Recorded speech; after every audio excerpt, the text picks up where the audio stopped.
Chapter 351. Killing Intent. Damn it. Lumion couldn't help but curse inwardly when he saw Monette. A mix of anger and fear washed over him, a reaction to the stress of the situation. Why is it him again? Why did he appear underground in front of me at such a critical moment? What is he up to? Why is he like the bedbugs at Auberge du Coq Doré, the cockroaches in the trash, and the rats in underground Trier, ubiquitous and unavoidable? Who are you? Hella asked coldly. Her deadpan demeanor swiftly soothed Lumion's emotions. His mind raced as he analyzed the intentions of the islander swindler, Monette, and the Salle de Bal unique dance hall backing him.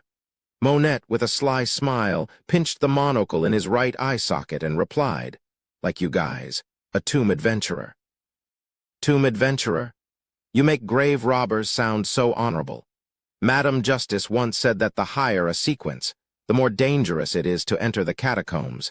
Therefore, the angel Monette believes in can't provide him with any assistance here.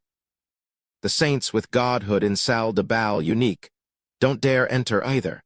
In other words, if Madame Hella and I join forces, we have a high chance of keeping Monette here forever, preventing him from roaming around like a cockroach. Lumion narrowed his eyes as he gazed at Monette. The fear in his heart dissipated significantly, and the dangerous thoughts of using this opportunity to eliminate the swindler in front of him rapidly multiplied. Lumion smiled and looked at Monette. Tomb adventurer. You know this place well? Monette smiled and said, Of course. He raised his right hand and pointed at an ancient tomb at the edge of the candlelight's range. That belongs to a member of the Fourth Epoch's Zoroast family. Immediately after, Monette pointed to a few nearby tombs. That's a member of the Jacob family, a member of the Abraham family, a member of the Blood Legion. Unfortunately, there are no Beyonder characteristics left behind. Lumion's surprise and puzzlement grew as he realized that the islander swindler had genuinely answered his question. This raised even more questions about Monette's motives. He cautiously pointed towards the ancient tomb from which Monette had emerged. Whose tomb is that? Monette took a few steps forward, noticing the subtle shift in Lumion's demeanor. He stopped and maintained his enigmatic smile.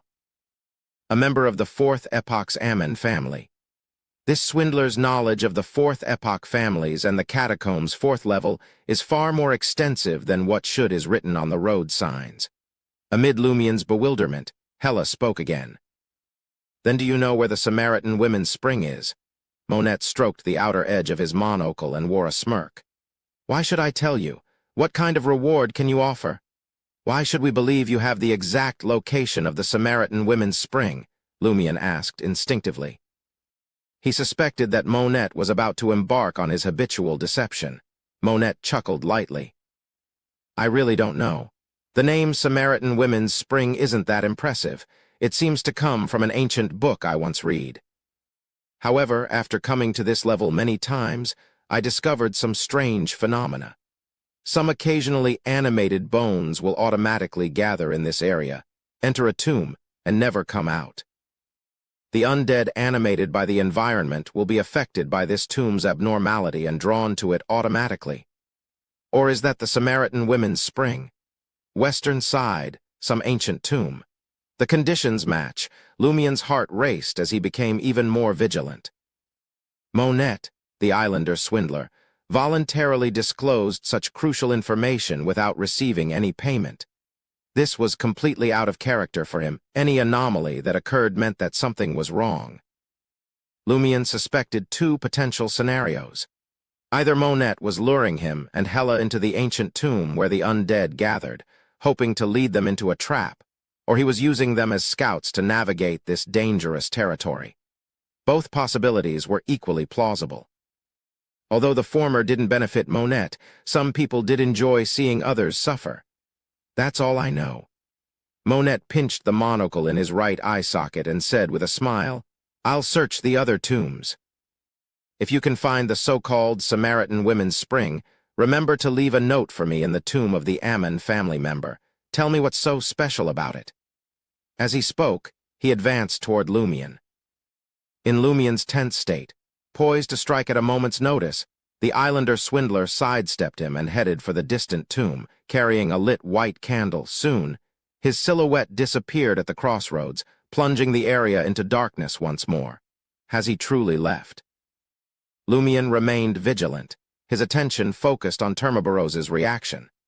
The Inevitability angel remained silent, seemingly unperturbed by Monet's reappearance. Hela took a few steps back and positioned herself beside an ancient tomb, pushing open its rickety stone door. Confronted by the pale white bones strewn at the tomb's entrance, Hela raised her right hand.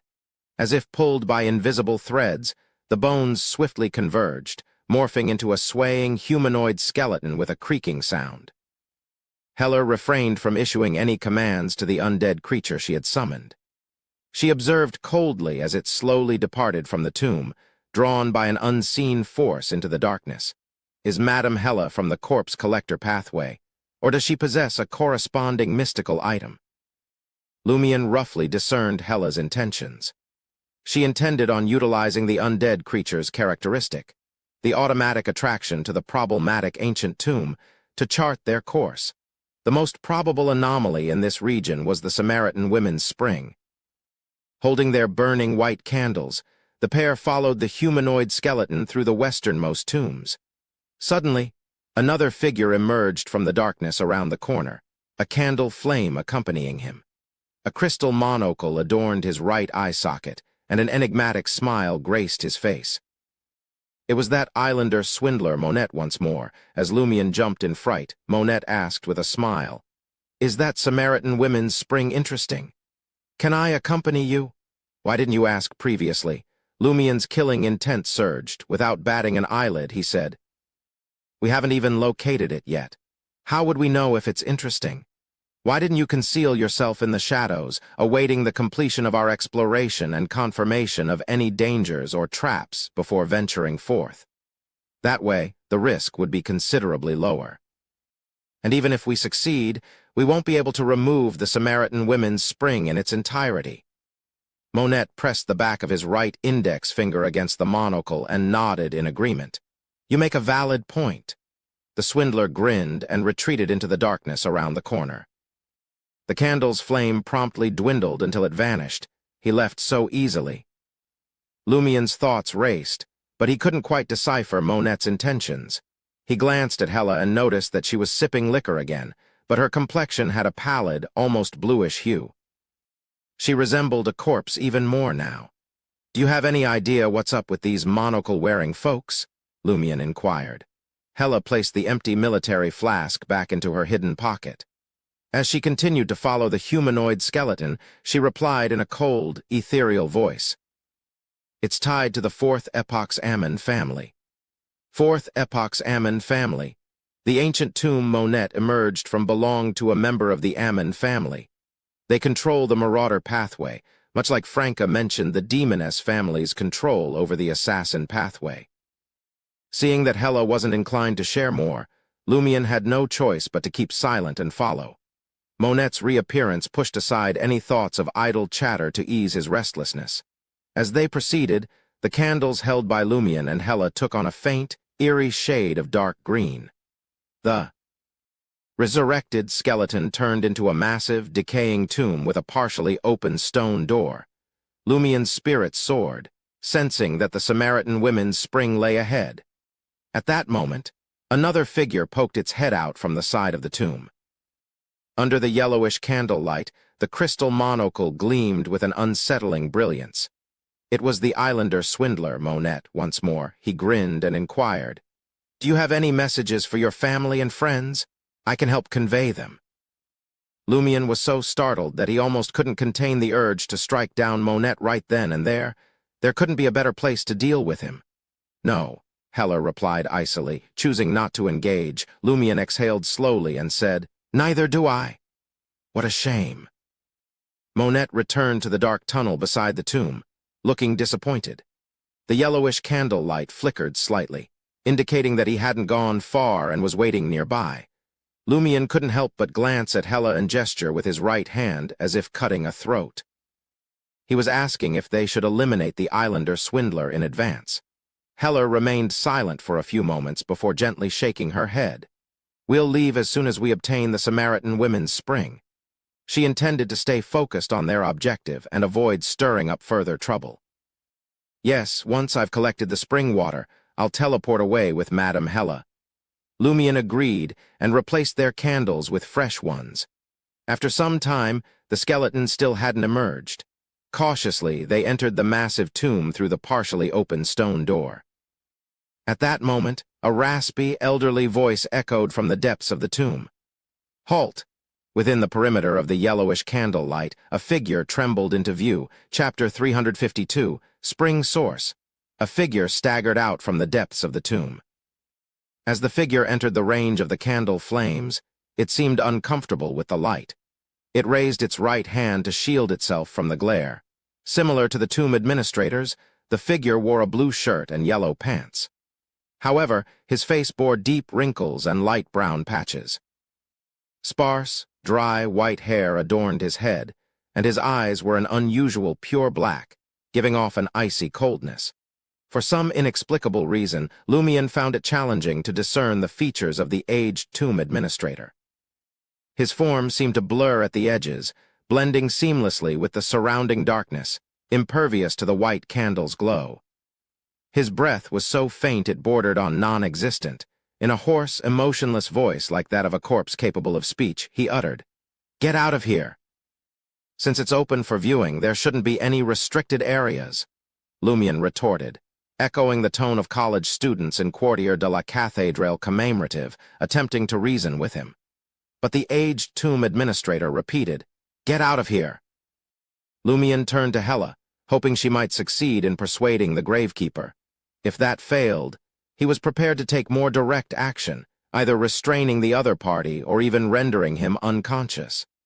The spell of Harumph was perfectly suited for such tasks. However, Hella shook her head slowly and began to exit the tomb. Deep underground near the arcade of the Opera House, Franca gazed at the entrustee and inquired, "What kind of deal?" The warlock-dressed man responded in a shrill tone, "I'll increase the reward to 50,000 Verl d'Or. Go to the Deep Valley Quarry and create a huge commotion, exposing the secret cave. If you're willing, you can sign the contract now. I have a way to ensure the contract's binding powers on both parties. 50,000 Verl d'Or to create an explosion capable of shattering the stone wall at the secret cave's entrance. Why seek us out for such a straightforward task while offering a generous compensation of 50,000 Verl d'Or?" Franca's suspicion deepened.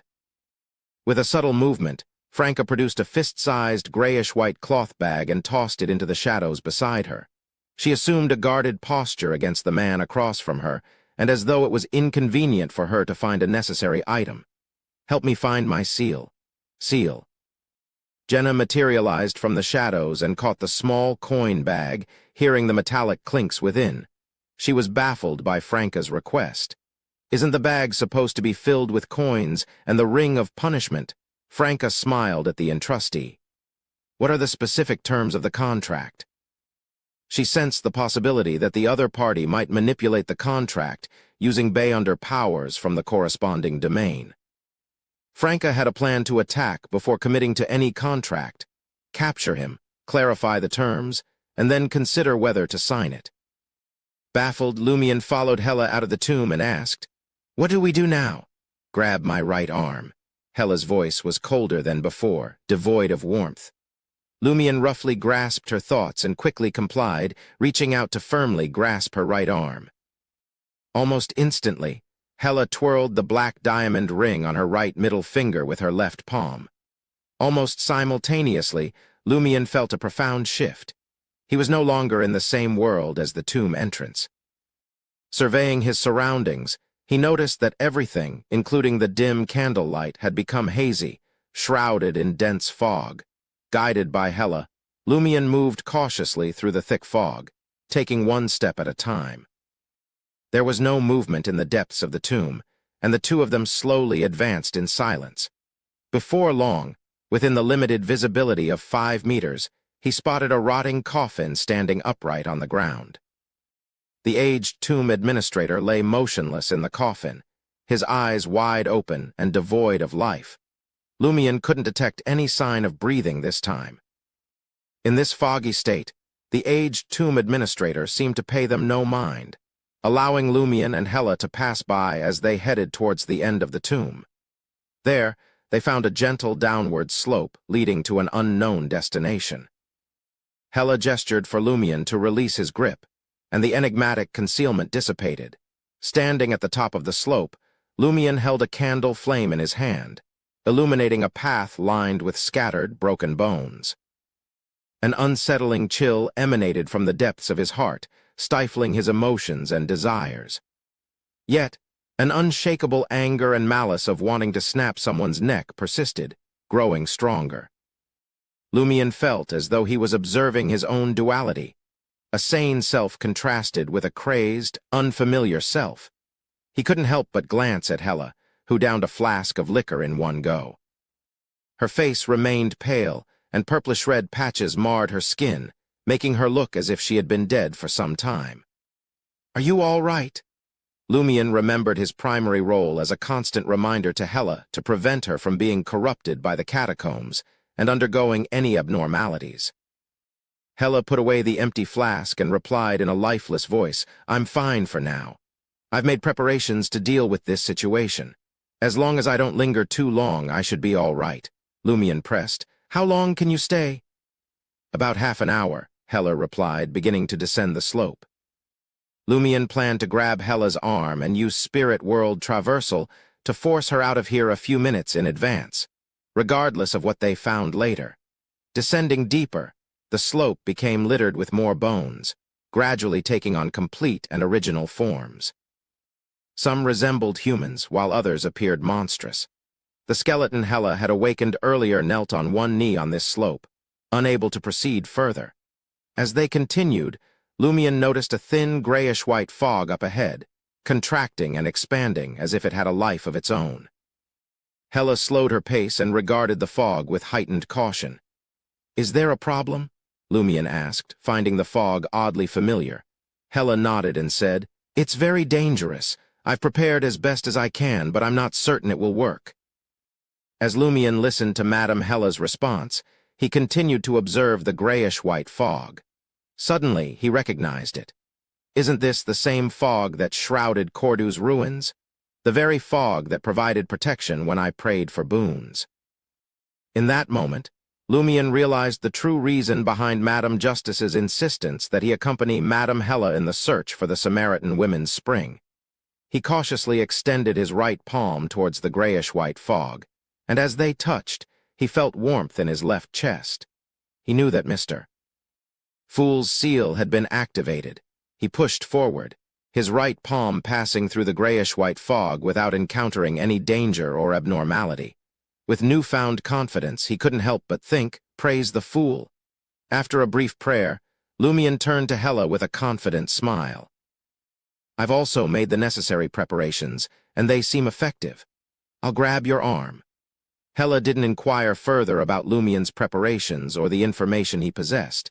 She allowed him to grab her left arm, and together they ventured into the grayish-white fog. The surroundings grew even quieter, and an unusual, almost palpable aura seemed to fill the air. Before long, they heard an ethereal and faint splashing sound. The sound of water. Lumion felt a surge of excitement and relief. They were in the right place, and the Samaritan women's spring was likely nearby. They continued to move forward, and as they did, the grayish-white fog rapidly dissipated, revealing a pond-sized spring. Around the spring, a dark substance of an indescribable color encircled the pale white water at its center. In the water, wet, black seaweed-like hair floated, and a few vague figures struggled to crawl out from the depths. A woman stood beside the spring. It was the white-robed figure Lumion had seen before, suspected to be a high-ranking demoness. Her face was pale white and translucent, her eyes blank and cold. White bones were scattered around her. Splash. Suddenly, the pale white spring water receded with a splash, leaving behind a pitch-black hole that seemed to defy the presence of light. With another splash, the spring water surged from the dark hole, filling the pond-sized spring once more. This time, it was dimmer, less pale white, and appeared empty and dark, containing countless indescribable colors. In an instant, the spring water blended with the surrounding grayish-white fog, restoring its original appearance when Lumion and Hela first laid eyes on it. In this place, their memories began to blur as if they were slowly fading away. In a hurry, Lumion reached into his pocket, intending to retrieve the metal canister he had prepared to collect the pale white spring water, but he touched something stone-like. He had never put anything similar into his pocket. Lumion retracted his right hand in surprise and saw a brown stone in his palm. The stone was riddled with potholes, each filled with dark red speckled spots. Earth blood ore. It was the earth blood ore he had previously lost. When did it return? Why did it suddenly appear in my possession? This is a part of underground Trier. As Lumion's pupils dilated in alarm, a frenzied, terrifying aura saturated with blood and rust emanated from the dark hole that had swallowed the pale white spring water once more. The mere presence of this aura froze Lumion and Hela simultaneously, rendering them immobile. Beside the suspected high-ranking demoness, a skeleton raised its palm and touched its right eye. Simultaneously, it bared its white teeth and emitted a chilling, delighted laugh. "You've already obtained it. How can you not give it a try?" Around the spring, other white skeletons joined in, their mouths opening to produce the same voice. "You've already obtained it. How can you not give it a try?" Chapter 353, Crazy Figure. "You've already obtained it. How can you not give it a try?" The ghastly white skeletons stared at Lumion, their terrifying aura intimidating him. They laughed mockingly, their laughter exaggerated and crazed. Splash! The dark spring water, not pale white enough, gushed from the dark hole and filled the small pond. Compared to before, there was an additional figure in the water.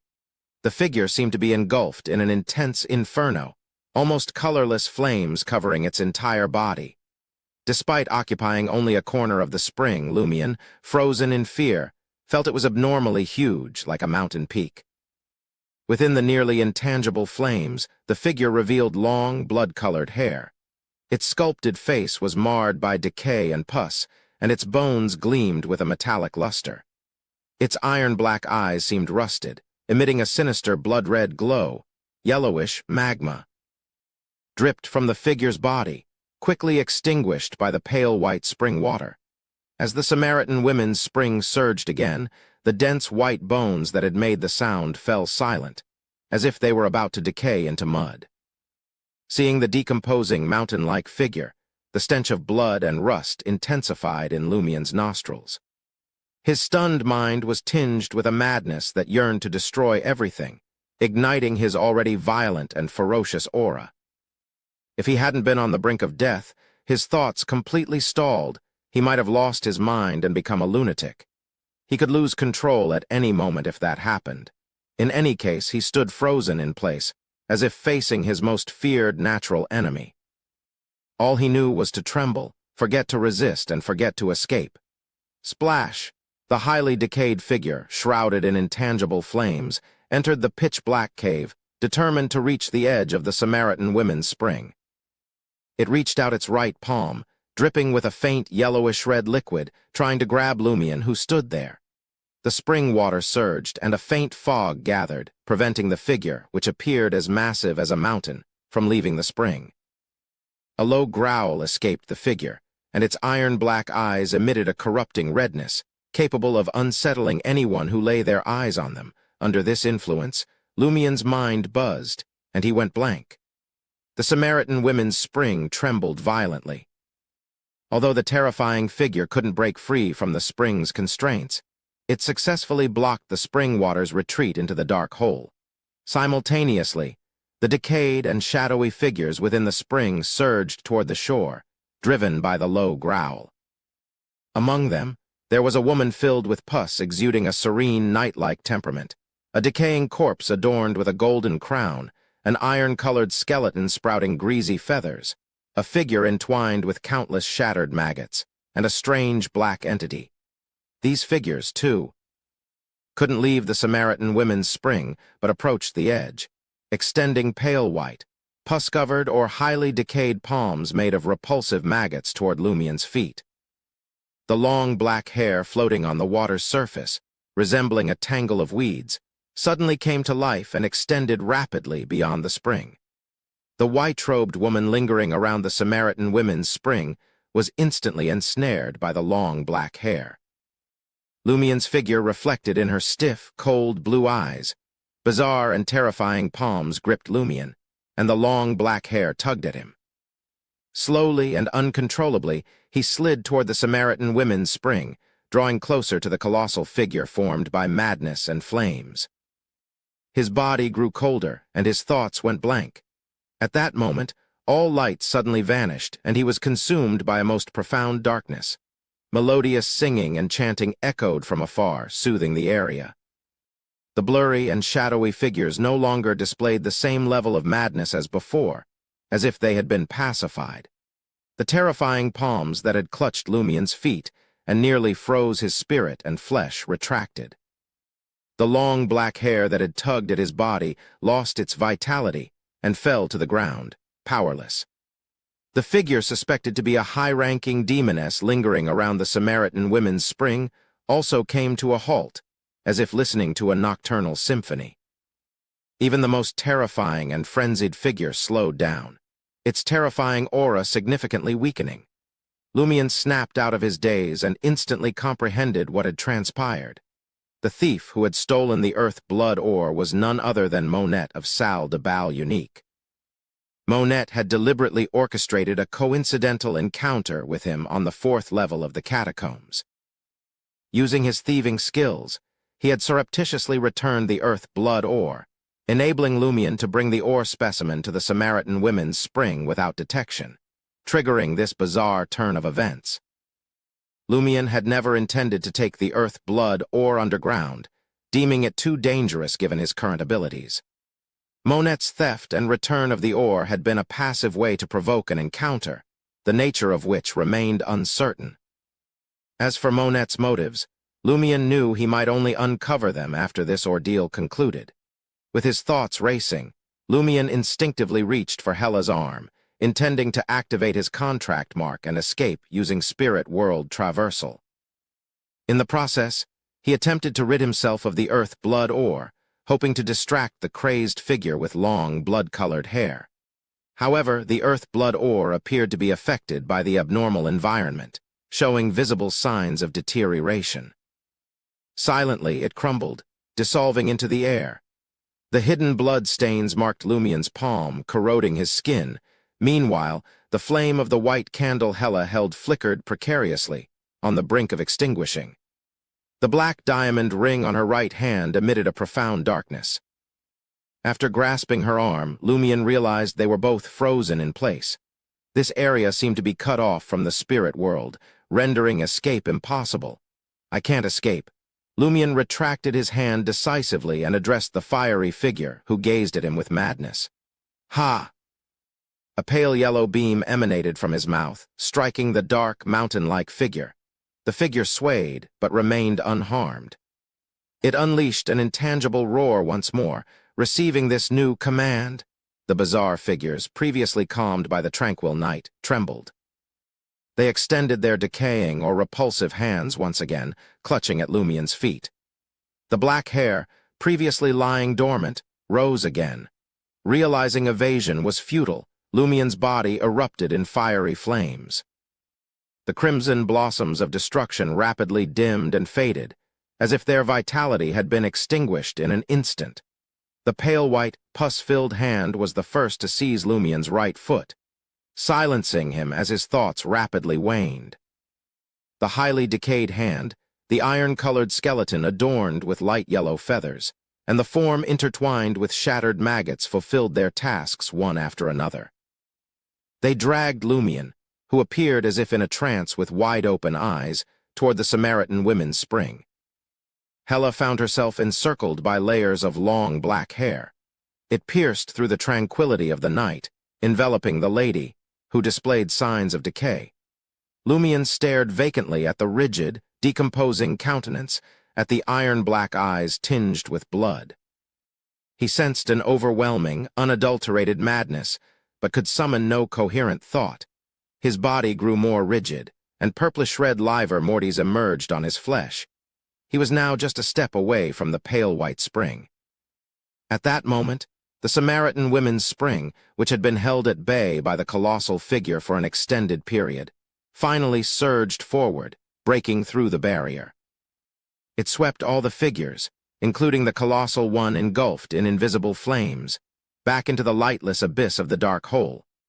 The colossal figure emitted a furious roar, but it was helpless against the relentless flow of pale white spring water vanishing into the depths of the abyss. Lumion woke up and spotted the white-robed woman lingering nearby. He swiftly turned and sprinted toward the crest of the slope. His plan was straightforward. Since the abnormality stemmed from the earth blood ore which had partially melded with his palm, he needed to seize this chance to escape. It was not the time to collect the remaining spring water. As long as he could make his getaway before the pale white spring surged again and the menacing figures resurfaced, Hela would be safer left behind. She could gather the water calmly and share it with him later. To escape, given that teleportation had failed, his legs were his sole option now. As Lumion ran, he readied himself for any potential setbacks. Harnessing his pyromaniac abilities, he steadied the flame of the white candle and retrieved the flog boxing gloves from his bag, fitting them onto his hands. Concurrently, he attempted to invoke the fool's honorific name in Hermes. The fool that doesn't belong to this era. This inspiration was triggered by the grayish-white fog enveloping the Samaritan women's spring. Splash, midway through his invocation, and while covering some ground, Lumion heard the sound of the spring water surging. It was faster than he had anticipated. The growl, steeped in the scent of blood and rust, reverberated through the surroundings. Unaware of Lumion's thought process, Hela's body shuddered once more, as if she had transformed from an emotionless corpse into a frightened living being. Out of the corner of her eye, she caught sight of the colossal, invisible flame-shrouded figure with blood-colored hair and tattered, blood-stained armor.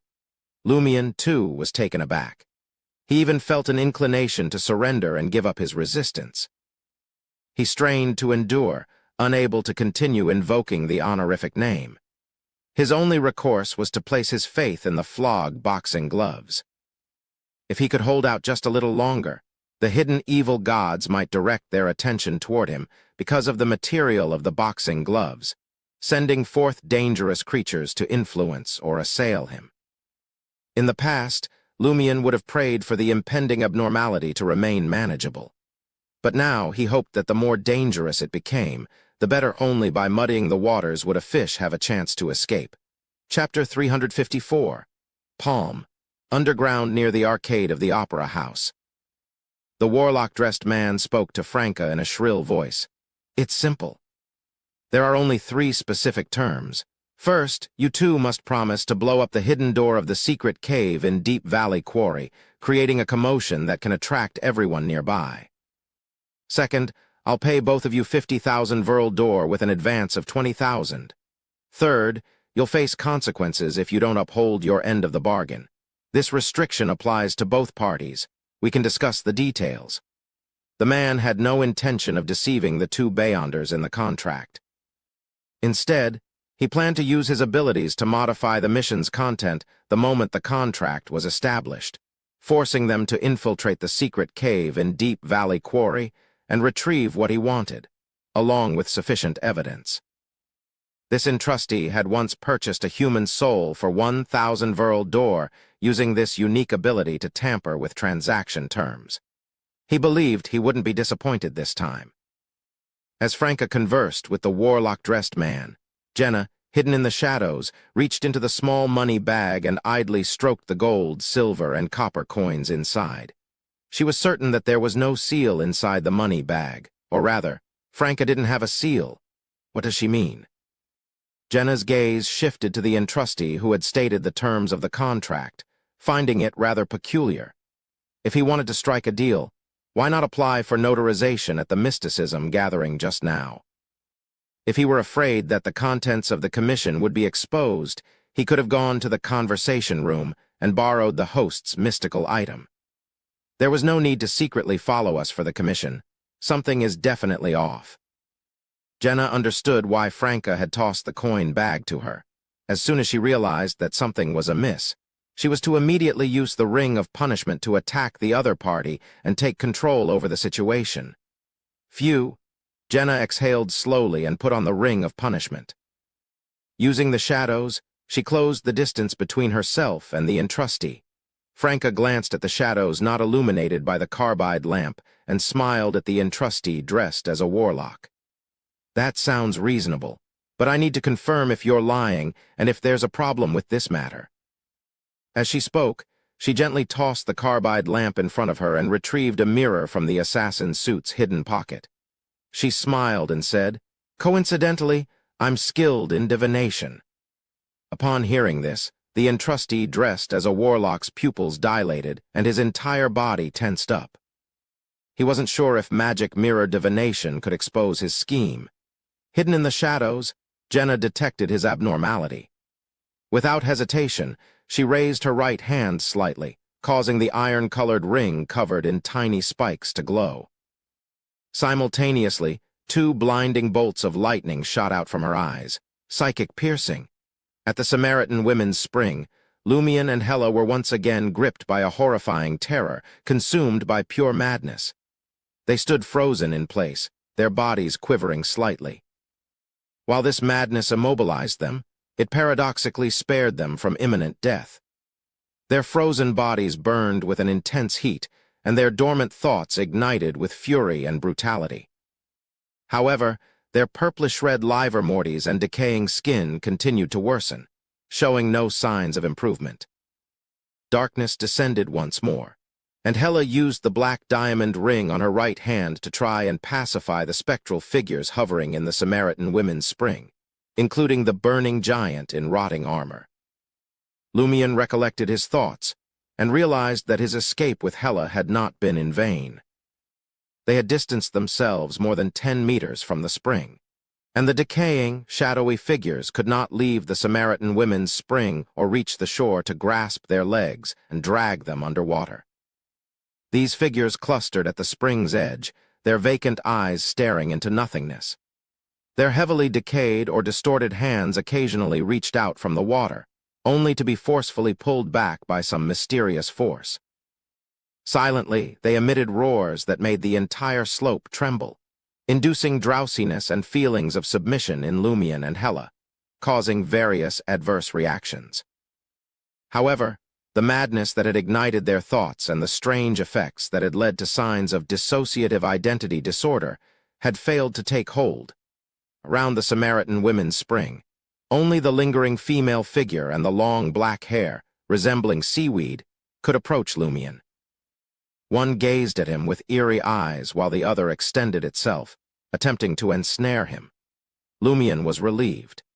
Even if his resistance failed, he would be dragged toward the Samaritan Women's Spring by the long black hair and the indistinct figure suspected to be a high-ranking demoness. With more than 10 meters to cover, he had a chance to hold on until the pale white spring water overcame the terrifying figure with its reddening iron-black eyes and carried him back into the pitch-black abyss. When the moment arrived, Lumion could make a swift escape. In 2 or 3 attempts, he could exit the area shrouded in the grayish-white fog and return to the chamber above. Later, he would send Hela inside to retrieve the Samaritan Women's Spring's water, avoiding the adverse reaction caused by the blood ore and the colossal figure which was clearly more potent than the other water ghosts. But in the next moment, Lumion's body froze unnaturally. White frost appeared and vanished repeatedly on his body. In the blue eyes of the woman, Lumion was now imprisoned in ice. The long black hair coiled tighter around him, dragging him toward the Samaritan Women's Spring. Seeing Lumion in peril, Hela, who had remained relatively unaffected, swiftly aimed her right hand at the unknown entity, suspected to be the lingering spirit of a high-ranking demoness, using the black diamond ring that emitted a constant darkness. The night transformed into a shroud, enshrouding the other entity and inducing slumber. Lumion seized this opportunity to release a harumph, channeling a white stream of light through his nose and into the crystalline ice that bound him, targeting the seaweed-like black hair. The black hair that ensnared him suddenly lost its strength. Simultaneously, the curtain of night that had surrounded the entity abruptly constricted, leaving it empty. Not far away, the female figure in the white robe reappeared, her gaze fixed on Lumion. Though danger still loomed, Lumion felt a surge of relief. He believed that, even if he stopped resisting now, he could hold on until the pale white spring withdrew into its depths. At that moment, the iron-colored eyes of the colossal figure floating in the spring grew wilder, and the rust-like redness became as vivid as blood. He tugged violently at the spring water, as if trying to break free from invisible chains. Finally, amid a tumultuous earthquake-like upheaval, the figure draped in tattered, blood-soaked armor and engulfed in invisible flames reached the edge of the Samaritan women's spring. Rumble! The ground quaked, sending grayish-white dust raining down. Lumion's mind buzzed, and he blacked out instantly. When he regained his senses, he found himself back at the edge of the Samaritan women's spring, having covered over 10 meters in an instant. From the corner of his eye, he saw Heller rushing back towards him, her eyes vacant and bloodshot, resembling a puppet or a mindless soldier following orders. Lumion could already guess that when he closed his eyes, he had returned to the spring's edge in a similarly empty and obedient state. At this moment, he couldn't flee upon regaining consciousness. Behind him were the coiling black hair and the figure of the supposed high-ranking demoness. In front of him were the grotesque, decaying, and repulsive palms. Simultaneously, they clawed at Lumion, intent on dragging him into the spring. The colossal figure with long, blood-red hair hanging over it was just a step away. Gritting his teeth, Lumion seized the chance to bite the base of the white candle and reached into his pocket with his gloved left hand. As he did, he cursed internally. "You dog*T evil gods have been observing me for so long. Why haven't you sent anything to harm me? Where are the promised dangerous creatures? Are you afraid to confront that insane figure here?" Despite his curses, Lumion didn't give up. He drew a dagger and was about to cleave off his right palm, which had been corroded by the earth blood ore. "If you want it, take it." As for whether the 6 a.m. reboot each morning would cause his missing right hand to regenerate, he didn't care at this point. At that moment, a pale white hand emerged from the pitch-black hole at the depths of the spring, where the ground trembled and quaked. The fingers of the hand were slender, with cracks running along its back. These cracks oozed pale yellow feathers and decaying yellow pus. The skin on either side of the cracks was crystalline like jade, but pale and dark. As the palm emerged, it crossed the barrier of the spring water and seized the right leg of the colossal figure. The figure, clad in tattered, blood-stained armor and shrouded in intangible flames, swayed uncontrollably as it was pulled toward the pitch-black abyss deep within the pale white spring water. It struggled and resisted with all its might, but the bizarre palm's retreat remained relentless.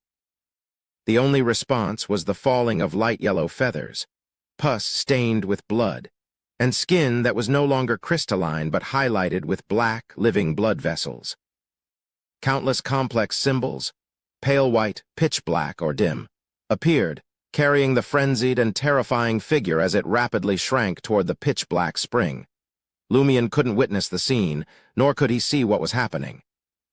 All he knew was that the massive figure with a decaying face, blood-red hair, and iron-black eyes was moving away from him. The terrifying hands that had grabbed him stopped moving, frozen in place. The crazed figure growled repeatedly, but couldn't break free. In the blink of an eye, most of its body had been dragged back into the depths of the spring. Just as it was about to disappear completely, its madness materialized.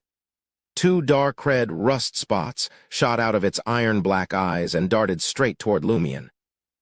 Instinctively, Lumion raised his right hand to block.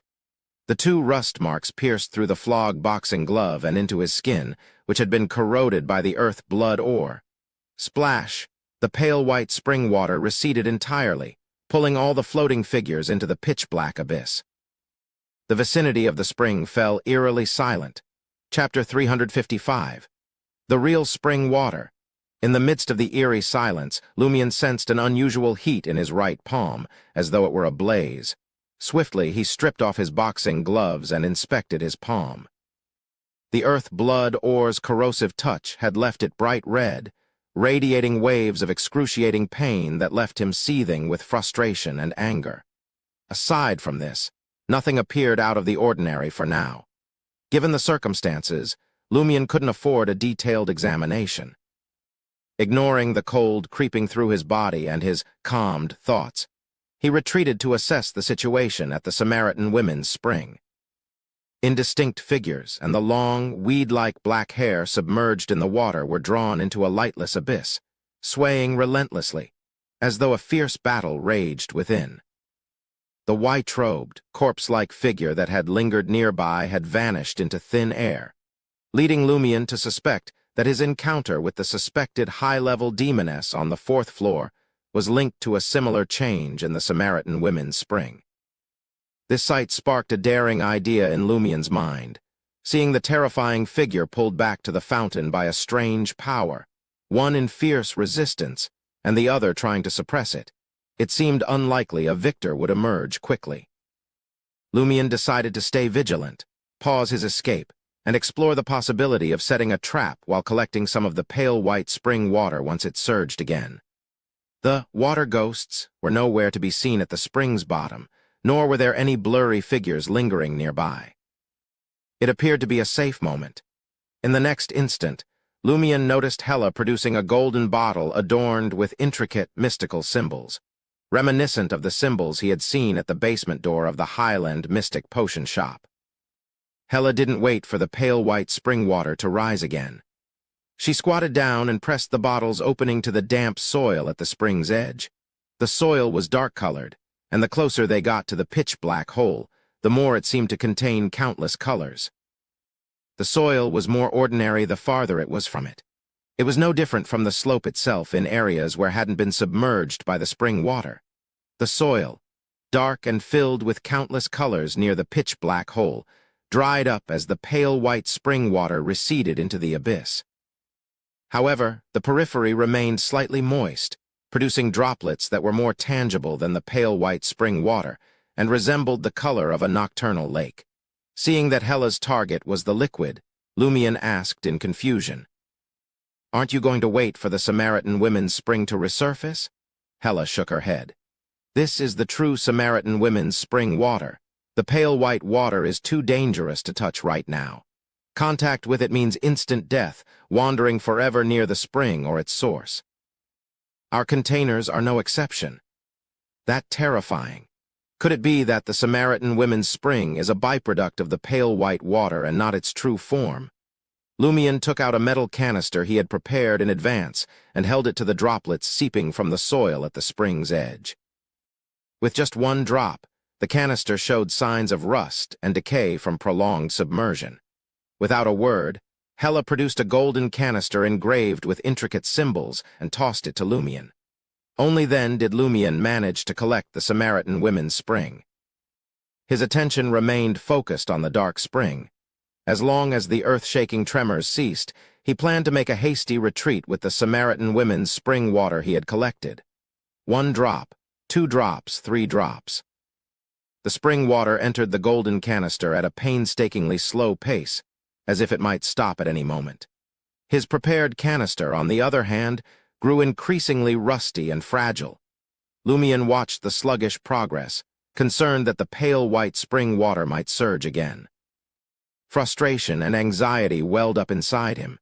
Hence, he silently cursed to relieve his pent-up emotions. Drip, drip. He had only filled a third of the bottle when Hela decided to stop and seal the golden canister. "I mustn't be greedy," Lumion warned himself, putting an end to the collection of Samaritan Women's Spring with Hela. Together, they sprinted toward the summit of the slope. Before long, the sound of water echoed from behind them. Once more, the pale white spring gushed forth from the pitch-black hole. Without looking back to assess the situation, they continued their sprint through the grayish-white fog, as if a relentless, intangible monster pursued them. In a matter of seconds, they finally reached the fog's edge. Lumion grabbed Hela's arm and propelled himself forward. Exiting the shroud of grayish-white fog, Lumion finally breathed a sigh of relief. The coldness in his body abated, and his thoughts settled significantly. Psychic piercing, Jenna emerged from the shadows, her eyes crackling with lightning.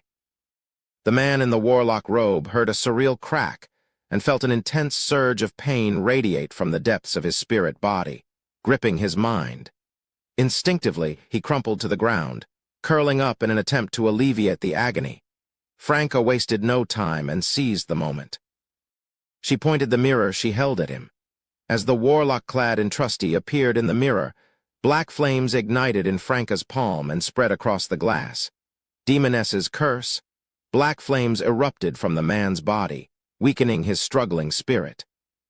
Soon after, crystalline ice encased him layer by layer, and colorless spider silk cocooned him, revealing his form. Franca's intention was to restrain him, not kill him. After all, nobody knew if he was involved in any corruption or high-level matters, and reckless spirit channeling could lead to accidents. Seeing the man weakened and heavily restrained, Franca whispered in surprise, "That's it." She had no doubt that she and Jenna could defeat the other party with a surprise attack, but she hadn't expected it to be so straightforward. In the next moment, the man struggled to speak under the threefold control of black flames, ice, and spider silk, his voice faint but determined. "You're committing a crime?" As soon as he finished speaking, a violent tremor emanated from deep underground. A rock from the tunnel's ceiling plummeted toward Jenna's head. Jenna swiftly rolled to dodge, but she still felt the impact of falling debris.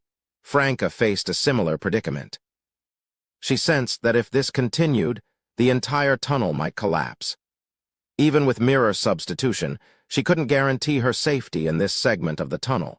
Without hesitation, she clenched her right hand, reigniting the remaining black flames within the entrustee's body. Black flames engulfed his spirit body, and the warlock-dressed man quickly met his end. The tunnel's tremors ceased, leaving nothing but dust hanging in the air. Franca breathed a sigh of relief and wasted no time. She swiftly set up a spirit-channeling ritual, while Jenna kept a vigilant eye out for any passers-by while kneading her shoulders and back. After a while, Franca completed the magic mirror spirit-channeling spell. Holding the mirror, she gazed at the pale white face with a hint of arrogance and inquired, "How much do you know about the secrets of the Deep Valley Quarry?" The man's spirit responded in a daze. "Some seek to use machinery to prolong their lives, while others seek machinery to acquire life. A portion of the Deep Valley Cloister is sliding into the abyss." "Can't you be more specific?" Franca pressed. "Which organization are you from? Why are you exploiting the gatekeeper's disappearance?" Just as the man was about to respond, an ever-changing fog suddenly enveloped the mirror. Crack. The mirror in Franca's hand shattered instantly. Bang! The man's body, encased in ice and spider silk, exploded. His flesh disintegrated into mist that filled the surroundings. Almost simultaneously, Franca shattered like a mirror, breaking into fragments that fell to the ground. Her figure quickly outlined at the tunnel's intersection and appeared beside Jenna. As expected, something was amiss, Franca said solemnly, watching as the indeterminate blood mist gradually settled and melded with the ground. By that point, the corpse had transformed into a pile of minced meat, with only the metal items on it remaining intact. Franca and Jenna conducted a simple search and found a brass key and coins worth 200 to 300 Verl d'Or. They didn't dare linger. After erasing any traces of their presence, they made their exit. Approximately 2 to 3 minutes later, a pair of legs clad in knee-length brown boots materialized beside the puddle of flesh and blood, clutching a shrunken, golden kettle with a protruding wick. The scorching sunlight bathed the entrance to the catacombs of Place du Purgatoire, and Lumion felt as though he had returned from the kingdom of the dead to the world of the living. The chill that had permeated his body gradually dissipated. Turning to Hela, whose pale white complexion, purplish-red livor mortis, and signs of decay had yet to fully heal, he smiled and remarked, "Even though it wasn't a real battle, it's the closest I've come to death." Hela replied simply, "Those who can retain a mark in the pale white spring water for a long time were once formidable individuals." As Lumion strolled to the edge of the square, he casually inquired, "What's the purpose of the Samaritan Women's Spring? You can't actually use it to forget the past and pain, can you?" Hela shook her head. For me, it can serve as a replacement for a certain ritual, or rather, become the central element of another ritual. Lumion didn't fully grasp the concept, so he didn't press for more details. Soon, however, he noticed that the residual chill in his body and thoughts hadn't completely vanished just because he had left the catacombs. While it had mostly dissipated, it seemed to linger within him, resurfacing gradually as night fell. The abnormality in our bodies is still present. Lumion reminded Hela with a solemn tone. Hela nodded. I have a solution. The one who tasked you with obtaining the spring water should have a solution as well. Lumion acknowledged her words briefly and bid farewell to Hela, making his way toward the public carriage stop. Compared to the abnormality of gradually dying, he was more concerned about the earth-blood ore that had corroded his palm, as well as the bizarre rust. Chapter 356. Scar. As time ticked away, Lumion sensed his body temperature slowly dissipating. Even the blazing sun outside the public carriage window couldn't stave off this change. His thoughts dulled, and the skin on the back of his hand turned a pallid white. At last, Lumion made it to the market district. As he disembarked from the public carriage, his limbs seemed to stiffen. Just as he turned onto Rue des Blouses Blanches, a man who approached him was taken aback. He let out a quiet gasp, his eyes filled with fear. Lumion instinctively glanced to the side, assessing his reflection in the cafe's glass window. His blonde-black hair appeared as if it hadn't been washed for days, and his face had turned a sickly shade of pale blue. There were purplish-red patches and signs of decay on his neck, and his eyes mirrored the cold emptiness of a corpse that had lain dead for many days. Lumion smirked at the man and remarked, Well, what do you think? Have I convincingly transformed into a zombie? He noticed his voice adopting a colder tone, reminiscent of Hela. The gentleman silently cursed and bypassed the fellow who appeared ready to attend a masquerade ball. Lumion knew the corruption consuming him was worsening. He quickened his pace and reached the safe house he hadn't yet turned over. Swiftly, he arranged the altar, unfolded a piece of paper, and penned a brief letter to Madame Magician. I've fulfilled Madame Justice's mission and acquired the spring water of Samaritan Women's Spring, but I'm also succumbing to corruption. It's worsening. How can I eradicate it? After neatly folding the letter, Lumion summoned Madame Magician's messenger, the doll. Messenger materialized above the blue candle flame and gave Lumion an approving nod. I'm quite fond of your current demeanor, though your hair is too greasy. The aura of near death. Lumion's urge to mutter was weaker than before, after watching the doll. Messenger depart, he set a 15-minute time limit. If Madame Magician didn't respond by then, he'd have to explore other avenues to rid himself of the corruption. One possibility was to perform a ritual and beseech Mr. Fool. Tick-tock. The needle on the pocket watch borrowed from Salle de Bal Brise maintained a steady rhythm. However, Lumion had previously noticed that it was nearly 10 minutes slow. It was as if the closer he came to the Samaritan Women's Spring, the slower it ticked. Suddenly, starlight materialized from the void, forming a mysterious and ethereal door. The door swung open, and Madame Magician emerged, dressed in a brownish-yellow gown. Beyond the door, there was a profound darkness adorned with starlight. The Tarot Club's Major Arcana card holder glanced at Lumion and gave a gentle nod. Pray to Mr. Fool for an angel's purification. I'll still have to pray to Mr. Fool? Lumion didn't probe further. He proceeded with the ritual at the prepared altar. He lit the candles in the correct sequence and let the extract drip. After burning the herbs, he stepped back, gazing at the candle flames and intoned in a deep voice. The fool that doesn't belong to this era, the mysterious ruler above the gray fog, the king of yellow and black who wields good luck. I implore you to cleanse the corruption within me. Once the ritual concluded, Lumion once again saw an angel formed from light, surrounded by 12 pairs of luminous wings. With only his peripheral vision remaining, he felt the chill in his body dissipate, and his body temperature quickly returned to normal. Before long, the angel departed. Lumion looked at the full-length mirror in the room and realized that his complexion, hair, and eyes had completely returned to normal. The purplish-red liver morties had vanished entirely. Only a few traces of decay remained, but there were no signs of deterioration. It seemed that these remnants would heal with time. Lumion expressed heartfelt gratitude to Mr. Fool and concluded the ritual. As he turned to Madam Magician, a sudden recollection struck him, and he hastily raised his right hand to inspect his palm. The wound from the corrosion of the earth blood ore was still there. Though it was no longer as vividly red as when it first fused with the rust, it hadn't faded either. It appeared as if he had marked his palm with a few scars using blood. Sensing a faint undercurrent of madness and violence emanating from his right palm, Lumion furrowed his brow in confusion. Can't this be cleansed? Madam Magician fixed her gaze on his right palm for a few moments, but didn't provide a direct answer. Instead, she spoke, "Share the details with me." She took the initiative to pull up a chair and sat down, showing no inclination to continue the conversation standing.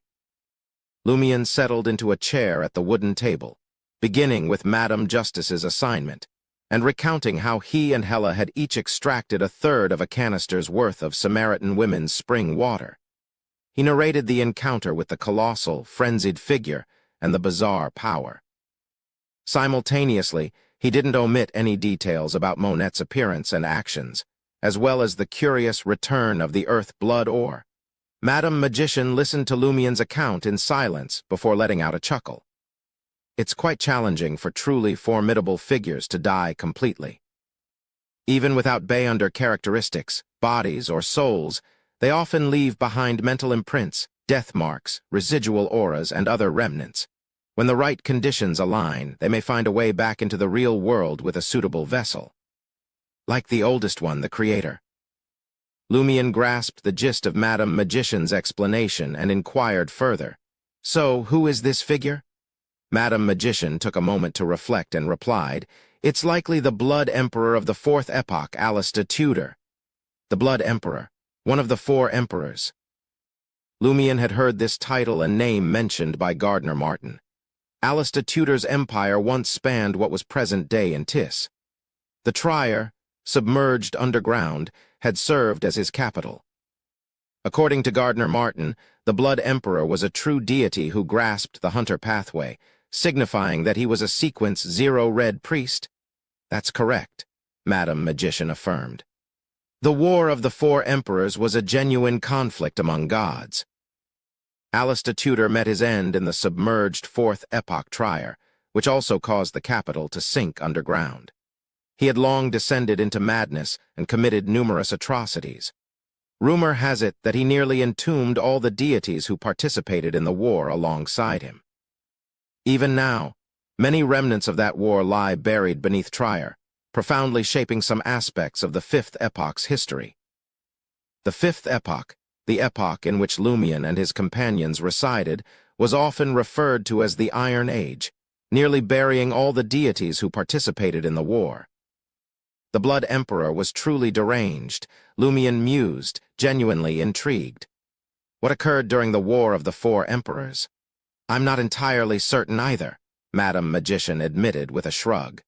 I've only heard about it from 2 beings who personally witnessed the war. Even they don't possess the full picture. After all, one should not look directly at a god. Remember, never look directly at a god, even if it's an incomplete mythical creature transformed from a sequence 4 saint. Beings who had personally experienced the War of the 4 Emperors and still survived to this day. To have participated in such a divine conflict, they must be at least angels. Could they be the 2 angels beside Mr. Fool's throne? Yes, the Holy Bible mentioned that Mr. Fool's angel of time was an ancient angel, and one of them could be this figure. Lumion pieced together the information he had and ventured a guess. Having heard Auror mention the concept of mythical creatures and their associated complexities, Lumion had no doubt about the admonition. Never look directly at a god. Eagerly, Lumion asked, so after the Blood Emperor's demise, his mental mark, death mark, or residual aura remained sealed within the Samaritan women's spring. That would likely be a death mark, but I suspect it's intertwined with a mental mark, residual aura, and even some lingering spirits left behind for reasons unknown. Otherwise, Blood Emperor Alistair Tudor wouldn't persist in a combative state within the spring. Combat can indeed be considered a hunter trait, Madam Magician speculated. As Madam Magician spoke, she extended her hand into the void, disappearing from Lumian's sight. After a brief search, she reappeared, holding a tempting glass of Kirsch. Didn't your sister teach you? When you have a guest, remember to ask if they want tea or wine or perhaps offer snacks. Madam Magician chided playfully as she took a sip of the light red wine and shook her head. How could I remember at a time like this? Where did she get her wine? Only then did Lumian realize that he had forgotten to ask about the most important thing. He sincerely acknowledged the lesson and then raised another query. What's the origins of the strange power that dragged the Blood Emperor back into the spring? I don't know. Madam Magician replied candidly. Even a true god might not know. All I can be certain of is that it has no connection to the War of the Four Emperors. Lumian decided to put this matter aside for now and turned his attention to his right hand, where the mysterious traces remained. What are these marks? Can't Mr. Fool cleanse them? If this isn't corruption, it can't be cleansed, Madam Magician explained while sipping her Kirsch. It's more similar to a mystical item embedded in your hand. It will bring about certain adverse effects, and these effects can't be cleansed unless the item itself is removed. A mystical item, what's its purpose and what dangers does it hold? Lumian hadn't anticipated this revelation. It's useless. Madam Magician chuckled. I mentioned it's similar, but not equivalent. It certainly isn't a direct source of power enhancement. Rumor has it that in the underground of the Fourth Epoch's Trier, there are numerous treasures left behind by Blood Emperor Alistair Tudor in various hidden locations. Only those with the Tudor family's bloodline can unlock them, and now you can unlock them as well. So, it's like my palm contains some of Tudor's blood and aura, unrelated to Bayunder powers.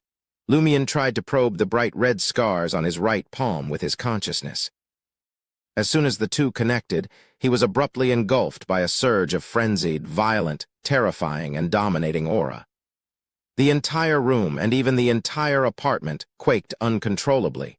Chapter 357, Monet's True Identity. The sudden change and the frenzied aura that had affected Lumian instinctively made him withdraw his consciousness from the scar on his right palm. The anomaly ceased, and everything returned to normal. Lumian surveyed his surroundings, concerned that the aura might attract unwanted attention. At that moment, the room fell unusually silent, and the surroundings dimmed slightly, as if a layer of dark-colored soundproof glass had been added. Lumian relaxed and turned his gaze back to Madam Magician. What happened? The trace carries the aura of Alistair Tudor, but it has no practical effect. It can't intimidate others or make them submit. Madam Magician held a cup filled with Kirsch and smiled. With the niece face, you can act as the Blood Emperor at Theater de Elanchen Cage Pigeons. It could only be used for acting or to frighten people under specific situations. Lumian nodded thoughtfully. What kind of negative effects will these traces have on me? Madam Magician chuckled. You'll become crazier, more ferocious, and more impulsive, but you're not lacking in those qualities already. What she meant was that you have many similar negative effects. As long as they don't exceed the limit, there wouldn't be any problems. Or rather, you are already used to it, so it couldn't get any worse. That's good. Lumian heaved a sigh of relief.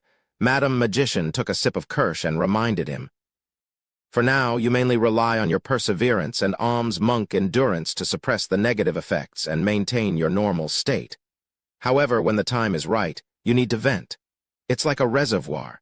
You can't keep accumulating water. You have to find an opportunity to release a portion. Otherwise, if you accumulate it day by day, it will either break the dam or spill out of the reservoir, leaving behind psychological problems. That's true. While alms monk's subsequent advancement to ascetic emphasizes endurance and accumulation, there's also an explosive aspect. Lumian understood Madam Magician's words. Simultaneously, he thought of something.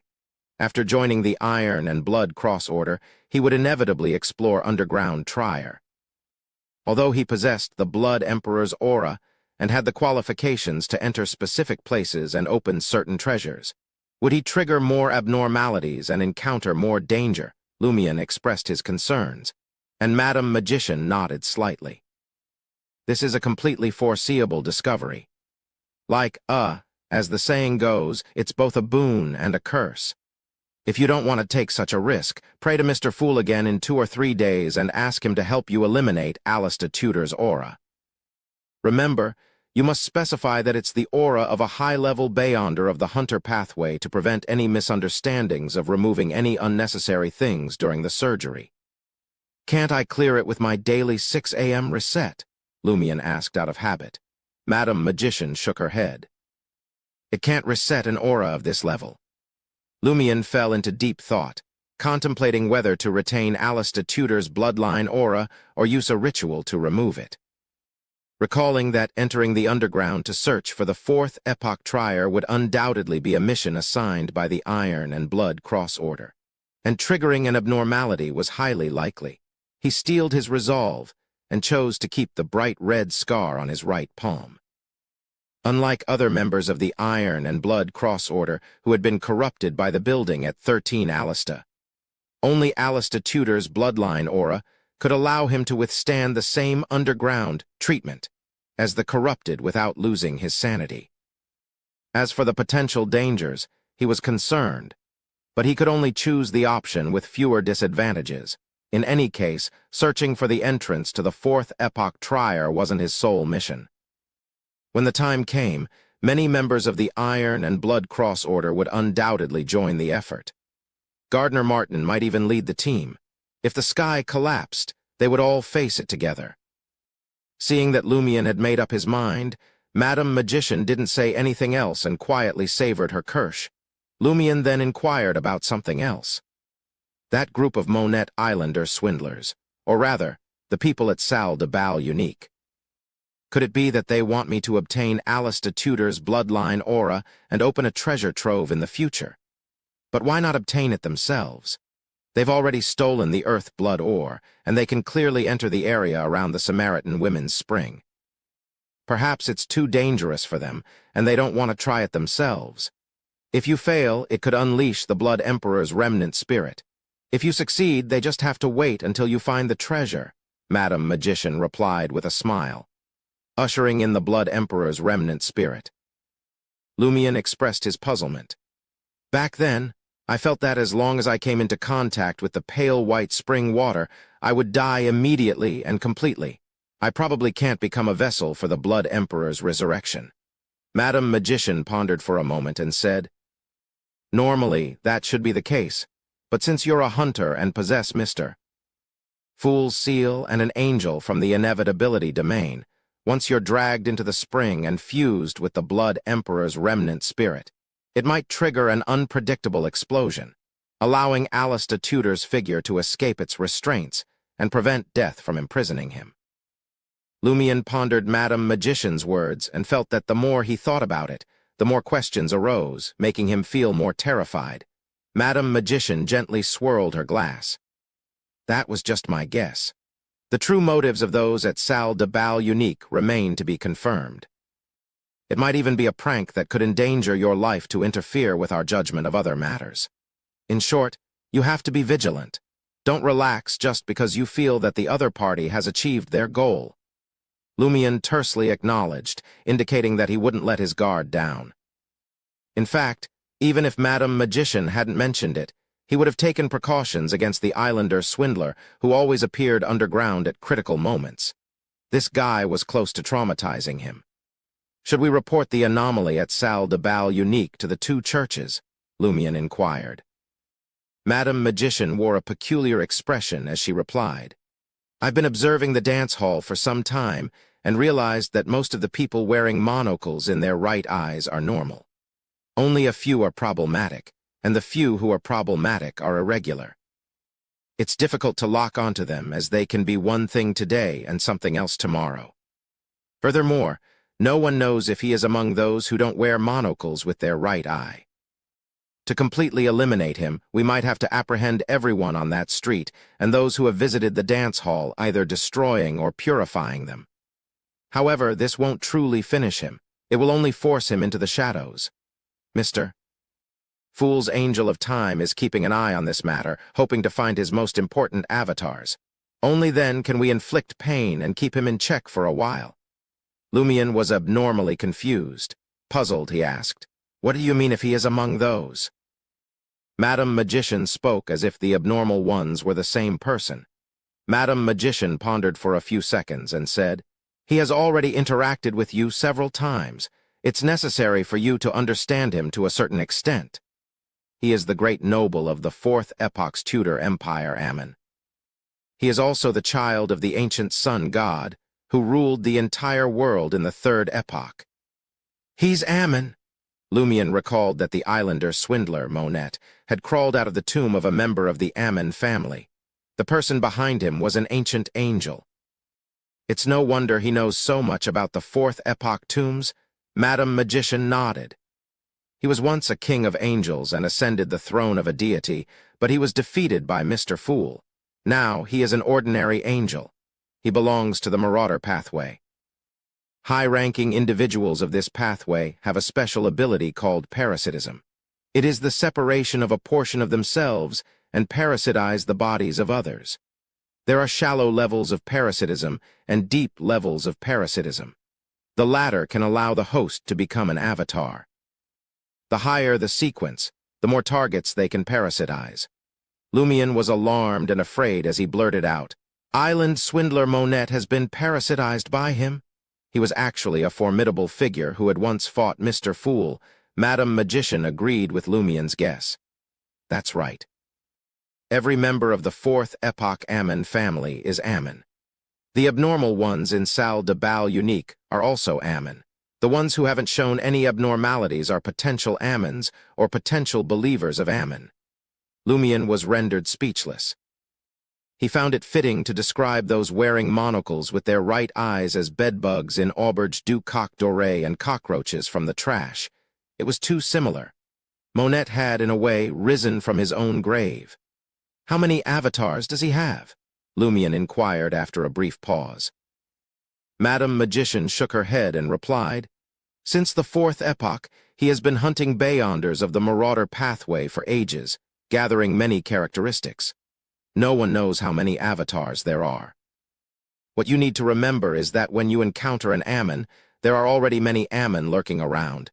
They can be rats, bedbugs, or even smaller creatures." "Isn't this perfect for monitoring others?" Lumion's hair stood on end. He roughly understood why Ammon knew he had the earth blood ore and could grasp his movements. He also understood why he had felt that something was amiss when he prayed for the boon the last time, the illusion of someone watching him. "What's the approximate sequence of Ammon's avatar?" Lumion asked with lingering fear, recalling his desire to eliminate Monette in the fourth-level tomb. Madam Magician finished the remaining kirsch and tossed the glass back into the void. "He has a way to weaken his avatar, but he's still an angel. You can't underestimate his avatar because of this. Yes, it's similar to a special scene on the third level of the tomb and below. You can determine and treat it according to the specific situation." Lumion rubbed his temples, feeling a headache brewing. Without a clear understanding of Ammon's intentions, every venture into the depths of underground Trier was risky. He changed the subject.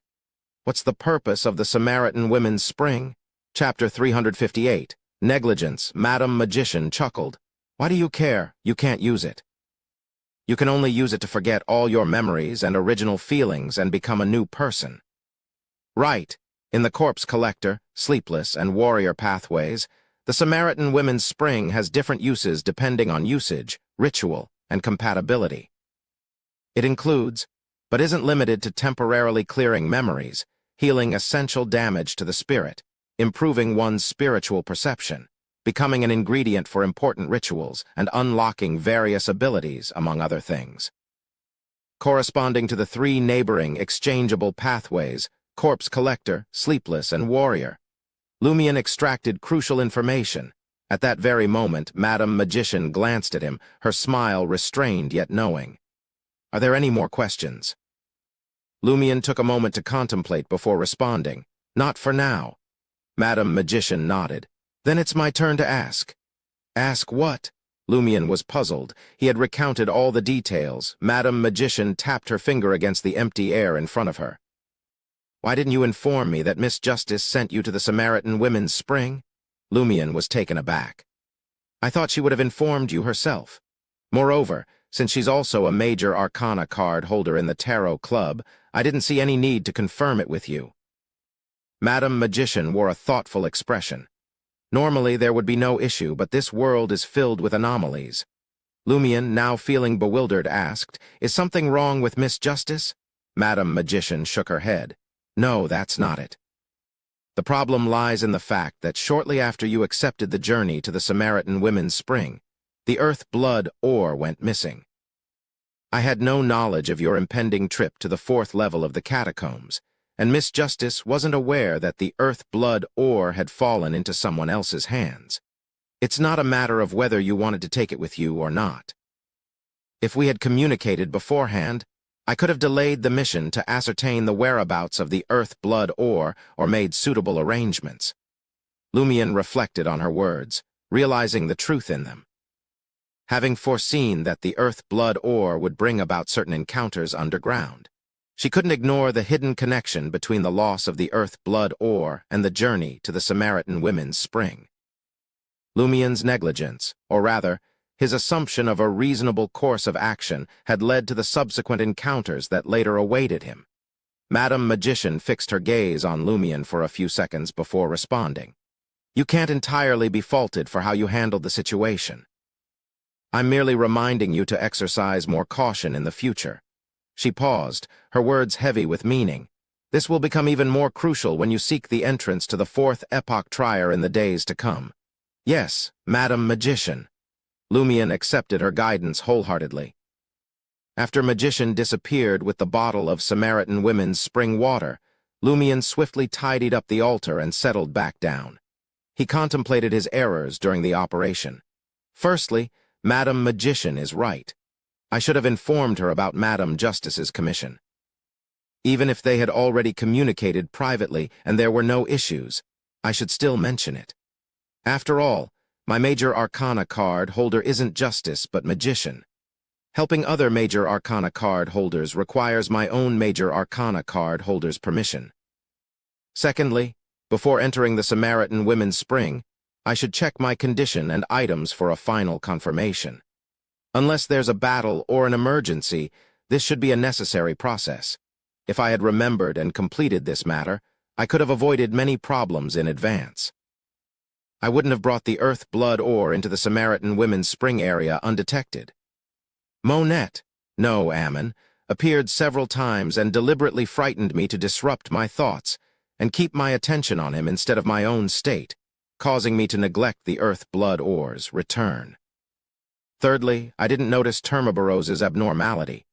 He remained silent in the face of Monette's appearance, unlike his vigilance and anxiety from before. Although he is sealed, he can sense his surroundings through me. As an angel, how could he not notice Ammon stuffing the Earth Blood ore back into my pocket? Furthermore, his fate is intertwined with mine. When I entered the Samaritan Women's Spring with the Earth Blood ore, my fate must have changed. How could he not have noticed? Why didn't he warn me? Does he also want to use the special environment of the Samaritan Women's Spring and the abnormality caused by the Earth Blood ore to find a way to escape the seal?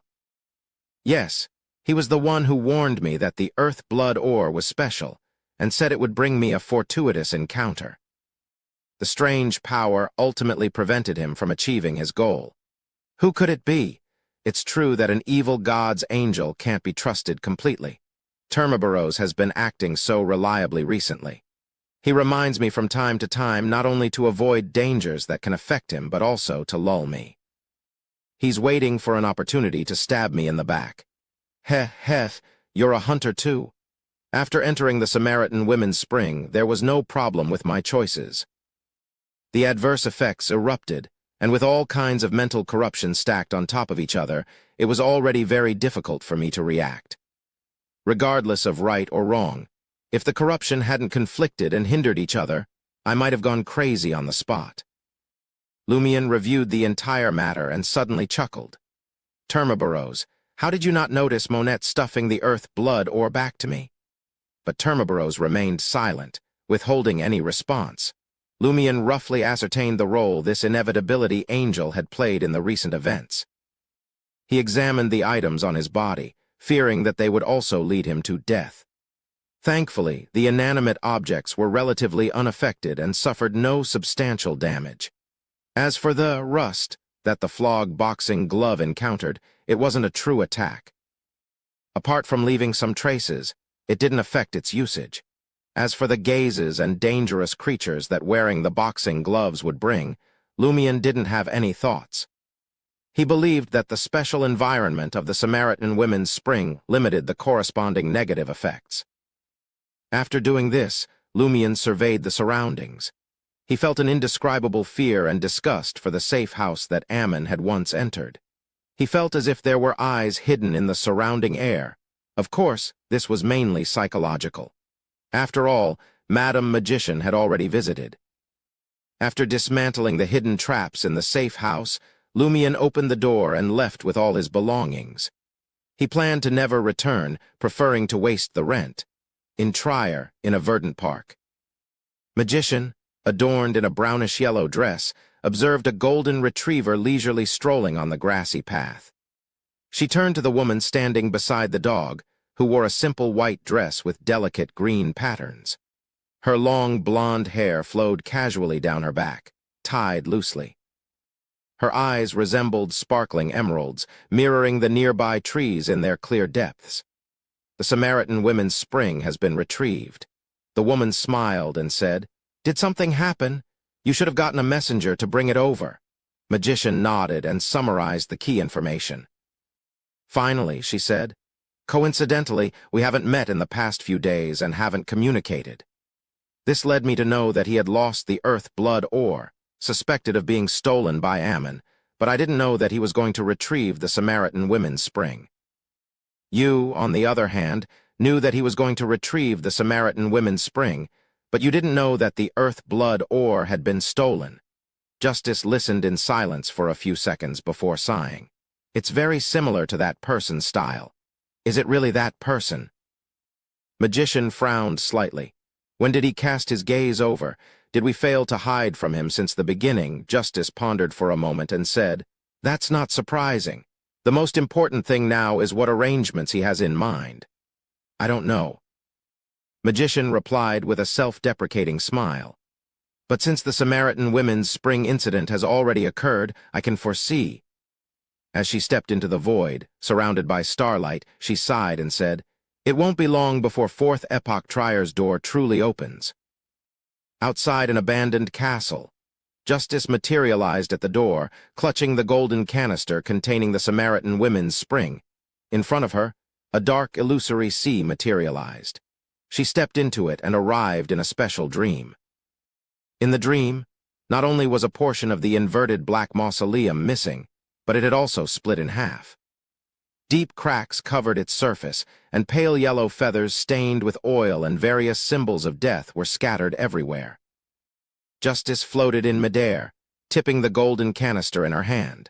Under her guidance, a portion of the Samaritan women's spring's water transformed into dark rain that gently sprinkled onto the ground. All the damage healed further, and the two halves of the mausoleum gradually closed in. Amidst this transformation, Justice stowed away the golden canister and gazed at the remaining Samaritan women's spring. She muttered to herself, 2 more rounds should suffice. On the second floor of Salle de Bal Brise, Lumion's bedroom. After taking a nap, he raised his right palm and realized that the bright red scar had faded significantly. It looked more like the marks left by compression. Lumion heaved a sigh of relief. That won't attract too much attention. His original plan was to wrap his right palm in a white bandage to prevent the boss and the others from spotting anything amiss. As for now, Lumion thought for a moment and wrapped the bandage around his left palm, which appeared normal. After completing this task, he eagerly awaited the compensation Madame Justice had mentioned. He wondered when it would arrive. He believed it wouldn't take more than a few days. Suddenly, Lumion turned his head and looked at the window in the alley behind him. Bang, bang, bang. There were knocks on the glass. Chapter 359. Malady God. Lumion glanced over and noticed Franca, clad in a blouse, patting the glass. He opened the window, a grin on his face, and asked, "Why didn't you use the front door? Don't you often resort to window-climbing antics?" Franca leaped into the room with grace, followed by Jenna. Jenna observed for a moment and pointed at Lumion's left palm. "Are you injured? Why is it bandaged?" Lumion chuckled. "I headed into the 4th level of the catacombs and crossed paths with a creature that seemed like an evil spirit. I had an intense battle with it and ended up with a few scratches." Franca examined Lumion's left palm, perplexed. "Really? The 4th level of the catacombs? Believe it or not, that's your choice," Lumion replied with a smile. Franca got the message and dropped the subject. Jenna, however, muttered under her breath, "I think it's a mix of truth and lies." Lumion chose to ignore Jenna's comment and asked, "Did something happen to you guys, too?" "That's right." Franca proceeded to recount their encounter in detail and produced a brass key. She eagerly suggested, "Should we try to divine which door this key opens? Whoever's offering a bounty of 50,000 Verl door must be loaded." Lumion scoffed. "You've got an adventurous spirit, all right. Of course, a matter this dark should be left to the purifiers for investigation. Besides, it involves some monks from the god of steam and machinery church descending into the abyss. You don't really want to explore the secret cave in the Deep Valley Quarry on your own, do you?" Franca admitted sheepishly. "To be honest, I'm tempted. The idea of extending life through machinery and giving life to machinery fascinates me, but my rationality keeps me in check." Jenna stayed silent, indicating that she had discussed this with Franca on the way. After sharing her delusions, Franca agreed to let Jenna find a way to hand over the key to the purifiers and report their encounter. She then turned to Jenna. "I plan to head to Rue des Fontaines. What about you?" Jenna had already made plans. She said to Lumion, "Didn't you ask me to find out where the factory owner lives? Well, I've followed him and gathered plenty of information. Now we can locate the families awaiting compensation and guide them into demanding what's rightfully theirs." Lumion replied with a smile. "I didn't ask you to do it. You wanted to." Franca acknowledged his response curtly before proceeding with her plan to visit Rue des Fontaines. In Quartier du Jardin Botanique, at the intersection of Rue Pasteur and Rue Evelyn.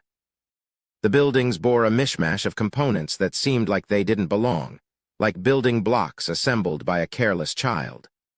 The place exuded an unsettling vibe, akin to a wild and unstable forest. Jenna pointed toward a woman crouched by the street, washing clothes, and said, "That's Madame Magana. Her husband also perished in that accident a few years ago." Madame Magana wore a worn-out grayish-white patched dress, her face marked by wrinkles that spoke of over 50 years of life. Lumion, having digested a bit more of the potion's effects after igniting the bottle of fiction, was in no rush. He replied, "You handle it." Jenna gazed silently at the gaunt, high-cheekboned Madame Magana. After a few seconds, she spoke, "Truth be told, I don't really like her." Curiosity piqued, Lumion asked, "Why's that?" Jenna let out a sigh and explained, "She's quite malicious. The kind of person who wishes ill upon her neighbor when she's going through a tough time. She does despicable things even when there's no gain for her. As you know, my mother was a theater actress and was somewhat literate. She used to work as a tutor for a middle-class family. It was a respectable job with good pay. But when Madame Magana found out about it, she followed my mother and discovered the family. She told the servants who were out running errands that my mother was moonlighting as a street girl, that she was immoral and skilled at seducing her male employer. Before long, my mother was fired. She had to settle for jobs as a cleaning lady, a dishwashing maid, or even working in a chemical plant. Madame Magana, illiterate as she is, had no chance of getting the job my mother lost because of her actions, but she seemed oddly pleased. Lumion nodded in understanding.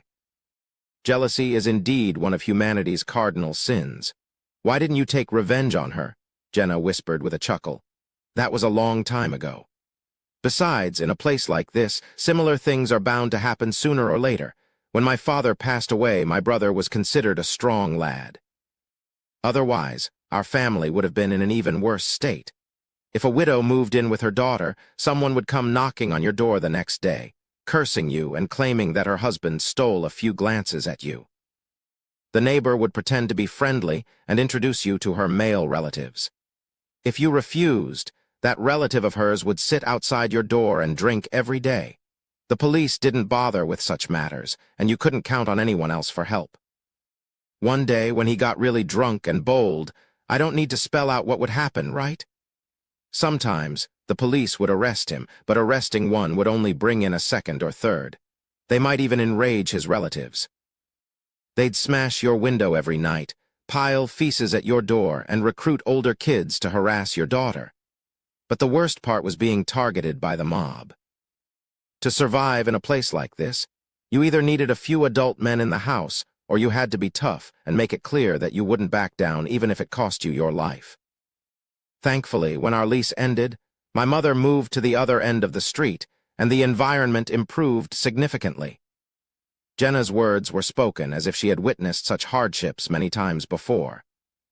While Lumian had faced his own share of difficulties, ones worse than Jenna's, he had never encountered anything like that. The conflicts and confrontations among wanderers were even more overt. It was a matter of either being beaten into submission, forcing others into submission, or hovering on the fringes like feral dogs, scavenging what remained of others. When he arrived in Cordu, his sister, a Beyonder, protected him, allowing him to play pranks without worry. The other villagers were mainly subjected to the Padre's family's bullying. He looked at Jenna, who was recounting her past, and asked thoughtfully, "Didn't you say that everyone around here is just trying to survive?" Jenna cursed, frustration evident in her gestures as she gestured toward the woman washing clothes not far away with her chin. "Damn it, that doesn't excuse their vileness. Take Madame Magana, for instance. She works 3 part-time jobs a day just to give her son a chance to escape this place. Heh. You might not believe it, but despite maliciously slandering my mother, she sometimes slips me a piece of bread when I'm hungry and waiting for my mother to come home."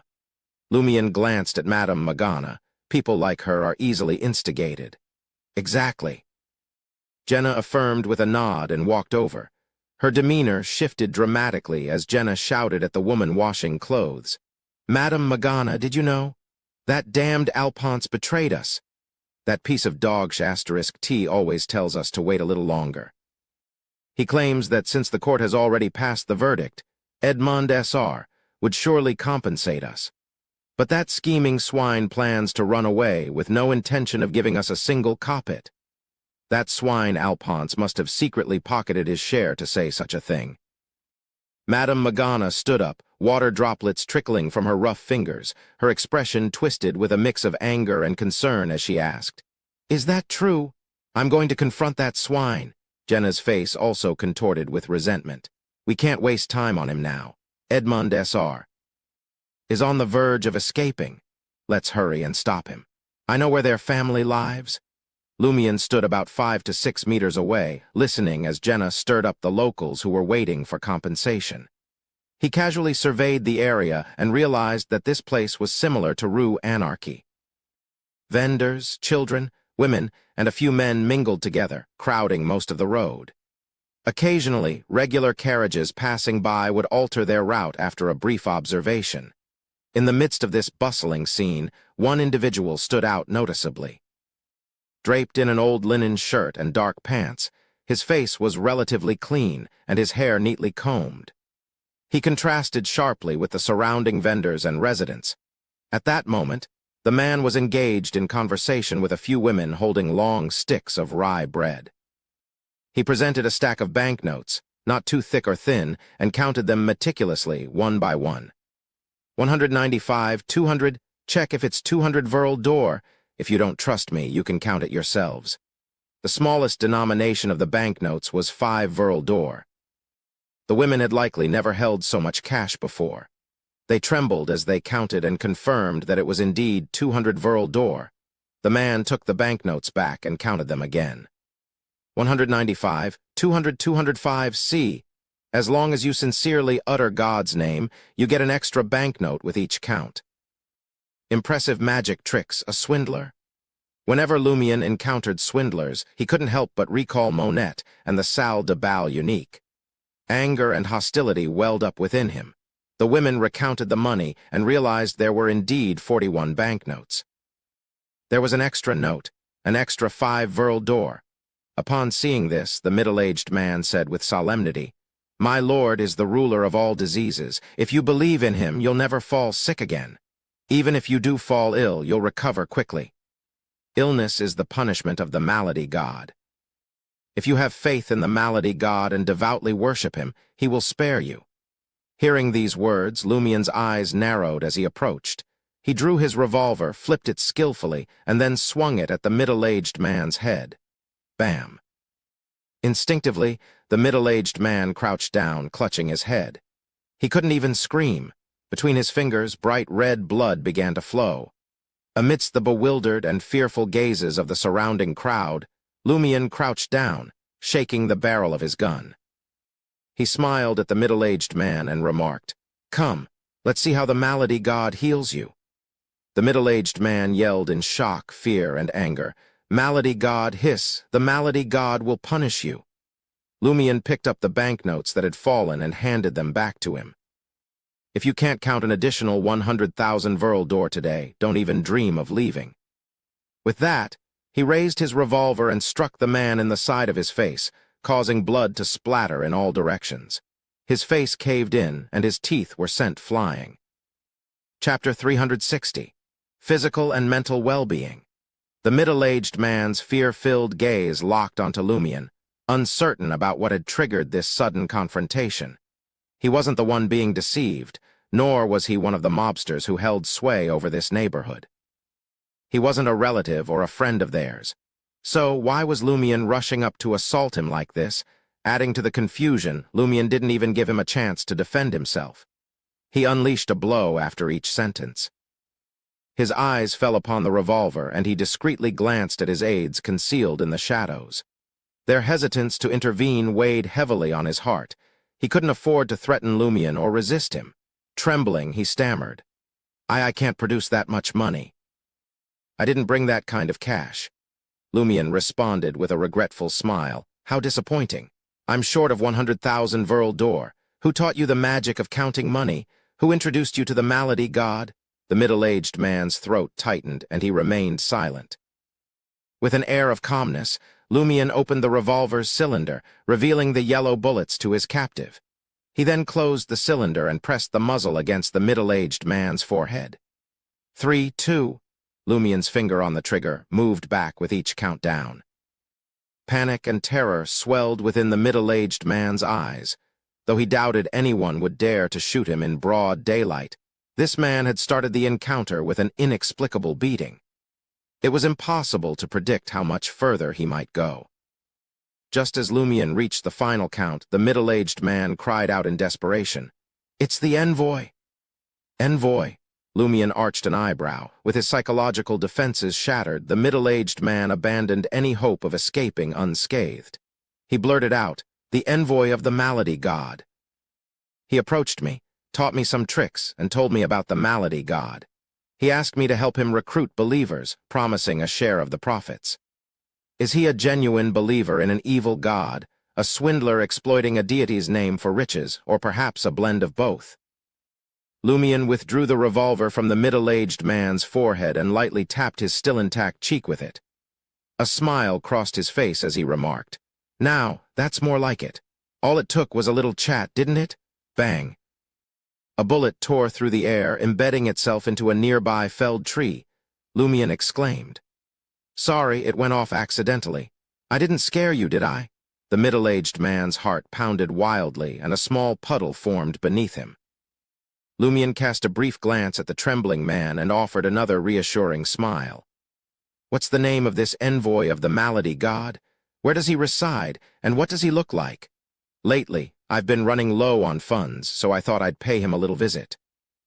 Inwardly, Lumion pondered. He didn't react to that little prank just now. He's not a bestowed. The middle-aged man vigorously shook his head. I don't know. Seeing Lumion raise the revolver once more, he hastily amended his response. All I can tell you is that he's tall and slender, with pale skin, almost as if he's chronically ill. His eyes are a grayish-blue shade, and he has black hair. It's short, like the haircut of a wealthy boss's secretary. He visits me once a week, but I have no clue how to track him down. Meanwhile, Jenna had joined Madame Magana and the others, her curiosity piqued by Lumion's actions. She stole a moment to cast a glance in his direction, wondering what her hunter companion had uncovered and what he was up to. However, the urgency of the situation prevented her from inquiring at that moment. Jenna had effectively instigated several individuals who had been long awaiting compensation. The more these wronged souls spoke, the fiercer their fury grew.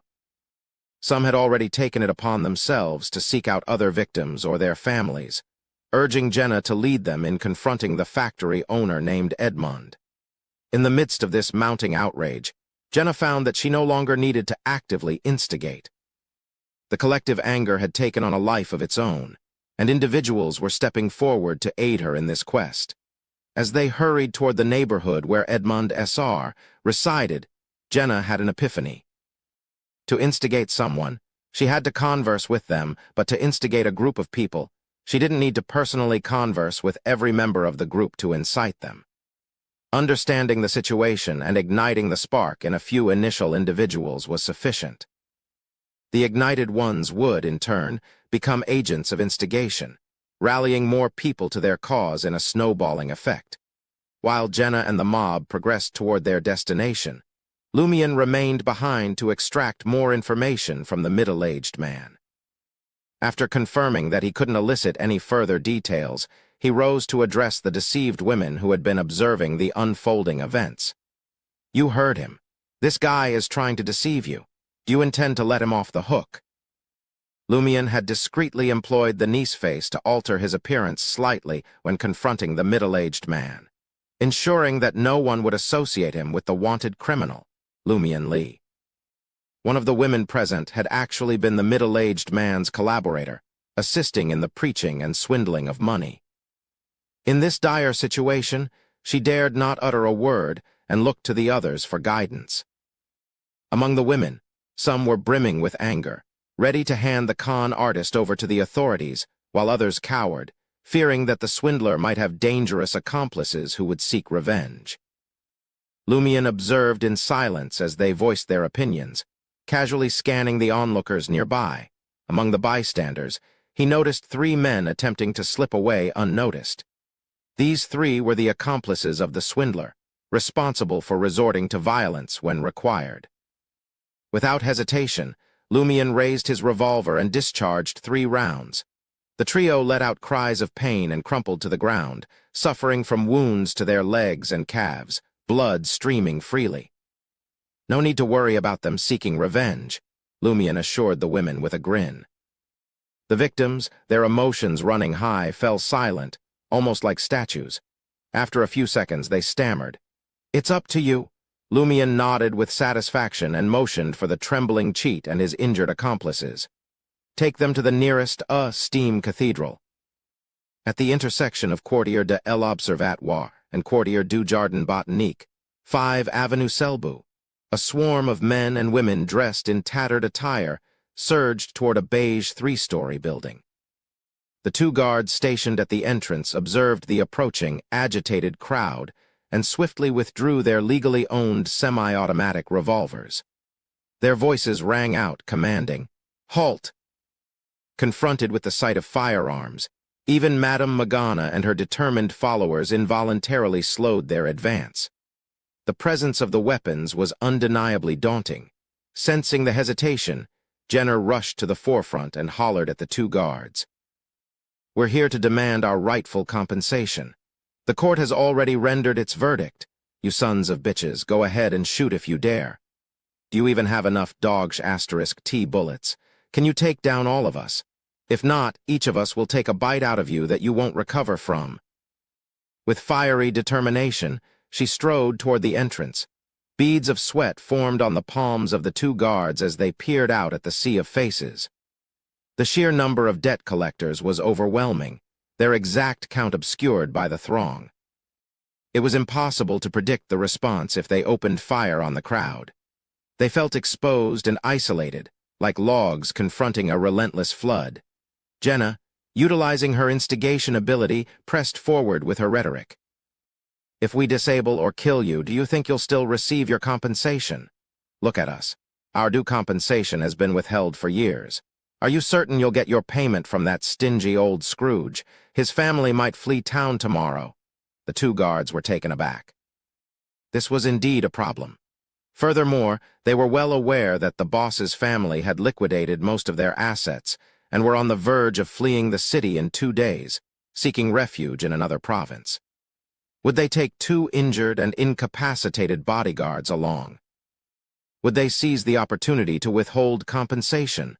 The harsh reality was laid bare before them. As the guards hesitated, Jenna had already reached the entrance, with the crowd of debt collectors close behind. Instinctively, one of the guards followed standard procedure, raising his right hand and firing a warning shot into the sky, attempting to deter the approaching horde. The other guard tried to subdue an elegant-looking young woman who appeared to lack substantial combat prowess. Jenner recoiled momentarily, grabbed hold of the guard's arm, and unceremoniously brought him crashing to the ground, causing his firearm to skid away. Spurred by the gunshot and Jenna's boldness, Madame Magana picked up the semi-automatic revolver. Although she wasn't familiar with its operation, her resolve surged, and she sprinted toward the entrance, cursing all the way. The remaining guard hesitated for a fleeting moment before relenting, opting not to open fire on the advancing crowd and instead allowing them to swarm into the house. Inside the living room, Edmund S.R. and his family, on the brink of departure, found themselves instantly encircled by Jenna's nearly 100-strong assembly of debt collectors. It was an impenetrable wall of humanity. Clutching a revolver, Edmund S.R. voiced his trepidation. "What do you intend to do? We're here for our money." Jenna seized the revolver from Madame Magana's trembling hands and leveled it at Edmund S.R. She declared, "Without the compensation we're owed, we won't survive. Let's find out who meets their end today." Edmund's hand trembled, as though he had contracted an incurable ailment. Outside a steam cathedral that bore a resemblance to a small factory, Lumion gave instructions to the woman assisting the injured swindler. "Take them to the Padre and have them explain the money-conjuring magic and their association with the malady god. If they refuse to talk, provide an account on their behalf." The women nodded solemnly and, with their black eye, guided the swindlers' group into the cathedral, a trail of blood marking their passage. Lumion holstered his revolver and observed silently from the doorway. He reflected with a touch of amusement. Madame Magician's suggestion is indeed on point. It's healthy both physically and mentally to let off some steam now and then. Of all things to believe in, they choose an evil god, and on top of that, they're swindlers. After a mere 2 minutes, Lumion casually strolled away, while the police officers hurriedly arrived on the scene. Lumion unexpectedly crossed paths with Jenna and the jubilant debt collectors outside 5 Avenue Selbu. "So quickly?" he inquired, surprise evident in his tone. Jenna pursed her lips. "I didn't anticipate it happening this swiftly either. I was prepared for someone to call the police and handle the situation accordingly. However, once we had Edmund S.R. and his family surrounded, and we issued our threats, he yielded and began paying according to the list. Damn it, his family's cash, gold, and other valuables added up to more than enough for our compensation. There's even a surplus, and that doesn't even account for his assets that haven't been liquidated yet. He delayed our compensation for so long," Lumion chuckled. "Giving always stings. Sometimes things seem complex, but when you truly commit to them, they become simple. And then there are situations that seem straightforward but turn out to be fraught with twists and turns that nearly cost you everything." His words carried the weight of experience. Jenna knew that Lumion needed gold, and the compensation she had received came in the form of various types of gold jewelry, which were collectively worth 3,000 Verl d'Or at their pure gold value. She offered, "Here, I'll sell these to you." Lumian fell briefly silent before responding. I'll withdraw the money from Salle de Balbrise. He only had banknotes and silver coins totaling just over 600 Verle d'Or on him. In the evening, Lumian found himself with some free time and leisurely returned to Auberge du Coq Doré. He descended to the basement bar and spotted Charlie, beer in hand, regaling a group of patrons with stories. Lumian grinned and declared, "Drinks are on me." Amidst the cheers of 20 to 30 people, Lumian added a playful twist. "Charlie's footing the bill." Charlie's expression froze. Lumian chuckled and shouted again, "And if he does a strip dance, I might even cover that too." Chapter 361. Farewell.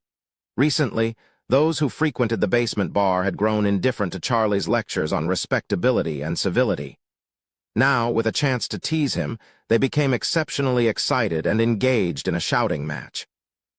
Dressed in a white shirt and an unbuttoned black vest, Charlie hesitated between buying drinks for nearly 30 people or performing a striptease.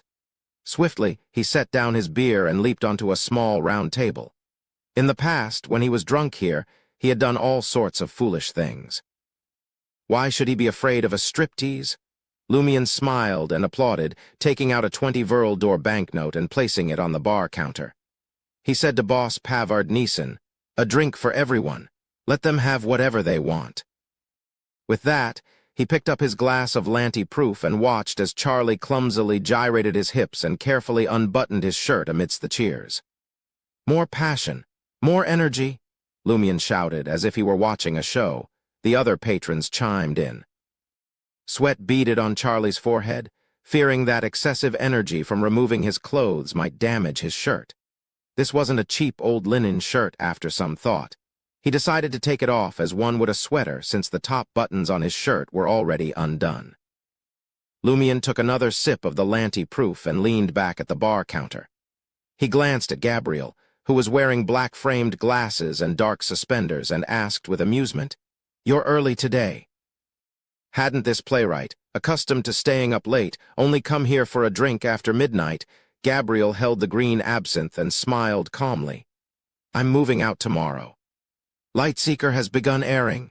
Lumian immediately had a guess. Gabriel ruffled his disheveled brown hair and smiled.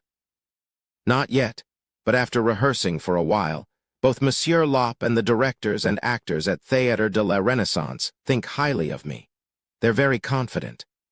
I won't have to worry about my living expenses even after moving to a more expensive place and spending the 1,000 Verle d'Or advance. As you know, I don't write trite stories for tabloids anymore." "Where are you planning to move to?" Lumian asked casually. Gabriel said with a yearning expression, "Rue Saint-Michel in Quartier 2, where many authors and painters find their haven. Not far away is the National Museum, the Trier Art Center, various galleries and sculptures of various forms." Quartier 2, also known as the Arts District or Financial District, was a blend of ancient charm and modern opulence, housing not only the artistic community, but also the financial heart of the city. It was home to major banks like the Ainz Central Bank and the Trier Bank, along with financial institutions, the Trier Stock Exchange and the Ainz Futures Market. Rue Saint-Michel, on the outskirts of this vibrant district, offered affordable rent, making it an attractive choice for artists and writers. Lumian couldn't resist recalling Auror's teasing about Rue Saint-Michel, and he playfully paraphrased it, poking fun at the struggling poets. "What a fantastic place. You might toss a brick and hit 3 authors and 2 painters, and let's not forget those poets who die without anyone noticing." Gabriel, slightly embarrassed, took a sip of his absinthe. However, that's indeed the most suitable place for artistic exchange and creativity. It's not like here, where it's relatively quiet only at night, but it's only relative. And the repulsive bedbugs. Gabriel suddenly remembered that the violent and elegant mob leader beside him was the current boss of Auberge du Coq Doré. He quickly shut his mouth. At that moment, Charlie completed his striptease act and donned his shirt once more. He skillfully navigated his way out of the crowd of patrons who had maliciously remarked on his physique and settled beside Lumian. He casually remarked, "I've been swamped lately. Haven't been around for a few days. As soon as I get home, I feel like collapsing into bed. You see, this is the drawback of being a decent bloke. Sigh, why in the world are they suddenly launching such a massive investigation into those wanted criminals from Cordu? Oh, you've become much smarter. Lumion, who was keen on improving his rhetoric, replied with a smile. What concern is Cordu's business to me, Seal Dubois? Having contracted the niece face from the human-faced manties, he wasn't particularly concerned about being recognized by the authorities. Seeing Lumion's self-assured demeanor, Charlie dropped the subject. He eagerly mentioned that a colleague had introduced him to a female teacher. Although she wasn't interested in him romantically, it marked another stride towards his quest for true dignity. They continued to enjoy their drinks until nearly midnight. Lumion and Gabriel, who was set to move the following day, bid Charlie farewell and ascended the stairs to the second floor. Gabriel's gaze fixated on the corridor wall, illuminated solely by a gas wall lamp and adorned with newspapers and faded pink paper. Suddenly, he let out a heartfelt sigh. It's only when I'm on the verge of leaving that I realize there's something worth reminiscing about here. When I first moved in, I thought it wouldn't be long before I'd escape this dump. Well, this wretched motel, with my talents. Who would have guessed I'd end up staying here for 10 whole months? Even if I move to Rue St. Mitchell, I'll often think of that cozy little bar downstairs. I'll reminisce about the absinthe that could both sober me up and make me intoxicated, the pungent smell of sulfur, those pesky bedbugs, and the people who brought light to my darkness. Miss Seraphine, Charlie, and to you. As Gabriel spoke, he paused, extending his hand to touch the crack in the wall where a fallen newspaper had revealed it. Lumion couldn't resist a playful jab. Do you authors enjoy launching into spontaneous soliloquies and lengthy speeches? Gabriel chuckled sheepishly and replied, I don't know about other authors, but I do find myself doing it occasionally. I've called this place home for nearly a year, and I've witnessed numerous tenants abruptly vanish, leave in haste, or succumb to the pain of life. Yet the very next day, or maybe just an hour later, new tenants move into the very rooms left behind by those chasing prosperity and dreams in Trier. Most of them fail and fade away like dust, but waves of people keep coming. Perhaps one or two among them will actually succeed. This is the wellspring of inspiration for the Lightseeker script. You're the one who succeeded. Lumion couldn't help but recall Madame Mitchell, who had tragically ended her life while singing in the capital of joy, Forever Trier, a memory that left him with no capacity for mocking Gabriel. Hope. Gabriel's face lit up with anticipation. He took another step toward the second floor, as if driven to continue ascending. Where are you going? Lumion could guess the answer, yet he asked politely. Gabriel motioned upstairs. To bid farewell to Miss Seraphine and express my gratitude for her unwavering support. Lumion couldn't resist a sly smile, pursing his lips and letting out a playful whistle. Have a romantic night? I am not, Gabriel instinctively protested. Lumion turned and headed towards room 207, waving his hand dismissively. Can't a person have a romantic night all to themselves? Gabriel was speechless. After witnessing Seal's entrance into the room, Gabriel cleared his throat and continued his ascent to the third floor. As he climbed, memories flooded his mind. The initial encounter with the human model, Seraphine, their first conversation about his creation, and the first words of encouragement. He understood that human modeling was a meagerly compensated profession. Even the most popular male models barely received 80 to 90 Vrldor a month. Ordinary models scraped by on 60 to 70, equivalent to the earnings of an apprentice motel attendant. Female models fared even worse, with a meager 40 Vrldor, forcing them to take on part-time work. No one chose to expose their bodies as artists' models out of laziness or greed for pleasure. Seraphine was no exception. She endured the criticism to earn more money and improve her circumstances. Gabriel halted outside room 309 and rapped gently on the door. Please come in. Seraphine's somewhat hollow voice responded. Gabriel pushed the door open and found Seraphine standing by the wooden table near the window. Her lake blue dress had slipped from her form and lay in a heap on the floor. In the crimson moonlight, Seraphine's brown eyes flickered, and her brown hair cascaded down her back. Her fair body bore the imprint of human faces. Some were stunning, some sinister, some handsome, and some wicked. They all fixed their gaze on Gabriel simultaneously. Gabriel nearly let out a startled cry. "What's the matter?" Seraphine's voice, tinged with detachment, rang out once more. Gabriel shook off his stupor and realized that the faces were nothing more than lifelike oil paintings. The canvas was Seraphine's body. Remembering that she was a human model, Gabriel refrained from probing further. He exhaled and expressed, "I'm moving out tomorrow. Thank you for your encouragement these past few months." As soon as he finished speaking, Seraphine extended her right hand, her eyes distant. Gabriel couldn't resist complying.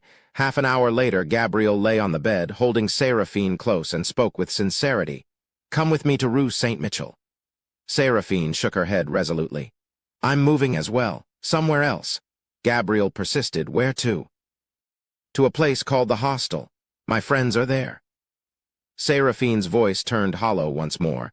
Gabriel made several attempts to convince her, but the human model remained steadfast. He had no choice but to leave disheartened.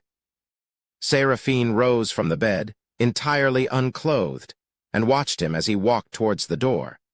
In that instant, the crimson moon was veiled, plunging the room into an unnatural darkness. The oil-painted faces on Seraphine's body suddenly appeared to come alive, their mouths opening as Gabriel retreated. Eventually, tranquility returned, and Gabriel respectfully closed the door. The following morning, Lumian stuck to his routine, going for a run, practicing his boxing, and hunting for breakfast in his customary fashion. Upon his return to the Auberge du Coq Doré, he noticed that Gabriel's neighboring room was already open. There was no sign of Gabriel, nor any trace of luggage. Intrigued, Lumian made his way to the third floor and discovered that room 309 was in the same state. He clicked his tongue and returned to room 207 with a wry smile. Before long, the doll messenger made an appearance, tossing a neatly folded letter and a silver mask onto the wooden table. "Madam Justice's reward has arrived." Lumian's delight was palpable. Chapter 362. Lie. Lumian hesitated briefly before touching the silver mask. He carefully opened the letter and began to read the elegant handwriting, which was quite different from Madam Magician's. "This is the promised reward. Lie. It allows you to truly transform your appearance, adjusting your form within a certain range and altering your height. At the same time, it grants you the ability to use flame controlling and damage transfer like a magician. You'll also have an enhanced sense of danger, as well as improved balance and agility. It can change its appearance at will. It can become anything you desire. But when you wear it, your emotions will be amplified. You must learn to control yourself, or there will be significant problems. Also, remember, don't lose yourself in Lie. It's actually portable without any negative effects."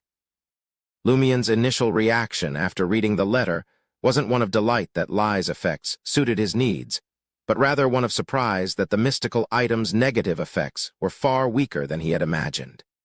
It only amplified one's emotions when worn.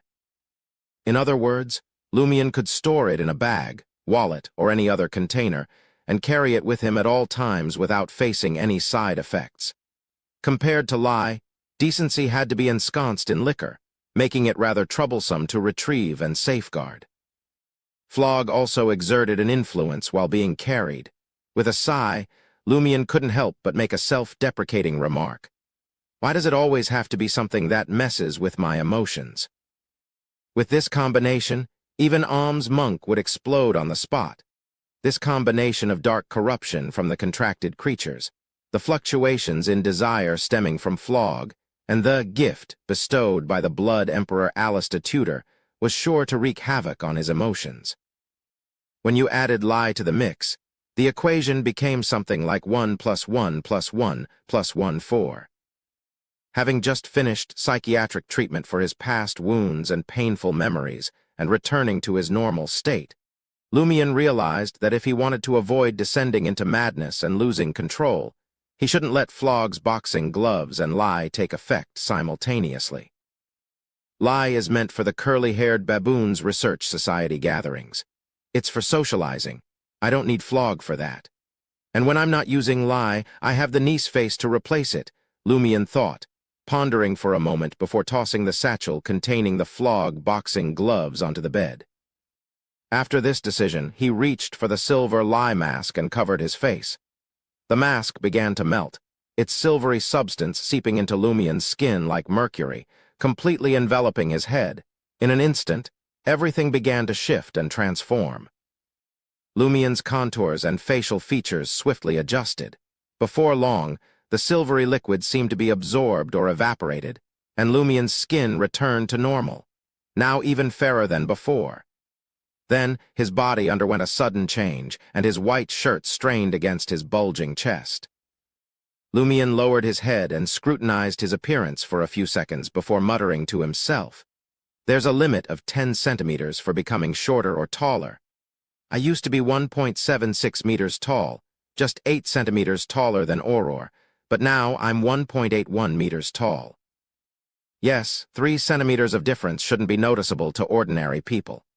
Besides, it is quite normal for both men and women to use special shoes to appear taller. I can even imitate voices. That's all part of the true transformation of one's appearance." With his loose pants and a snug shirt, Lumion left room 207 and entered the washroom, casting his gaze at the mirror. A beautiful woman stared back at him in the mirror.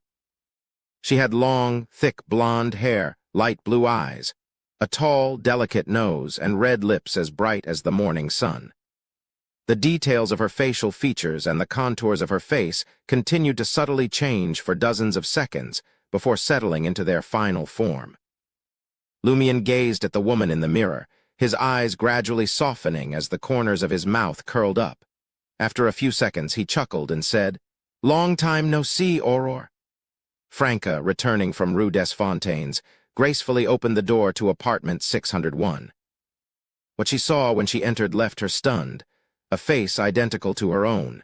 This person had a flaxen ponytail, bright, smiling, lake-colored eyes, brown eyebrows that reached her temples, and thin, red lips. Franca's tension was palpable as she blurted out, "Who are you? Why are you impersonating me?" The doppelganger also pointed at her and said, "Who are you? Why are you impersonating me?" In exasperation, Franca laughed and secretly wrapped the spider silk she released around the impostor. In an instant, crimson flames erupted, igniting the invisible threads around them. Franca immediately understood the truth. She pointed at the fake Franca and said, "You six-eared macaque, how dare you impersonate me?" The fake Franca's face squirmed as she transformed back into Lumion. His body grew taller. After removing the lie earring, Lumion asked curiously, "What's a six-eared macaque?" Franca hesitated for a moment, debating whether to keep it a secret, but then she realized that Lumion already knew everything he needed to know. There was no need to hide such trivial details, she replied. "Back home, there are many myths and legends for your sister and me. The six-eared macaque is one of them. It can hear all your secrets and become identical to you." Without waiting for Lumion's response, Franca asked excitedly, "Did you acquire a mystical item that can alter your appearance and figure?" Lumion raised his left hand, wrapped in a few white bandages, and replied, "Can't you see I'm injured? I accepted Madame Justice's commission and helped her retrieve an object from the 4th level of the catacombs. This is the reward. Lie." As he spoke, Lumion flicked the earring-shaped mystical item with his right hand. "Is that so?" Franca had suspected that Lumion's visit to the catacombs was likely arranged by the Tarot Club, so she hadn't inquired further in front of Jenna. Curious, she asked, "What was the object?" Lumion pondered for a moment and realized that neither Madame Magician, Madame Justice, nor Madame Hella had asked him to keep it a secret. Hence, he replied, "The spring water of the Samaritan Women's Spring." "Is there really a Samaritan Women's Spring?" Franca was astonished. She had read Trier's mysticism magazines and heard rumors about the Samaritan Women's Spring. She even went to the catacombs to find the one named by the administrators, but found nothing magical. "Yes," Lumion confirmed after some thought. "It's deep in the catacombs and has something to do with 4th Epoch Trier." Franca's eyes sparkled as she inquired, "Is it magical?" Lumion glanced at her. "It's magical, but it's only for Beyonders of the Corpse Collector, Warrior, and Sleepless Pathways. If you want to give it a try, there's only one outcome. You'll forget who you were and the home you keep talking about. From then on, you'll become a true trier demoness." Franca shuddered and subconsciously shook her head. What's the difference between that and being dead? She stopped asking about the Samaritan Women's Spring and said excitedly, "Can you transform into Muggle? Let me take a look." Lumion gazed at Franca for a few seconds before finally donning the silver-white earring again.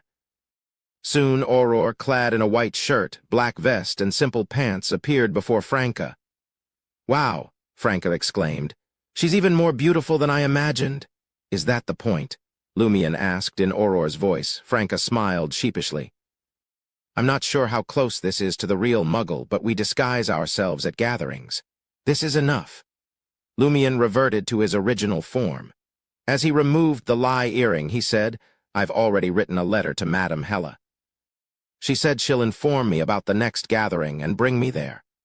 Franca averted her gaze in disappointment. "Then there's no need for me to worry.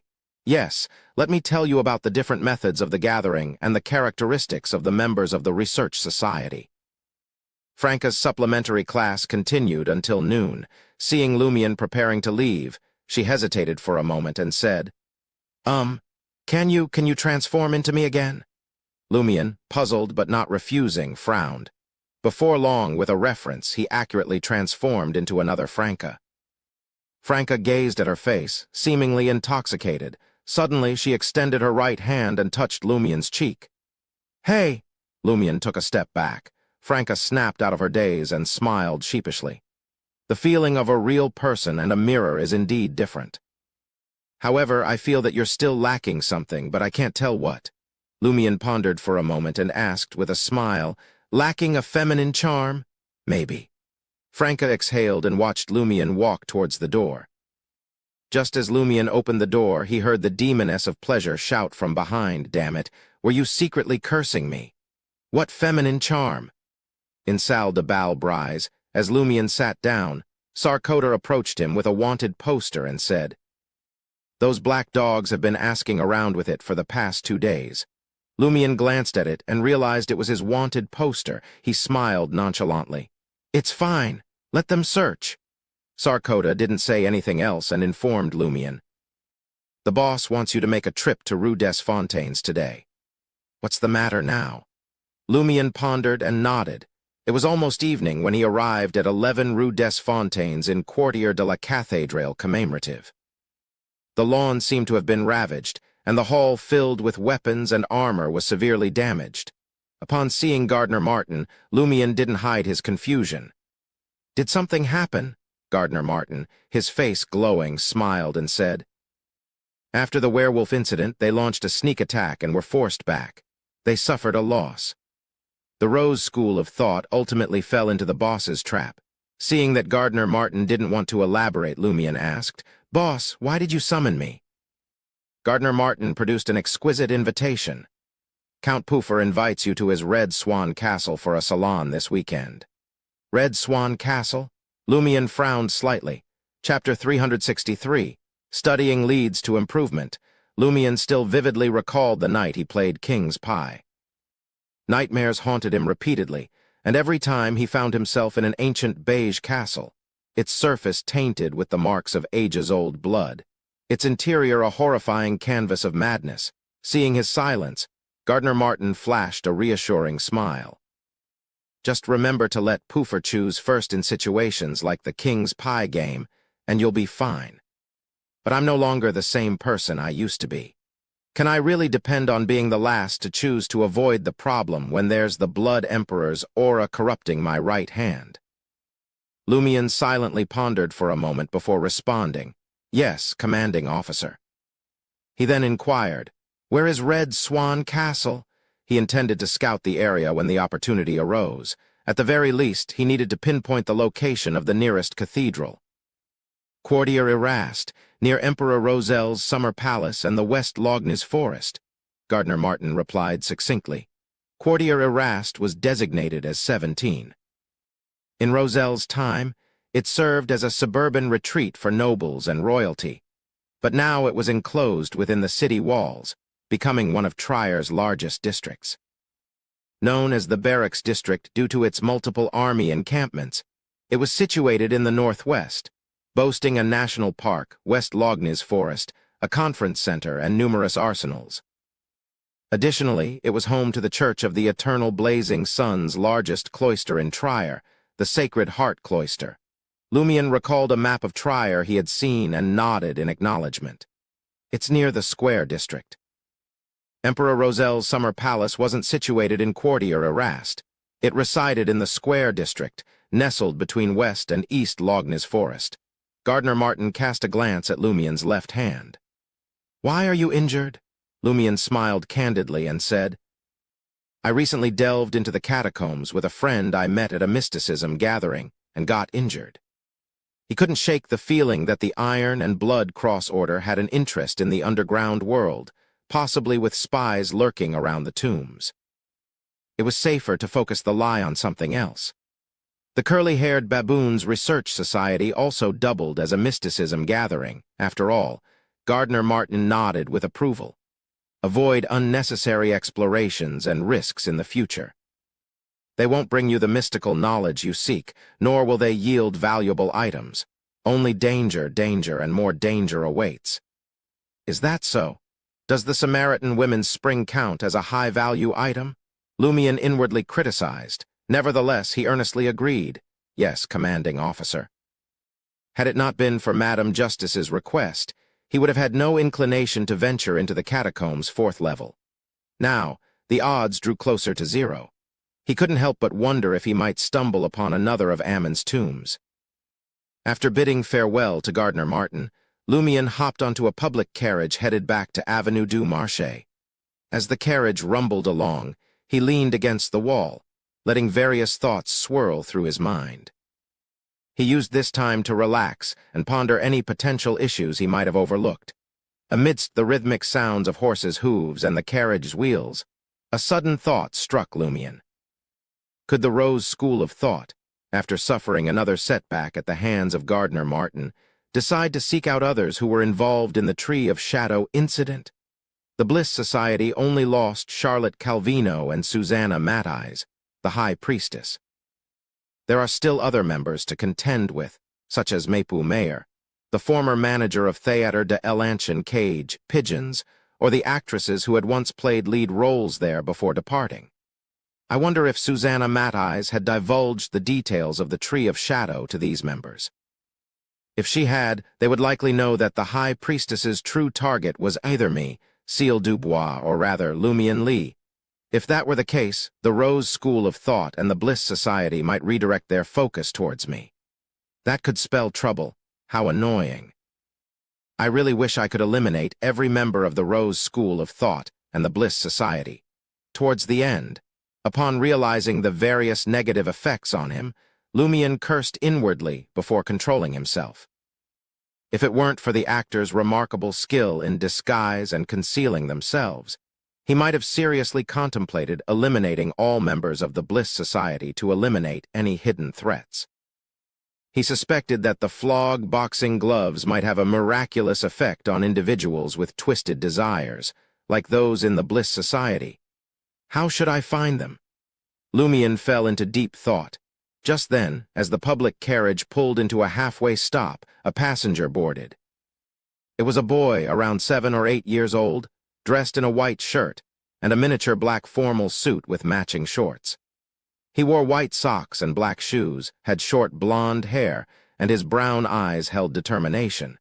His chubby cheeks suggested he still had traces of baby fat. "Oh, isn't this Baron Brignice's godson, Ludwig?"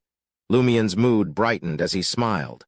Almost simultaneously, Ludwig noticed him and his expression turned to panic. He swiftly attempted to disembark from the carriage.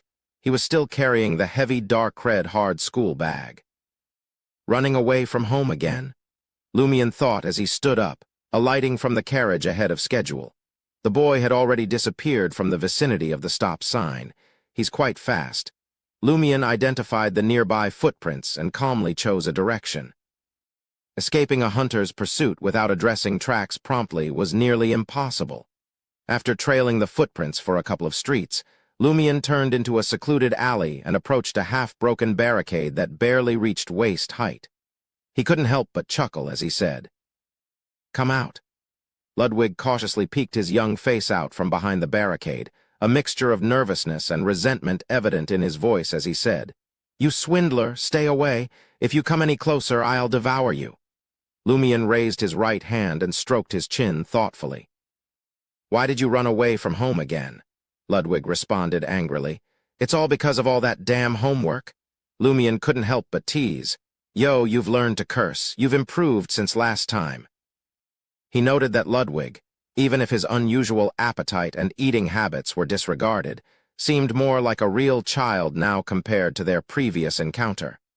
With this in mind, Lumion concluded, "This proves that studying is still useful." Ludwig was momentarily taken aback and seemed to forget to retort. Lumion sized him up and said sincerely, "You weren't born with a high IQ. In a way, you're relatively less intelligent. But if you don't study, do your homework regularly, and occasionally take exams to gradually improve your thinking abilities, I can guarantee that someone like me could easily deceive you the moment you step outside, and you wouldn't even realize how you fell for it." Ludwig muttered to himself in a daze, "Did I really improve? Is studying, doing homework, and taking exams really useful? You're not born stupid, are you? Is your brain damaged? You believed me just like that. I can't even imagine what would happen to you if you were thrown at the Salle de Bal Unique's entrance." As Lumion muttered inwardly, his smile remained unwavering. "That's right. If you find it too burdensome, talk to Brignies about reducing the amount of homework. There's no need to run away from home. Giving up on studying will only make you more foolish." At that moment, Lumion had a single prevailing thought. It is better to keep such abnormal and brainless humans or humanoid creatures under the supervision of the Orthodox Church. However, wouldn't the Church of the God of Knowledge and Wisdom be too arrogant to think that Baron Brignies could control a fellow who ate everything he saw? He has already escaped twice.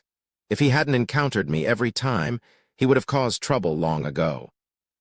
Ludwig fell silent for a few seconds before he spoke up. "Will you negotiate for me?" Lumion didn't hesitate in his response. "No problem." Negotiating was something he was quite experienced in, especially when dealing with his sister. "Then I'll trust you again." Ludwig hesitated for a moment before making up his mind. He then flipped over the dilapidated barricade. "Don't say that. It'll only make me feel like scamming you again," Lumion muttered and led Ludwig to the nearest public carriage stop. On the way, he glanced at the boy's filthy clothes and said, "Did you bring a change of clothes?" "No." Ludwig shook his head, running away from home without any spare clothes. Lumion asked in amusement, "So what's in your bag? Food?" Again, Ludwig shook his head, displaying a rather obedient attitude. "It's not food or clothes." Lumion cast a puzzled glance at the dark red hard school bag. "It can't be filled with books and papers, can it?" "No, either." Ludwig suddenly shut his mouth. "What could it be?" Lumion narrowed his eyes. At that moment, Ludwig asked innocently, "Is there anything to eat?" "No, we'll eat when we return to Avenue du Marché," Lumion replied mercilessly. "What a joke. With your appetite, why would I use my own money to treat you?" Disappointed, Ludwig let out a sigh and began sucking his finger, as if he wanted to take a bite out of it. Fortunately, their destination, Avenue du Marché, wasn't too far away. After another stop, they arrived, and Lumion spotted Baron Brignies waiting at the entrance of the usury company. The gentleman visibly relaxed upon seeing Ludwig. "This can't go on." Lumion interjected before the other party could speak. "Do you think I'll keep running into him every time? Reduce his homework by half." Baron Brignies weighed the options for a moment. "Okay," Ludwig interjected in a hushed tone, "and add another dessert meal." With the godfather and godchild relationship seemingly back to normal, Lumion bid them farewell and couldn't help but wonder, why did the Church of the God of Knowledge and Wisdom send such an abnormal child to try her? In the Hill District, in Deep Valley Town, in front of an old grayish-white house with only 2 floors, Valentine and Imre, now in possession of the brass key obtained from Celia Bello, stood behind the Deacon Angoulême with serious expressions. According to the feedback from a sealed artifact, the brass key left behind by the mysterious entrustee of the gatekeeper's disappearance pointed to this very building. Chapter 364. Red House. The door to the grayish-white old house creaked open, needing no key to grant access. Inside, chaos reigned with assorted items strewn about as if someone had burglarized the place. Valentine surveyed the disarray and remarked, "Someone's made off with valuable items from here." His gaze fell upon the open and empty doors to the first-floor rooms, evidence of heavy boxes that once occupied the space. "We're too late.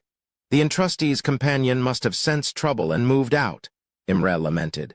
The purifiers fanned out, scouring the cramped area for clues. Before long, Angoulême discovered a handful of white papers scattered near the stairwell's edge. He carefully examined them in the sunlight. Taking a pencil from his pocket, he began to gently shade one of the papers. Gradually, faint marks emerged, forming a few legible words. Albert Goncourt, underground, riot, time. Albert Goncourt. Imre glanced at the paper in the deacon's hand and couldn't help but frown. Albert Goncourt had been the mastermind behind the Trier uprising 6 years ago, a leader of the Carbonari, a prominent anti-government militant faction. Angoulême remained silent, urging his team to press on with their investigation. After thoroughly searching both the first and second floors, they descended into the cellar. At the far end stood a black iron door, its brass lock gleaming in the dim light. Angoulême patted the grayish-white humanoid machine by his side and inserted the brass key he had obtained from Celia Bello into its palm. Immediately after, Angoulême adjusted a few knobs on the mechanical contraption. From the high-energy pyrokinetic backpack on the robot's back, a billowing white mist erupted. Steadily, it pushed the rigid machine forward, guiding the brass key into the lock at the correct height. Watching this spectacle, Imre couldn't help but sigh. "Deacon, among the Inquisition? No, the entire church? You're truly the most fond of mechanical creations." Angoulême glanced at his usually laid-back subordinate and replied, "I don't discriminate whether it's a product of the Church of the God of Steam and Machinery or not. I only care about its utility. When a robot malfunctions, we can fix or replace it. If a person breaks down, I'll be dealing with compensation claims and grieving friends and families." The purifiers recognized the deacon's protective tone and turned their attention to the grayish-white humanoid machine with a smile. Currently, it could only be used to move things and hammer nails. It could barely walk and run. It couldn't do any intricate or brain-intensive operations, and it didn't last long enough. Otherwise, it would have saved them a lot of trouble. With a mechanical click, the robot turned the brass key and the heavy iron door swung open. A thin fog billowed from within, distorting the door and revealing ethereal faces, etched in the mist, contorted with hatred and pain. The faces were formed by white fog, filled with hatred and pain. They clawed and cursed at the mechanical creation opening the door, but it remained impassive. Rays of brilliant sunlight descended one after another, swiftly clearing the fog behind the black iron door. As the fog dissipated, Valentine and the others saw what was there. It was a small altar, made of grayish-black stones, rising only halfway up. Angoulême, after repeated confirmations that the area was safe, guided the robot inside. He observed a shallow, narrow groove on top of the grayish-black altar, suggesting that something had once been embedded there but was now gone. "A ring," Angoulême mused in a hushed tone. In the market district, at 3 Rue des Blouses Blanches, at the entrance of apartment 601. Franca sported an exquisite shirt adorned with lace flowers at the collar and cuffs, paired with her beloved beige breeches under the sunlight. Her slippers completed the ensemble as she gazed at Lumion. Franca questioned, "Why are you here again?" Not wasting any time for his response, she raised her hand and quipped, "If you transform into Muggle, you're more than welcome." Lumion pushed his way into the room and scanned his surroundings. "I need to discuss something with you." "What's the matter now?" Franca, visibly apprehensive, inquired. "Can't you wait patiently for the gathering next week?" Lumion chuckled. How about a trip to Trocadero, specifically the Red House Cafe? The Red House Cafe known for hosting women's orgies, Franca asked in surprise. Oh, you remembered it immediately. You must have been thinking about it a lot, right? Lumian replied with a smile, yes. Franca shook her head. Forget it, forget it. Fantasizing about it is enough. No need to actually go. It would be too indulgent. I must maintain control, resist desires, and avoid complete indulgence. Then, she scrutinized Lumian and remarked critically, Don't tell me you intend to use lie and transfiguration to disguise yourself as a woman and infiltrate the orgy for first-hand experience? Lumian mocked.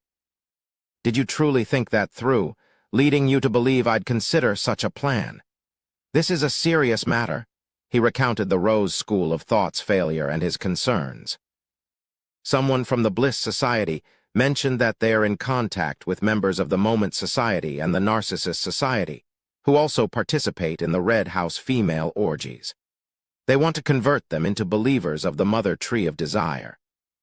If we follow this trail, we might uncover the core members of the Bliss Society, or at least eliminate Mapu Mayer and those who were aware of Susanna Mattise's rough plan. Franca nodded slightly and said, Moreover, we can't entrust this to official Beyonders. If they extract any information, your cover could be blown. With a resolute expression, she declared, Since it's a serious matter, we have to be there. Then, with enthusiasm, she asked, When are you planning to go? Do you know the party's time and the conditions for an invitation? That's today's objective. Visit the Red House Cafe, enjoy coffee for an hour or two while subtly displaying your feminine charm. See if you attract the attention of potential contacts among the homosexuals, or identify any women who might be orgy participants. Initiate conversations and establish connections to gather further intelligence. Lumian understood the importance of a methodical approach, especially in delicate situations like this one. Franca nodded heavily. No problem. Lumian produced lie in the shape of a silver necklace and handed it to Franca. Use this to alter your hair, eyes, and facial features. You can't appear in your true form. What if Mapu Mayer is lurking? He'd recognize you as the current boss of Theater de Elanchen Cage Pigeons in an instant. As soon as Franca finished donning lie, she said eagerly, Let's go now. Lumian's lips curled up. I forgot to mention that this mystical item amplifies the wearer's emotions. Franca was taken aback. No wonder I've been feeling so anxious, Lumian added with a smile. Emotions that weren't there before won't be amplified. Franca, clenching her teeth, retorted, Well, my desire to punch you has definitely been amplified. Lumian ceased his mockery and began to earnestly explain the functions and precautions of lie. Franca walked to the full-body mirror and observed her hair rapidly turning black, her pupils turning dark brown, her skin becoming more delicate, and her lines softer. Compared to her flamboyant beauty, she now appeared more composed and mature. Her facial features leaned towards elegance, giving her an indescribable charm. Gazing at her altered reflection in the mirror, Franca remained silent for a prolonged moment. It doesn't resemble your true appearance, but it's still beautiful and charming, Lumian complimented objectively. He wanted to say that she had the charm of a demoness, but he chose not to agitate Franca. Franca snapped out of her daze and silently changed into non-red boots before walking towards the door. Upon entering the corridor, she snapped out of her daze and glanced at Lumian beside her. If you're giving me lie, how do you plan to disguise yourself as a woman? Are you relying on the transformation illusion? Lumian replied with a hint of amusement. Who says I'm masquerading as a woman? He led Franca to a new safe house on Rue du Rossignol, retrieved a brownish-yellow ritualistic dog skin and wrapped it around himself.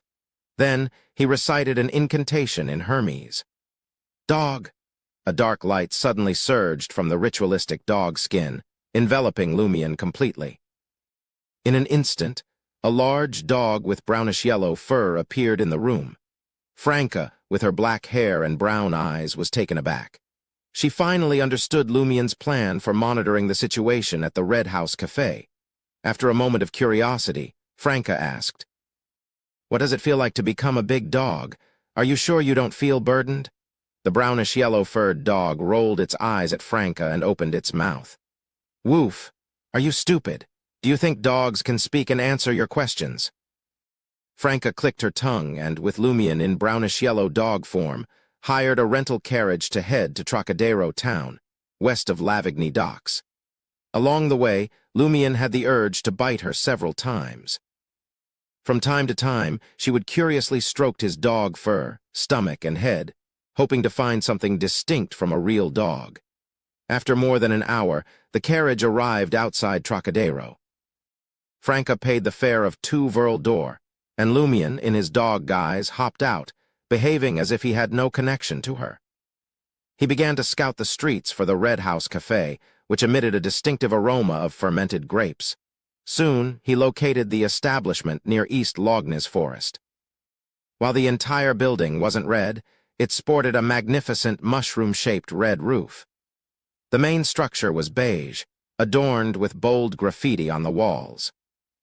Lumion settled near the café's entrance, lying down quietly, and watched as Franca, transformed into a black-haired beauty, entered the establishment.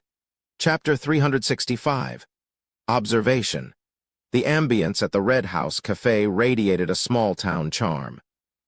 Enamel-ware utensils, wooden-framed decorative paintings, checkered tablecloths, and exposed ceiling beams gave it a simple yet elegant vibe, a striking contrast to its vibrant and trendy exterior. Franca, seated by the window, ordered a cup of fragrant Intis coffee and basked in the sunlight. With a casual glance around, she observed the clientele and waitstaff. Most of them were women, particularly the waitresses, and their attire and graceful movements indicated specialized training. Only 2 men, seemingly foreign wine merchants, sat across from each other, discussing the impact of this year's abundant rain and sunlight on grape quality. Among the 3 female patrons, one was a local elderly woman with gray hair, dressed modestly, occasionally greeting passers-by. Another was in her 30s, wearing a veiled black hat and a blue corset dress, her features fairly ordinary. The third, a striking beauty with delicate eyebrows, had naturally cascading brown hair in wavy curls, dressed simply, and exuded a calm demeanor. Apart from the local elderly lady, the other 2 might be participants in the orgies. Franca turned her attention away, thinking that the first floor, with a dozen or so tables, didn't seem like the place for such private affairs. Her guess was that it might be happening in the basement or on an upper floor closer to the distinctive red mushroom roof. From Franca's vantage point, she had a clear view of the café's entrance. Lumion, in his brownish-yellow dog form, lay there quietly, soaking up the sun and keeping a close eye on everyone entering and exiting the Red House Café, as well as the patrons and waitresses inside. No one paid much attention to the wild dog by the roadside, except for a few stray dogs that passed by. One of them bared its teeth at Lumion, who occupied his usual spot, and growled menacingly. Lumion felt somewhat helpless. Could he really engage in a dogfight in his current form? This wasn't a significant concern for him, but what mattered was that the animal creation spell had sealed most of his Beyonder powers, reducing his strength to that of a dog. Of course, given his size as a large dog, intimidating smaller canines was a breeze. However, the dog growling at him was also quite substantial, albeit on the thin side. Fight! Fight! Franca couldn't contain her excitement as she watched the scene unfold through the window. She had no intention of intervening. It was a rare opportunity to witness Lumion in such an awkward situation.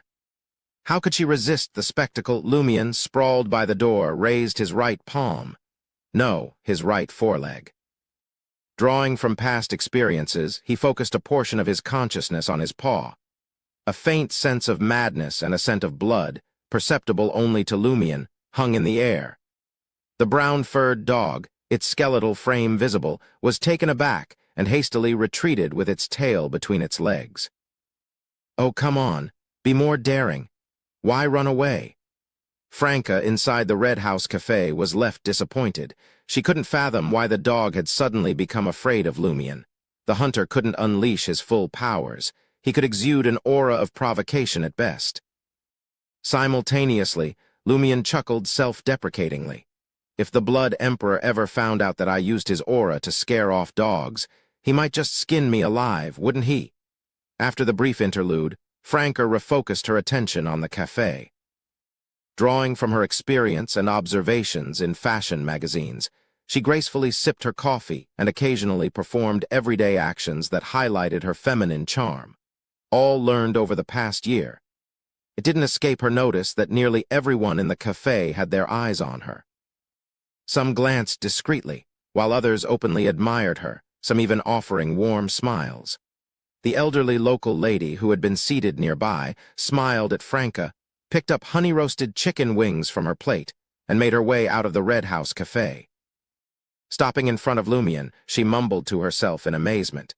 "It's another one." Lumion had an uneasy feeling as he watched the old lady squat down and offer the brownish-yellow roasted chicken wing to him. After a moment's hesitation, he bit into the chicken wing like a real dog, allowing the old lady to stroke his furry head. Truth be told, he wasn't accustomed to eating like a dog, but fortunately, the old lady stood up and departed after a couple of affectionate strokes. Inside the Red House Cafe, Franca couldn't help but burst into laughter as she watched Lumion awkwardly nibble at the chicken wings. Unable to resist her amplified emotions, her body trembled with laughter. If she didn't need to maintain her image, she might have doubled over in laughter. She also wanted to take something to feed Lumion. In her natural state, Franca's true charisma shone through. Her black hair, brown eyes, and effortless elegance captivated those around her, giving her a unique and magnetic presence in the cafe. The mysterious charm of her black hair and brown eyes, along with her elegant and casual demeanor, made her uniquely attractive. At that moment, a woman wearing a light-colored hunting suit rode up on a brown horse from the nearby racetrack near East Logness Forest. She skillfully dismounted and removed her hat. Her long, orange-red hair flowed like a waterfall, adding a touch of wildness to her otherwise clean, pure, and exquisite face. Carrying a whip, the woman in the hunting attire secured her horse and made her way into the Red House Cafe. She approached the quiet and beautiful young woman. Franca had ceased her laughter at Lumion's antics, and couldn't help but feel that this new arrival seemed more like a participant in the orgies than anyone else present. Despite being the most beautiful with exquisitely delicate features that gave her an innocent appearance, there was an aura about her that could easily pass for that of a man. There was likely to be someone like her at a female orgy. Franca elegantly raised her right hand and brushed back the black hair that had fallen across her lips, subtly displaying her own feminine charm. The woman with long, orange-red hair, who had been unconsciously surveying the cafe's occupants, appeared visibly taken aback, as if she had been momentarily stunned. However, Lumion, who had been lying quietly by the entrance, noticed a slight furrow in the woman's brow after her initial surprise. She averted her gaze and continued her approach toward the quietly elegant woman with wavy hair. They engaged in light banter before they ascended the wooden stairs to the second floor amidst some chatter. Franca observed them from the corner of her eye and began to form a rough idea. There is a strong likelihood that these two are indeed participants in the female orgies, though whether they belong to the Moment Society or the Narcissist Society remains uncertain. Franca continued to sip her coffee leisurely, deliberately making no move. After more than half an hour had passed, and with no sign of the women descending, she decided to leave her seat and walked out of Red House Cafe. She planned to call it a day, so as to not risk arousing suspicion by approaching them too hastily. Her plan was to maintain her cover as a resident of the nearby Lavigny docks and return to Trocadero every 2 or 3 days, or even more frequently. After all, this area was renowned for its wine production and scenic beauty, attracting numerous tourists daily. It would be entirely plausible for a lady who had recently moved nearby to explore the area. Lumion, stationed at the entrance of the Red House Cafe, appeared disinterested, as though he had no connection to Franca's actions. Almost simultaneously, his sharp senses detected the beautiful woman with long orange-red hair standing behind a glass window on the second floor. The woman observed Franca's departing figure with a solemn, vigilant, and contemplative expression, devoid of any apparent homosexual romantic interest. Why is there such a reaction? Did she discover something amiss with Franca? How did she discover it? Lumian felt puzzled as he stood up, as if he had soaked up enough sun, and moved to the alley between the Red House Cafe and the neighboring building, which was closer to Franca's departure direction. Before long, the woman with long, orange-red hair reappeared behind the second-floor window. She carefully scanned her surroundings, confirming that no one was paying attention. There was only a brownish-yellow dog dozing off in a corner. Gently, she pushed open the window and gracefully descended to the alley below, as light as a feather. Immediately after her descent, the woman with the clean and pure appearance blended into the shadows. Lumian, pretending to be in a state of drowsiness, silently observed this unfolding scene, his mind racing. Featherfall, shadow concealment, beauty, remarkable charisma. Could she be a demoness? Was it precisely because she is also a demoness that she sensed something unusual about Franca's appearance and demeanor, prompting her to follow and observe? Lumian discreetly stood up and began to follow Franca from a distance, giving the appearance of a leisurely stroll. The orange-red-haired woman remained hidden in the shadows, elusive and difficult to pinpoint. Lumian couldn't ascertain her exact location, but he was certain that she was not far from Franca. Franca, playing her part convincingly, didn't seem in a hurry to leave Trocadero. She embraced the role of a tourist, visiting the nearest vineyard, sampling the free red wine at a shop, and purchasing some regional specialties. Just before noon, Franca entered the town's upscale department store and began trying on various styles of women's clothing. As Lumian watched, nearly 15 minutes later, he lost sight of Franca. It was then that he observed the clean-looking woman in hunting attire emerging from the shadows in a corner of the department store, her eyes scanning the surroundings. Franca had successfully shaken her pursuer. Lumian's guileless dog face lit up with a gratified smile. The final stage of today's operation, getting rid of the would-be stalker, had been executed flawlessly. Franca, with Lai's assistance and her ability to counter divination, had done a commendable job. She must have utilized the shoppers in the department store, changing into a different set of clothing as a ruse, transformed herself, and exited openly to evade detection. After the woman in the hunting attire returned to the Red House Cafe, Lumian left Trocadero and made his way toward Quartier Erast. While still in his canine form, he intended to explore the vicinity of Red Swan Castle. Guillaume Bainet's animal creation spell had a duration of 7 days, after which it would naturally dissipate, requiring a new ritual. As Lumian had anticipated, Red Swan Castle stood atop the hill, its beige exterior tainted with the marks of age-old blood. It stood in eerie silence, surrounded by a small river. Lumian conducted a few circles around the area before arriving at the closest church building, the Sacred Heart Cloister of the Eternal Blazing Sun Church. Beneath the shade of the green trees, he squatted quietly and gazed at the magnificent golden building adorned with steeples. During his observation, Lumian couldn't help but notice a golden retriever squatting more than 10 meters away, its attention also fixed on the Sacred Heart Cloister. Chapter 366. Demoness Sect. Are all the dogs around the cloister so devout? He retracted his gaze while criticizing. He quickly left the forest behind. His primary concern was to chart a route from Red Swan Castle to the Sacred Heart Cloister, taking note of any advantageous terrain and hiding spots along the way. What the Sacred Heart Cloister actually looked like, or if it held any special significance, was of little concern to him. By mid-afternoon, Lumian had thoroughly scouted the area surrounding Red Swan Castle. He discovered several potential escape routes, some following the main road, some along the freight railways, others winding through forests, past lakes, or over hills. Not only were they well concealed, but they also featured natural traps. Initially, Lumian had contemplated infiltrating Red Swan Castle in his canine form, but he soon realized that security was exceedingly tight. Stray dogs were not tolerated, and intruders faced certain death. Unfortunately, the animal creation spell only permits transformation into larger animals. The implicit requirement is that the hide must be able to envelop a curled-up human. Otherwise, I could transform into a rat. I don't believe they could guard against that. He sighed and retreated to a nearby secluded spot. With his spirituality, Lumion manipulated the air within the dog hide and murmured 2 words of Hermes. His grace, creating a sound in this manner, was not challenging for Lumion. What proved difficult was that his spirituality was constrained by the animal creation spell. It could not extend beyond his body or the dog hide, and it was in limited supply.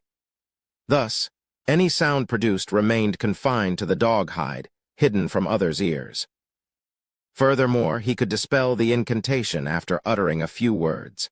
In a swift, shadowy motion, the brownish-yellow dog's skin split open, revealing Lumion's human form. He crawled out, carefully folded the hide and cradled it against his chest. Though it had lost its mystical properties, Lumion had no intention of discarding it. Finding such a complete and large dog hide was a rarity. I only have one ritualistic dog hide left. I must conserve it. Lumion muttered these thoughts as he resumed his journey along the familiar road toward the nearest town. In a bustling metropolis like Trier, ritualistic dog hides proved more practical than ritual sheepskin or cowhide. Donning the latter too and transforming into the corresponding animals would undoubtedly draw attention. After all, who wouldn't be tempted to guide a lone sheep wandering the streets home to prepare it into various delicacies? Moreover, in Trier, there were those with perverted inclinations, ones who fancied sheep buttocks. As Lumion returned to apartment 601 at 3 Rue des Blouses Blanches, the night had already fallen, casting a dark veil over the city. Franca swiftly changed back into her usual attire and settled into the recliner, her gaze fixed warily on the lie necklace resting in a corner of the coffee table, as though it might spring to life and ensnare her at any moment. What's wrong? Lumion closed the ajar door behind him and casually stowed away the lie necklace. Franca's expression shifted, and she sighed, confessing, "After I returned, I found myself with idle time, so I attempted to adjust my appearance, but—" At this point, she let out another sigh, her emotions a mixture of fear and nostalgia. "I became entranced by my own reflection in the mirror. I've never seen such a flawless woman. Just by gazing at her face, I could do so for an entire day, no, for eternity." Lumion contemplated her words for a moment before responding. "You can use lie to deceive others, but never deceive yourself." "I understand, but the allure of the demoness of pleasure and the effects of lie are genuinely potent," Franca admitted earnestly. "It wasn't easy for me to regain control. I forcibly removed the necklace and tossed it onto the coffee table. While my fixation may be partially due to its amplification properties, I can't help but reminisce. I can't help but yearn to give it a try. Heh, my mind has passed the test." With the lie necklace out of her sight, Franca visibly relaxed. She chuckled and remarked, "Were you using your sister's way of speaking to caution me?" "Yes, in preparation for your upcoming gathering." Lumion confirmed, making no effort to conceal the fact that he had been practicing Auror's manner of speech recently. Franca nodded thoughtfully and commented, "It felt quite natural. If it remains at this level, deceiving them shouldn't pose a problem." Without awaiting Lumion's response, the demoness of pleasure playfully inquired, "So, how did the honey-roasted chicken wings taste?" Lumion provided an objective assessment. "They were decent." Franca's curiosity and teasing spirit persisted as she asked, "Could it be that your taste buds were improved due to your canine senses? Had your sense of smell become more acute?" Lumion replied with an experimental tone. "It does have some influence on me, but I haven't transformed entirely into a dog. I still retain a significant portion of my human senses." Franca continued, "And what about other aspects?" After a moment of contemplation, Lumion explained, "Other aspects. It's more like my soul is confined within a real dog's body. Everything I do is restricted and influenced by my physical form, including—" Seated on the divan, he raised his leg, mimicking the posture of a canine taking a leak. Franca exclaimed, You really don't care about your image at all, do you? It doesn't bother you, Lumian shrugged, responding. What's there to be concerned about? Franca thought for a moment before posing her final question. One last thing, will you be affected by dog hormones and react strangely to other dogs? The body is mine, and the dog is just a disguise. It's merely an external constraint. Lumian's expression suggested he wasn't a fool. He then adopted a mimicry of Madam Magician and asked, "Are there any more questions?" "I'm done." Franca was satisfied. Lumian chuckled. "Then it's my turn to ask. What are your thoughts on the ladies you observed today?" Franca absently twirled a few flaxen-colored strands of hair that had come loose from her ponytail as she replied, "There are two potential suspects."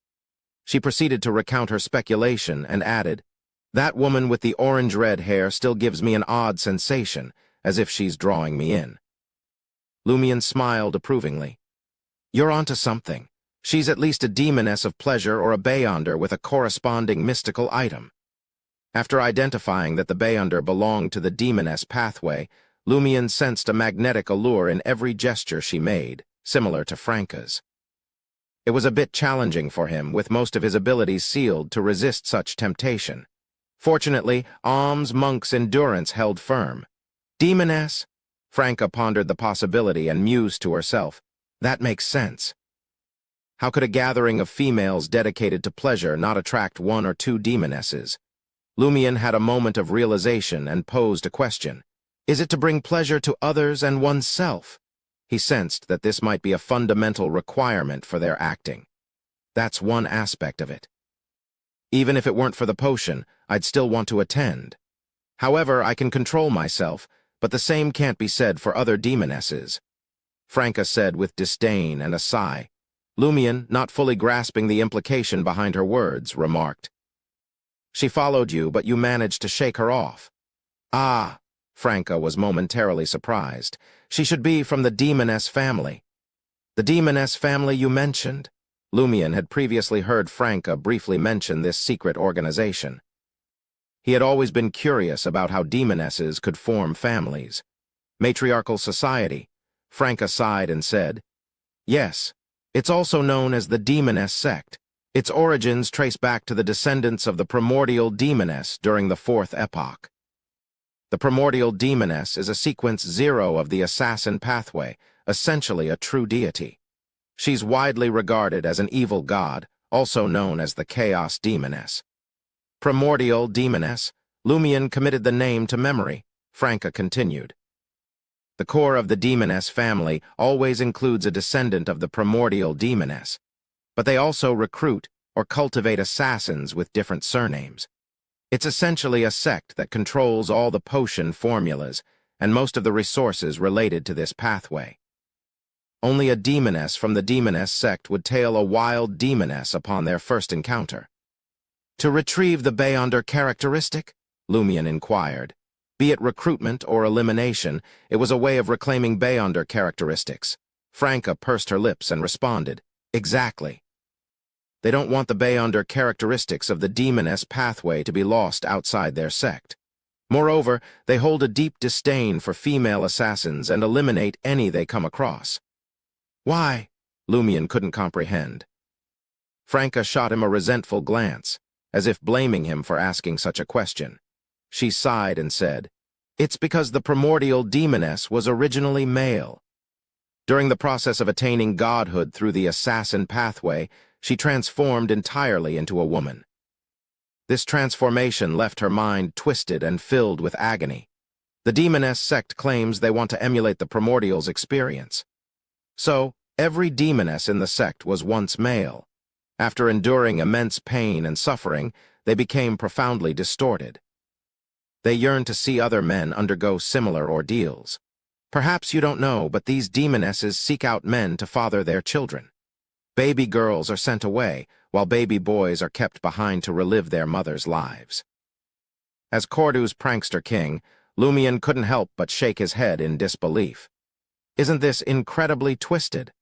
What's even more twisted is that these children's fathers eventually become demonesses themselves.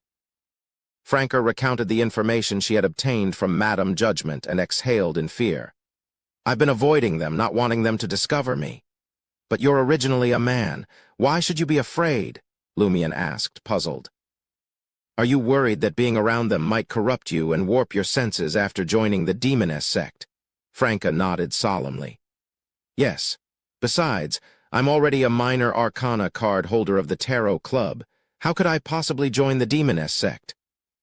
Lumion fell silent for a few moments before speaking again. Didn't you want to join the Iron and Blood Cross Order too? That's different. It's a mission for the Tarot Club, Franca defended reflexively. Lumion didn't press the issue and instead nodded thoughtfully. No wonder you mentioned that female orgies easily attract demonesses. Franca scoffed.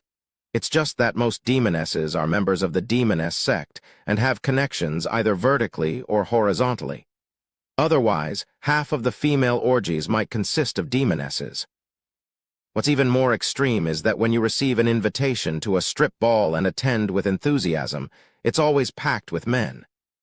After muttering a few words, Franca looked at Lumion and asked awkwardly, So, what should we do next? Chapter 367, Salon. Lumion understood Franca's concerns and smiled. 2 directions.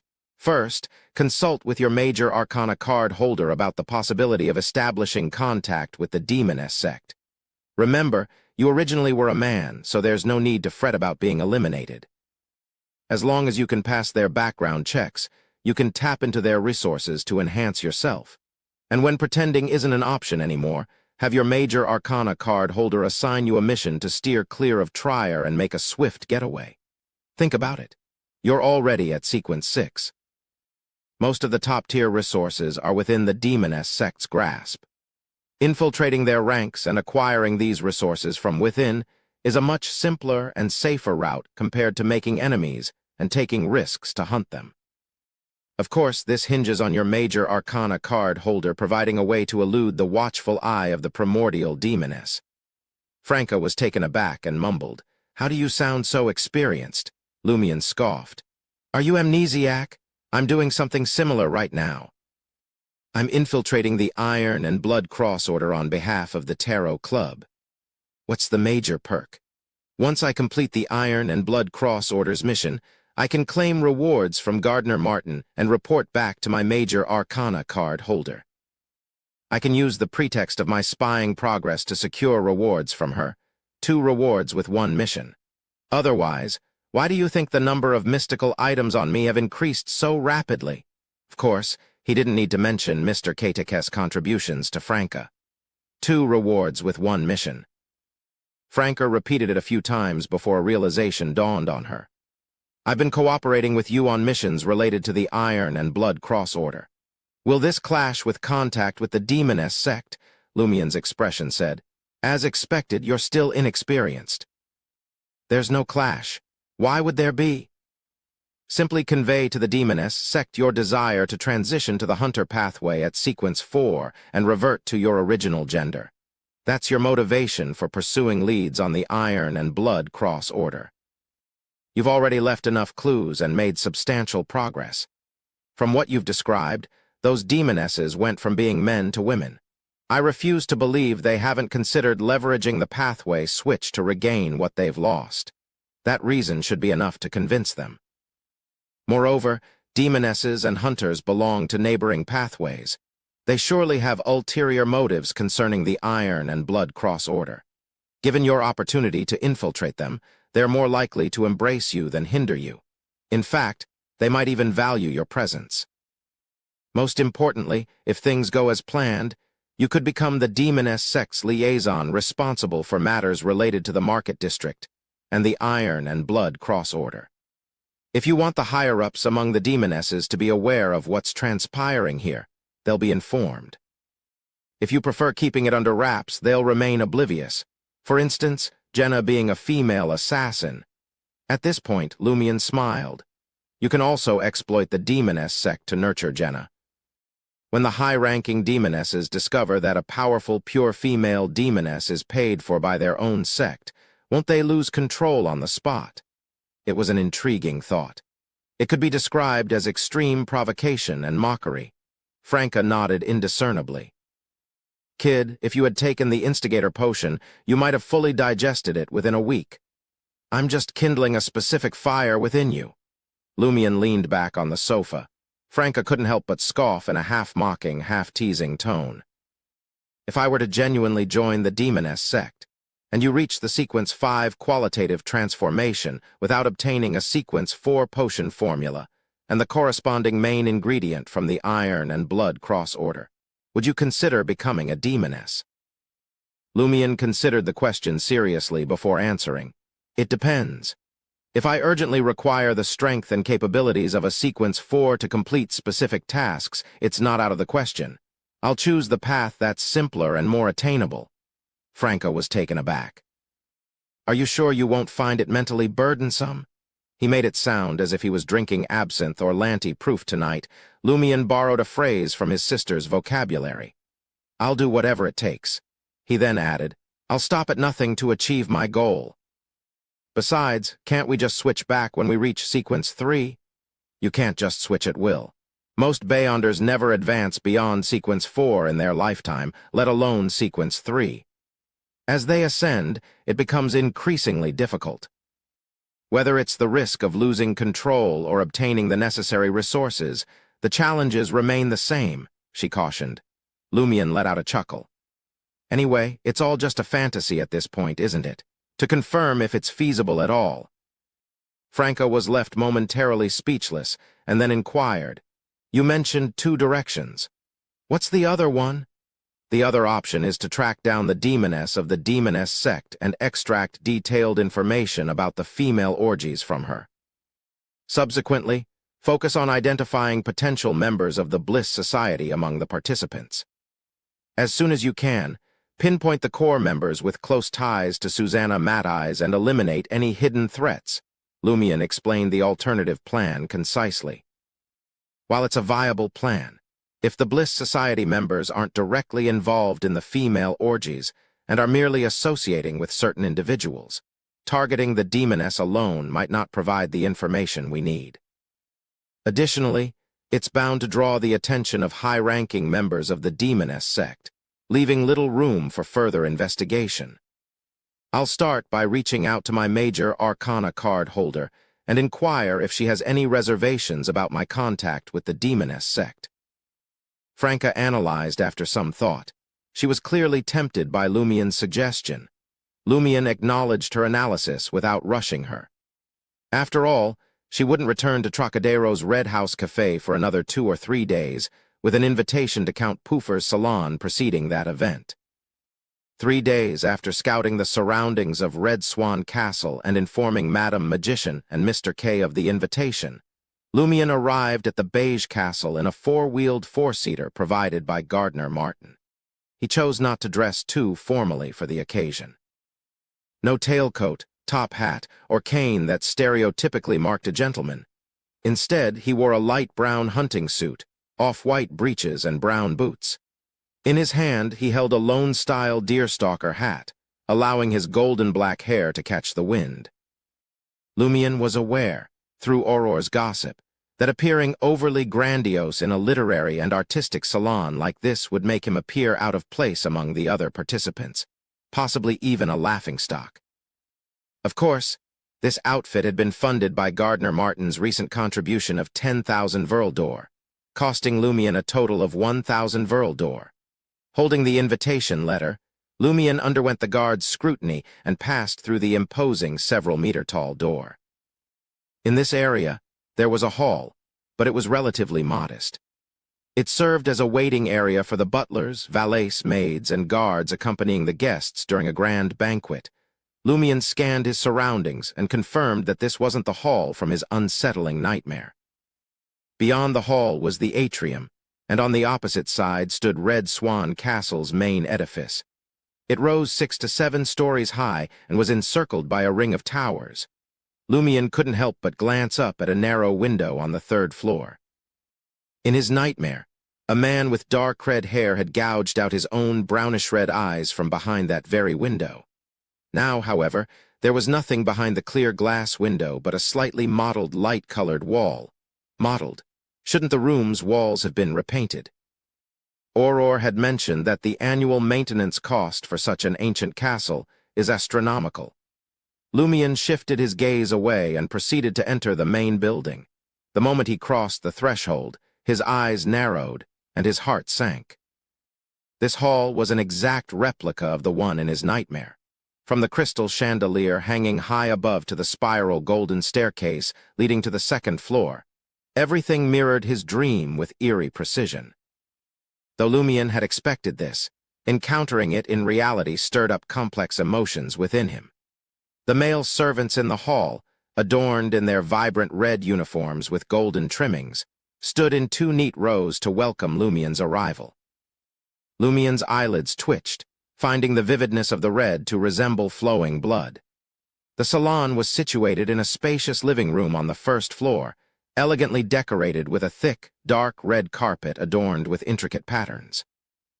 A set of plush sofas graced one side of the room, and bar stools and armchairs were scattered around them. On the opposite end of the living room, a tall young woman sat at a brown piano.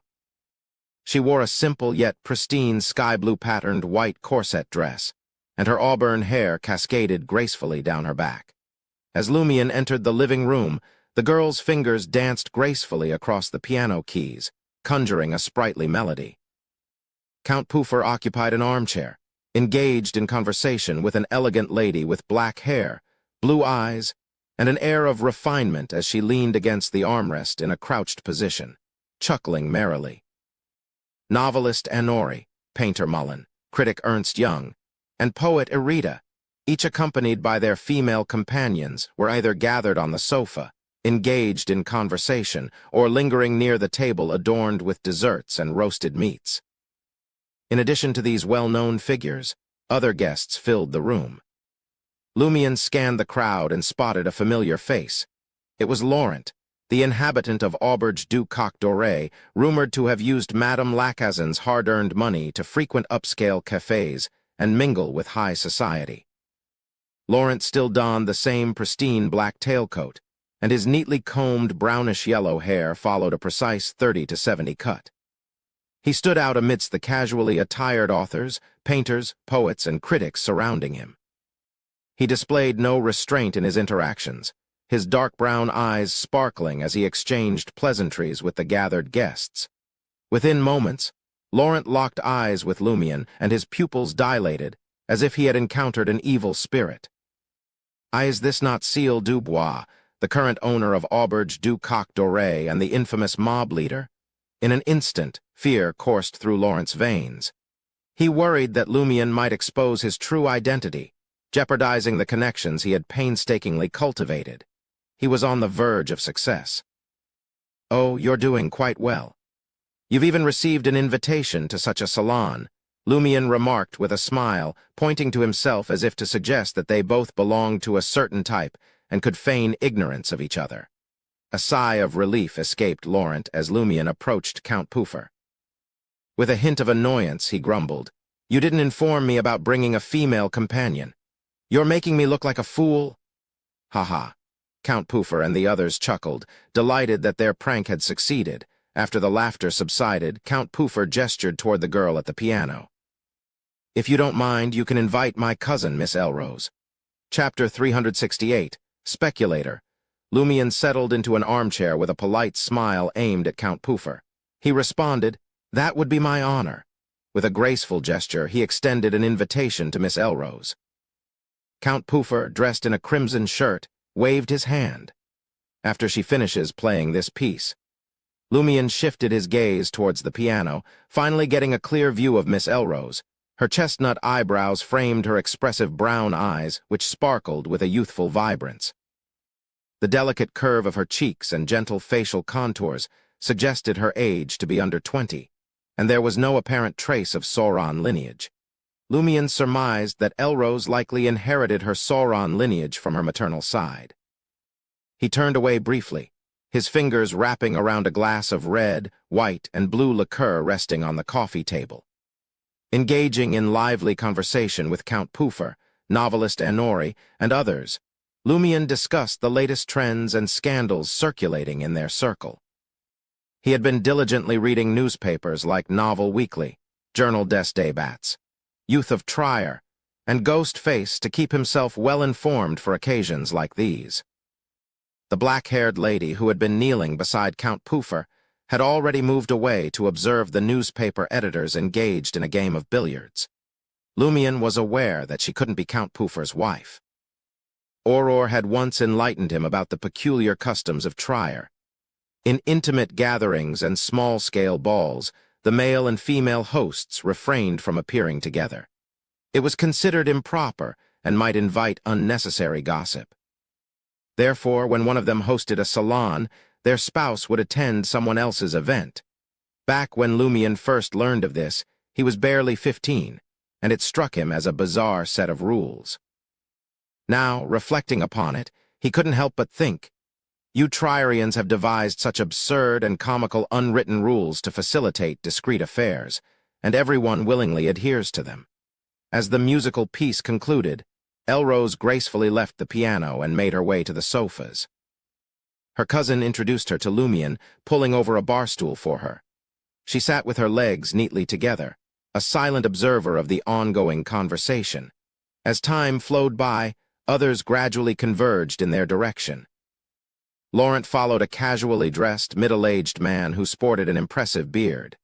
Count Puffer took it upon himself to make introductions, saying, "This is Cornell, the editor-in-chief of Le Petit Trierian." Lumian had perused the newspaper before, and he vividly recalled the interstellar bridge to the crimson moon featured in its pages.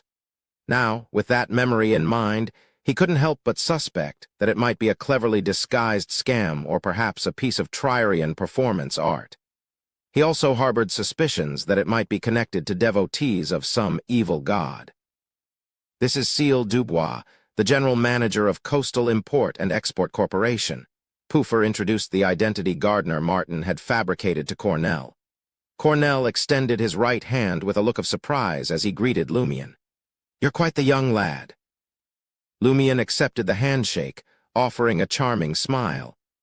"This is the result of my unwavering diligence and hard work." Just as poet Irida was on the verge of commenting on the diligence of most individuals present, without becoming the general manager of a large company at such a young age, Lumian added a touch of self-deprecation to his tone. "It's precisely because I excelled in both areas that my father appointed me as the general manager of the Import and Export Company." The room erupted in laughter as everyone grasped Lumian's meaning. Their perception of Cécile Dubois underwent a positive transformation. In their social circle, there was no shortage of individuals who had landed important positions at a tender age due to familial connections. These people typically either avoided mentioning their parents and elders, striving to demonstrate their self-proclaimed abilities, or they struggled with confidence and maturity, endlessly fixating on their fathers or uncles. There were very few who exuded the kind of openness, honesty, and humor that Lumian effortlessly radiated. Back then, Count Puffer could scarcely be counted among them.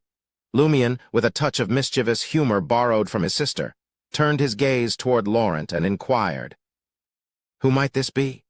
Thud, thud, Laurent's heart raced in response. While they had an unspoken agreement not to reveal each other's true identities, Laurent lacked a thorough understanding of Cécile Dubois, the mob leader, and worried that Lumian might suddenly change his mind. Cornell, the editor-in-chief of Le Petit Trierian, gestured to the young man by his side. "This is Laurent. He's remarkably talented, well-informed, and unfailingly polite. I've been observing him for nearly 3 months, and I'm considering offering him a position as my assistant and deputy editor-in-chief. Laurent, how do you feel about this unexpected proposition?" Laurent initially found himself taken aback, but soon he was overwhelmed by joy and felt a slight sense of vertigo. All the pains and anxieties he had endured, from his mother's tears to his neighbor's disdain, had led to this moment. He had always believed that with his talents, he shouldn't be stuck at the bottom, and he had been actively seeking an opportunity, even if it meant squeezing his mother dry to maintain a facade of dignity. Laurent refrained from displaying excessive excitement and responded to Cornell with a gracious smile, saying, "It would be an honor." "Not bad at all," Lumion thought as he assessed the situation. Speculation could be a risky endeavor, but the rewards could be substantial. However, there's the importance of changing one's mindset and genuinely starting from their current position. Speculating to improve social status might lead to losing everything in the long run. Lumion recalled his sister's comments after losing in the stock market as he considered Lawrence's actions. He was unlike Charlie and others. Lumion held a disdain for those who exploited their mothers in the speculative process. As long as Lawrence's mother could accept it and didn't resort to violence against her son or show strong resistance, Lumion didn't pass harsh judgment. With Cornell and the others now seated, Lumion's curiosity led him to ask, "Where did you first encounter Laurent?" Cornell responded with a smile, "At the Vichy Café. He often visits to engage in discussions about various tri-related matters and to share his opinions. Vichy Café, the place where 5 Verle d'Or could buy half a bottle of mineral water and 2 boiled eggs. Lawrence's mother, Madame Lacazan, doesn't even earn 3 Verle d'Or after a long day's work. Yet, the investment has clearly paid off. Even a rookie deputy editor-in-chief at a newspaper like Le Petit Triarien earns nearly 5,000 Verle d'Or annually, and that's just the tip of the iceberg." Lumion observed the differences and realized that Lawrence's fixation on speculative networking had a certain logic. Still, success in such endeavors was a rare occurrence, 1 in 100 at best. Lumion cast a glance at Laurent, who eyed him with caution and smoothly changed the subject with a smile. "Cornell, I happened to come across N for the interstellar bridge in Le Petit Triarien last month, or perhaps even earlier. It piqued my interest. Any comments about it?" Cornell indulged in a puff from his pipe before bursting into laughter. "I believe it's a bunch of delusional folks, but since they paid, there's no reason why I shouldn't run there. Maybe it can fool some fanatical enthusiasts of mechanics and science." "How are they now?" Lumion chuckled. "I'm even thinking of investing in them, just to see if they're swindlers or if they can actually produce something." Poet Arita picked up his pipe and muttered, "You might as well sponsor me instead of investing in them. At least then you can berate me for writing like a piece of dog**T, and I won't have any comeback." Lumion played along, acting as if money was of no concern to him. "No problem. How about 5,000 Verle d'Or?" His intention was to give Arita only 3,000 Verle d'Or later, using the excuse of not having enough cash on hand at the moment. Arita lowered his pipe and spread his arms theatrically. "Praise the sun and let Seal's malice strike harder. Ha ha, let's head back to the old city together after the salon." Lumion subtly hinted at his intention to sponsor Arita later, but refrained from handing over the money directly to avoid the stink of money. Following this brief diversion, Cornell seemed to warm up to Lumion's presence. "I'm not sure how those people are faring. They only paid for a 1-month ad." As the conversation flowed, Count Puffer glanced at the setting sun and proposed a game with a warm smile. "Shall we play King's Pie? Consider it a warm-up before dinner. Is this the only game you know? Do you have a childhood?" Lumion couldn't help but inwardly critique Count Puffer's choice of games, but he refrained from objecting. The others readily agreed, and Count Puffer promptly instructed his valet to bring out the sizable king's pie that had been prepared in the kitchen. It resembled the lid of a grand saucepan, emitting a tantalizing aroma and color. "Who shall be in charge of the cutting?" Count Puffer surveyed the participants, his gaze sweeping over each of them. After a moment's thought, he decided, "Elrose, you do the honors. You're the youngest and most beautiful lady here." Elrose, seated on a bar stool beside Lumion, gracefully rose and took up the table knife to start dividing the king's pie, rather obedient of your cousin, living off the Sauron family off Count Puffer. Lumion realized that Elrose's techniques were deft, perhaps from frequent practice. In no time, the colossal king's pie was divided into roughly 29 portions. As was customary, Count Puffer proposed offering the extra slice to his ancestor, Vermond de Sauron, and no one voiced any objections. After completing this part of the ritual, the living room seemed to descend into an eerie silence, as if the very atmosphere outside the castle had solidified. Count Puffer then turned his attention to Lumion and Laurent. Laurent, this is your first time attending my Saturday salon with Seal. You'll be the first to choose. Lumion laughed and said, Of course, the host should be the first to choose. Don't you all think so? Instigated by him, the other participants readily agreed that the male host should have the honor of making the initial selection. Count Poofer didn't insist and took up a slice of king's pie, addressing the group. Whoever bites into the gold coin shall be king. Seeing that the Sauron family member had made the first choice, Lumion felt more at ease and leaned forward to survey the slices. This was double insurance. First, he would let Count Poofer make his selection. Then, while there were still plenty of slices left, he would exploit Termaboros's aversion to the matter to choose a slice without the gold coin. This time, Termaboros remained silent, not offering any warnings. Lumion naturally picked up the king's pie slice he had personally selected. But as he settled back into his seat, his mind spun unexpectedly. It was as if he saw the narrow glass window once again, and the image of the dark red-haired man who had gouged out his own eyes intruded upon his thoughts. Chapter 369. King? No, Emperor. Compared to his previous nightmare, Lumion could now see him more clearly. The dark red-haired man behind the narrow glass window bore a striking resemblance to Count Poofer. As he raised his right hand to dig at his eyes, his facial muscles twitched, and his facial contours transformed, instantly becoming identical to Lumion's. It was identical to Lumion Lee from Cordu village, not the current Seal Dubois. When the dark red-haired man with Lumion's face gouged out the bloody eyeball, Lumion's eyes ached, and his vision darkened. Simultaneously, wild laughter echoed in his ears, infecting him to the point where he wanted to release his frustration, unleash violence, and satisfy his bloodlust. Suddenly, his right palm heated up, and pure madness surged into his mind. Out of nowhere, frustration, violence, and bloodthirst surged out of him as the maniacal laughter instantly ended. Lumion's vision returned to normal, and he saw novelist Anori sitting across from him, with Count Poofer beside him. They grinned as they observed the other participants selecting slices of king's pie, completely unaware of the unusual changes happening to Lumion. Lumion counted the king's pie slices that had vanished and glanced at Laurent, who was engrossed in his choice. He realized that only a few seconds had elapsed, but it felt like an eternity. Drawing upon his alms monk abilities, he resisted the emotional turmoil stirred by the Blood Emperor's presence.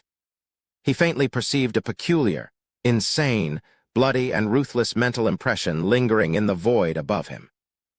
The desire to infiltrate Lumion's body, sending shivers down his spine, remained suppressed by Alistair Tudor's hidden aura. It dared not descend. Instead, it circled above the living room, akin to vultures eager to feast on carcasses but cautious of nearby predators. None of the participants in the King's Pie game detected the existence of such a manic spirit glaring fiercely at them from above. They giggled and selected their slices of King's Pie. Come, dance with the Blood Emperor. Let's see who's crazier, you or Alistair Tudor. Lumion scoffed inwardly, his emotions in turmoil. Of course, he understood that his Blood Emperor aura was a mere facade. If the spirit were to forcefully enter his body, he wouldn't have the power to resist it. All he could do was hope that Mr. Fool's seal would activate and yield some effect. However, judging by appearances, the frenzied and cruel spirit lacked any rationality. It operated solely on instinct and harbored an innate fear. Lumion took a moment to collect himself. While observing Elrose and the others choose their King's Pie slices, and sensing the frenzied spirit's erratic movements, he contemplated the corresponding dilemma. This appears to be the core of the Sauron family's King's Pie game. Poofer employs his bloodline and a simplified ritual to summon the lingering spirit of his ancestor, allowing it to inhabit the person who consumes the symbol and becomes the king. If a frenzied and bloodthirsty spirit were to truly take control of my body and corrode my mind, I might lose my sanity instantly. It's nearly impossible for ordinary individuals to resist such a force. What does Count Poofer rely on to maintain his composure? At the very least, he seems normal and has become king countless times. No wonder Termaboros insisted I switch slices last time. If I were to lose control, he wouldn't fare any better, son of a so. Why didn't you warn me today? Did you choose to remain silent because you knew I possessed the Blood Emperor's aura and wouldn't succumb to this insane mental invasion? Where does this frenzied spirit originate from? It's been 200 to 300 years. How can it still exist? Could it be that the Sauron family has a special method for preserving the spirit of a high-ranking individual across generations? Or could Vermonda Sauron actually still be alive? Or perhaps the Beyonder trait he left behind has become too corrupted? Is the Sauron family attempting to gradually eradicate it using this method? But it's been 200 to 300 years. Gardner Martin's objective is to ascertain Vermonda's condition. This crazy spirit continues to hover above my head without descending. Will it eventually retreat, change its target, or trigger other alterations? Lumion remained on high alert, keeping a constant watch on the frenzied spirit lingering in the air. If it displayed any signs of forcefully invading through the Blood Emperor's aura, or causing other unfavorable developments, Lumion would opt to teleport away. Anori, Mullen, Irida, and the others each selected their king's pie slices, leaving only the one reserved for Vermonda Sauron on the plate. Count Poofer surveyed the surroundings with a grin and declared, "Everyone, let's dig in. The one who finds that gold coin will be the king for today." With that, he elegantly sampled a portion of the king's pie in his hand, then took a few more bites. His countenance gradually shifted from one of confidence to one of blank panic. There was no gold coin. Count Poofer stared at the other participants in disbelief, his assurance of control crumbling. In that moment, a single thought consumed his mind. No, this can't be. I'm the one who most closely resembles my ancestor, his eyes fixed on Elrose, the sole guest possessing the Sauron family's bloodline. Though Elrose was perplexed by her cousin's frantic and intense gaze, she still took a few bites of her king's pie slice. Yet still, there was no gold coin to be found. Count Poofer's confusion deepened. His gaze darted around, his mind racing with conjectures. Could there be an illegitimate son of a family member here? No, even if there were, I bear the closest resemblance to the ancestor. Could a high-ranking member of the Hunter pathway be present? Impossible. Or perhaps someone here has been tainted in the underground world. Lumion noticed Count Poofer's distressed head scratching, and most of the game participants had sampled their king's pie slices. He gradually lifted his right hand and took a bite. As anticipated, his teeth encountered a solid metallic object. He spat out the item onto his left palm. It was, without a doubt, a 10-Verldor gold coin. Count Poofer's pupils widened as he fixated on Lumion's visage, a burning desire to dissect every inch of his flesh evident in his gaze. Novelist Anori let out a chuckle. Ah, a new king at last. It being always Poofer tires me out. He was getting rather dull with his pranks. Lumion picked up the gold coin and cast a cold glance at Anori. "Who gave you permission to speak?"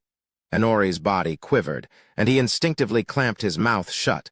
Lumion struggled to maintain control over the influence of the Blood Emperor's aura. He sensed the frenzied spirit above him spiraling faster and faster, as if growing more impatient and savage. He surveyed the surroundings leisurely and offered a smile. "From this moment forward, I am your king. Or would you prefer to address me as Emperor?" For some inexplicable reason, all the participants, including Count Poofer and Miss Elrose, experienced a stirring in their hearts, as if they were compelled to heed Lumion's commands. Of course, it was merely a pulsing sensation, induced by the combined impact of his words and aura. Among them, poet Irida, who had recently entered into a sponsorship agreement with Seal Dubois, rose nonchalantly, pressed his hand to his chest, and bowed. "Indeed, Your Majesty."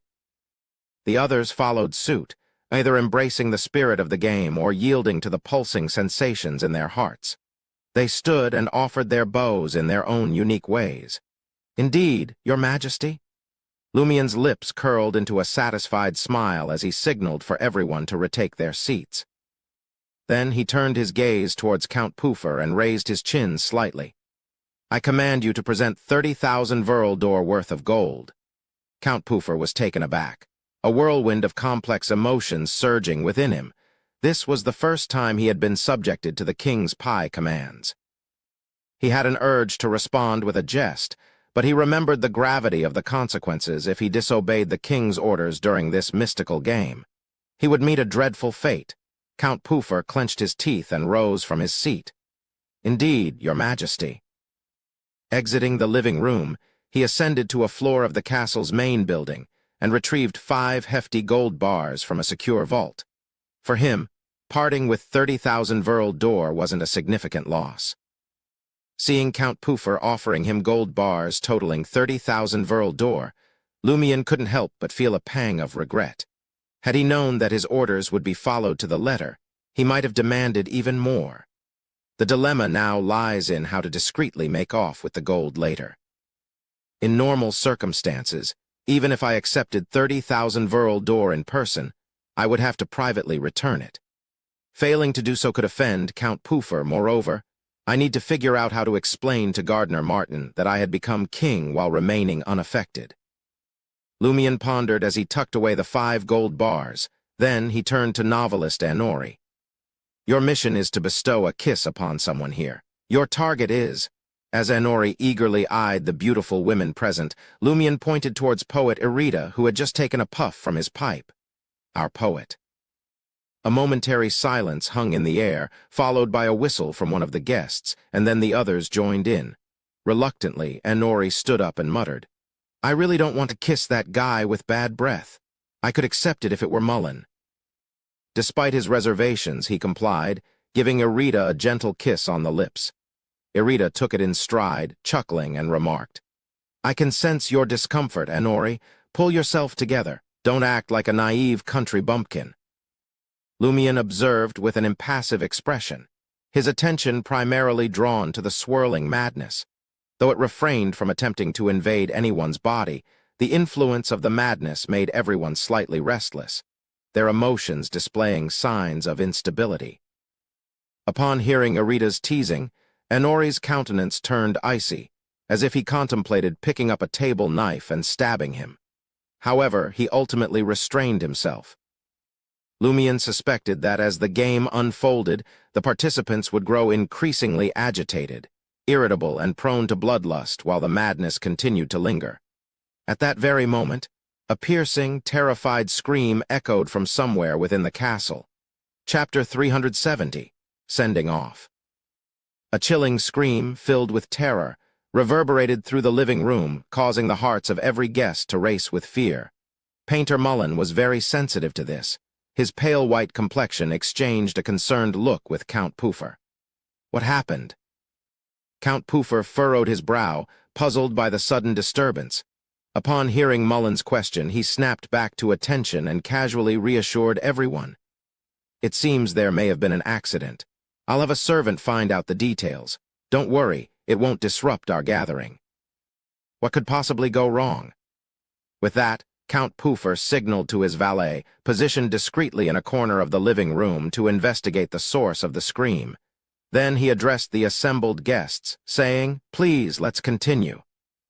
As he spoke, the Sauron family member directed his gaze towards Lumion. Ever since presenting the gold bars, he had been closely watching Emperor Lumion, analyzing every subtle movement and expression. He was determined to unravel the mystery of how Lumion had chosen the king's pie slice with the gold coin, and not him. Lumion fought to keep his composure in the face of the madness that seemed to consume him, and turned his gaze towards Painter Mullen. "Create a piece of art using your buttocks." In his role as Cordu's prankster king, Lumion had an array of tasks in his arsenal to assign to each participant in the game, ensuring that none of them would forget their missions. Yet, Lumion's main concern wasn't the playful antics, but the malevolent presence that loomed over the sofas. This sinister entity refused to dissipate, even after failing to infiltrate Lumion. It hovered in the air, exuding an impatient, bloodthirsty, and irritable aura. Lumion suspected a connection between the earlier scream and this ominous mental vortex. The handsome yet pallid and weary Painter Mullen stood in bewildered silence, grappling with this bizarre request. Painting with one's buttocks was entirely uncharted territory. Novelist Anori and the others, having readily accepted their own missions, not only cheered with enthusiasm but also summoned the servants to bring paint and drawing paper. They even assisted Mullen by loosening his belt. With no escape, Mullen reluctantly covered his posterior with paint and made a few awkward imprints on the drawing paper. The result resembled a child's crude doodle. Observing this spectacle, novelist Anori was struck by an idea. Why don't we frame it and send it to art critics? Let's see their reaction to such a unique creation. The painting's signature is the word "the Emperor." For the title, right, Mullen, any suggestions? Mullen, avoiding the crowd, cleaned himself up and contemplated for a moment before responding. Let's call it Café. Curious, Cornell, the editor-in-chief of Le Petit Triarion, asked, "What does it signify?" Mullen shook his head as he discarded the paint-stained handkerchief and soft paper, pulling up his pants. "It doesn't signify anything. This painting was meaningless from the start." As they discussed, Count Puffer's valet returned to the living room and whispered something into the host's ear. Influenced by the unsettling aura of the Blood Emperor's madness, Lumian struggled to make out the words despite his best efforts, catching only fragments. Lost. Harm. Danger. Count Puffer's expression darkened, a hint of seriousness creeping in. He nodded subtly, signaling for his valet to return to his previous position, maintaining an air of nonchalance. Observing Count Puffer's reaction, Lumian racked his brain, searching for a way to dispel the malevolent spirit. "I can't wait for everyone to complete their missions, can I?" "No, there's one crucial step missing." At the end of the previous King's Pie game, Count Puffer had consumed the King's Pie slice meant for Vermonda Sauron. With this thought in mind, Lumian fixed his gaze on the untouched offering that remained on the plate. Leaning forward, he extended his right hand and claimed it. Count Puffer had no doubts about this. From his perspective, it would be suspicious if Lumian didn't retrieve the offering. Almost simultaneously, the frenzied entity, radiating negativity, reacted vehemently, positioning itself directly above Lumian's head. It emitted waves of negative emotions, as though cursing the audacious human who dared to partake in its offering. Lumian sensed anger, hatred, and an insatiable desire to rend his soul asunder. Yet, he remained unfazed and even smiled. This reaction confirmed that he had made the correct choice. Had the agitated spirit not responded so vehemently to his appropriation of the offering, Lumian would have remained clueless about how to banish it from lingering above everyone's heads. This wasn't a guarantee of success, and it might entail danger, but it was a preferable alternative to the participants of the King's Pie game growing increasingly agitated and bloodthirsty, ultimately turning on each other. When the moment was right, Lumian could still teleport away. As for the others, barring Count Puffer, their chances of survival were slim. Naturally, he couldn't predict whether there would be unforeseen changes or new threats after consuming the offering, but in this dire situation, it was better than nothing. For the participants in the King's Pie game, Lumian's intervention was their only hope. Without his actions, their demise was certain. With them, there was a fighting chance. Lumian raised the sacrificial King's Pie to his lips and took a substantial bite. The frenzied spirit grew even angrier and more violent. It no longer hovered above the others but remained directly above Lumian's head. At times, it seemed poised to descend upon him, while at others, it attempted to tear into its target. However, it was thwarted by Alistair Tudor's aura, instinctively holding back from further aggression. Another scream resounded. It came from somewhere in Red Swan Castle, originating from a different person than the previous one. A moment ago, it had been a man, but now it was a woman. Count Puffer's eyelids twitched, and he smiled. It seems the servant responsible for cleaning up the earlier mishap must have stumbled upon some rather terrifying sights. Literary critic Ernst Young and the other guests readily accepted this explanation. As guests, they lacked the authority to pry into the castle's internal affairs. Moreover, they had gradually become engrossed in the King's Pie game, growing a tad fanatical, impatient, and preoccupied, diverting their focus away from other occurrences within the castle. Lumion relished the king's pie offering, savoring the intangible anger and curse like a melodious symphony playing in his ears. Compared to the horrifying ravings he endured whenever he received a boon, this was akin to the beautiful performance of an orchestra. Unable to vocalize itself and hesitant to invade his body, the frenzied spirit could only indirectly influence his emotions and mental state. During this process, Lumion turned his attention to assigning missions to various individuals, noting that the participants were fully immersed in the game, their gazes fixed on it. Periodically, another scream would punctuate the air, sending shivers down the spine. Finally, Lumion finished the offering, and the frenzied spirit hovering above him abruptly halted. In the next instant, it vanished mysteriously, dissipating into thin air. While the participants of the King's Pie game still appeared fanatical, their irritability and agitation had considerably waned.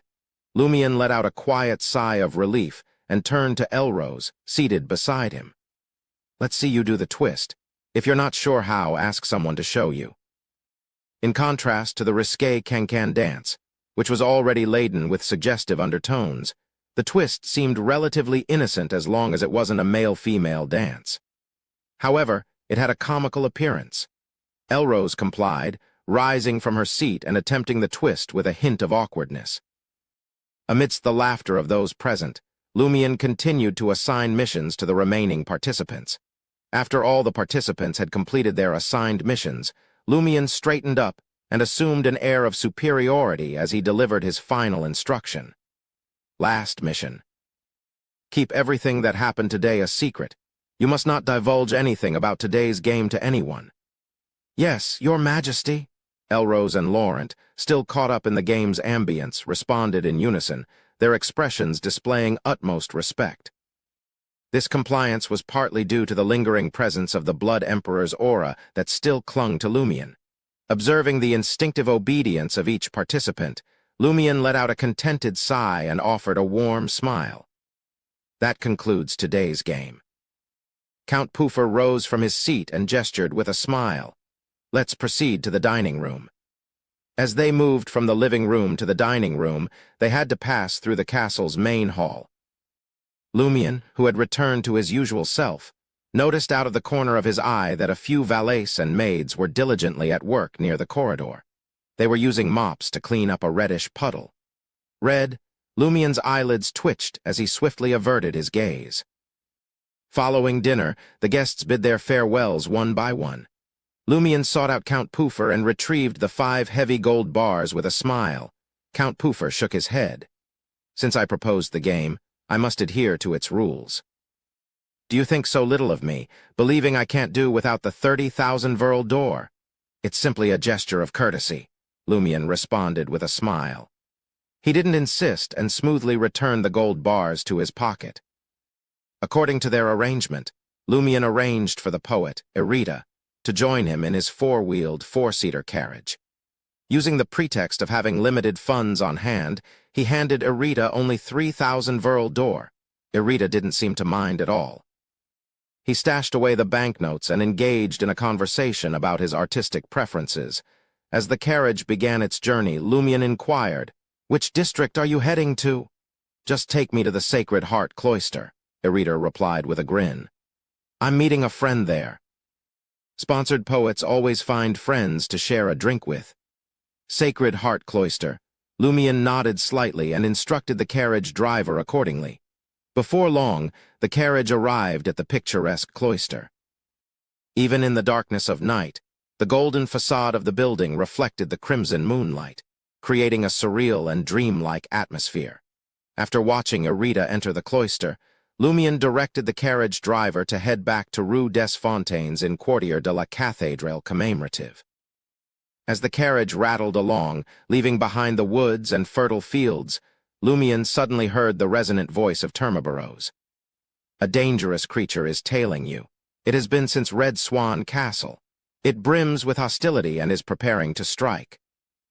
Dangerous creature? Lumion narrowed his eyes, calmly opened the carriage door, and effortlessly leaped out.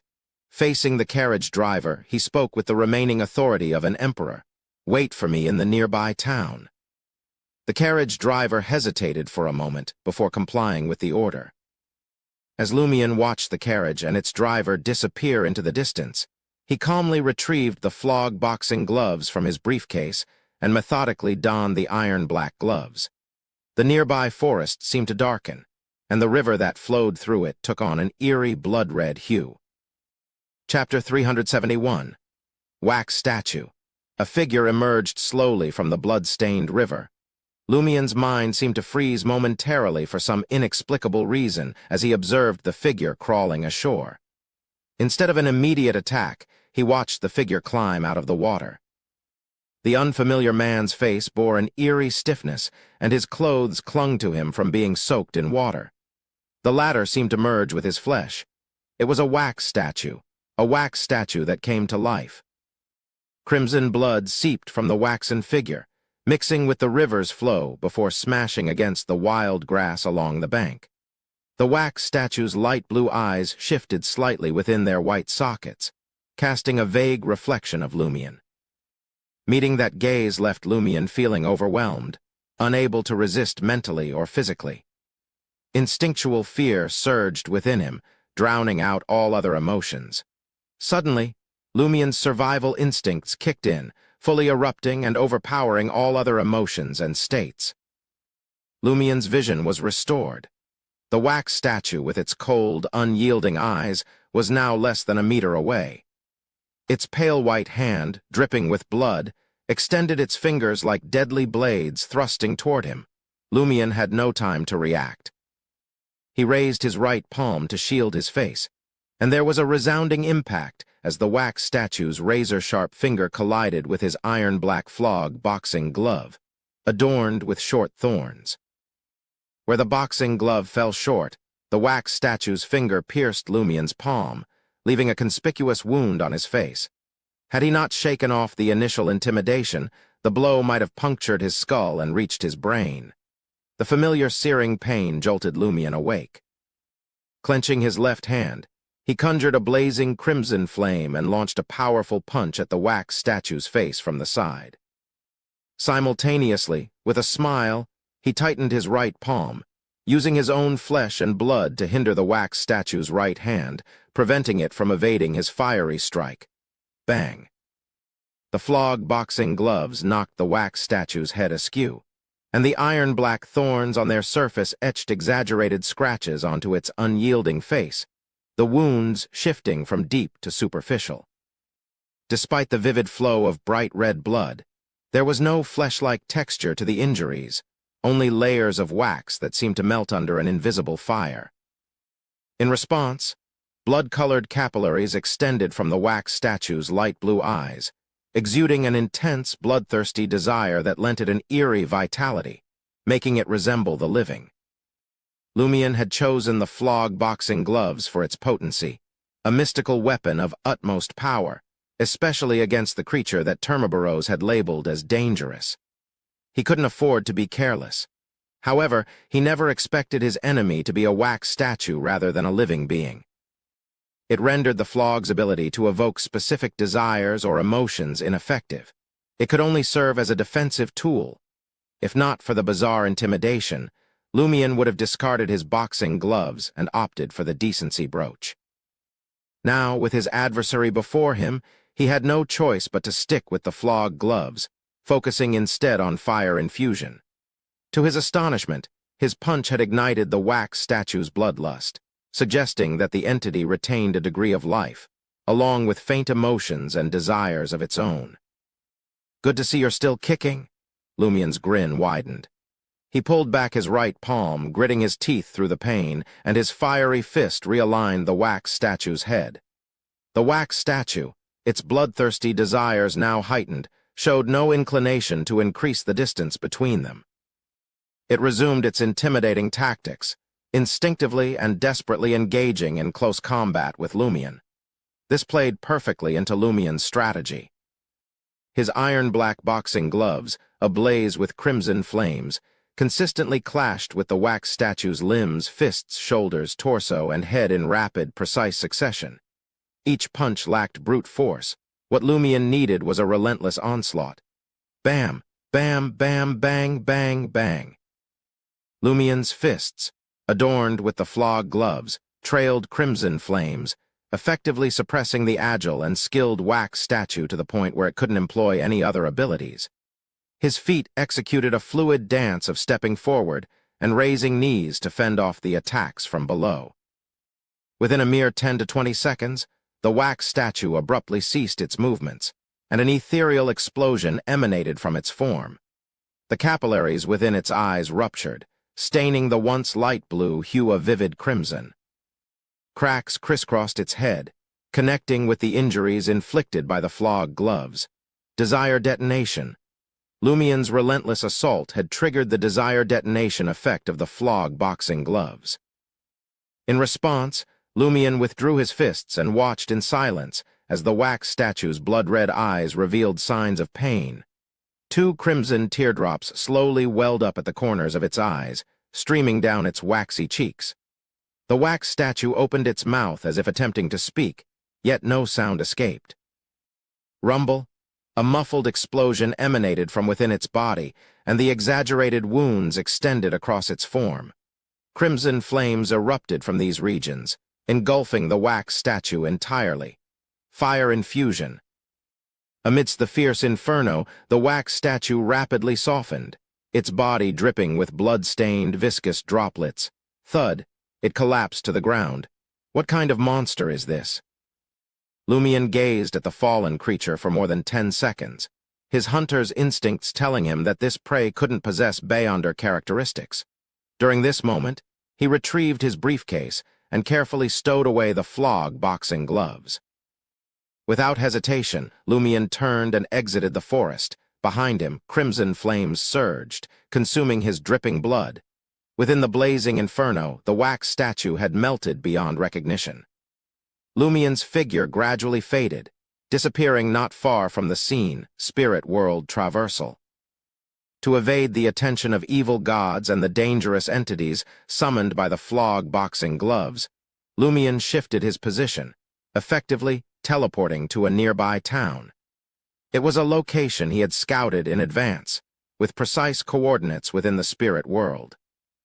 After several dozen seconds, the forest path was suddenly replaced by a desolate wilderness, with only a few flickering flames remaining. The weeds gradually flourished, and the figure of a person in a white robe materialized swiftly. This figure donned a light-colored veil, and her abdomen was notably swollen.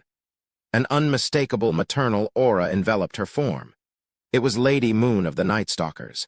Lady Moon directed her gaze towards the entirely melted, blood-stained wax statue, silently observing the dance of crimson flames. After more than 10 seconds of contemplation, the woman and the desolate wilderness vanished.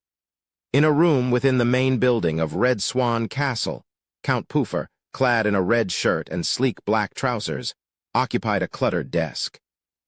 His icy stare remained fixed upon the wax statue's head placed before him. The head bore an uncanny resemblance to a living being, with light blue eyes and jet-black hair. As the silence lingered, Count Puffer couldn't conceal a hint of restlessness.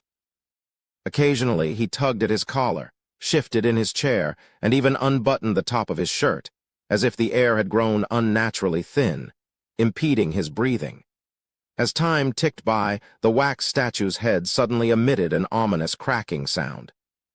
It shattered into numerous pieces, each one grotesquely melted. Puffer shot to his feet in shock, his pupils dilating in disbelief. Tiny blood vessels protruded from his eyes, ruptured, and dyed them a vivid shade of red. It was killed. Puffer murmured to himself, his astonishment mingling with suspicion. Seal Dubois was even more mysterious and formidable than he had initially thought, even if he wasn't. The hidden faction operating behind him was. Count Puffer paced back and forth with a solemn expression. After Lumion teleported to the town ahead, he exercised caution, remaining concealed in the shadows while meticulously calculating the time. Only when he felt that a hunter could potentially reach his location from the forest, by running, did he cautiously make his way into the town. He located the carriage driver and arranged for his return to 11 Rue des Fontaines in Quartier de la Cathédrale commemorative. In a room adorned with bookshelves, Lumion fixed his gaze upon Gardner Martin, who held a cigar in his hand. Lumion spoke frankly. "I was attacked." There was no way to hide the truth from the boss. "Huh?" Gardner Martin responded in his distinctive nasal tone. Lumion proceeded to recount the events, detailing how he had chosen the king's pie slice after Count Puffer and subsequently felt a frenzied spirit attempting to invade him. He described how he had utilized fire infusion to dismantle and melt the wax statue, displaying the wounds on his hands and face. What Lumion chose not to reveal was that he had discerned why the frenzied consciousness hadn't fully occupied his body, and that he had used the flog boxing gloves. He attributed the former to an unknown cause. Gardner Martin smoked his cigar, listening quietly, unsurprised that Lumion's mind had remained incorrupt. Had he displayed any hint of astonishment or suspicion, Lumion would have swiftly invited Mr. K to eliminate the Iron and Blood Cross Order's stronghold. With a cigar in hand, Gardner Martin smiled and remarked, "It appears that the official members of our Iron and Blood Cross Order are more favored by Puffer's ancestors' spirit than Puffer himself. However, we also instill fear in it." Does this refer to Beyonders who have succumbed to the peculiar corruption at 13 Avenue du Marché? The frenzied consciousness won't invade the other formal members of the Iron and Blood Cross Order, even in the absence of the Blood Emperor's aura. I wonder how true this is. "Why don't you give it a try, boss?" Lumion suddenly felt the urge to goad Gardner Martin into playing King's Pie with Count Puffer. "Now, I've confirmed something." Gardner Martin's expression grew serious. "The ancestor of the Sauron family, Vermonda Sauron, is not truly deceased. He exists in a manner beyond our current comprehension." Chapter 372, Primary Mission. Lumion couldn't quite understand how Gardner Martin could be so certain that Vermonda Sauron wasn't dead. Still, it seemed that the other party didn't intend to explain, so he could only give up on asking. He was concerned about one thing. Does that mean my mission is over? Clearly, combined with Count Puffer's fondness for creating wax statue heads for friends he knew, and the fact that a wax statue had attacked him, Lumion believed that he was now under suspicion by the other party. It would be very dangerous to interact with him again. Gardner Martin shook his head slowly. "No, you have to continue." Holding the cigar, he stood up and paced towards the floor-to-ceiling windows. "The fact that you became the king after Puffer will undoubtedly make him suspicious of your origins, but he will be more eager to find out the real reason for that incident. The subsequent wax statue attack was mainly attributed to this. Therefore, he will still invite you over to test you in different ways and extract your hidden secrets. For us, this is an opportunity to confirm the true state of Vermonda and the Sauron family's ancestors. And through this, we can grasp the reason for the gradual decline of this once exceptionally powerful family. This is of great significance to us, who are also mainly from the Hunter pathway. It is our primary mission now. To put it simply, the Sauron family is like Red Swan Castle. They've been in disrepair for a long time, but they hide many secrets. They have guards that can deter spying. What we need to do is figure out the castle's defense flaws and confirm if those secrets pose a fatal threat to us. Then we can find an opportunity to break through the guards, bypass the traps, and take the treasure. Don't worry, I'll covertly provide protection for Puffer's future invitations. The risk you'll take won't be significant." Lumion pondered for a moment and said, "Commanding officer, you mentioned before that our primary mission is to find the true entrance to the fourth epoch trier. How could the primary mission change so easily?" Gardner Martin took a puff of his cigar and smiled. "These two matters are connected to a certain extent and serve the same purpose, but you don't need to know for the time being. What's their motive? In other words, the Iron and Blood Cross Order's current focus is on exploring the underground, finding the entrance to the fourth epoch trier, investigating the Sauron family's decline over the past 200 to 300 years, and securing something precious from them. According to Mr. One reason for the Sauron family's decline is their descent into madness and the loss of many important members over time. Gardner Martin and I are mainly responsible for the Sauron family aspect. Are the other members, including Supervisor Olson, exploring the underground?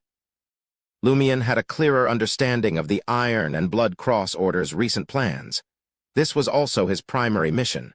Of course, he only knew what to do and didn't understand why.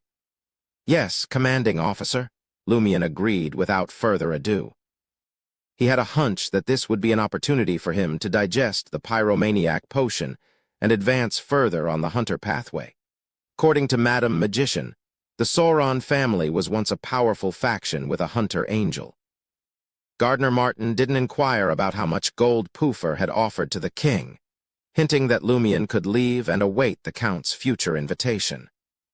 Passing through the renovated hall, Lumion spotted Faustino, the butler, who was also an official member of the Iron and Blood Cross Order, leading a black-cloaked figure in.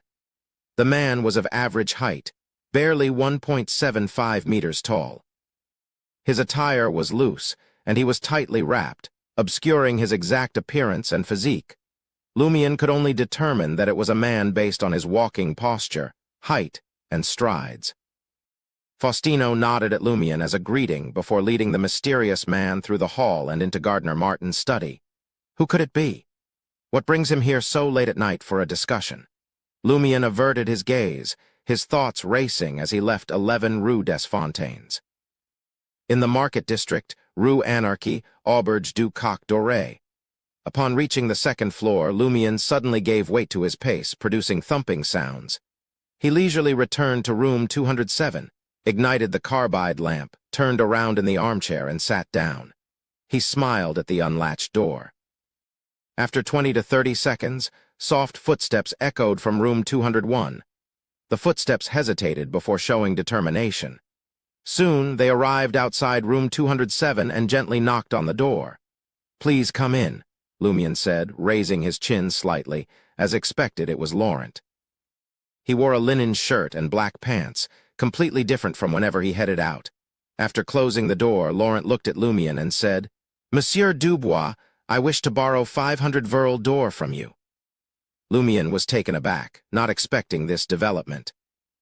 He thought the man was here to plead with him not to expose his true identity. Unexpectedly, he came to borrow money. "Why 500 Verle d'or?" Lumion's expression remained unchanged.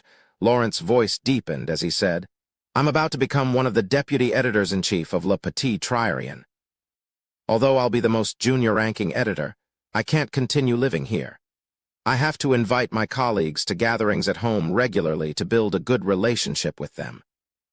Therefore, I wish to borrow 500 Verle d'or to rent a good apartment in Quartier de l'Observatoire or Quartier de la Cathédrale commémorative. I want to bring my mother there and use the time to teach her how to host a small banquet. Once I receive my salary, I'll repay the debt in installments. How much do you think the interest rate should be?" This is not only borrowing money to secure his job, but also taking the initiative to give me leverage and some benefits so that I won't ruin his plans. Lumion thought a little higher of Laurent and nodded thoughtfully. "I don't need interest. You'll definitely come into contact with some interesting news, information, and at Le Petit Triarion. I hope you can organize them regularly and give me a copy." As Lumion spoke, he took out his wallet and counted 5 banknotes worth 100 Verle d'or. "Just pay it back this year."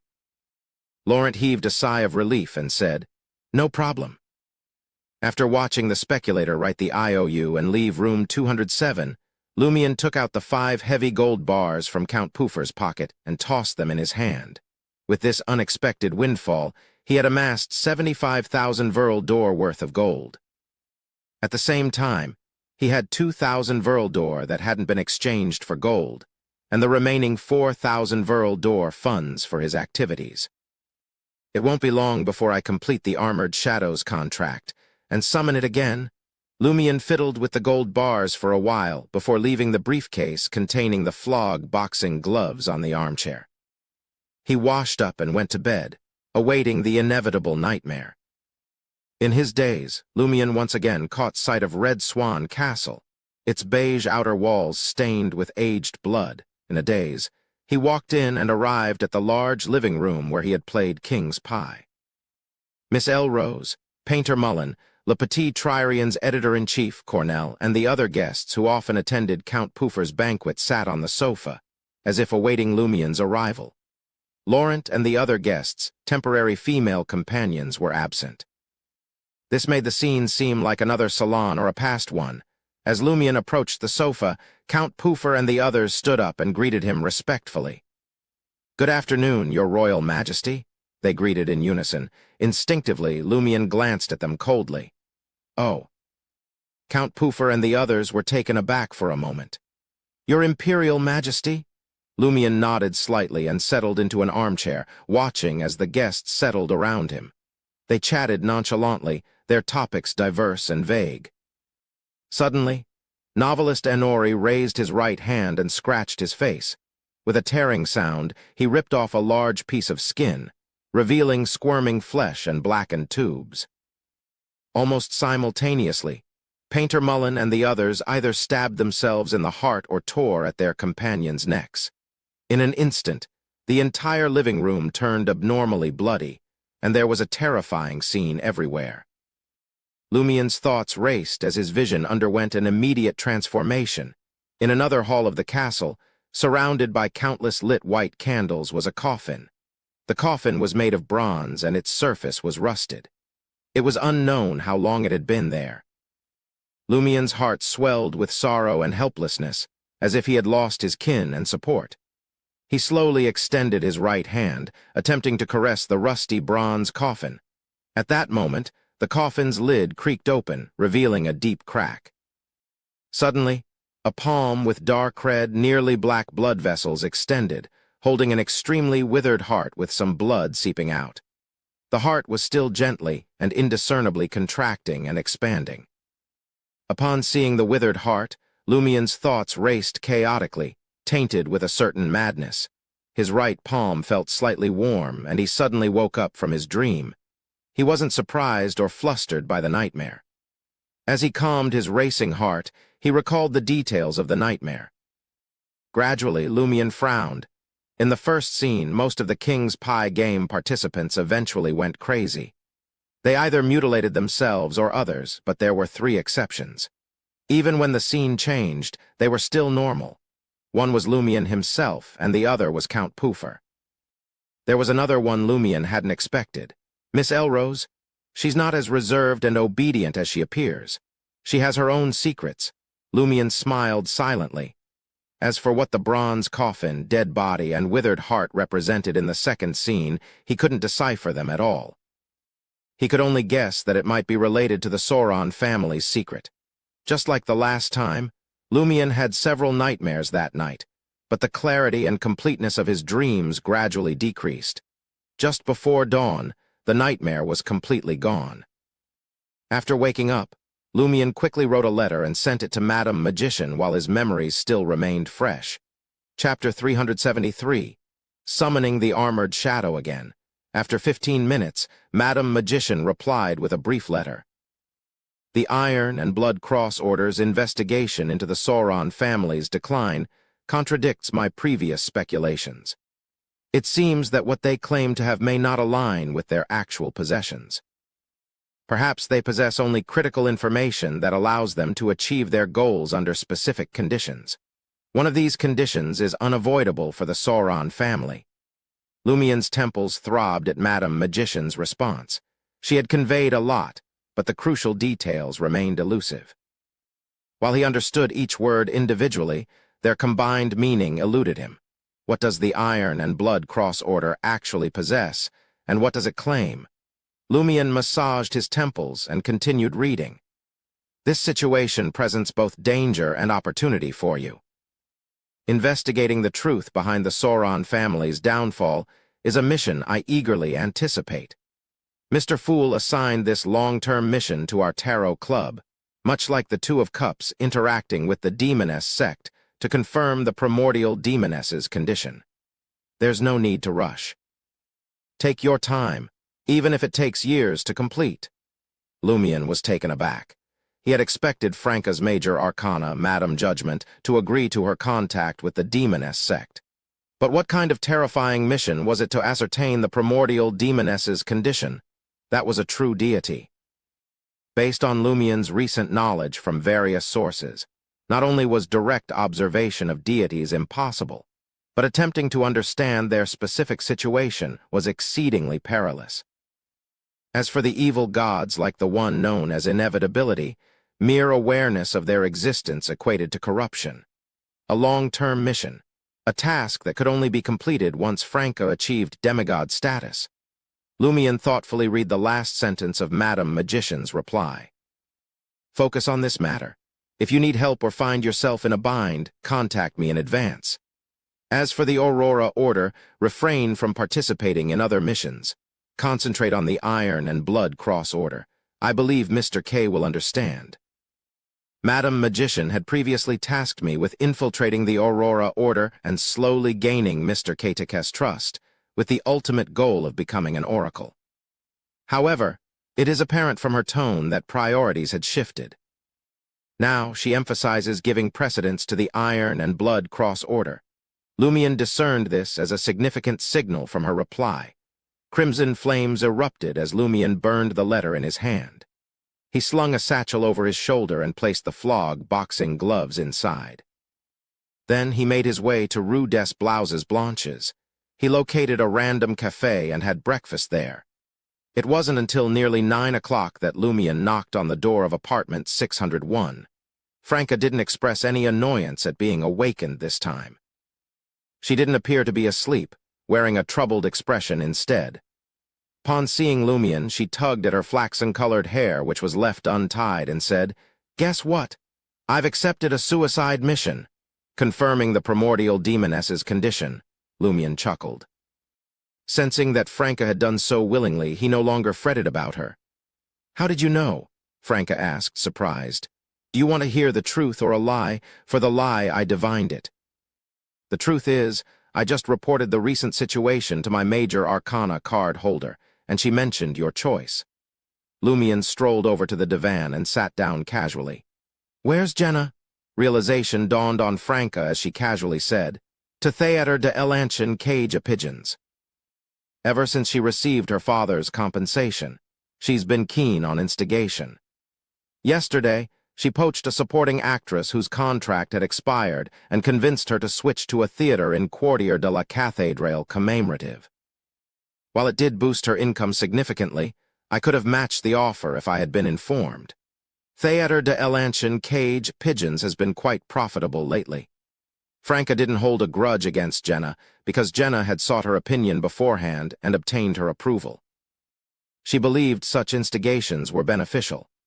Plus, having a supporting actress leave opened up opportunities for apprentices like Jenna and the former dancers. After recounting the matter briefly, Franca sighed and continued, "Madam Judgment only wants me to interact with the demoness sect. Under the condition that I control my desires and mental state, I can use their resources to enhance myself, monitor their activities, and understand their immediate plans. Confirming the primordial demoness's condition can be considered once I truly attain godhood and become a saint. I can deduce certain situations through the demoness sect's activities, their recent plans, and the reactions during prayers to the primordial demoness." "Aren't you troubled by the mission?" Lumien raised his eyebrows. Franca sighed. "I am troubled by the mission, but what's troubling is that I'll remain a demoness at Sequence 4. I won't be able to transform back into a man." "You can wait until Sequence 3, Lumien suggested with a relaxed demeanor. "That's true, although it would be even more challenging." Franca had thought it through, and then asked why Lumien had suddenly reported the situation to Madam Magician. Lumien briefly recounted his experience at Red Swan Castle from yesterday and Gardner Martin's words, omitting specific details. Franca listened intently, contemplating for a moment before saying, "Our current missions combined involve the secrets and movements of the relevant factions within the Hunter and Demoness pathways. The Tarot Club appears to attach great importance to such matters." Lumien chuckled. "That's the only way we'll have a chance." Franca acknowledged his words tersely and suddenly remembered something. "How much gold did you command Count Puffer to give you?" 30,000, Lumian replied honestly. Franca's eyes lit up. "How much gold do you have now?" 75,000. "I can add another 6,000 at any time," Lumian disclosed without hesitation. Franca's smile widened. "Then I'll lend you 25,000 first, interest-free. Let's summon the armored shadow tonight and try to figure things out before the gathering next week. You have 25,000 Verl d'Or." Lumian was mildly surprised. He recalled that Franca had spent all her savings to advance to the demoness of pleasure. Franca said smugly, "I received 20,000 Verl d'Or for assisting you in dealing with Guillaume Bainet, and Gardner Martin has been quite generous lately. He entrusted me with managing most of the earnings from Theatre de l'Ancien Cage, Pigeons, and the Dancers. Heh, Madame Judgment even provided me with 10,000 to support my activities. Your earnings are quite impressive as well." Lumian realized that while the profits from Theatre de l'Ancien Cage, Pigeons, and the Dancers might not match those of Salle de Bal Brise, they were undoubtedly substantial. If Franca could claim a significant portion of them, she could easily make around 20,000 per month. He nodded and said, "All right, we'll perform the summoning ritual at 11 tonight at the same place the other time." Franca's joy was palpable. "I'll arrange for someone to exchange the 25,000 gold right away." Late at night, at Rist Docks, within the charred remains of a building, Franca observed Lumian as he set up the altar and placed all the gold upon it. Rather than staying outside the wall of spirituality, she chose to remain by her companion's side. Lumian proceeded to light the candles one by one, letting the essential oil drip. Stepping back, he intoned, "The fool that doesn't belong to this era." Almost simultaneously, Franca chanted Mr. Fool's honorific name, ensuring her safety in the presence of the ritual's power. Soon, amid the faint fog and a sense of impending danger, Lumian recited the final part of the incantation. "I, in the name of the great fool, I summon the spirit that wanders the void, a combination of numerous shadows, Lumian Lee's contracted creature." Within the wavering candlelight, an ethereal door adorned with enigmatic symbols materialized. From it emerged a shadowy figure clad in dark armor reminiscent of fish scales. Just as before, each scale seemed to bear a face, each belonging to a different creature. Those are indeed fish scales. Franca couldn't tear her gaze away, her anticipation and anxiety overriding the eerie ambience that surrounded them and the evident malevolence emanating from the armored shadow. Lumian locked eyes with the armored shadow and spoke in Hermes. "I will fulfill the contract and offer you gold valued at 100,000 Verl d'Or." To be honest, Lumian harbored some doubts about the 100,000 Verl d'Or worth of gold. The ever-changing exchange rates between Verl d'Or and gold left him uncertain whether he should prepare the amount based on the exchange rate at the time of signing the contract or the current rate. As a precaution, he had only acquired an additional 1,000 Verl d'Or worth of gold as a backup. As Lumian finished his words, the gold bars, jewelry, and various items on the altar suddenly disintegrated, transforming into golden particles that flew toward the mysterious illusory door. Most of these particles landed on the armored shadow, while a few passed through the open illusory door and disappeared. Gradually, almost a fifth of the armored shadow's pitch-black armor, resembling fish scales, transformed into gold. It was no longer dark and foreboding, but radiated a holy and pristine aura. Franca's eyes widened. Legends and terms from her original world rushed into her mind as she muttered to herself. Could this be the reconstruction of the golden body? In her memory, the golden body referred to the golden powder or gold foil applied to the surface of idol statues. Sometimes, it denoted the special form of someone with godlike status or significant achievements. The armored shadow now resembled a weathered statue that had been rejuvenated with a coating of golden powder. When all the gold on the altar had vanished, Lumian sensed that the contract had been completely fulfilled. Taking the opportunity, he asked on Franca's behalf in Hermes. "Where do you come from?" The armored shadow opened its mouth and spoke with a deep, dignified, and somewhat sinister voice. However, Lumion couldn't comprehend its words at all. He could only watch in confusion as the armored shadow returned to the illusory door. Once the summoning ritual concluded, Lumion turned to Franca and noticed that her companion seemed lost in thought, her brows furrowed. His heart stirred as he asked, "Did you understand the armored shadow's response?" Franca nodded slowly. "The language he used is very similar to the language from my home world," he said. Franca paused and muttered to herself, puzzlement evident on her face. The blood sun of heaven disrupted the netherworld, and the underworld Taoist sacrificed himself to enter the river. Chapter 374, Preliminary Speculation. Despite Franca speaking in Tijin, it left Lumion perplexed. He struggled to grasp her meaning or intentions. Surveying the silent ruins around him, he found nothing out of the ordinary. Turning his attention back to Franca, he inquired, "Care to explain?" Franca contemplated for a moment before responding. The Son of Heaven is roughly equivalent to an emperor. As for Taoist, think of it as a mighty beyonder. In essence, this emperor, bearing the title Blood, wrought havoc in hell, sowing chaos. As for the Taoist known as Underworld, a powerful beyonder, they made the ultimate sacrifice, entering a certain river to seal away this emperor. The emperor with the title of Blood, Lumion, was alarmed. The Blood Emperor? Memories from the Samaritan women's spring came flooding back. In those vivid recollections, the Blood Emperor's elusive figure burned with concealed flames, his battered armor soaked in blood.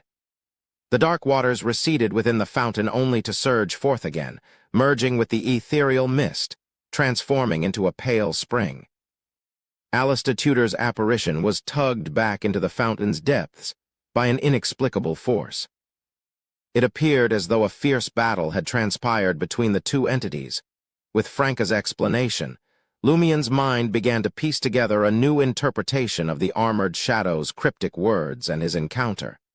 He said thoughtfully to Franca, "I suspect the blood son of heaven you mention is none other than the apparition of the Blood Emperor Alistair Tudor. But how did the Blood Emperor's apparition find its way to my home?" Franca didn't immediately connect it to Alistair Tudor, but Lumion's deductions were beginning to make sense. The special fish-scale armor and the spell of Harumph, which originated from myths and legends, made her suspect that the armored shadow came from back home. And now, the language basically matched, making her even more certain. Lumion nodded, continuing, "I'll have to start with the events at the Samaritan women's spring, where Madame Hella and I fetched the water." "You went with Madame Hella?" Franca murmured, her curiosity piqued but allowing Lumion to proceed. Lumion went on to recount the events at the Samaritan women's spring in detail, ensuring Franca remained focused on his narrative. He then presented his theory. "I suspect that during the War of the Four Emperors, the Blood Emperor did not fully perish. For some extraordinary reason, he preserved a fragment of his lingering soul. During the Godly War, a passage was opened between our world and your homeland, allowing a mysterious river from your world to infiltrate ours. Mr. Fool sealed it, creating the Samaritan women's spring. This river appears closely tied to the realms of death and the underworld. The Blood Emperor's apparition, trapped in a state of death, traverses between your world, the Samaritan women's spring, and even the fourth epoch trier. The Blood Emperor possesses an innate desire for resurrection, and the first step to achieving that is to escape the river's confinement. In this process, he brought chaos to the underworld of your homeland. The powerful beyonder from the domains of death and the underworld had no choice but to make the ultimate sacrifice, immersing themselves in the mysterious river to harness its power fully and seal away the Blood Emperor's apparition." Franca alternated between confusion and clarity. When Lumion finished sharing his theory, she responded with a mixture of surprise and suspicion, saying, "Your guess seems quite realistic and logical." His explanation shed light on the words of the armored shadow and the peculiar occurrences at the Samaritan women's spring. Franca fell into a brief silence, then continued, "Back in my homeland, that elusive and mysterious river is known as the Yellow Springs. However, before I transmigrated, the Yellow Springs and the Netherworld were nothing more than legends, unverifiable myths. There were no tales of the Blood Son of Heaven or the underworld Taoist. Could it be that I was just an ordinary person who never had the opportunity to encounter such things? Lumion chuckled. Before I discovered Auror was a warlock, concepts like superpowers, demons, and ghosts were non-existent. Franca acknowledged his words, her expression gradually shifting towards excitement.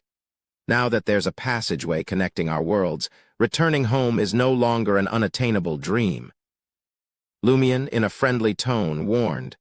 Madame Hella mentioned that the pale white spring water is deadly to anyone who touches it. Franca's expression froze for a moment, then she replied, That may be true for us now. But with the power of godhood and ascending to sainthood, we might be able to handle it. Lumion reminded her again, There are the figures of an angel and a true god imprisoned in the spring. Franca rolled her eyes at Lumion. Aren't you a buzzkill? Compared to before, when we had no answers, no direction, and no hope, now there's a glimmer of hope. We know where to focus our efforts. One of the reasons Madame Hella went to retrieve the Samaritan Women's Spring might have been to confirm if it's connected to the Yellow Springs. She's truly exceptional at finding leads? Lumion simply shrugged, opting not to dampen Franca's newfound optimism and enthusiasm. Franca's excitement was palpable as she paced back and forth before suddenly posing a question. Were you asking where the armored shadow came from?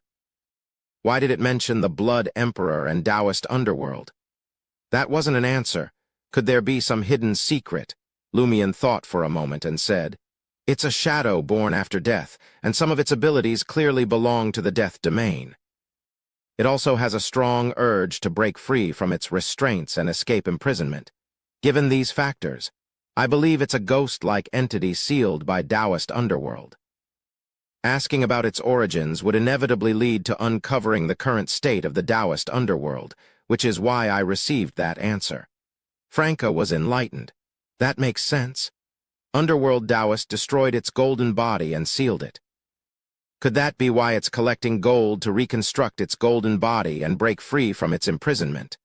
Observing Lumion's puzzled expression, Franca clarified the concept of a golden body and her interpretation. Is that so? Lumion nodded slowly. It seems like we might be able to continue trading gold with the armored shadow in the future, but fully restoring it to its original state should be avoided. This entity is extremely dangerous and holds a deep malice. I wonder what it will do once it escapes its seal. Franca agreed wholeheartedly. At the very least, we need to advance to Sequence 4 before considering this matter. Lumion snickered. Didn't you mention that achieving godhood and becoming a saint is an arduous endeavor?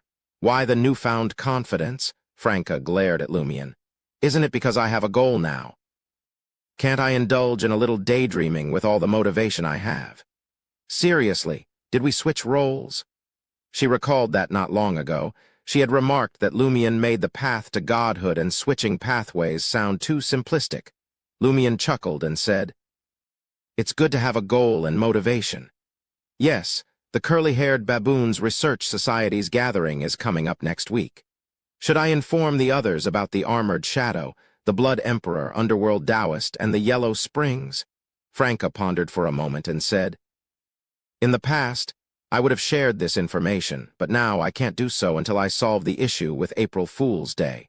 However, we can inquire about the illusory river related to death and see if anyone has relevant information. Lumion thought for a moment and said, I'll do the asking. Franca was momentarily surprised, but quickly understood Lumion's reasoning. Lumion had gone to the Samaritan Women's Spring with Madame Hella. It made more sense for her companion, who was posing as Muggle, to inquire about the situation at the Samaritan Women's Spring. There was a logical rationale behind it. From Hella's perspective, Lumion and Hidden Blade were strangers who didn't know each other. If Franca were to casually mention the River of Death, it would undoubtedly raise suspicion. On Monday, Franca arrived at Trocadero's Red House Cafe once again. This time, she had taken care to dress more in line with her usual attire, wearing a shirt, pants, and boots, even though she still maintained her black-haired, brown-eyed form. Her intention was to create the illusion that she was a man who had transformed into a demoness, which she hoped would deter any sudden attacks from the demoness she was waiting for. However, the long-haired orange-red demoness did not appear throughout the morning. Instead, Franca found herself engaged in conversations with two female patrons who took the opportunity to strike up a chat with her. Franca calmly sipped her coffee, seemingly unfazed by the interactions. She couldn't help but notice that Lumion appeared unusually calm and encouraged her to take her time. Franca understood the urgency of eliminating the core members of the Bliss Society, particularly those close to Susanna Matthijs. Failing to do so would mean Lumion would forever be overshadowed by the Rose School of Thought. Lumion had already reported to Madame Magician about the Bliss Society, the Rose School of Thought, and the activities at the Red House Café. The response he received was concise. Do not leave Trier for the time being, and there should be no major issues. Lumion ignited the letter and departed Rue du Rossignol, strolling towards Avenue du Marché. As he approached Salle de Bal Brise, he spotted a familiar figure, a man with dark brown eyes, a prominent nose bridge, and a flaxen-colored beard that covered his chin. This man wore a robe reminiscent of an ancient warlock's attire. It was Secret's suppliant Asta Troll, the same person who had introduced Lumion to Mr. Kaitakes' mysticism gathering. "My cabbage," Lumion inquired with a smile. "What brings you here?" Asta Troll responded with a magnetic voice. "I've come to find Baron Brignies to settle my debt." "You've got the money." Lumion raised his eyebrows. Asta Troll smiled and replied, "Yes, I've come to realize that some honorific names derived from the potion can be used for prayers. There's no danger involved. This discovery has been quite helpful to me." Lumion was slightly taken aback by this revelation. With a dark look, he tapped his chest 4 times, up, down, left, and right. Asta Troll mirrored his actions with an even warmer smile. Lumion didn't continue the small talk. He simply waved his hand and walked past Asta Troll. Quietly, he approached the white spherical statue constructed from skulls outside Salle de Bal Brise, releasing a soft sigh. At 9 p.m. Lumion returned to room 207 at Auberge du Coq Doré. He finally received a letter from a pure silver skull with pale white flames burning in its eye sockets. The letter was from Hela, and its content was brief. "There will be a gathering in 1 hour. If you wish to participate, silently recite the following incantation within 5 minutes of 10 p.m. Chapter 375, Gathering Venue." It's finally here. Lumion exhaled, folded the letter, and left Auberge du Coq Doré. He didn't need to look for Franca. They had discussed the gathering many times before, so there was no need to waste time confirming it. Lumion made his way to the new safe house on Rue du Rossignol and tossed the satchel containing the flog boxing gloves onto the bed. He hadn't prepared an additional iron cabinet. With a few traps hidden in the room, regular thieves couldn't approach the core area. Forcing their way in would only cost them their lives. An iron cabinet wouldn't stop exceptional thieves anyway. When the time was right, Lumion donned a hooded black robe that bore a striking resemblance to the attire worn by warlocks, all according to Madame Hela and Franca's descriptions of his sister's appearance at these gatherings. Then he pulled out Lai and transformed it into a simple yet exquisite silver-white earring. He secured it onto his right earlobe. Gazing into the full-length mirror, Lumion maintained a calm demeanor as he observed a sudden transformation of him growing shorter. His hair morphed into a luxuriant shade of pure gold, growing thick and cascading down his back. His facial features underwent a metamorphosis, mirroring those etched in his memories of Aurora. His nose bridge, now elevated and delicate, complemented his lips, neither too full nor too thin, painted in a subtle shade of red. His eyes, light blue and clear, emitted a faint but captivating luminescence. In the past, Lumion had always perceived his sister as a paradox, her inner self contrasting sharply with her outward appearance. She exuded an aura of sunshine, cheerfulness, and open-mindedness, yet in reality she was a homebody, reluctant to venture out for social interactions. Only those who had truly earned her trust were privileged to witness her relaxed demeanor, the quirky phrases she often uttered, and her playful and bullying side. On the contrary, Aurora displayed no apprehension when stepping out into the world. Much like Lumion, she possessed the natural ability to connect with the elderly ladies of Cordu and regale the children with captivating stories, earning their affection. Ever since Lumion had learned about his sister's true background, he had come to comprehend the stark divergence between Aurore's inner self and her external appearance and demeanor. Certainly, many people grappled with such contradictions, but Aurore's unique circumstances had magnified this incongruity. Lately, Lumion often found himself pondering what his sister had been like and the kind of life she had led. As he stared into the mirror, Aurore's light blue eyes seemed to take on a misty quality, as if she too were lost in reminiscences of days gone by. Lumion still held vivid memories of the first time his sister had mentioned her homeland. It happened during his second year in Cordu. Back then, when the shepherds had returned to the highland pastures, Aurore had taken him to pat the newly born lambs and cruelly bought their loved ones. They ventured into the green pastures adorned with white and yellow wildflowers, carefully selecting a spot that wouldn't disturb the serene surroundings. They then set up a charcoal grill for a picnic. As night descended upon them, and the starry heavens unveiled themselves like a boundless river of glistening diamonds, Aurore suddenly drifted into a reverie, her fingers brushing away tears. Lumion inquired about her thoughts, and she confessed to a profound sense of homesickness. Aurore's gaze in the mirror seemed to lose focus, mirroring the soft, yellowish-blue glow of the carbide lamp. The mountain village nestled beside those vibrant green pastures under the radiant sun. It was a place they could never return to.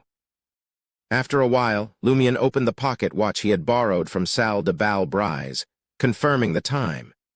Then, he donned a sleek silver-white half-mask, revealing his finely sculpted lips and chiseled chin to the world. Without delay, Lumion retrieved a piece of paper adorned with the ancient Faesac script and affixed it securely to his left breast, displaying the word Muggle. As Franca had explained, the curly-haired Baboons Research Society boasted a sizable membership, each member donning unique disguises during their gatherings. Without the corresponding code names, distinguishing one from another would be an insurmountable task, save for those closely acquainted with each other. Despite hailing from the same world, the Society's members hailed from diverse homelands, each with their distinct languages. Upon their transmigration to this world, they found themselves scattered across different countries, inevitably erecting language barriers. Initially, they relied on the linguistic prowess of fellow members who were polyglots. However, over time, they gravitated towards adopting ancient Faesac, the common tongue of the northern continent, as their shared language. For curly-haired Baboons Research Society members residing in different nations, ancient Faesac bore striking similarities to their mother tongues, easing its acquisition and mastery. Naturally, there were exceptions among the Society's ranks, those whose native languages diverged significantly from ancient Faesac, but they were a minority. They had to follow the majority, knowing that, until they mastered the language, someone would always be there to translate for them. Lumion had already laid a strong foundation in ancient Faesac. Ever since his arrival in Trier, he had diligently immersed himself in Aurore's grimoires, plunging deeper into this linguistic realm. Basic communication posed no challenge for him any longer, approaching 10 p.m. Lumion made final adjustments to his appearance in front of the full-length mirror, ensuring everything was in its rightful place. He concealed an assortment of ritual components and the alcohol flask containing the decency brooch within the concealed pocket of his warlock-like black robe. With Madame Hella's letter clutched firmly in his hand, Lumion began the recitation for the Hermes gathering. A Beyonder from ancient times, ruler of the nation of the Evernight, noble mother of the sky, I beseech your permission to enter your kingdom. As the words escaped Lumion's lips, the world around him underwent a sudden and eerie transformation. He beheld his own reflection in the mirror, like a pencil sketch hastily erased by an eraser. His vision dimmed, plunging him into what felt like the deepest of slumbers. Abruptly, Lumien's consciousness drifted to the gathering, the pounding of his heart resonating within his ears. He snapped out of his reverie, finding himself within a palace marked by crumbling stone walls and encroaching weeds. In its heart lay a massive, weathered stone throne, yet no one ventured near it. Through the fissures in the walls and the time-worn windows, Lumien glimpsed a night shrouded in darkness and cold, veiled by a thick fog. Faint starlight penetrated the fog, casting a feeble glow upon the palace and the dreamlike town enshrouded by the fog. The town appeared utterly deserted, as if plucked from a dream. Within the palace, stone candlesticks embedded in the walls flickered, bathing the surroundings in their warm, yellow flames. At that precise moment, over 100 figures arrived, each attired in distinctive garments. Lumien scanned the assembly but could not yet spot Madame Hella. However, he recognized Hidden Blade Franca. Clad in her favored assassin's garb, black robes complemented by leather armor, a hood drawn low, and a silver half-mask gracing her countenance, Franca engaged in conversation with a group of similarly attired individuals. Yet among them, Franca stood as the sole genuine assassin. Lumien didn't greet Franca. Following her instructions and the hints in Madame Hella's letter, he approached the huge stone chair. Such a crowded gathering was no different from a marketplace. It was unlikely to form a unified communication and transaction. The gathering naturally fragmented into smaller groups. Only when there was a matter of particular significance would President Gandalf or vice presidents like Hella take their place by the massive stone chair to address the assembly. Of course, someone could do the same if they wanted to share their intentions with the entire gathering. Auror had been a regular attendee at the Academy's gatherings. Their designated meeting spot nestled deep within the palace, tucked away to the left of the huge stone throne. As Lumien advanced in that direction, he couldn't help but marvel at the mystical nature of the gathering. After reciting the incantation, he had departed from the Rue du Rossignol safe house in the market district, only to find himself transported to this mysterious and ancient palace. The members of the Curly-Haired Baboons Research Society hailed from diverse corners of the northern and southern continents, yet they had all managed to converge here within a specific time frame. Lumien had never encountered such a mystical power before, surpassing even teleportation. Only the bestowed sowers of the Great Mother could compare. What baffled him, however, was Franca's never sharing the method of entering the gathering. Even if they were face-to-face, he wouldn't hear it unless granted permission by Madame Hella. But it was just reciting an incantation, wasn't it? How could he not hear it? As Franca had explained, this power likely stemmed from a sealed artifact, an artifact Madame Hella couldn't fully control but could employ to a certain extent. Beyond this method of convening, the Curly-Haired Baboons Research Society possessed other means, although these were established by various groups for internal or clique gatherings. For instance, Hidden Blade Franca had set up a Telegram group with select members, utilizing a miniaturized and simplified analyzer for scheduled chats. Recalling Franca and Hella's rough descriptions of Auror during the gatherings and forming his own assumptions, Lumien's steps grew lighter. He believed that, given the unique and shared origin of the Curly-Haired Baboons Research Society members, even if his sister wished to remain guarded amidst the assembly, her relaxed demeanor, akin to his interactions with her, would prevail, possibly even more prominently so. This was a state devoid of profound secrets. Additional figures began to manifest, their forms rapidly taking shape in the air, akin to oil paintings successfully duplicated. Among the members of the Curly-Haired Baboons Research Society, a diverse and eclectic array of disguises flourished. Some were clad in traditional iron-gray full-body armor, while others embraced vibrant red, yellow, white, and multicolored paint, transforming into clowns. A handful sported extravagant makeup veiling their true visages, resembling wicked witches from ancient folklore. Still, others adorned themselves with monstrous helmets sculpted from orange-yellow pumpkins, or relied on makeshift hoods to become pale vampires with strikingly red lips. Some even chose horse-like attires that enveloped them from head to toe. It was a spectacle more fantastical and imaginative than the masquerade balls documented in newspapers and magazines. As Lumion strolled amidst the curly-haired Baboons Research Society's diverse members, a faint smile played on his lips. Occasionally, he would nod in acknowledgement of those who greeted him. At last, he reached the corner housing the Academy team. His eyes naturally swept over the code names displayed on their attires. Pettigrew, Professor, Griffin, Eagle, Bear, Headmaster, Periodic Table, Isotope. Chapter 376, Different Teams. Pettigrew stood at just over 6 meters tall, his disheveled yellow hair peeking out from under a face mask designed for performances. His right palm was encased in a flamboyant silver glove, and he wore an open brown jacket over a dark shirt. As Lumion approached, Pettigrew stepped forward, exclaiming in surprise and delight. "Muggle, you've finally reappeared," Lumion replied with a smile in Auror's voice. "Something happened some time ago. It took me a while to recuperate." "Are you all right now?" Pettigrew asked with concern. "It's all right," Lumion replied nonchalantly, unsure of Auror's friendship with him. He turned his gaze to a lady sitting on the stone steps.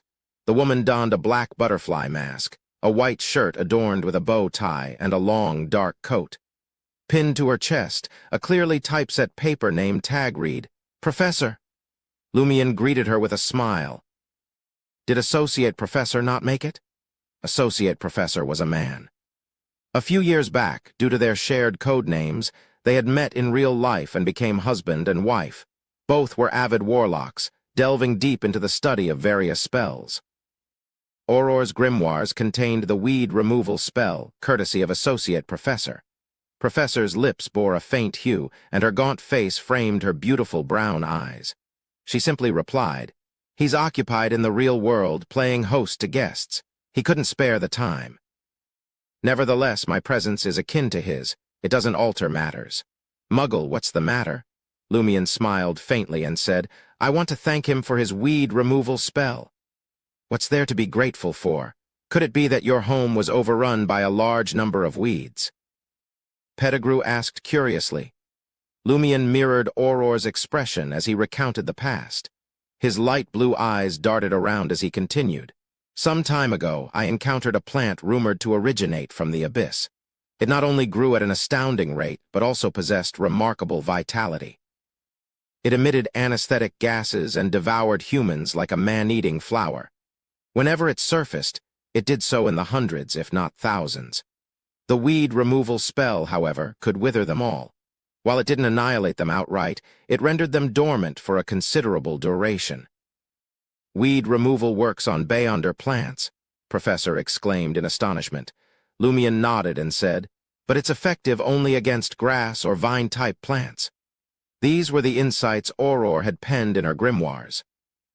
It was evident she had conducted experiments with the abyss demon flower of the Padre, meticulously documenting her findings with scholarly dedication, even when her condition was clearly off. "This is an interesting discovery." Professor held Lumion's hand, delving into the intricacies of the weed removal spell. Fortunately, Lumion had delved deeply into this spell and sought guidance from Franca and Madame Hella. Though he couldn't use it, his knowledge was sufficient for a conversation. After a lengthy discussion on spells and mystical knowledge with the Academy team, Lumion suddenly sensed a looming presence, casting a shadow over his surroundings. Raising his eyes, he beheld an immense figure. This figure towered at an imposing 2.4 meters, draped in a plain linen robe. Its head was concealed beneath a hood, and in its grip, a formidable magic staff, capable of shattering the skulls of ordinary humans, was held. It was none other than Gandalf, the president of the Curly-Haired Baboons Research Society. Franca had suggested that he might have reincarnated as a middle-aged man within the Faceac Empire, endowed with a giant bloodline. He had a penchant for liquor and an insatiable thirst for mystical knowledge, yet the nature of his pathway remained an enigma. Sometimes he displayed traits of the reader pathway, embodying characteristics of a savant and mystery prior. At other times, it made people feel that with his physical condition, it would be a pity not to take the warrior pathway. High-end mystical knowledge like the law of Beyonder characteristics indestructibility originated from Gandalf. Oddly, Franca's expression took on a peculiar twist when mentioning Gandalf, as though his code name didn't quite align with his towering stature and imposing presence. Gandalf, his visage obscured by an eerie shadow, fixed his gaze upon Lumion and gruffly extended a smile. "You've missed a few gatherings. I was concerned something might have befallen you." Lumion responded with pursed lips, his momentary sigh and helplessness hidden beneath the surface. "Something did happen, but it's been resolved." "That's reassuring." Gandalf nodded in relief. Following a few more courteous exchanges with Lumion, he made his way towards the other teams. This was Lumion's first time participating in the curly-haired baboons research society's discussions. Following Madame Hella's counsel, he adopted a stance of speaking less and listening more. Often, he remained in silence throughout this process. Lumion, now seated on the stone steps, observed those who spoke with a faint smile, projecting an aura of extreme attentiveness. Auror often employed a similar tactic. When conversing with Madame Pualis and the elderly ladies in Cordu, she would grace the speaker with a warm smile, making them feel truly valued. The discussion might be captivating, but beneath her apparent engagement, Auror's thoughts would occasionally drift. She would intermittently return to grasp the essential points, safeguarding against potential awkwardness when she needed to respond. Of course, when it came to discussions of mystical knowledge or striking deals, Lumion remained fully engaged, simply mirroring Auror's demeanor. After a while, Lumion found a suitable moment to rise from his spot, signaling his intention to depart from the Academy team's gathering area. A lady, her face adorned with removable oil paint, exclaimed in surprise, "Aren't you purchasing anything today?" "You really need to spend a small fortune at every gathering to find joy, Grand Sower," Lumion muttered silently and smiled. "I have 2 reasons. Firstly, I've recently hit a bottleneck and am more focused on gathering the formula and ingredients for the Scrolls Professor potion." He spoke earnestly while analyzing the absence of corresponding requirements. Finally, he said, "Secondly, I'm broke and owe someone a substantial sum." Members of the Academy team chuckled warmly, their understanding evident. They had all noticed that Muggle had met with a significant problem during her hiatus from the gatherings, transforming from a well-off individual into someone burdened with debt. However, they weren't overly concerned for Muggle.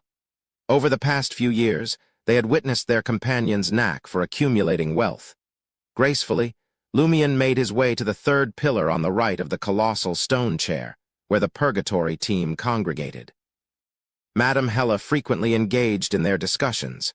The lady was already present, albeit with a noticeable reduction in the chill that enveloped her. Under her veiled hat was a blur, revealing only a pale, yet not dismal, white complexion. Silently, Lumion observed the discussions and dealings of the Purgatory team. After a while, he inquired thoughtfully, "Have any of you heard of an illusory river associated with the domain of death?" Hella cast a fleeting glance at Lumion but remained silent. Another member of the Purgatory team, a man bearing the code name Cerberus, pondered the question and responded, "Muggle, why do you ask?" "I've heard rumors of an illusory river deep within the underworld, within the realm of hell. It's said to be connected to one of the high-sequence Beyonders of the Corpse Collector pathway." He actually answered without hesitation and didn't seek compensation for the intel. Even though it's only hearsay and not verified fact, Lumion smiled and said, "I've recently been intrigued by the presence of such a river in both the myths and legends of our homeland and here." He raised the topic indirectly without delving into further details. Cerberus pondered for a moment before commenting, "This might be rooted in the commonality between the origins of myths and human thought." Lumion tersely acknowledged with Auror's voice and didn't inquire further. He listened for a while longer before turning his attention to a hole in the ancient palace. With his previous preparations in place, Lumion could smoothly blend into the April Fool's team. allowing him to eavesdrop on their conversations. As Lumion made his way to the designated location, he quickly reviewed what he had observed and heard. He couldn't help but notice that his sister, Aurora, had garnered quite a bit of popularity. Both the members of the Academy and the Purgatory team had shown her kindness. While moving diagonally through the ancient palace, Lumion's attention was drawn to a man with stockings covering his head. This individual leaped onto a broken pillar and addressed the curly-haired Baboons Research Society members, who were clad in various eccentric outfits. "Allow me to recite a poem? Ocean, you are all water. Horse, you have 4 legs. Demoness, you truly taste great." This isn't a poem at all. Lumion had already purchased Emperor Rosel's secret chronicles, which included jests about the Emperor having a more than friendly relationship with a demoness. In the diary, he even commented on the taste of demonesses. With one step following another, Lumion approached the April Fool's team. He spotted a man with his back turned to him, dressed in a black seer's robe. Behind this figure, an ancient Faceac word was inscribed in golden paint: Loki. Franca had mentioned that Loki was a figure from certain legends in their world, associated with lies, mischief, and flames. This member bearing the codename Loki is the founder of the April Fool's team. Although he has progressed on the paths of the divine at a pace not inferior to Hela and the others, he hasn't ascended to the position of vice president. Various pieces of information flashed through Lumion's mind. He entered the area where the April Fool's team was, and all laughter abruptly ceased in unison. Loki and the others turned to face Lumion, who was clad in a half-mask and a black warlock robe. As Muggle, Lumion's lips curved into a radiant smile. "Long time no see, everyone." Chapter 377. An earlier transmigrator. Facing Lumion's greeting, the dozen or so members of the April Fool's team fell silent. Among them, several people's gazes and body language gave Lumion the distinct feeling that something was amiss. There was Bard, wearing stockings to conceal his appearance. Hisoka, with a half-mask, vertical red hair, and teardrop and star makeup on his face. Mad Lady, sporting red, yellow, and white clown paint, and Ultraman in comical attire. Some of these April Fool's team members appeared surprised and puzzled, while others subtly shrank back. Some narrowed their eyes, and others changed their postures, becoming even more vigilant than before. If Lumion hadn't sought guidance from psychiatrist Anthony Reed during this time, and focused on observing the guilty's reactions when they realized their victim was still alive, he wouldn't have been able to discern these differences so clearly. He might have missed something important. In contrast, Lumion's earlier suspects, Loki and I Know Someone, had more normal reactions. The former was the founder and leader of the April Fool's team. If anything unusual occurred within the team, the chances of him remaining unaffected were slim.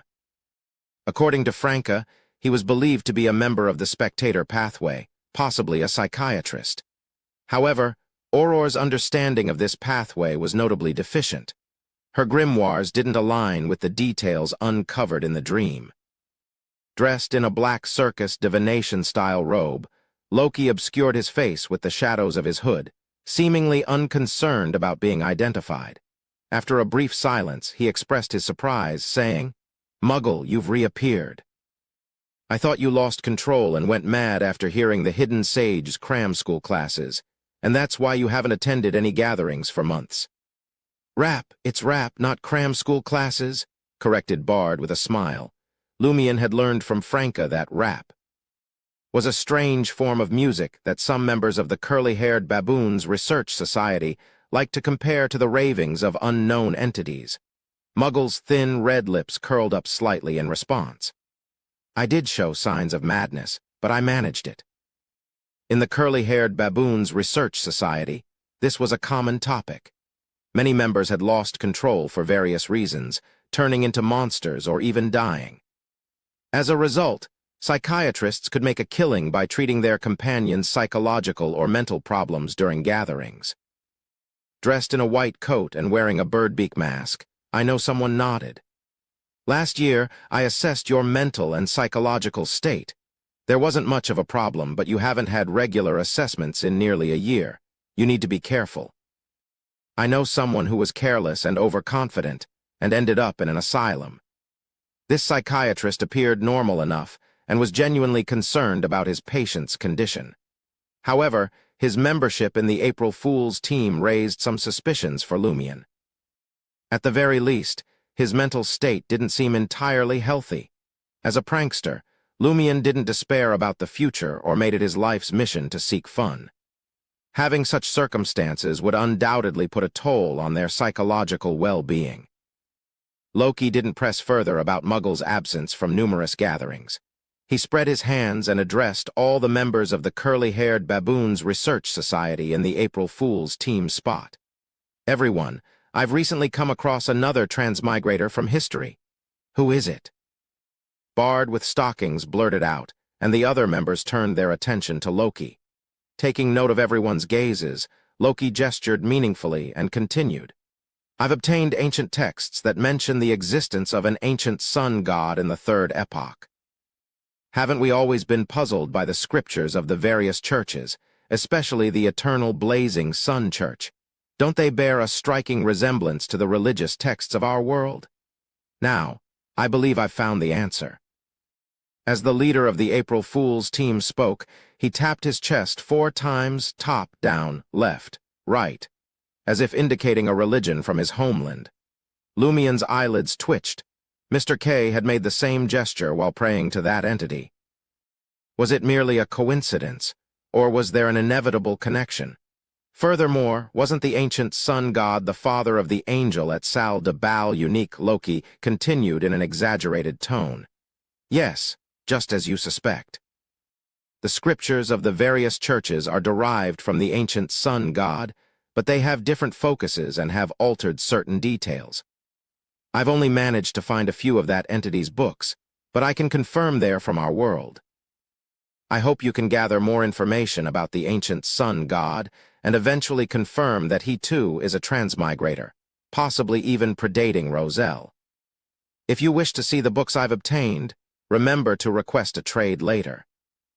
100 grams of gold or an equivalent currency for a copy is a very reasonable price, don't you think? We're all on the same side, and this discovery holds the key to our hopes of returning home. Otherwise, I wouldn't sell it for such a small amount of gold. The comical-looking Ultraman let out a sigh and said, It's all rather pointless.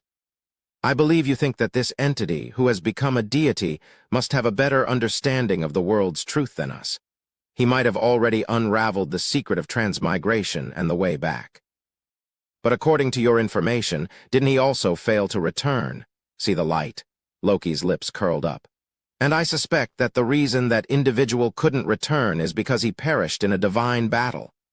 Sounds intriguing. Hisoka, dressed in clothes with poker card patterns, suddenly chimed in. Loki slowly scanned the members of the Curly-Haired Baboons Research Society and flashed a smile. The information about that entity and the ancient books related to it has been deliberately erased, with only a small number of them circulating in secret. Most are hidden underground near the source of power left behind by that entity. It's said that in those places, the higher your sequence, the more dangerous it becomes. It's easier to lose control. Ordinary Beyonders like us stand a chance to approach. Perhaps it holds the truth about the connection between our two worlds and a way to return to our homeland. At this point, Loki's gaze passed over Lumion's masked face. Is he subtly encouraging Auror and the other members of the Curly-Haired Baboons Research Society to venture underground? Lumion maintained his vigilance against any potential pranks. However, there was another reason why he sensed a potential issue instantly. Madam Justice had mentioned that the higher one's sequence, the more dangerous it would be when approaching the Samaritan Women's Spring. She had also explained the nature of the problem. This led Lumion to suspect that the ancient sun god's location mentioned by Loki might be a place similar to the Samaritan Women's Spring. He knew firsthand how perilous and terrifying the Samaritan Women's Spring could be. Inciting others to explore underground in their quest to return home while avoiding the risks himself Or is this merely a prank that could harm others without benefiting Loki? Lumion glanced at Loki's profile and deliberately interjected. I've been pondering a similar question lately. Why do many myths and legends in this world involve an illusory river associated with the domain of death, just like in our homeland? Could it be the result of some senior who transmigrated back? Given Lumion's knowledge of Auror, he knew she couldn't resist getting involved if she caught wind of any leads regarding returning to her hometown. Since he had questions of his own, he needed to steer the conversation away from Loki's direction. Finding a relevant topic was his best strategy. This was a lesson Lumion and his sister had learned through their battles of wits and pranks over studies, homework, exams, combat, and pranks. Mad Lady, adorned with red, yellow, and white clown paint, chuckled and remarked, "Human nature, my dear. Humans tend to blend their own experiences into myths and legends. In ancient times, they relied on water for survival, so they believed there should be a river in the afterlife. Likewise, when they dug graves, the deeper they went, the more likely they'd encounter an underground river." Lumion, emulating Auror's tone, responded, "Your explanation is quite scientific, but I think it lacks mysticism. And if we aim to return, mysticism might be just what we need." He recounted the legend of the river Styx, which he had recently acquired from the Purgatory team, and concluded, "I believe this could also be a path worth exploring." Loki's face remained hidden in the hooded shadows as he chuckled and remarked, "Although the underworld should be somewhere in the spirit world, I believe it must be closely related to the underground. In numerous folklores from the northern and southern continents, hell is often depicted as being hidden underground. That's why our investigation needs to be centered on the underground. Whether it's the remains of the Third Epoch's ancient sun god or issues related to the river Styx, we must delve deep underground to truly connect with these mysteries." Lumion couldn't help but mutter to himself, "You just want everyone to meet their end faster." He pretended to be engaged and continued sharing information about the ancient sun god, underground exploration, and the river Styx with Loki, I Know Someone, and the other members of the April Fool's team. After almost 20 minutes of conversation, Lumion decided to step away from the April Fool's team's vicinity. He had already sensed abnormal reactions from at least 4 members of the April Fool's team. The next step was to leave this to Hidden Blade Franca. If there was indeed something awry with the April Fool's team, they would be highly cautious when dealing with Muggle. They wouldn't readily engage or probe, fearing they might fall into a trap. Their primary objective should be observation and indirect information gathering at this point. When it came to Hidden Blade, they could play pranks without reservations. Later on, Franca could use those pranks as an excuse to locate the April Fool's team members in the real world and confront them individually. She could win the support of other members of the Curly-Haired Baboons Research Society. Whether they could extract any significant information during these confrontations remained to be seen. As Lumion took a few steps away from the gathering, he spotted the two. 4-meter-tall President Gandalf, approaching the massive stone chair and addressing the group with a resounding voice. "Everyone, I have something important to discuss." Chapter 378, Investigation. Lumion halted and turned his attention toward the president of the Curly-Haired Baboons Research Society, who was dressed in a linen robe. The nearly half-giant Gandalf didn't require mechanical contraptions or mystical techniques to project his voice throughout the ancient palace.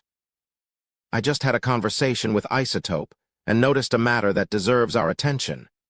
He mentioned that ever since advancing to Sequence 6, he's been encountering Beyonders more frequently and getting involved in Beyonder affairs. This aligns with my general observations over the past few years. You know I enjoy talking to every member and asking about the additional changes brought about by superpowers. For me, I've delved deeper into the paths of the divine than most, gaining a profound understanding. Having said that, I want to share a conclusion. There are almost no exceptions. As Beyonders progress in sequence, the frequency of mystical matters involving them significantly increases. At Sequence 9, this phenomenon isn't prominent. but starting from sequence 7 or even sequence 6, even those who typically don't pay much attention to such matters will feel that they are constantly encountering Beyonder events. Let me illustrate with numbers. At sequence 9, the assumed number of Beyonder incidents or encounters with other Beyonders each season is 1. This can easily slip under the radar during mysticism gatherings and small circle activities you participate in. It's challenging to pinpoint precisely. Now, at sequence 8, it's 2. For sequence 7, it might surge to 5 or 6. In other words, one may come across 1 or 2 Beyonder incidents or unfamiliar Beyonders once or twice a month. Do you have any thoughts or speculations about this phenomenon? Can you discern the cause? Perhaps there are fundamental laws of mysticism at play. Lumion fell into a daze. Isn't this the law of Beyonder characteristics convergence? This transmigrator, codenamed Gandalf, possessed a sharp investigative spirit. He was astute in noticing even the smallest details, and had actually uncovered the outward signs of the law of Beyonder characteristics convergence. He was also the one who had suggested that advancing to sequence 9 and sequence 8 in recent years would be easier than before, even allowing for the direct consumption of Beyonder characteristics. He had provided a more precise assessment of the increased risk. A research-focused talent, Lumion sighed, using Auror's usual terminology. For someone like him, with an evil god's angel sealed within and a deity-level aura shrouding him, the manifestation of the law of Beyonder characteristics convergence was so intense that it couldn't be ignored. Anyone would recognize the problem. What do you mean 1 or 2 Beyonder incidents a month? It's practically every week. Including the Beyonders he had encountered, it could be said to be a daily occurrence. However, at times, Lumion felt that the law of Beyonder characteristics convergence hadn't fully played its role. Only by attracting members of the Sinners organization and Roch Louise Sanson's family to Avenue du Marché and coincidentally meeting them would it qualify. Perhaps the power of a boon wasn't as potent as the convergence of Beyonder characteristics, or perhaps Termabarose's seal had mitigated the effect. In any case, his desire remained unfulfilled. As someone who had taken his sister's place at the gathering, Lumion refrained from approaching Gandalf directly and offering a substantial price for information on the law of Beyonder characteristics convergence. Casually scanning the area, he noticed Madame Hela and Hidden Blade Franker remaining silent, listening to the discussions among members of the curly-haired baboons' research society regarding this phenomenon. Lumion knew that Franca was familiar with the law of Beyonder characteristics convergence. With Hela's concealed knowledge from her exploration of the Samaritan Women's Spring, she should have observed such a phenomenon. They didn't explicitly mention the term convergence due to their different motivations. For Franca, as long as she didn't seek to ascend to godhood, immediate understanding of the law of Beyonder characteristics convergence wasn't necessary. She just needed to recognize the corresponding phenomena and avoid risks. The specific details could be sold at the gathering when she needed funds and gained Madame Judgment's approval. As various groups engaged in fervent discussions about President Gandalf's topic, Lumion made his way toward the Academy team. As Lumion continued on his path, he spotted Hidden Blade Franca approaching. "Muggle, you're finally back at the gathering. I was genuinely worried something had happened to you." Franca's expressions were slightly exaggerated, but it was well within the norm for her. In the eyes of all the members of the Curly-Haired Baboons Research Society, she was known for her rich emotions and her love for interacting and experimenting. Lumion pursed his lips and offered a smile. Something did come up, but it got sorted out. Impressive mental resilience. He didn't react strongly when the Cordu disaster was mentioned. Franca looked at Muggle's exposed lower face with curiosity and asked, "What happened?" "A mysticism catastrophe," Lumion replied, taking on a resistant demeanor.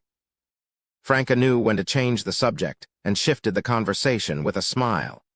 Just a while ago in the April Fool's group, Loki mentioned that he stumbled upon another ancient transmigrator known as the Ancient Sun God. Lumion took the initiative to bring up his conversation with April Fools. "Mad Lady, Hisoka, Bard, and Ultraman are a bit skeptical. Mad Lady, Hisoka, Bard, Ultraman, Franca, and Lumion shared an unspoken understanding. She immediately grasped his intentions. Take note of the 4 April Fool's team members Lumion suspected of being problematic, including Loki and I Know Someone, who were often discussed as potential suspects. There were now a total of 6 individuals. Is that true? Besides Emperor Roselle, are there other ancient transmigrators? Franca asked with genuine excitement. She wasn't faking it. She had always been interested in ancient transmigrators. Seeing the opportunity, she bid Muggle farewell and approached the area in the palace where the April Fool's team was located. Lumion returned to the Academy team and listened as Professor, Isotope, and Pettigrew discussed the mysticism experiences they had encountered. The gathering had a strict 2-hour time limit, but attendees could leave at any moment. They simply needed to recite an incantation, changing the last sentence to, "I beseech your permission to leave your kingdom," and they would return to their original location. Many members of the Curly-Haired Baboons Research Society chose to depart early after conducting their business and sharing their concerns, to prevent any accidents from occurring in the real world. However, a significant number of members opted to stay. For them, the opportunity to interact with people who shared their unique origins and not worry about accidental disclosures of their secrets was a pleasure. Even if their conversations veered into trivial topics, it still improved their emotional well-being and provided relief for their mental and psychological states. Lumion believed that his sister had found these gatherings quite relaxing. Thus, he partly attended to impersonate her and show no difference while also enjoying the atmosphere on Auror's behalf, patiently remaining until the end. Vaguely, he sensed that his emotions were becoming more sensitive and easily stirred. It was as if Auror's soul fragment had risen to the surface and was affecting his psyche. As the gathering drew to a close, Professor, wearing a shirt with a bow tie, turned her attention to Lumion and inquired, "Muggle, are you still residing in the South?" She's not referring to a specific country. Does she know that Auror is in Intis? Lumion's thoughts raced as he responded candidly, "No, I've already moved to the Trier Greater region." A smile curved on Professor's lips. "Associate Professor and I are also residing in Trier. Would you be interested in an offline gathering?"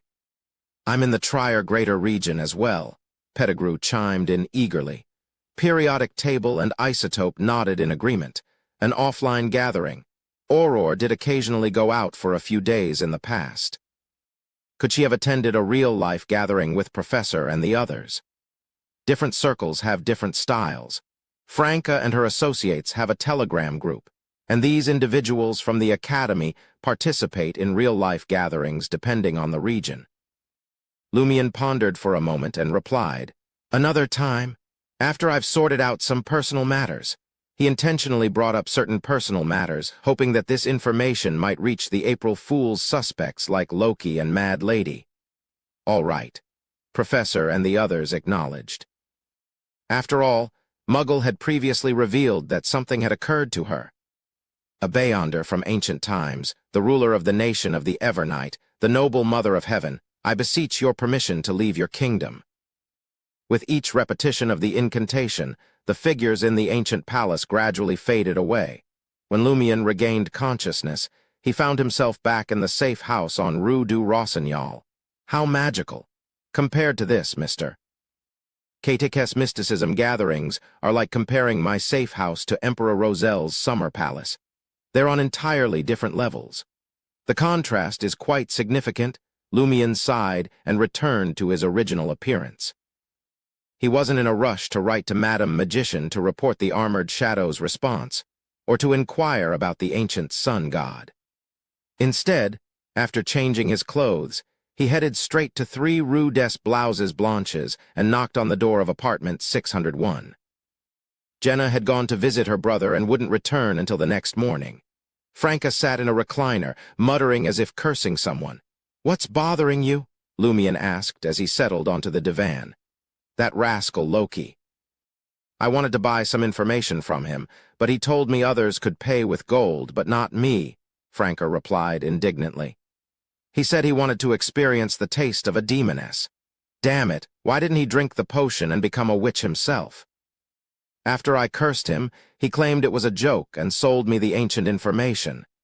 She chuckled after recounting the encounter. Although there's a special barrier in the gathering venue that prevents us from tracing the ownership and location of the items we trade, the essence of the items can't be concealed. Regarding the copy of the information, it includes details such as the type of paper, which factory it originated from, the model of the mechanical typewriter or printing machine used to produce it, and even the approximate location. This could provide some clues. It might help us locate Loki in the real world. Of course, that's assuming he hasn't taken any anti-divination measures, misdirection, or hidden anything. As Franca spoke, she took out a mirror and prepared for magic mirror divination. After reciting the incantation, the mirror darkened, accompanied by the faint sound of water. Franca held the copy of the information she had obtained from Loki and inquired thoughtfully, "Where can we find the mechanical typewriter used to create this information?" Within the mirror, an aged voice responded, "Trier, Alone Bar." Chapter 379, Bold Speculation, Alone Bar. Lumion was taken aback by the answer. Loki, the founder of the Curly-Haired Baboons Research Society's April Fool's team, is actually in Trier and connected to the Alone Bar. Isn't this a little too coincidental? Lumion's impression of the Alone Bar was that it stood diagonally opposite Salle de Bal Unique. In the basement, there was a theater for marionette shows. The lighting was dim and the colors were dark, giving it a slightly sinister appearance. Initially, he didn't see it as a problem, but now that he knew that the monocle-wearing patrons of Salle de Bal Unique were in a superimposed state of being Ammon and not Ammon, he believed that the Alone Bar, which could compete with this dance hall and survive, wasn't simple. Moreover, he had once observed Lee from Bureau 8 entering the bar. He suspected it to be Bureau 8 covert hideout, designed to keep an eye on the Ammons at Salle de Bal Unique. Could Loki also be a member of Bureau 8, a true official Beyonder? Or was it possible that he merely resided in Quartier de l'Observatoire and recognized the uniqueness of Alone Bar? Was that why he used the mechanical typewriter there to create a copy of the information, preventing anyone from tracing it back to him? What's the matter? Franca watched Lumion furrow his brow and plunge into deep thought. After a prolonged silence, she extended her right hand and waved it in front of his eyes. Lumion contemplated for a moment and said, "There's a significant issue with this bar. You're familiar with this bar." Franca looked surprised. This man appeared to harbor many secrets she was unaware of. A soft chuckle escaped Lumion's lips. "We'll need to start with Madame Hella and me searching for the Samaritan Women's Spring." Franca was taken aback. "How many times do I need to have you give out every detail? Are you a tube of toothpaste, giving out a little with each squeeze?" The focus was on the situation at the Samaritan Women's Spring, and this all happened along the way, Lumion explained, without feeling embarrassed. Starting from his encounter with the islander swindler, Monette, and his repeated scares, he connected Charlie being swindled, the uniqueness of Salle de Bal Unique, and Madame Magician's connection to Ammon. Finally, he mentioned that Alone Bar was diagonally opposite Salle de Bal Unique, and an official member of Bureau 8 had once entered and exited. Franca felt like she was listening to a ghost story. She subconsciously wanted to hug a pillow, but there was none on the recliner. Quickly shaking off her daze, she straightened her back, trying to maintain an expression that suggested a true man wouldn't be frightened by such a terrifying incident. All this was used to torment Jenna. After Lumion finished speaking, Franca hissed and said, "You've had quite the array of experiences. You've even encountered an old monster that only exists in horror stories. Why didn't you warn me earlier? That islander swindler shows up in the market district from time to time. What if I run into him one day? It's for your own safety. If you didn't suspect anything when you encountered him, he wouldn't pay you any attention. But now, if your demeanor changes when you see him, he might become suspicious and involve you in his parasitism," Lumion warned, half scaring Franca. "That's true."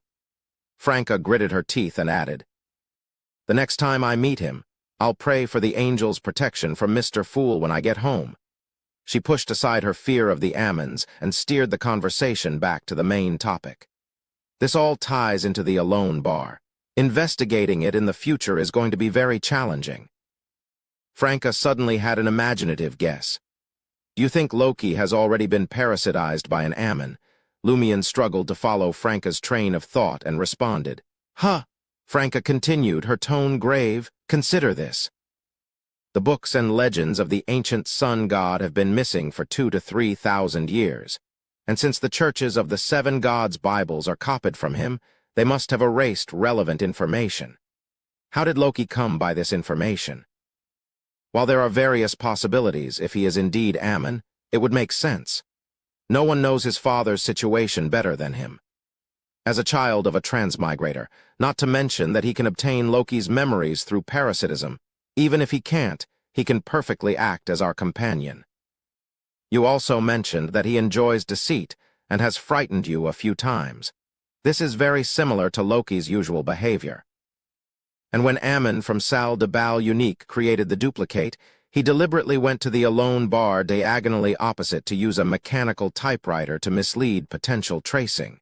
This also fits with this style. Franca's bold imagination surprised Lumion. After a moment of thought, he responded, "This does explain why this information oddly points to the Alone Bar." Under the guidance of this evil angel, the April Fool's team gradually felt despair for the future and pursued their own joy. It was a reasonable development for them to start targeting other members of the Curly-Haired Baboons Research Society. However, Ammon wouldn't intentionally lead the information to the Alone Bar, as that would naturally make investigators suspect him, who resides diagonally opposite. Perhaps he anticipated the investigators' thoughts, Franca countered. Lumion shook his head slowly. "If it were Ammon, your divination would have been misled or you wouldn't have received an answer. Yes, regardless, this is indeed a possibility. I plan to visit the Alone Bar for a drink in the next 2 days and investigate the situation on the ground, but I won't delve further." Franca acknowledged his words tersely and sighed. "In truth, I also realize that the likelihood of Loki being parasitized by an Ammon is very low. Our primary purpose in attending the gathering is to transition into a special state. In this state, the sealed artifact borrowed from Madame Hela should be able to detect any abnormalities in each member's bodies. It won't transform the corresponding object and leave it where it is. Sigh, I'm just finding excuses for myself. It's not wise for us to pursue Loki without substantial evidence and strong suspicion. It makes me feel like I've betrayed the Research Society and my companions. That's why I hope that Loki was indeed parasitized by Ammon. That way, I won't experience a similar sense of guilt. I'd be helping the Research Society eliminate hidden dangers, filtering abnormalities in the body by entering a special state and attending the gathering. But nothing happened to Termaboros. Lumion wondered if it was because Mr. Fool's seal was unique, or if Madame Hela's sealed artifact lacked the ability to filter abnormalities and guard against parasitic angels like Ammon. However, he didn't voice any objections at the moment and instead smiled. In my view, there's definitely something amiss with Loki. It's just a question of whether it's a major or minor issue. When he sold you the information, did he encourage you to explore the underground and seek out more remnants of the ancient sun god? He did, Franca confirmed. He also mentioned that in such places, the higher the sequence, the more dangerous it is. It's easier to lose control. Only low-sequence Beyonders like us can approach it. That's only a relative perspective. Did you find it dangerous when I explored the Samaritan women's spring earlier? Lumion inquired. It was extremely dangerous, Franca acknowledged, knowing much about the matter, and you don't even know that the Blood Emperor's apparition nearly caught me. Lumion muttered. Searching for the remnants of the ancient sun god will likely be even more dangerous. If Loki doesn't make an attempt, he'll be essentially using you as cannon fodder by encouraging you to explore underground. And if he does try, he'll inevitably be corrupted and gradually mutate. He lacks the purification of a great existence like Mr. Fool. So it's crucial to locate Loki as soon as possible. It's in both your and his best interests. Franca bit her lip and agreed. You're right. Loki clearly has malicious intentions in this matter. The other members of the April Fool's team might be curious and willing to participate, but I believe they're cooperating with him. After persuading Franca, Lumion asked curiously, Tell me, the prerequisite for entering the gathering is to enter a special state. What state is it? Franca, no longer hesitating, shared eagerly. I've asked my Major Arcana card holder about it before. Although I couldn't reveal the incantation or provide a detailed description of the gathering, she speculated that it involves a concealment power based on my description and its effects. Concealment power, Lumion nodded. It was indeed well concealed. Even the incantation had been hidden, preventing anyone from discovering it. Franca went on. The power of concealment is associated with the Evernight pathway, which is the divine pathway controlled by the Evernight goddess church. She lowered her voice and added, I suspect that Madame Hela is affiliated with the Church of Evernight. Similar to 007? Lumion inquired. He hadn't encountered 007 today, as too many people had participated in the gathering, and he didn't know the usual attire or team of 007. Franca tersely confirmed his assumption. Something along those lines, but she may hold a more significant position. She's at a higher level and has access to more concealed knowledge. Recalling Madame Hela's actions in obtaining the Samaritan Women's Spring, Lumion couldn't help but agree with Franca's assessment. Indeed, the lady possessed a wealth of secret knowledge. Moreover, she wore a black diamond ring that clearly exceeded ordinary mystical items and was suspected to possess godlike powers. Additionally, the sealed artifact she had borrowed to convene the gathering was beyond Lumion's imagination. In a casual manner, Lumion asked, What are the primary manifestations of the Evernight pathway's powers? According to Auror's grimoires, the first 3 sequences of this pathway were Sleepless, Midnight Poet, and Nightmare. They primarily involved enhancing spirituality, increasing mental strength, reducing the need for sleep, the mystical application of poetry, and the unique ability to induce sleep in others. Franca thought for a moment and replied, The power of concealment, command over spirits, and the ability to create realistic dreams. Realistic dream? Lumion was taken aback by the answer.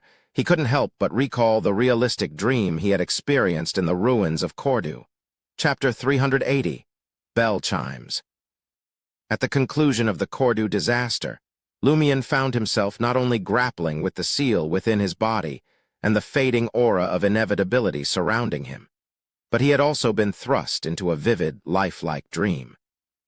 Surprisingly, even the investigators, Ryan and the others, succumbed to an uncontrollable slumber as they entered a specific area, becoming entangled in his dream. During that time, Lumion, who was still unfamiliar with the intricacies of mysticism, failed to sense anything amiss. It was only later, when he enlisted the help of Mr. Poet to decipher the symbolic meanings woven into the dream, that he realized its origins were not tied to Termabarose's power or Mr. Fool's seal. It had a different source, one that conveyed protection and solace. Ever since that moment, Lumion had tirelessly pondered the origin of this lifelike dream, but he had never unearthed a definitive answer. The possibilities were endless. However, with Franca's detailed account of the Evernight pathway and his own experiences at the gathering, a sudden revelation struck him. The Evernight pathway, known for inducing nightmarish visions, could also weave the fabric of realistic dreams. Could it be that Madame Hela, upon learning of Auror's tragic fate in Cordu, had arrived too late to intervene directly? Perhaps she had resorted to employing the power of a sealed artifact to draw me into the lifelike dream, an attempt to provide solace for my tormented soul. No, there's no need for her to hide this from me and feign ignorance. What's there to hide? Moreover, if she were responsible, there would be no lingering traces of slumbering power left behind.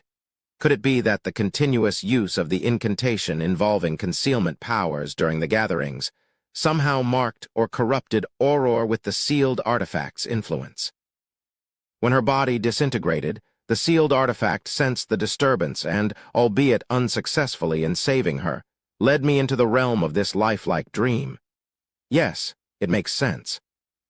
Lee and the others were compelled to slumber on the blood-colored mountain peak, situated near the sacrificial ground, close to the three-headed, six-armed giant.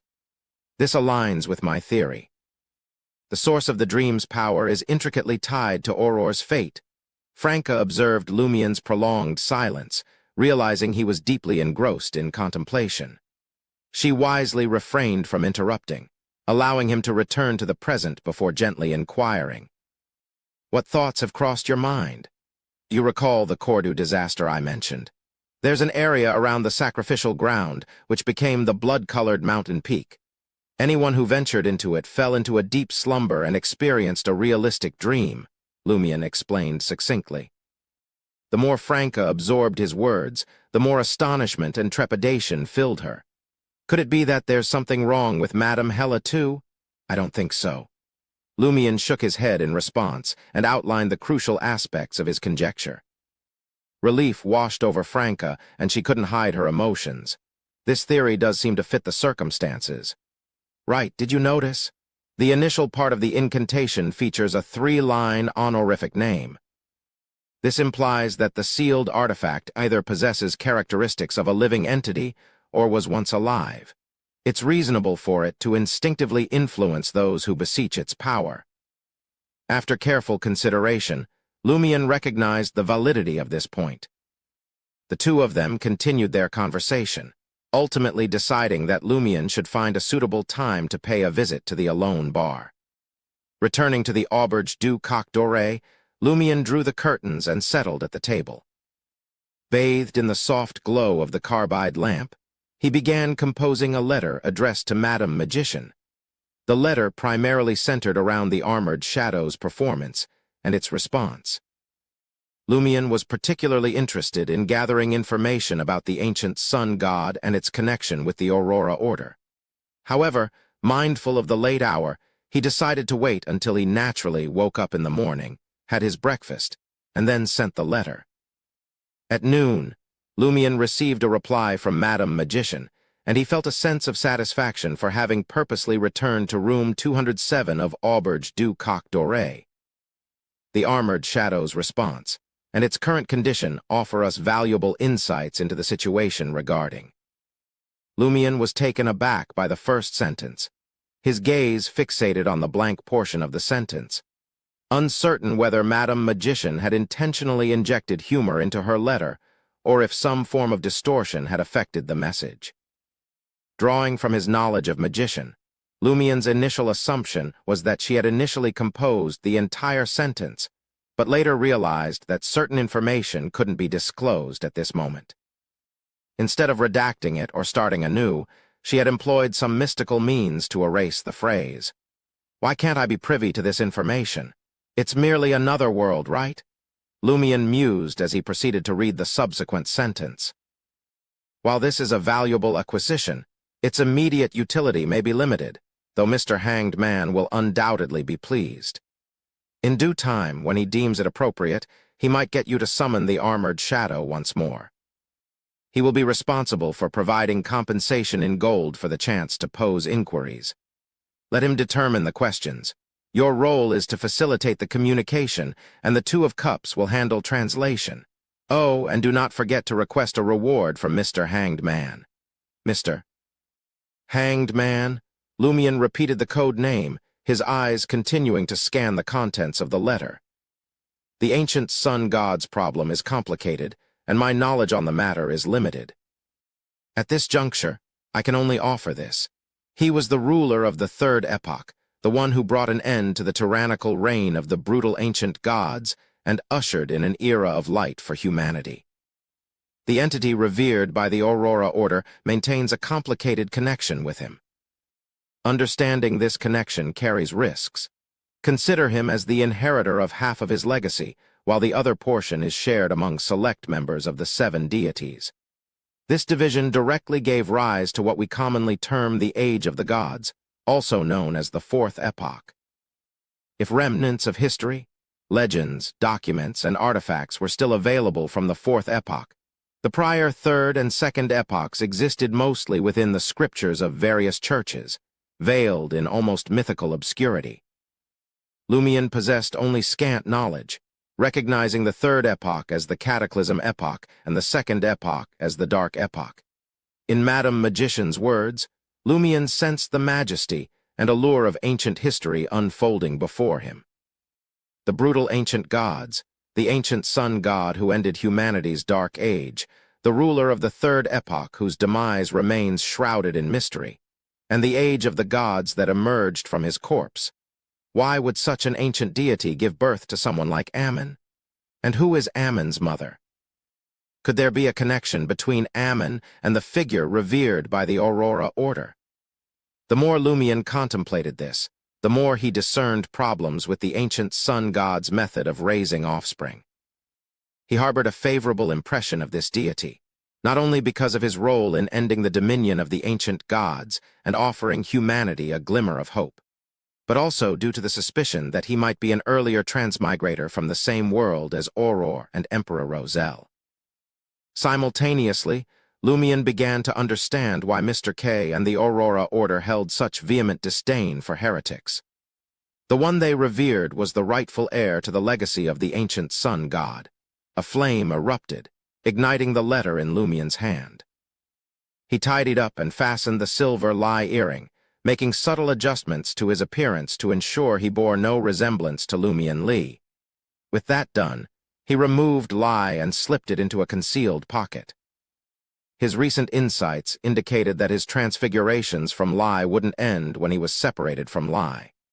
It was a flesh and blood reconstruction. If he wanted to return to his original state, he had to use lie to adjust it again. Lumion grabbed his satchel and left Auberge du Coq Doré. On his way to Avenue du Marché, he heard the chime of a bell, signaling that it was 1 p.m. Lumion retrieved the golden pocket watch he had borrowed from Salle de Balbrise and synchronized it with the distant tolling of the bell. The pocket watch would lose a minute every few days. After a journey of more than half an hour, Lumion arrived at Rue Ancien. His steps led him toward the Alone bar, and his gaze naturally drifted across Salle de Bal Unique. At that moment, the establishment had yet to see many customers. 3 guards, each sporting a monocle over their right eyes, lounged in various corners, engaged in sporadic conversations or drifting into daydreams. A postman in a distinctive blue uniform adorned with floral patterns parked his bicycle by the roadside and approached Salle de Bal Unique's mailbox, clutching a stack of letters. Like the guards, he too wore a monocle on his right eye. An inexplicable shiver coursed through Lumion's scalp, prompting him to avert his gaze and continue his course into the Alone bar. Inside, the dimly lit atmosphere persisted, casting a shadowy ambience even at noon. At present, Lumion found himself the sole patron.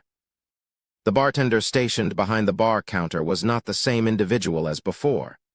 Instead, it was Lee, the Bureau 8 investigator, whom Lumion recognized. She was attired in a white shirt, a bow tie, and a black knee-length dress.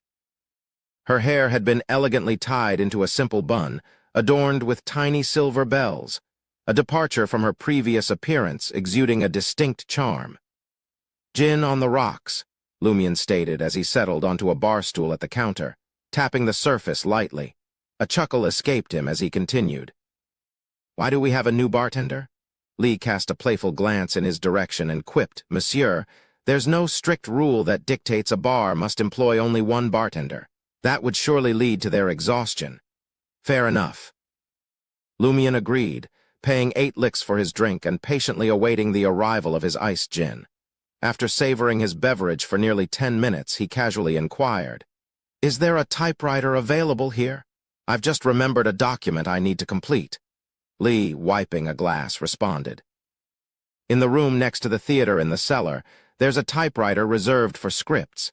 It costs 2 licks and 1 koppet for each sheet of paper." "That's quite pricey," Lumion muttered as he rose and entered the cellar with his glass of gin. He steered clear of the Marionette Theater, harboring some lingering unease from his previous encounter. Instead, he ventured into a nearby room. There was indeed a brass mechanical typewriter here, and a man engrossed in reading a newspaper beside it. Lumion, in line with his prior preparations, proceeded to type out a brief document. Some of the worn letters on the typewriter matched the information provided by Loki with uncanny precision. Satisfied with his work, Lumion offered payment to the silent man for his use of the typewriter and paper before promptly exiting the somewhat eerie basement room. As he returned to the bar's lobby, he was abruptly met with fugue as he heard the faint chime of a bell. Lumion swiftly regained his composure and directed his gaze towards Lee, noticing that she displayed no signs of alarm or surprise. "Did you hear the bell?" Lumion inquired, placing his glass on the bar counter. Lee furrowed her brow. "The hour has not yet struck. Why would the bell toll?" Suppressing his bewilderment, Lumion finished his drink and departed the alone bar. While passing Salle de Bal Unique, he observed that only 2 guards with monocles remained stationed at the entrance. The postman was conspicuously absent. Without further ado, Lumion continued down the street, putting distance between himself and the establishment. As he boarded a public carriage headed back to the market district, the clock chimed 2 o'clock with impeccable precision. Instinctively, Lumion retrieved his pocket watch, opening it to check the time. To his astonishment, the pocket watch, which he had meticulously calibrated just an hour earlier, had once again slowed down, a minute slow. Chapter 381. Elimination. Lumion carefully examined the pocket watch, ensuring that there were no mechanical issues. He hadn't bumped or jostled it in the past hour, so there should be no reason for it to malfunction. Ever since I calibrated my pocket watch, the only odd occurrence had been the fugue state and the faint ringing of a bell when I left the alone bar. Additionally, there is one less monocle-wearing guard at the entrance of Salle de Bal Unique. Could there be a connection between these events and the sudden 1-minute slowdown of my pocket watch? Lumion pondered this seriously, trying to come up with possible explanations. He planned to write and inquire with Madame Magician once he returned to the market district. Normally, he wouldn't bother his major arcana card holder with such minor issues, but the pocket watch's abnormality had likely started on Rue Ancien. Moreover, there had been changes in Salle de Bal Unique's amens. These were reasons to be cautious. Lumion stowed his pocket watch away. When the public carriage came to a stop, he swiftly disembarked and turned into a nearby street, keeping a vigilant eye on the people and animals passing by. He changed public carriages 3 times, each leading to different destinations, attempting to identify and elude any potential pursuers. This was the self-cultivation of a hunter. After completing this elaborate process, Lumion entered a department store. He placed the satchel containing the flog-boxing gloves in a public washroom cubicle, put on his lie earring, and reverted to his original appearance. He also swapped his brown jacket for a dark vest that he had kept in his satchel, transforming himself back into Cécile Dubois as he returned to Le Marché du Courtier du Gentleman. Lumion breathed a sigh of relief after sending the letter to Madame Magician, detailing his experiences with the fugue state, the faint bell chimes, and the alterations in Salle de Bal Unique's guards.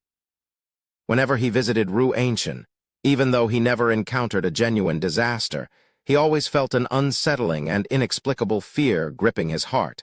The puppet messenger swiftly returned with a reply from Madame Magician. "Your instincts are keen and accurate. The fugue you experienced and the bell chimes you heard were the result of Mr. Fool's Angel of Time. He located his target and obliterated Salle de Bal Unique along with all the amens in Trier.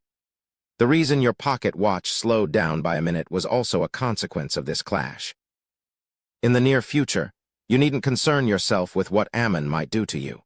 Nevertheless, you should be aware that dealing with such a mythical creature is far from simple, and they cannot be completely annihilated. There are still numerous Ammons lurking in the various countries of the northern and southern continents, and a few might even be concealed beneath Trier, beyond the reach of angelic powers." As Lumion read Madame Magician's response, he was momentarily stunned. That brief fugue he had experienced indicated a battle on an angelic scale. Had he not recently calibrated his pocket watch, he might not have gathered any substantial evidence. And if it weren't for the angelic termiboros sealed within him, he might have suffered the same fate as Lee, unable to hear the bell or even be in a fugue state. Is this the might of an angel? The confrontation between the Angel of Time and Ammon had not affected the ordinary people in the vicinity. Otherwise, the residents of Rue Ancient would have died without even realizing it. The pocket watch had fallen a minute behind. During my momentary fugue, an angel-level battle had unfolded. The Angel of Time, Mr. Fool's Angel of Time possesses true mastery over time. Once one crosses the threshold into divinity, their array of abilities take on a mystical quality. The Circle Inhabitant's repetitive loop, the concealment power of the Evernight pathway, Madam Magician's door of starlight, and now the Angel of Time's bell chimes. All of these surpass my wildest imagination for the first time. Lumion didn't long for the power of a high-sequence Beyonder solely to resurrect his sister. It was an innate yearning. Lumion's spirits lifted at the prospect of no longer living in fear of Ammon's suddenly emerging from the shadows and thrusting him into peril. He offered genuine praise to Mr.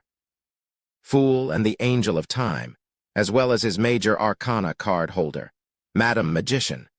With a sense of relief, he incinerated the reply and made his way to apartment 601, 3 Rue des Blouses Blanches. Franca was waiting for his return with information about the Alone Bar and Loki. Good news and bad news. Which one do you want to hear? He inquired, still grinning as he closed the door. Franca sized him up. You seem rather cheerful. The good news is that you found leads on Loki. The bad news is that we lack the strength to continue investigating. Neither. Lumion seized Franca's reclining chair. Franca was taken aback. She hadn't expected Lumion to be so shameless. Before Franca could voice her surprise, Lumion continued. The good news is that Mr. Fool's Angel of Time has taken action. Salle de Bal Unique and all of Trier's Ammons have been wiped out. If Loki shows up at the next gathering, it means he hasn't been parasitized by an Ammon. The bad news is that the copy of the information you bought was indeed created using a mechanical typewriter in the cellar of the Alone Bar. However, we can't continue our investigation while in Bureau 8 territory. I'm quite certain that it's Bureau 8's stronghold. Lee was already working there as a bartender. Franca's expression shifted between excitement and concern. Did you see Mr. Fool's Angel of Time? But why didn't I sense any obvious developments in Trier? Indeed, whether Loki is a member of Bureau 8 or not, asking directly about anyone who has recently used that mechanical typewriter will result in us being targeted by Bureau 8. And finding an excuse to use that typewriter to attempt divination with the last user might point to some members of Bureau 8, or even saints. There must be a high-sequence Beyonder overseeing Bureau 8's stronghold diagonally opposite Salle de Bal Unique. Franca, her attention diverted to serious matters, forgot to ask Lumion to leave her exclusive seat. Lumion recounted the minute delay in his pocket watch and Madam Magician's reply, leaving Franca amazed and fascinated. After mentioning the Angel of Time, Lumion pondered for a moment and said, Loki didn't conceal his appearance well at the gathering. I suspect he possesses abilities similar to Nice Face or Lie. Franca nodded. If he's truly an official member of Bureau 8, I believe he's a Beyonder of the Seer pathway. He's at least a sequence 6 faceless. Your Lie corresponds to this sequence. Yes, many Beyonders in Bureau 8 are from the Seer pathway. Above Magician is faceless. After Lumion obtained Lie, he suspected that it belonged to the Seer pathway, but he didn't know the corresponding sequence name. That's right. This pathway becomes bizarre and difficult to kill after Sequence 7 Magician. It excels at transformations. At Sequence 5, its abilities are even more terrifying. It can silently turn a person into a puppet without a sense of self. Its name is Mariontist. Franca, who had entered the world of mysticism and joined the Tarot Club earlier than Lumion, clearly possessed more information about the pathways of the divine. After Lumion conversed with Franca about the Seer pathway, the two of them fell into a dilemma about how to find Loki in reality. Just then, brisk footsteps echoed upstairs before Jenna opened the door to apartment 601. She glanced at Lumion, who was sitting in the recliner, and Franca, who was standing beside him, and asked in confusion, "What are you guys talking about?" "We're pondering over a conundrum." Lumian clarified, informing Jenna that he and Franca were in trouble tracking an enemy with the code name Loki. Finally, he asked, "Any ideas?" Jenna shook her head in amusement. "You've rejected all the solutions I can think of." Without waiting for her companions to speak, she said thoughtfully, "Seal, put yourself in Loki's shoes. Think of yourself as someone who likes to tease others. Think of everything that happened from their perspective and see if you can find any clues. Don't you also like pranks? You should have something in common with them."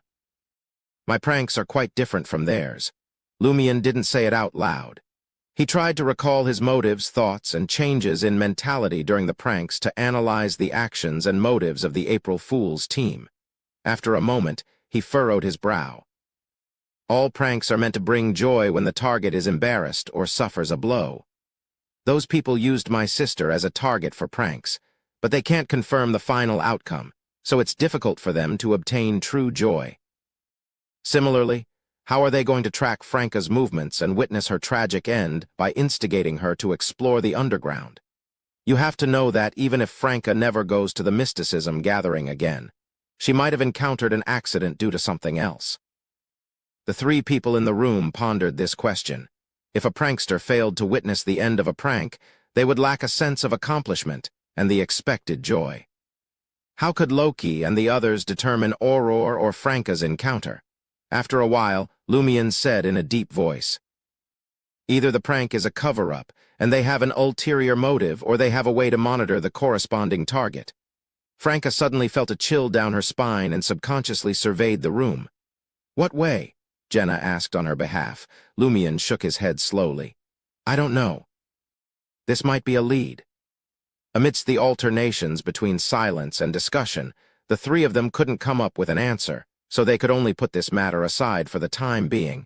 On his way back to Salle de Balbrise, Lumian gazed at the afternoon sun and probed. "Termaboros, can I find Loki through the prophecy spell?" Termaboros's magnificent voice resounded. "After you left Rue Ancient, if you hadn't done any anti-tracking, you would have encountered Loki." Chapter 382, Seizing the Opportunity. "If I hadn't used anti-tracking, I would have encountered Loki." Lumian was taken aback by Termaboros's response. All he wanted to know was whether the prophecy spell would work against Seer Pathway Beyonders. It didn't matter if Termaboros answered or not. As a contractee, he could answer his own question and acquire a bottle of prophetic concoction to test its effects. To his surprise, the Inevitability angel did provide an answer. Lumian's mind raced as he dissected the information in that sentence. After leaving Rue Ancient, Loki had been tailing him for some time. The source of the copied information had been a trap. This noon, Loki had been at the Alone Bar. He deliberately chose the Alone Bar's mechanical typewriter to make a copy of the information. His plan was that anyone chasing him would discover it, allowing him to start tracking the other party, aiming for a lethal strike. And if the pursuer turned out to be formidable, he could ensure his basic safety by being inside Bureau 8's stronghold. He wouldn't be easily discovered. He could even manipulate Bureau 8, an official organization, to go after the other party. With this in mind, Lumian felt a mixture of regret and relief. Regrettably, he hadn't spotted Loki's pursuit after leaving Rue Ancient until the anti-tracking process was finished. This meant he had missed the founder of the April Fool's team. He could have had the chance to discuss Muggle-related matters with him. But Lumian was also relieved because he wasn't prepared. If he had discovered Loki and was forced to act prematurely, there was a high chance he would have met a tragic end. After all, according to Franca's description, a Sequence 7 magician possessed many bizarre abilities. As a marionettist, they could silently eliminate others. If Loki had launched a surprise attack, Lumian wasn't sure if he would have had the opportunity to use Mr. Katakes' finger. He also wasn't sure if he could have located the real Loki in time and escaped with the spell of Harumph. However, at this moment, regret outweighed relief in his heart. Lumian's pace toward Salle de Balbrise involuntarily slowed. He recalled his experience at the Alone Bar at noon. The bar was dimly lit. and it was well past lunchtime. Besides a couple of inebriated patrons chatting by the window, Lee, disguised as a bartender, appeared to be the only one on the first floor. From the cellar, which doubled as a marionette theater, he could occasionally hear conversations from different people. In the room with the mechanical typewriter, a man was reading a newspaper. He remained silent, his gaze fixed on the newspaper. Even when collecting the typing fee, he merely nodded. Which one of them was Loki? Lumian stopped diagonally across from Salle de Bal-Brise, his gaze unfocused. Clearly, Lee couldn't be Loki. It wasn't due to gender differences, but rather her lack of sequence. According to Franca, Loki had a habit of revealing his appearance as of last year or even earlier. It was suspected that he had advanced to faceless, and Lee was only a Sequence 7 magician a few months ago. In the lifelike dream, she likely couldn't conceal her specific sequence. Lumian's suspicion gradually settled on the man who was engrossed in reading the newspaper and watching the typewriter. He has the ability to use the mechanical typewriter to duplicate information at will. It would be easy for him to notice if any strangers borrowed the typewriter. Lumian carefully recalled the man's appearance and realized he was entirely unremarkable. He was in his 30s, with black hair, blue eyes, and an average appearance, dressed in a plain black suit like any common clerk. Moreover, a marionnettist can create marionettes. The man might just be one of those marionettes, not Loki, which is why he remained silent and pretended to read the newspaper. But if a marionettist can control people, can they also turn rats, cockroaches, bedbugs, and other creatures into marionettes? In that case, the possibilities are endless. Every living thing in the Alone Bar could potentially be Loki. How could I ever hope to find him? What a vexing individual. Though his manifestations differed from those of the Ainz, they are equally vexing. It's only thanks to the angel trapped within me, Mr. Fool's seal and the Blood Emperor's aura that I could evade a marionettist, a seer beyonder, so far. Relying solely on anti-tracking and lie likely wouldn't be enough to escape Loki's grasp. How frustrating. The Alone Bar is Bureau 8's stronghold. I can't simply flush the real Loki out with a broad sweep. The more Lumian contemplated it, the more exasperated he became. Having successfully eluded pursuit, it seemed nearly impossible to bait Loki with a similar ploy. Anyone with a modicum of intelligence would smell a trap in this recurring situation. What's worse, frequent visits to the Alone Bar would undoubtedly attract Bureau 8 attention, further complicating matters. Lumian took a deep breath, exhaling slowly, forcing himself to regain his composure. He concentrated on his analysis of Loki. According to Anthony's theory, Loki and most members of the April Fool's team have high opinions of themselves. Otherwise, after experiencing despair for the future, they wouldn't seek solace in pranks. They would indulge in their desires and the pleasures of life. Is it possible to lure such a person into a trap they believe they had outsmarted? Lumian dismantled and reassembled various pieces of information in his mind, searching for a viable solution.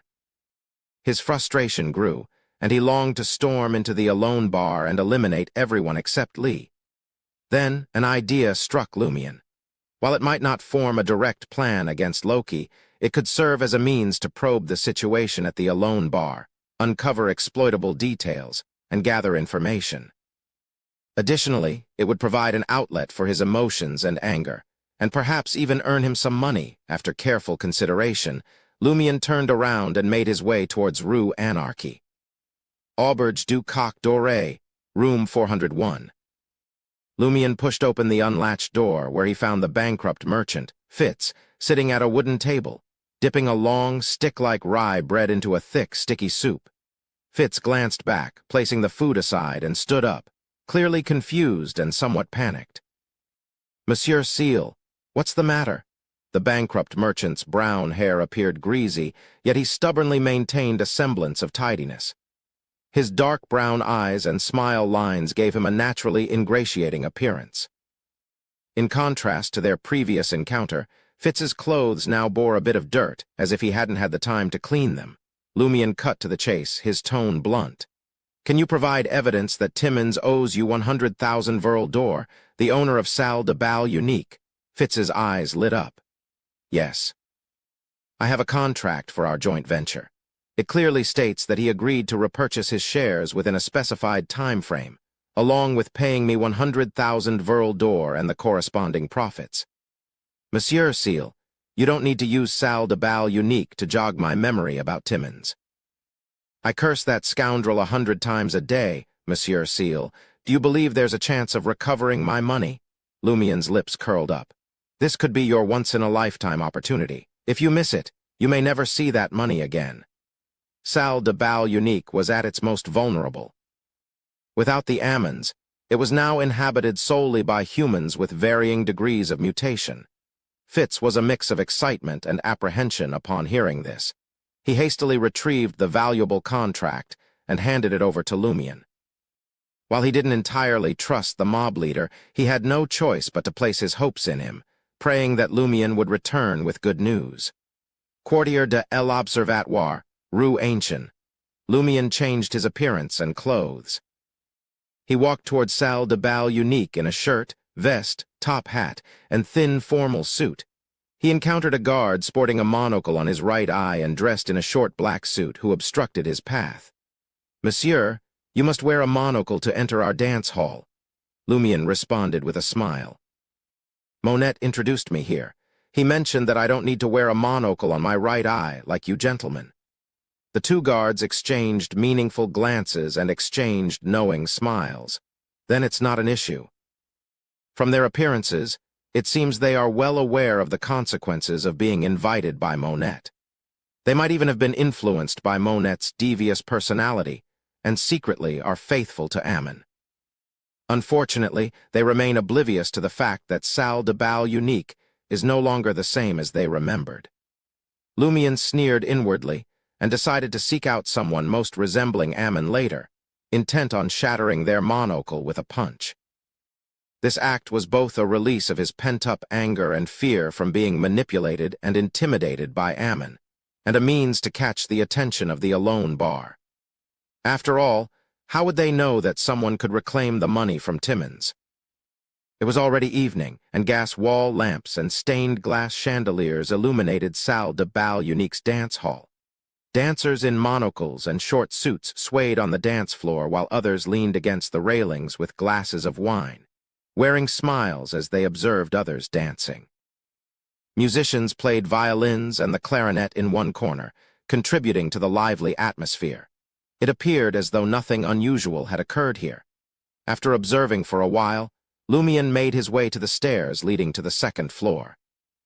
The guard with a monocle stationed at the top of the stairs extended his right hand to block Lumien's path. He asked with an inscrutable smile, "Who are you here to see?" Lumien maintained a relaxed demeanor as he replied, "I'm here to collect some debts from Timmins." "Then you can't proceed upstairs," the monocled guard retorted, his tone almost amused, as if he were witnessing a comedy.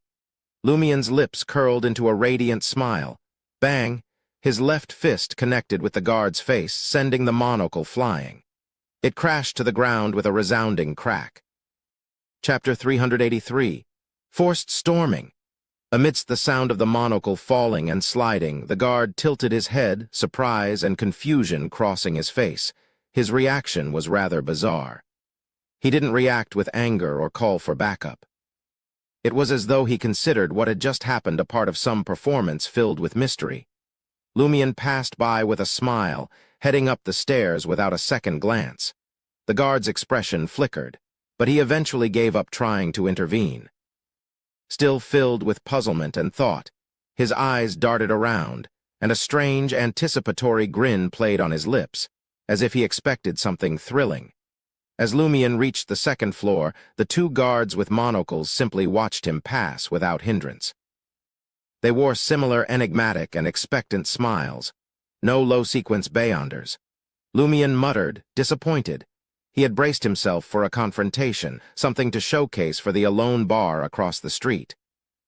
But, to his surprise, the other fake Ammons in the Salle de Bal Unique were just regular folks. None of them seemed inclined to engage with him. It made sense, though.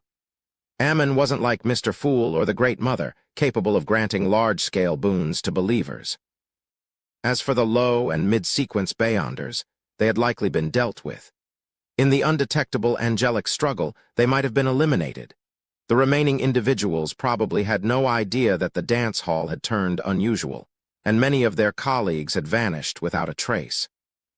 They likely believed that Lumion was about to join them, or go mad from some sort of prank. With no imposter Ammon to confront, Lumion had no option but to improvise and enact the situation himself. He pulled his revolver from its holster and nonchalantly fired at the rooms on both sides of the corridor. Bang! Bang! Bang! Each bullet hit a window with precision, the shattering glass echoing through the hall, accompanied by gunshots. The second-floor guards were both surprised and perplexed by Lumion's actions. They suspected that he had been repeatedly fooled by a coworker, leading to a mental breakdown. Otherwise, why would he be taking on the air and windows? Instinctively, the guards raised their right hands to adjust their monocles in their eyes. Their expressions became increasingly eager, as if they were anticipating the climax of this thriller. Go, confront the iceberg beneath the sea and the fear lurking in the darkness. After firing 4 shots, Lumion reached the largest office. He pushed the slightly ajar door open and found a man seated behind a massive wooden desk. The man had a wide forehead and narrow cheeks. His dark, slightly curly hair framed his face, and his light blue eyes seemed unfocused. He also sported a crystal-like monocle over his right eye and wore a loose, comfortable black robe. "Timmins?" Lumion inquired, entering with a furrowed brow. The man snapped out of his daze and responded with a sense of disappointment, as if he had lost something precious. "I'm Timmins." "You're not dead yet?" Lumion asked, both surprised and amused. As far as he knew, the other members of Salle de Bal Unique were in a state of being Ammon and not Ammon. However, Timmins, the boss here, must have been deeply parasitized. Such a person should have perished in the angelic-level battle, losing his life. But that wasn't the case. Timmins glanced at Lumion, maintaining the frustration and emptiness of someone who had lost their soul. "Many people wish me dead, but they don't seem to have the power to curse me. Perhaps I'm already dead. All that's left is a shell." "That's not important. What matters is that you return my client's 110,000 Verl d'Or, along with the interest," Lumion stated as he retrieved the contract from his satchel with his left hand, courtesy of the bankrupt merchant Fitz. He anticipated Timmins' rejection of his request and an ensuing confrontation. Timmins shook off his despondency, raised a hand to his forehead, and smiled. "There's cash and accessories in the safe. Help yourself. The password is 010103. I thought you'd put up a fight." Lumion sighed in disappointment. Timmins gazed at the revolver in Lumion's hand and remarked, "I'm just a swindler, not a miser. I can swindle others again when I'm out of money, but if I'm dead, there's nothing left. Besides, I've already lost the most important thing today." Compared to that, 110,000 Verl d'Or is nothing. "What do you mean you can swindle others if you're out of money? Haven't you ever considered becoming wealthy through legal means?" Lumion pursed his lips and made his way towards the mechanical safe in the office. 3, 2, 1. As he approached the safe, he counted down, expecting Timmins to launch a surprise attack from behind. Yet, the owner of Salle de Bal Unique remained motionless. He didn't cry out for help or attempt to summon the police. Lumion crouched in front of the iron-gray mechanical safe. Using the password provided by Timmins, he twisted the knob repeatedly until he heard a satisfying click. He glanced at the banknotes and gold bars that clearly exceeded 100,000 Verl d'Or, opened his satchel, and collected them all. With that task completed, Lumion raised his revolver, shattered the office window, and climbed out. Timmins's lips curled into a playful smile, one shared by everyone present. However, at that moment, Lumion unexpectedly spun around and pulled the trigger. Bang! A yellow bullet grazed Timmins's hair and embedded itself into a cabinet nearby. The monocle wearing Timmins's body tensed and his smile disappeared. His eyes were filled with bewilderment. He even caught a whiff of something burning above his head. Lumion grinned and waved his hand. Surprised. With that, he leaped off the windowsill and landed in the alley behind Salle de Bal Unique. Timmons's expression gradually shifted, now marked by confusion and bewilderment. Inside Salle de Bal Unique, the dancers with monocles on their right eyes and short suits went about their business, eagerly awaiting the intruder's descent, imagining him donning a monocle and officially joining their ranks. However, amid the intermittent gunshots, they failed to witness the spectacle they had anticipated. Near Place du Purgatoire in Rue Ancien, there was a bell tower belonging to the eternal blazing Sun Cathedral. Adjacent to the bell tower stood a newly constructed 10-story building. Franca, disguised as a typical female mercenary, positioned herself at the rooftop's edge with a brass telescope, her gaze fixed on the alone bar in the distance. Amidst the distant echoes of gunshots, Lee, the bartender clad in a white shirt, black bow tie, and a dark knee-length dress, emerged at the bar's entrance, her eyes directed towards Salle de Bal Unique, situated diagonally across from her. Before long, Franca observed gray rats emerging from beside Lee's feet. These rats crossed the street and disappeared beside the ancient building. After another 2 to 3 minutes, a man and a woman exited the alone bar, pushing their way through the guards and entering Salle de Bal Unique. Franca scrutinized the pair through her telescope and noticed that their expressions seemed animated and their movements agile when they interacted with the guards. However, as they crossed the street and passed by the guards, their expressions grew stiffer and their movements became somewhat robotic. Marionettes? Franca speculated. As for the whereabouts of the marionnettist who created and controlled these marionettes, she couldn't discern it at all. The only thing she could deduce was that the effective range of this ability spanned dozens of meters, if not more. Simultaneously, she couldn't help but complain. When there are people, they appear as real people. But when there's nobody around, the marionettist can't be bothered to maintain their facial expressions and character details. Isn't this too unprofessional? Or perhaps it's a tactic to intimidate occasional onlookers and passers-by who happen to catch a glimpse. Franca maintained her vigil until Lumion had returned to his original form, changed his attire, and completed his anti-tracking measures. Even then, she couldn't spot the marionettist when he met up with her. Other than Lee, everyone else appeared to be marionettes. Franca conveyed her frustration to Lumion. Isn't this level of caution and meticulousness excessive? I couldn't find anything conclusive. All I can confirm is that there's definitely a marionettist here, and it's highly likely that there's more than one. Just hearing her account made Lumion's head ache, much like when dealing with Ammon. Could it be that they became neighbors because they excelled at concealing their true forms and were exceptionally elusive and hard to uncover? Is there no way to use magic mirror divination to gather some clues? Lumion pondered briefly before inquiring. Franca gently shook her head in response. This is the seer pathway. Unless I can directly possess one of the marionettes, I won't be able to locate their true bodies. Lumion fell silent as he gazed at the now tranquil Salle de Bal Unique. Let's head back. At the next gathering, we'll gather information from I Know Someone, Hisoka, and Bard. They shouldn't be as elusive as Loki. We can still pretend to be duped and see if we can draw them out. When the time came, Hidden Blade couldn't step forward. Muggle would have to handle it herself. Franca had already purchased a copy of Loki's information and was among the potential suspects. Agreed, Franca concurred, realizing that this was their best course of action. The two of them promptly departed from the high-rise apartment and secured a four-wheeled, four-seater rental carriage. As the carriage reached the intersection between Quartier de l'Observatoire and Quartier de la Cathédrale Commémorative, Franca turned to Lumion. Aren't you going to perform another anti-tracking procedure? Wouldn't relying on your anti-divination skills be sufficient? Lumion responded with a smile. Besides, after leaving Salle de Bal Unique, I've already undertaken several anti-tracking measures. Franca stared at him for a couple of seconds before letting out a resigned sigh. Fine. Avenue du Marché, Market District.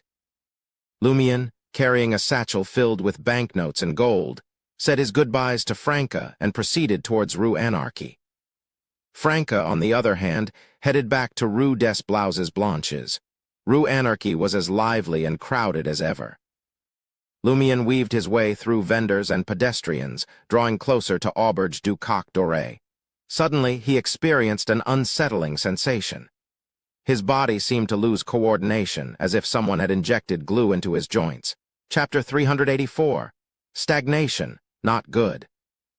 Lumion was both a hunter and a dancer, and his mastery over his body was amazing. Any unfamiliar or abnormal situation immediately triggered his instincts, alerting him to potential danger. But in that critical moment, his thoughts seemed to slow down, shrouded in a dense fog. Each idea froze, demanding tremendous effort to clear. I've been attacked.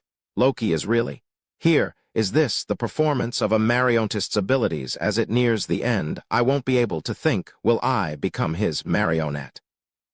My sense of danger is clouded, damn it. Termy, Burroughs, it's impossible that you didn't notice. The changes in my fate, you didn't warn me. Did he intentionally tell me that Loki nearly tracked me to make me do it again? Me becoming Loki's puppet aids him in escaping the seal. I can't just wait like this. I must resist with all my might. Where is Loki? In these fragmented thoughts, Lumion strained to move.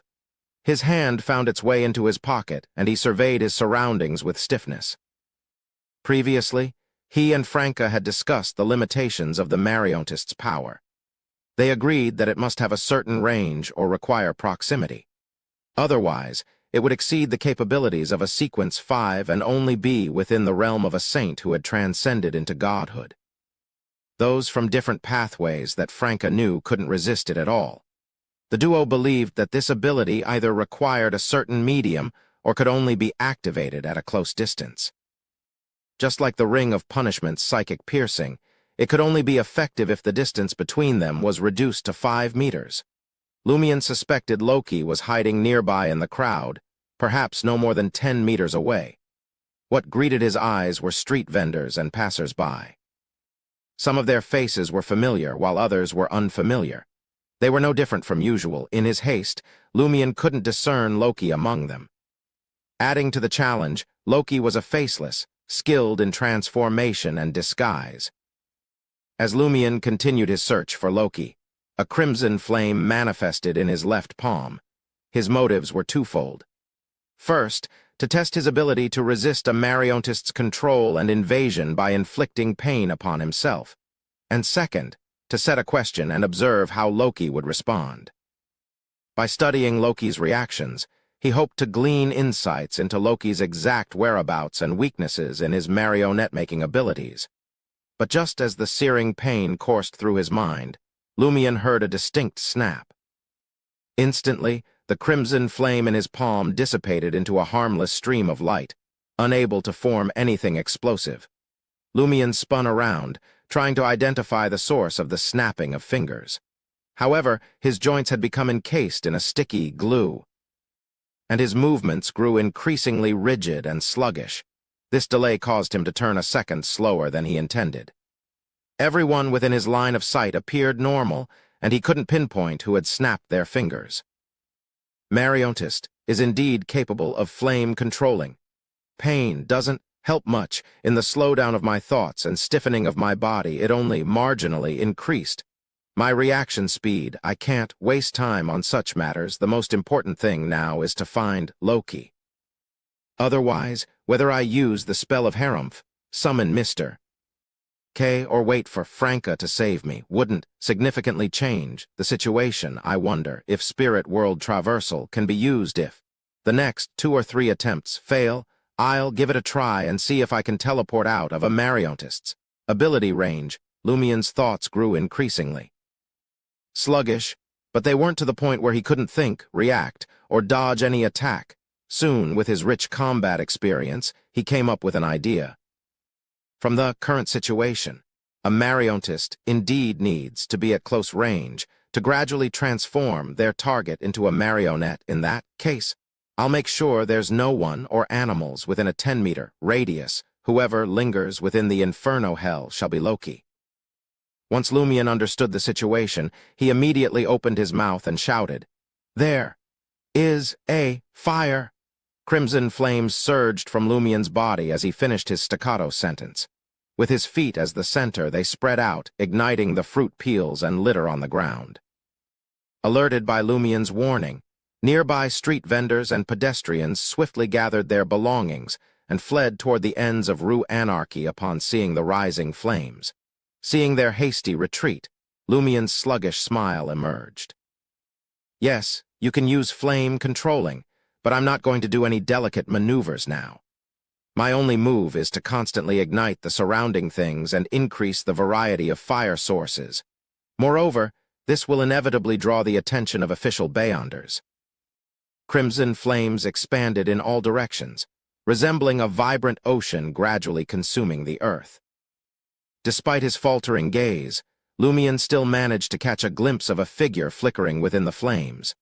A figure with black hair, blue eyes, and an ordinary face, blending in with the crowd of clerks on the road. After bidding Lumien farewell, Franca made her way toward Rue des Blouses Blanches. However, her journey took an unexpected turn as she suddenly veered into an alley, disappearing into the shadows. This demoness of pleasure began to stealthily make her way toward Rue Anarchy. This was her prior agreement with Lumien. If their initial plan of barging into Salle de Bal Unique failed to provoke the Beyonders in the Alone Bar or have them reveal themselves, they had a backup plan, a kind of fishing expedition after leaving Rue Ancien to see if they could encounter. Their target, Franca's earlier inquiry about Lumien's intention to engage in counter-tracking, was essentially confirming if they should stick to their original strategy. Lumien's response had been affirmative. As Franca approached Rue Anarchy, she retrieved a mirror from the shadows. This mirror was a mirror substitution, crafted using Lumien's blood and hair. While it couldn't be used as a substitute for death or injury at this distance, it had a profound mystical connection to the original body. It could be employed to monitor Lumien's general condition. In simple terms, if the mirror were to suddenly shatter, it would signal that Lumien had met his demise. If it displayed a few deep cracks, it would indicate that Lumien had suffered severe injuries. Likewise, Franca had placed a mirror substitution on Lumien.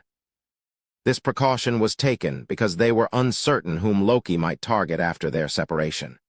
They had no choice but to conceal themselves in the shadows and continue their activities. Through mirror substitution, they could keep tabs on each other's well-being and provide timely assistance.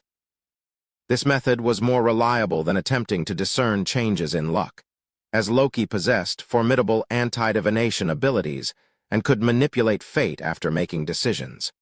Franca, deep in her stealthy advancement, was suddenly alerted as the mirror in her hand grew icy cold. Utilizing her dark vision, she pierced through the shadows and witnessed the mirror's transformation into a lifeless gray, as if it had rusted or been submerged in the depths of an icy lake. Seal is under attack. Franca's heart tightened as she quickened her pace. Upon reaching Rue Anarchy, she was met with the sight of spreading flames. Within the crimson inferno, a figure flickered intermittently. Occasionally, it opened its mouth, producing a sharp bang. It sounded like a real gunshot, causing vendors and pedestrians to scatter in fear, believing a violent gunfight between the mobs was unfolding. Lumien, on the other hand, struggled to evade the attacks, but he failed twice. The air bullets grazed his body, leaving noticeable wounds. However, it was clear that the figure didn't truly intend to harm him. It seemed more concerned about the potential complications that injuries might cause before a specific juncture. Relieved that Lumien was relatively unscathed, Franca retreated into the shadows and approached the battlefield cautiously. As she drew nearer, she retrieved a mirror and, disengaging from the shadows, directed the mirror toward the clusters of flames. Her right hand became enshrouded in zero-temperature black flames. When the figure appeared in the mirror's reflection, Franca swiftly ran her right hand across the mirror's surface. Silently, the figure burst into pitch-black flames. He swiftly thinned and shrank, transforming into an intricately cut paper figurine. Among the crowd, roughly 10 to 20 meters away, an unusually ordinary-looking man clad in a black suit emerged. Lumien's thoughts snapped back to full speed, and his body shook off the stiffness that had hindered him. In a flash, he vanished from his previous position and reappeared just 7 meters away from the suspected Loki. Lumion then exclaimed, "HMPA."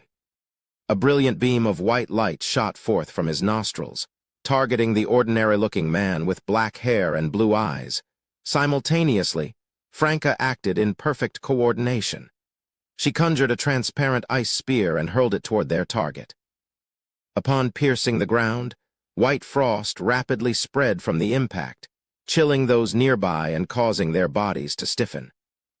At that very moment, a thin-faced passerby with brown hair and brown eyes interposed himself between Lumion and the suspected Loki, intercepting the white beam created by Lumion. He appeared unharmed, his blank eyes gazing upwards as he began to sing an aria. "Oh, my son." In an instant, it was as if a blinding sun had risen within the minds of Lumion, Franca, and others nearby, rendering their thoughts sluggish. Instinctively, the duo moved to evade, with one either retreating into the shadows while encasing herself in a crystalline and resilient frost or rolling to the side of the road, and using the Nice face to alter his appearance. When the intense sunlight eventually receded, they found that both the man suspected to be Loki and the passerby singing the aria had vanished into thin air. Fearful glances from vendors and passers-by were directed their way. Those closest to the spectacle had shut their eyes tightly, tears streaming down their faces. Chapter 385. Before and After Comparison. Lumion swiftly assessed the surroundings, taking in the scattered gas street lamps and their flickering crimson flames. In the distance, figures moved about cautiously, but none dared to draw near. The individuals up ahead couldn't even open their eyes due to the blinding glare of the sun. In this situation, whether it was the suspected Loki or the passerby who had sung that aria, there was no sign of either of them. Son of a so, did they just vanish into thin air? Lumion couldn't help but curse under his breath, his anxiety and anger mounting. Had they fled without even engaging in a proper battle? Did they disengage once a single strike failed? Damn it, were you born in the year of the rat? Slippery as eels, and they vanish at the drop of a hat. Franca cursed as she approached Lumion, using a peculiar phrase that seemed like a translation. The seer and marauder pathways are truly interchangeable. Their styles are too damn similar, aren't they? This was primarily evident in their inability to strike or capture the primary target. The key difference was that the seer pathway started behaving this way from sequence 7, while the marauder pathway might have to wait until they reached sequence 4 to exhibit such traits. Lumion's mind raced as he pondered how to track down Loki and his marionette. Perhaps they had already made their escape, or maybe they were lurking somewhere in the evening streets of Rue Anarchy. A marionette? Yes, that aria-singing marionette had taken my spell of harumph head-on without flinching. That suggests there's a high chance it's already dead. No active, conscious spirit body. My near transformation into a marionette confirms this indirectly. If the marionette is dead, it probably doesn't possess the fate of a living being. No so-called luck. Even if there is, it's locked in darkness. That spells death. If we can't locate Loki, who possesses faceless powers, maybe we can start with his marionette. With this plan in mind, Lumion concentrated, carefully observing the destiny of the people standing more than 10 to 20 meters away. He scanned everything that had a destiny and wasn't shrouded in darkness.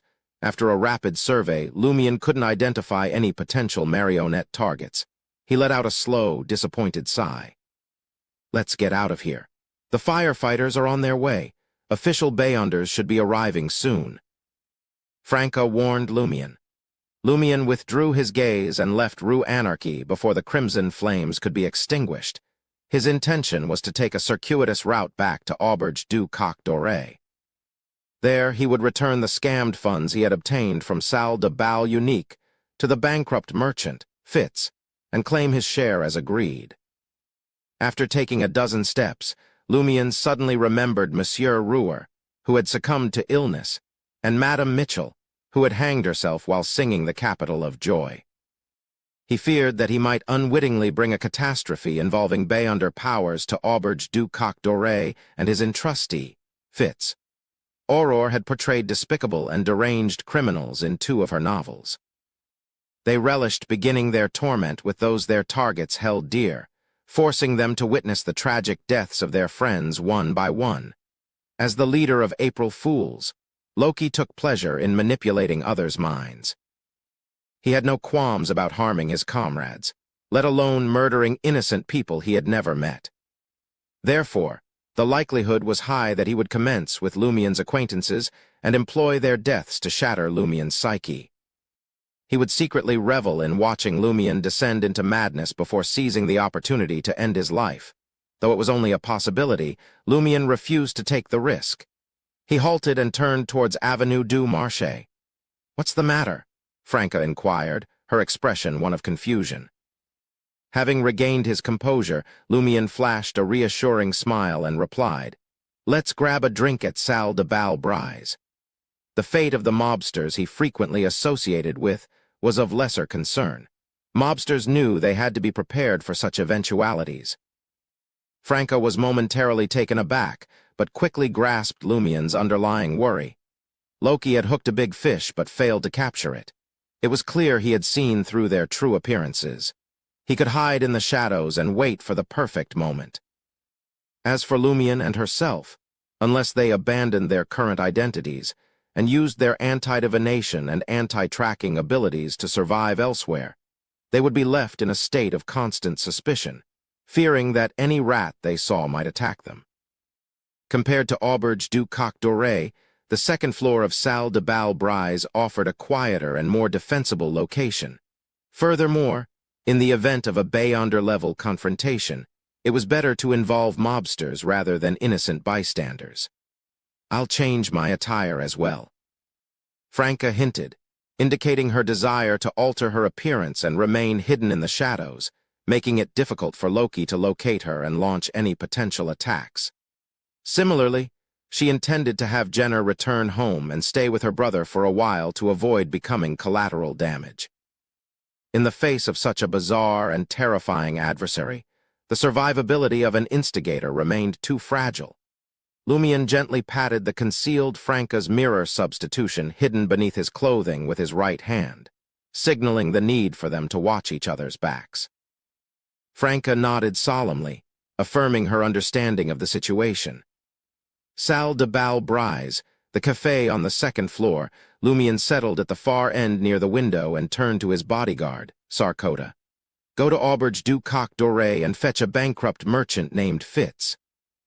With such an intermediary, Fitz would appear to have achieved his objectives through his association with the Savoy mob, and there was no direct connection to Cécile Dubois.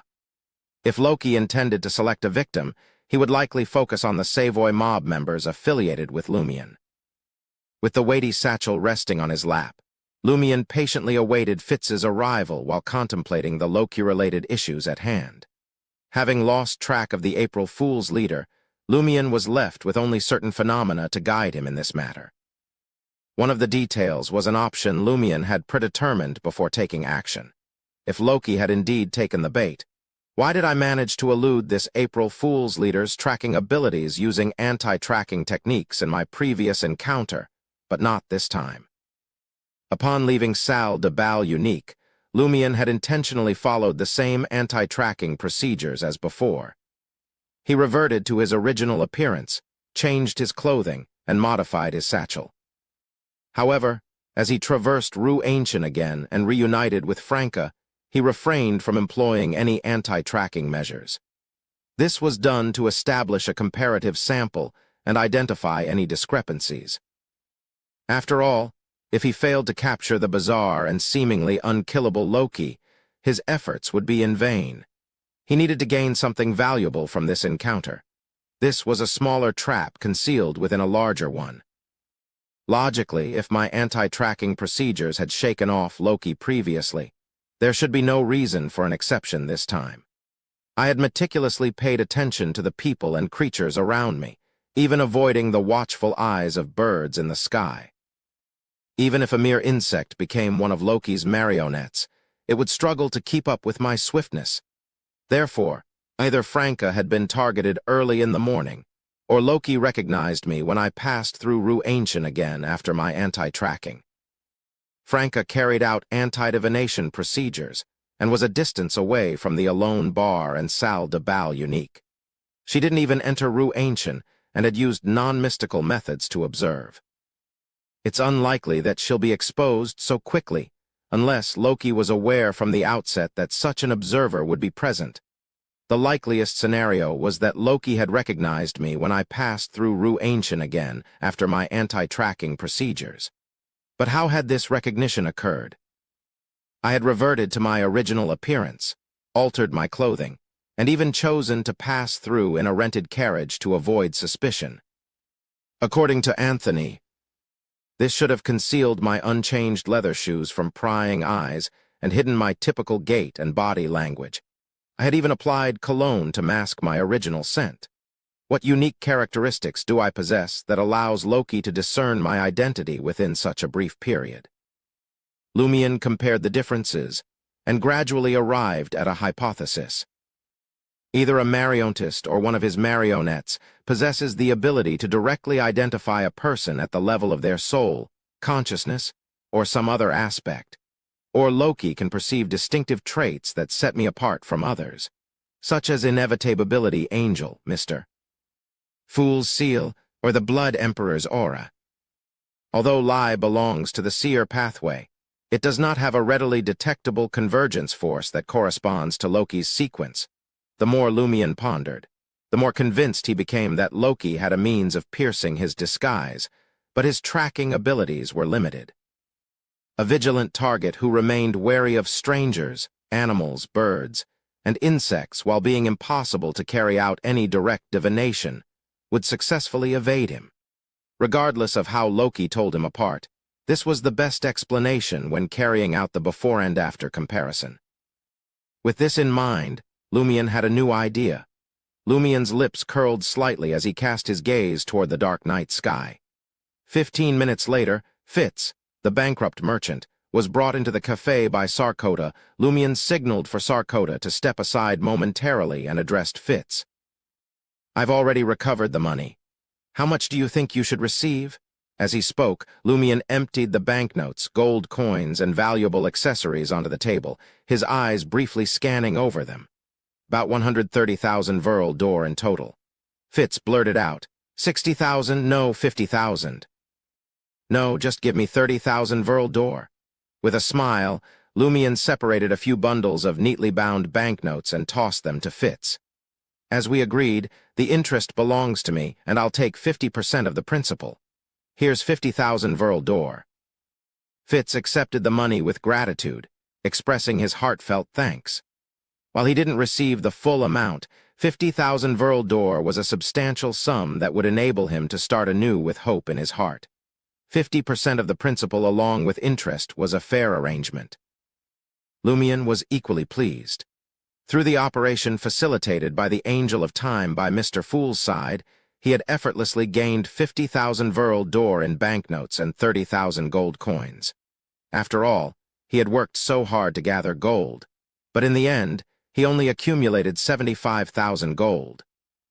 Deep in thought, he contemplated the idea of purchasing sacrificial offerings from the corresponding domain as a token of gratitude to Mr. Fool and the Angel of Time. After waiting for over half an hour, Lumion ascended to the bedroom on the second floor. He discarded his satchel and employed Lie to alter his appearance once more, assuming the likeness of a male auror with black hair and brown eyes. He changed into a shirt, vest, trousers, and leather boots, stowed away Lie, and transferred the flog boxing gloves into his briefcase. He carefully surveyed the scene beyond the window. Once he confirmed that no humans, rats, or birds were in the vicinity, Lumion pushed open the window and gracefully leaped out, seemingly unaware that Loki might possess the ability to see through his disguise. Chapter 386. Caution. In the dark and deserted back alley, Lumion carefully navigated the maze of discarded refuse infested with rats and cockroaches. His movements were deliberate, alternating between rapid dashes and cautious steps, sudden changes in direction, and even a few circles, as if he were evading an unseen pursuer. Finally, he arrived at Rue des Blouses Blanches and entered the seemingly abandoned safe house, whose lease had not yet expired. Following a process, he pulled the heavy curtains shut and meticulously inspected every corner of the room. Compared to before, he not only eradicated the bedbugs and routed the rats, but he also left no room for tiny, rice-grain-sized flying insects. He demanded absolute cleanliness. With that done, Lumion seated himself at the table. He smoothed out a sheet of paper and began to write. Honorable Madam Hella, when I took part in the April Fool's team discussion masquerading as my sister, Muggle, I couldn't help but notice the peculiar reactions of Hisoka, Mad Lady, Bard, and Ultraman upon Muggle's unexpected return after her prolonged absence. I suspect I know someone was the psychiatrist Muggle sought in her final moments. Simultaneously, they were collaborating with Loki in a ruse, hoping to entice members from other teams to embark on a subterranean quest for the remains of the ancient sun god. I believe Loki is the de facto leader of April Fools. If there's anything awry with the others, it undoubtedly concerns him as well. Consequently, I acquired a copy of the ancient sun god's information from him and enlisted divination services to examine the mechanical typewriter responsible for producing the text. It happened at the Alone Bar on Rue Ancien in Trier Quartier de l'Observatoire. Following some field investigation, it became apparent that this locale serves as the stronghold for Bureau 8. However, Loki appears to have set his sights on me. I was assaulted in the evening and narrowly escaped becoming his marionette. My escape, though, exposed my true identity to him. As I write this letter, I find myself in the safe house I had previously prepared. Nevertheless, I can't be certain whether I have eluded Loki's pursuit. I strongly suspect there's something amiss with him. If left unchecked, he could pose a grave threat to the Research Society in the days ahead. I hope to receive your assistance. Lumion felt no shame in laying out his intentions plainly. His plan was to make himself the bait that would draw Loki out of hiding, while Hela, with her ability to harness concealment, would lurk in the shadows, ready to deliver the decisive blow to the leader of April Fools. Perhaps only Hela, with her superior sequence and mastery of concealment, had a chance of evading detection and discovering the true body of their bizarre and unkillable adversary. After folding the letter, Lumion swiftly arranged the altar and summoned the pure silver skull adorned with pale white flames in its eye sockets. Franca stealthily made her way back to apartment 601 at 3 Rue des Blouses Blanches. She used her persuasive abilities to convince Jenna to temporarily vacate the premises for a couple of days. Only after Jenna repeatedly confirmed that she would be of no assistance did she reluctantly give up her facade of bravery, departing amidst a string of curses. Quickly, Franca changed into different attire and donned the disguise props she had acquired from Rentas, a member of the Bliss Society, transforming her appearance entirely. As she applied makeup, she couldn't help but curse Fate's mother. Damn it, I shouldn't have let Jenna go so soon. She's much better at handling these things than me, and her makeup skills are superior. Such skills were fundamental for an apprentice actress. With a simple disguise in place, Franca seamlessly shifted between invisibility and concealment within the shadows, weaving her way through the market district. She made a concerted effort to thwart any attempts at divination and employed anti-tracking techniques learned from Lumion. Finally, she returned to Rue des Blouses Blanches and entered Building 6. This was the safe house she had prepared for herself, conveniently overlooking her original residence. Franca, having completed all the procedures, heaved a sigh of relief and lay down in the lone-style recliner. Simultaneously, she muttered to herself, I've only known Seal for less than 3 months. Why does it feel like I've experienced more in this time than in the past year? Is this guy some sort of Jinx reincarnate? In the secure confines of the safe house on Rue des Blouses Blanches, Lumion patiently waited for nearly 15 minutes. Then, from the abrupt darkness, the pure silver skull's head emerged, clutching a simple folded letter in its skeletal teeth. Thank you. Lumion replied habitually, accepting the letter. if Hela was unwilling to engage with a suspected member of the curly-haired baboons' research society. Lumion had no choice but to abandon his current plan and swiftly locate Franca. He would guide her through spirit world traversal to distant locales like the Hill District, Quartier Erast, and other suburbs before returning. He felt that it was the only way to evade Loki's pursuit or lock-on. Moving openly was out of the question unless he shifted to an entirely different area. Lumion unfolded the paper and discovered that Hela's response was succinct. "Got it." A wry smile curled at the corners of Lumion's mouth as he conjured crimson flames from his hand, igniting the reply. Without delay, he restored the table's surface to its ordinary state and reverted to his original appearance, aided by the lie earring. Next, Lumion extinguished the carbide lamp and reclined on the bed, closing his eyes and feigning slumber.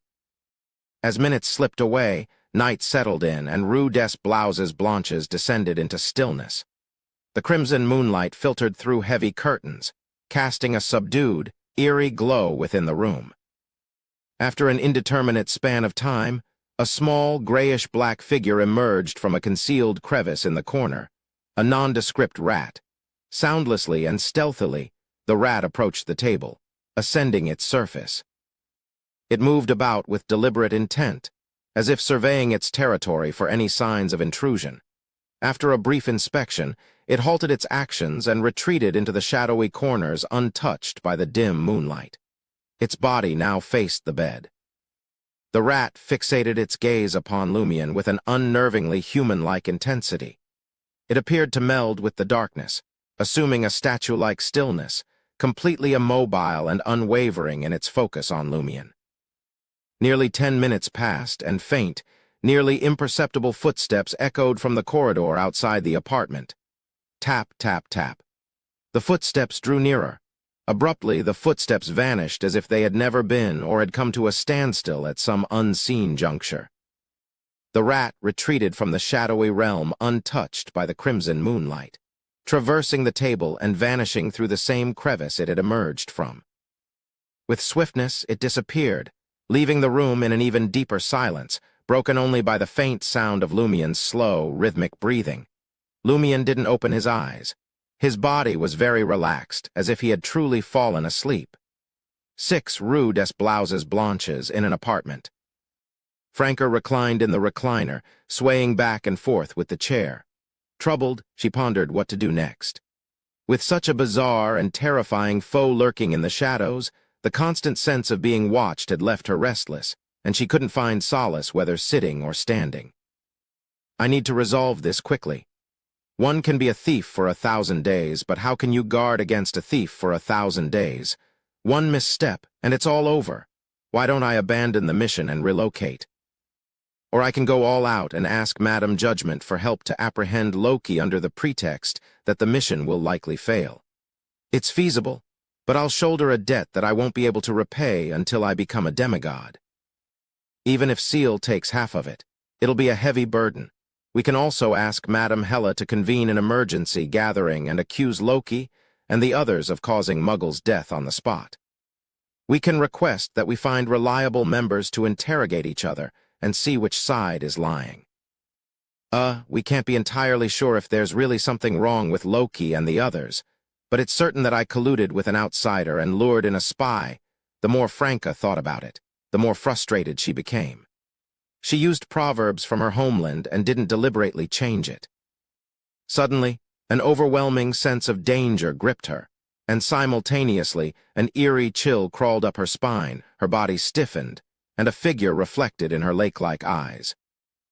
Clad in a short black formal suit typical of clerks, with neatly combed brown hair, a face bearing southern continent heritage, and dull green eyes wraith. The word flashed through her mind as she recognized the nature of the impending attack. Franca's thoughts became hazy, and her right hand instinctively rose, as if resisting an unseen force. She channeled the spirituality within her soul body, preparing to unleash the black flames of a demoness. This ability targeted a spirit body and was capable of incinerating wraiths. Demonesses possessed a heightened resistance to such flames compared to other pathways, and they could even use injuries to escape or severely harm their adversaries. At that moment, Franca heard a magnetic voice. "It's futile. Surrender."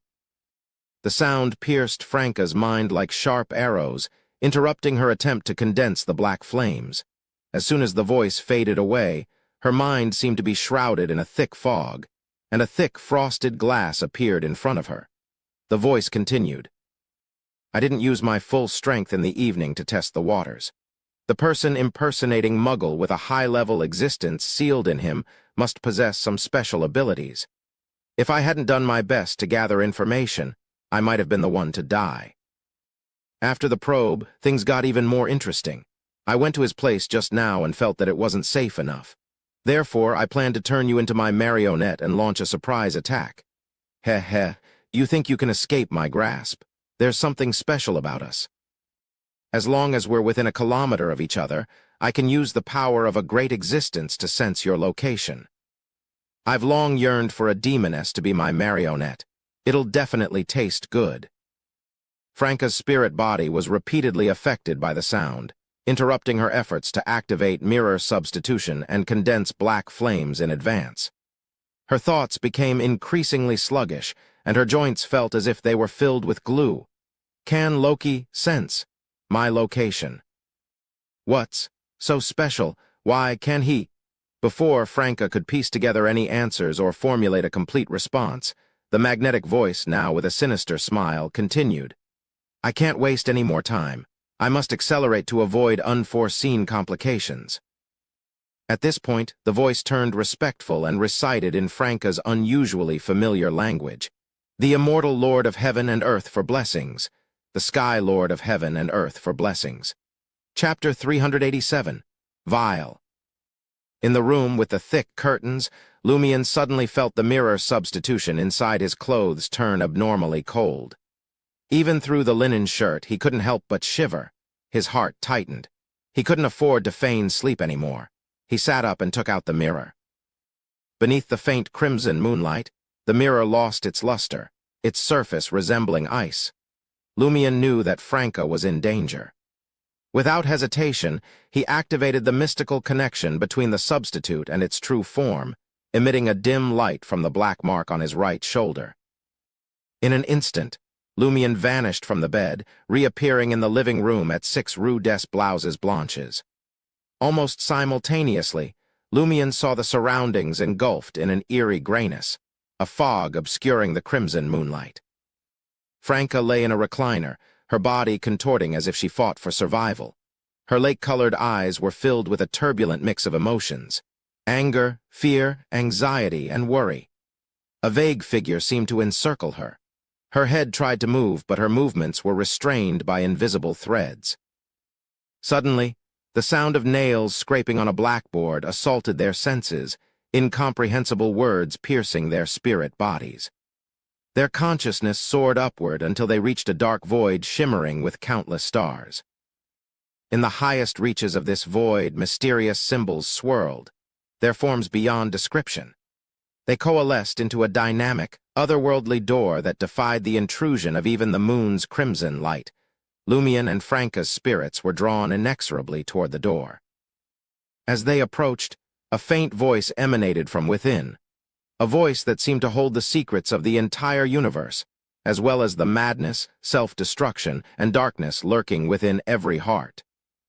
With each step toward the dynamic door, the maddening ramblings grew more intense, causing their heads to throb in agony. Yet an overpowering, primal urge compelled them to enter, to merge with the formless entity behind the door, and to partake in a clandestine pact that promised essential, primordial, extraordinary, and potent knowledge. Amidst the sea of incomprehensible symbols, the door stood slightly ajar, allowing invisible entities to pass through. With a resounding hum, Lumion and Franca's minds were plunged into a state of blankness, as if struck by a relentless force. The chaotic ravings they had heard coalesced into grotesque, shadowy entities that corroded their very soul bodies and physical bodies. Franca's eyes widened, and her flaxen-colored hair fluttered in the windless air, vaguely thickening. Blood seeped from the corners of her eyes, nostrils, ears, mouth, and pores, as if a demon was trying to separate her flesh from her skin. Franca's thoughts were in a state of intense disorder, as if a human had been thrown into a factory blender. Seizing the moment, the wraith that had been attached to Franca detached itself from the demoness of pleasure. This wraith, dressed in a sleek black suit, its eyes flickering with a sinister green hue, let out a piercing shriek. A cacophonous shattering sound, both illusory and real, filled the room as Franca's body vanished from the recliner and reappeared in the bedroom. Her mirror substitution had been activated instinctively, saving her from losing control, but she remained unconscious, collapsing on the spot. Beneath the shattered mirror's reflection on the recliner, Lumion, though still affected by the ravings and shrieks, fared better than Franca. His extensive experience with advancing sequences and invoking boons, where he met with more potent and terrifying murmurs, had fortified his resistance against such assaults. Despite the excruciating headache, scattered thoughts, and ruptured capillaries in various places, he retained some semblance of instinctual reaction and basic cognition. His face contorted grotesquely amidst the blood, but he held on. In the next moment, the wraith disappeared from the recliner and manifested within Lumion's blue eyes. His mind instantly fogged, and his body grew frigid, as if his very blood had turned to ice. Still capable of thought, Lumion promptly utilized his spirit world traversal ability to escape the room, teleporting several hundred meters away.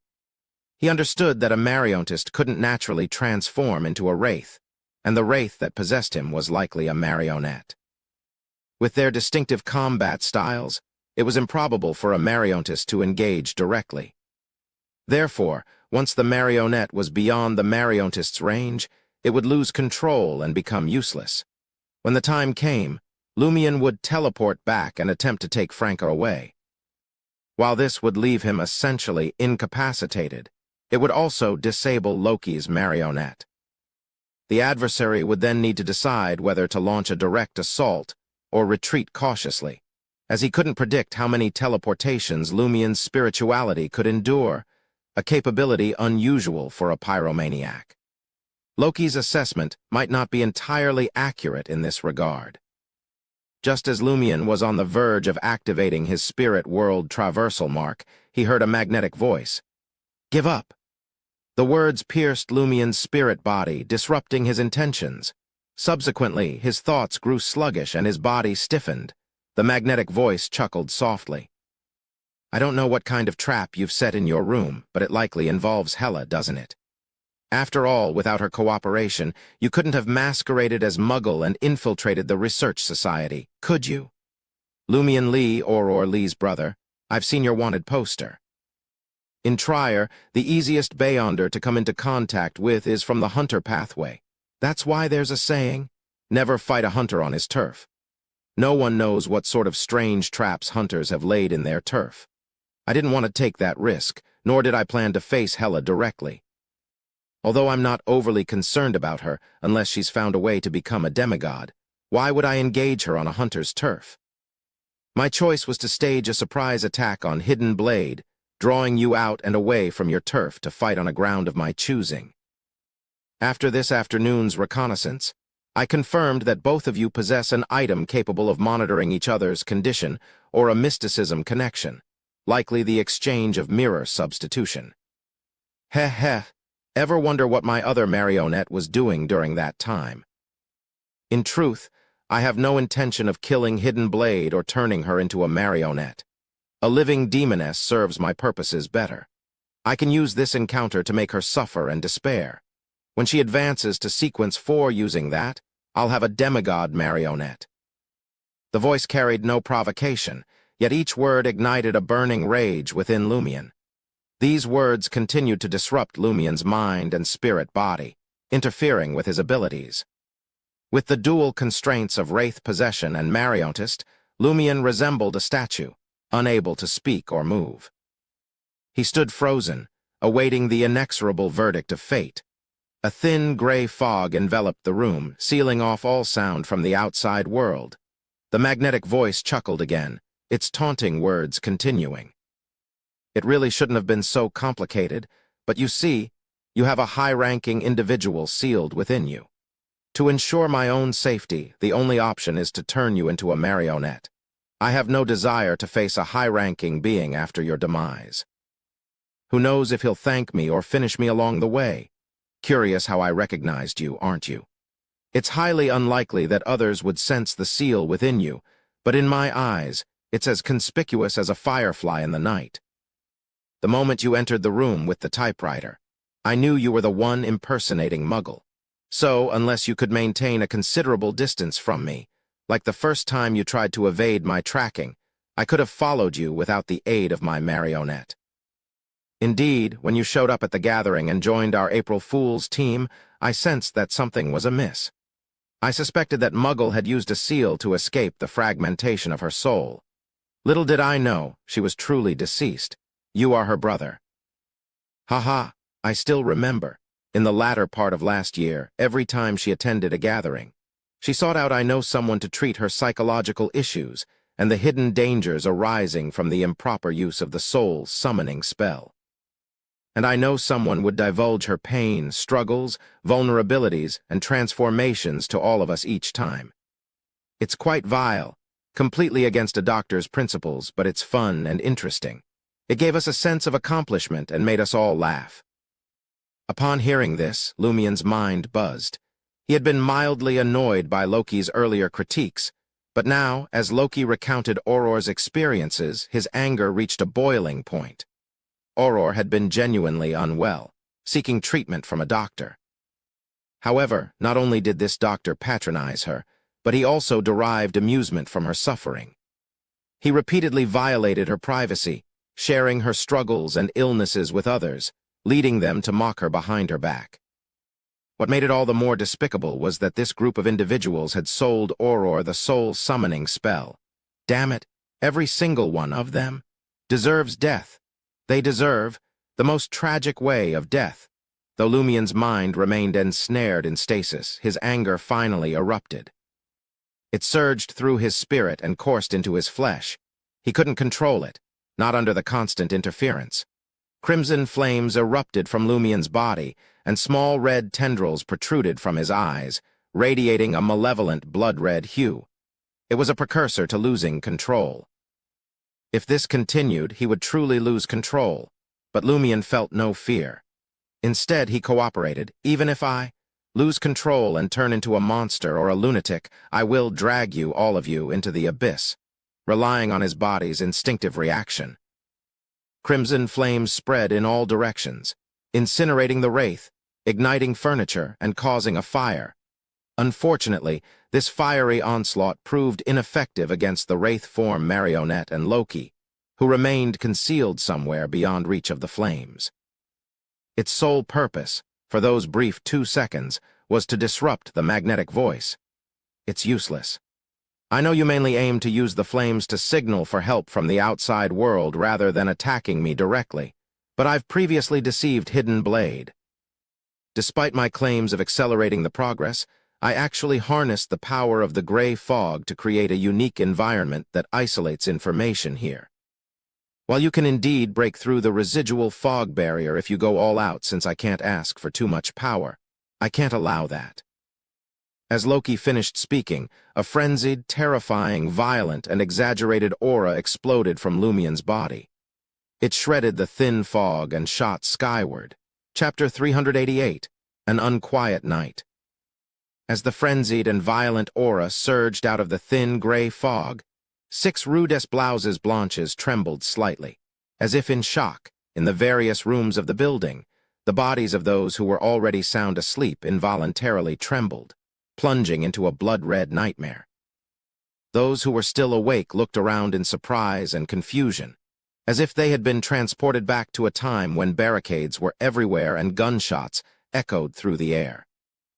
On a bed in a quiet room diagonally below Franca's apartment, a man whose eyes had been tightly shut, seemingly asleep, suddenly snapped awake. He gazed up warily and fearfully at the source of the terrifying aura. At the same time, beneath Église Saint-Robert, within the Market District's Inquisition's office, Angoulême de François, who was on night duty, leaped to his feet and prepared to rush to the area where mystical items were sealed. He hoped to enhance his ability to handle accidents and disasters in a short period. In other rooms, Imre, Valentine, and the others also sensed the violent aura that seemed to shake all of Trier. Some trembled, while others turned pale. This was even more terrifying than the Tree of Shadow disaster. However, they didn't stand still. Some dashed out of the room to rendezvous with Angoulême, while others raised their arms and hastily prayed to the sun before sprinting toward the Église Saint-Trobert above. Quartier de la Cathédrale Commémorative, 11 Rue des Fontaines. Gardner Martin, who had been stroking his full-body armor, furrowed his brow and cast a puzzled glance toward the southeastern region. He felt something calling to him, causing his blood to boil. Deep underground in Trier, Olsen, the starved, bear-like man who had been lugging a small brown suitcase, suddenly perked up his ears to listen for any nearby movements. The distant sounds of killings and shouts faintly reached him. The supervisor of the Iron and Blood Cross Order's eyes flashed with ferocity and madness. He extended his right hand and pressed it against his neck. An indiscernible thread emerged, emitting fiery blood. In the island district at the center of the Esrenzo River, the eternal blazing sun church's St. Vive Cathedral was already shrouded in darkness. Only the nearby bell tower remained lit, but at that moment, the slumbering cathedral suddenly bathed in brilliant sunlight. Sunlight flooded the onion-like domes, illuminating every stained glass window. To the north of Trier, in the heart of the cathedral district, towering iron-black chimneys loomed above the god of steam and machinery's patriarchal cathedral. Rumbling sounds echoed as the massive steam engine installed within the cathedral roared to life. Vast amounts of pale white fog billowed forth from the forest-like chimneys, enshrouding the night sky. In Quartier Erast, a small town very close to the Sacred Heart Cloister, a golden retriever and the lady beside it turned and gazed into the distance of Trier's metropolis. Within Red Swan Castle, Count Puffer, already lying on his bed, opened his eyes. He sensed the entire ancient castle become extremely oppressive, and nightmarish roars and screams echoed from deep underground. At that moment, the Beyonders in the market district and powerful figures elsewhere in Trier were distracted by the undisguised and flamboyant aura of madness. Hidden in a room diagonally below Franca's apartment, Loki had just reacted to the violent and terrifying aura. Before he could summon back the wraith that had possessed Lumion and use it to escape through the spirit world with him out of caution, the surrounding darkness instantly intensified, swallowing the crimson moonlight and bringing an extreme calmness to the area. He couldn't resist closing his eyes, he wasn't even aware of it. He tumbled backward onto the bed and fell into a deep slumber. Lumion's thoughts returned to normal. He channeled his anger, pouring all his pent-up emotions into the crimson flames. Go to hell. With a low growl, he took a left step forward, his eyes protruding with red vessels while twisting his waist and swinging his right fist with all his might. With a muffled explosion, the flames on Lumion's body coalesced on the surface of his fist, naturally condensing into a blazing white fireball. The blazing white fireball shot from Lumion's right fist, following a predetermined path, and crashed into the wall beside the apartment. The voice he had just heard emanated from behind the wall. Boom! A large hole tore through the wall, revealing a man standing in the corridor. He had brown hair, brown eyes, and a gaunt face. He was the marionette Loki had employed that evening. He was the one who had been speaking. Before Lumion could realize that he hadn't found the real Loki, darkness surged over him like a tidal wave, engulfing him. Having already vented his anger and flames, Lumion's heart quickly calmed. He subconsciously closed his eyes and slowly sank to the ground. His contorted face began to relax, and his body and soul found peace. He no longer showed any signs of losing control. Dressed in a black widow-like dress and a veiled bonnet, Hela emerged from the darkness, being the closest to the apartment while searching for traces of the battle between Loki and Lumion. She was undoubtedly the first to arrive. Without hesitation, she made Lumion, Franca, Loki, and the two marionettes vanish. Her figure faded, and the dense darkness rapidly dissipated. Apart from the collapsed wall, no evidence remained at the scene. 2 seconds later, the apartment was suddenly bathed in sunlight. In an uninhabited mine beneath Trier, Lumion, Franca, and company swiftly materialized. They were all in a deep slumber, except for Hella. Her pale face remained conscious as she stood to the side. The vice president of the Curly-Haired Baboons Research Society no longer had the dry, withered hair she'd had before. It had transformed into smooth strands, now bearing the color of the night. She pulled out a flask filled with liquor and downed a third of its contents before fixing her gaze on Lumion. Hella's forehead began to crack silently, emitting an eerie, ancient glow that manifested into an indescribable, ancient bronze door. The door swayed and creaked, revealing a narrow gap. Beyond it lay endless darkness, filled with countless dense, indescribable eyes seemingly lurking within. Under the influence of this deathly aura, the wraith attached to Lumion flew out without resistance. In an instant, it landed on the ground, and Hella raised her right hand, pressing it against its forehead. The ancient bronze door vanished, and the dim light receded into the crack. Hella shifted her attention to the still slumbering Loki. The leader of the April Fools had an ordinary face, blending into the crowd like any other resident of Rue des Blouses Blanches. Hella stared at him for a brief moment before her eyes lost focus. In Loki's dream, Hella appeared, clad in a black, widow-like attire, in front of an ancient castle shrouded in a thin, gray fog. The castle's massive doors stood wide open, eerily silent like the entrance to a cemetery. Hella glanced up at the pitch-black castle with its numerous spires and thin form before stepping through the door. She passed through the dimly lit atrium and proceeded into the hall, where peculiar chandeliers with unknown light sources hung. Numerous guests filled the hall, their expressions frozen like wax statues, unmoving. Surrounded by dozens or even hundreds of wax statues was a gray platform with 3 stone steps.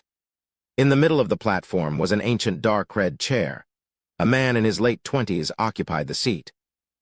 He wore a silk top hat and a black tailcoat, with dark gray eyes and short, brown hair. Under his high nose bridge, the subtle curl of his mouth hid a non-obvious smile. Pressing down on the armrests on both sides, the man relaxed and leaned back in his chair. "Who are you?" His voice echoed through the ancient castle, as if questioning Hella. Hella walked past the crowd suspected to be wax statues and arrived in front of the man. Her cold voice remained impassive as she inquired, "Loki, don't you recognize me?" Loki's grin intensified. "Hella, you've come after all." Seizing the opportunity presented by his dream state, Hella confronted him directly. "Why did you harm a member of the Research Society?" Loki's gaze shifted upwards, and he let out a laugh. "The only purpose those fools serve is to amuse us. You must know that the apocalypse is imminent, just a few years away. They're all destined to die sooner or later. It's better for them to sacrifice themselves now to provide us with entertainment." Hella fell silent, and a chilling silence enveloped the dream, the air growing colder. Decaying, pale white hands extended from the stone floor and surrounding walls. After a few moments, Hella spoke again. "Why did you harm Muggle?" Loki's laughter ceased abruptly, replaced by a smirk as he looked at Hella.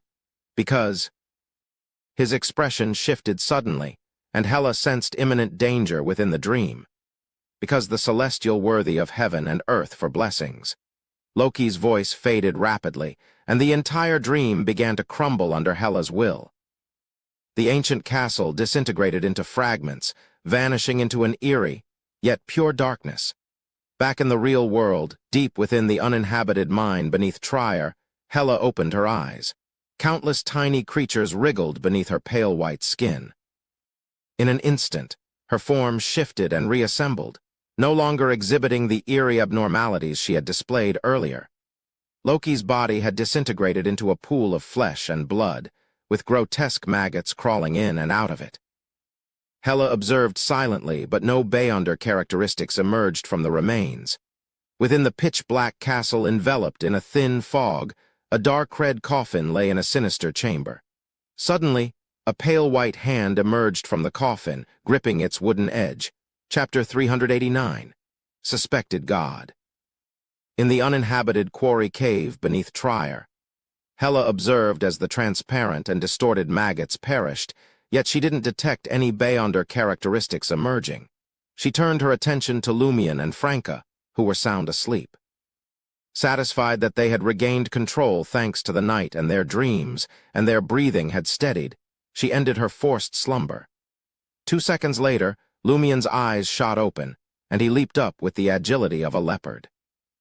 In an instant, he summoned 3 crimson flames that illuminated the cavern. As he kept a vigilant watch over his surroundings, Franca, still recovering from severe mental injuries, rubbed her head and slowly got to her feet, fear in her eyes. Then she spotted Hela in her distinctive black widow-like dress and the familiar bonnet with a veil. She blurted out, "Madam Hela, what brings you here?" Instant regret washed over her. She had inadvertently revealed her affiliation with the curly-haired Baboons Research Society.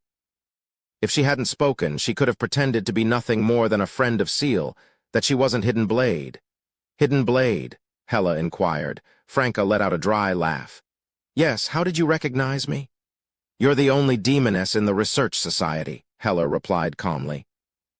Franca felt even more embarrassed and replied ridiculously, "I recognized you based on your attire and demeanor. You never showed your face at the gatherings."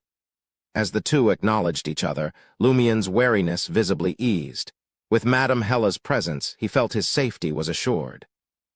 Then he noticed the 2 marionettes lying lifeless on the ground, surrounded by a pool of flesh infested with translucent maggots. "Is that Loki?" Lumion pointed at the grotesque, horrifying mass. Hela cast her gaze over. "Yes." Lumion fell silent for a moment before asking, "Is he dead?" Hela nodded slightly and said, "He succumbed to his own loss of control, but it's not a complete demise." "Huh?" Franca asked in confusion. "Look at how badly minced he is. Maggots are crawling out, but he's not completely dead." She had already figured out why Madame Hela had appeared. Seal, that scoundrel, must have used her as bait again and written a letter to Madame Hela to clean up the mess. Hela looked at Lumion and said coldly, "High-level demonesses aren't the only ones capable of resurrection. High-level seers can do it too.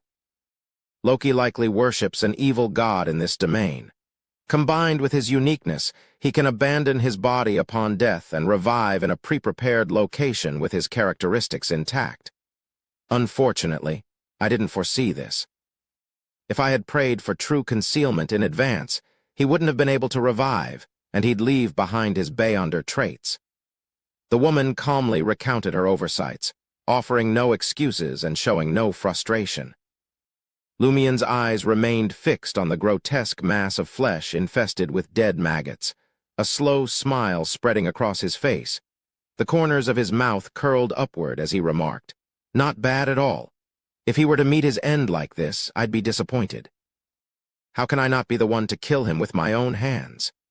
As Lumion spoke, a burning desire for high-sequence Beyonder powers ignited within him. Loki was undeniably formidable.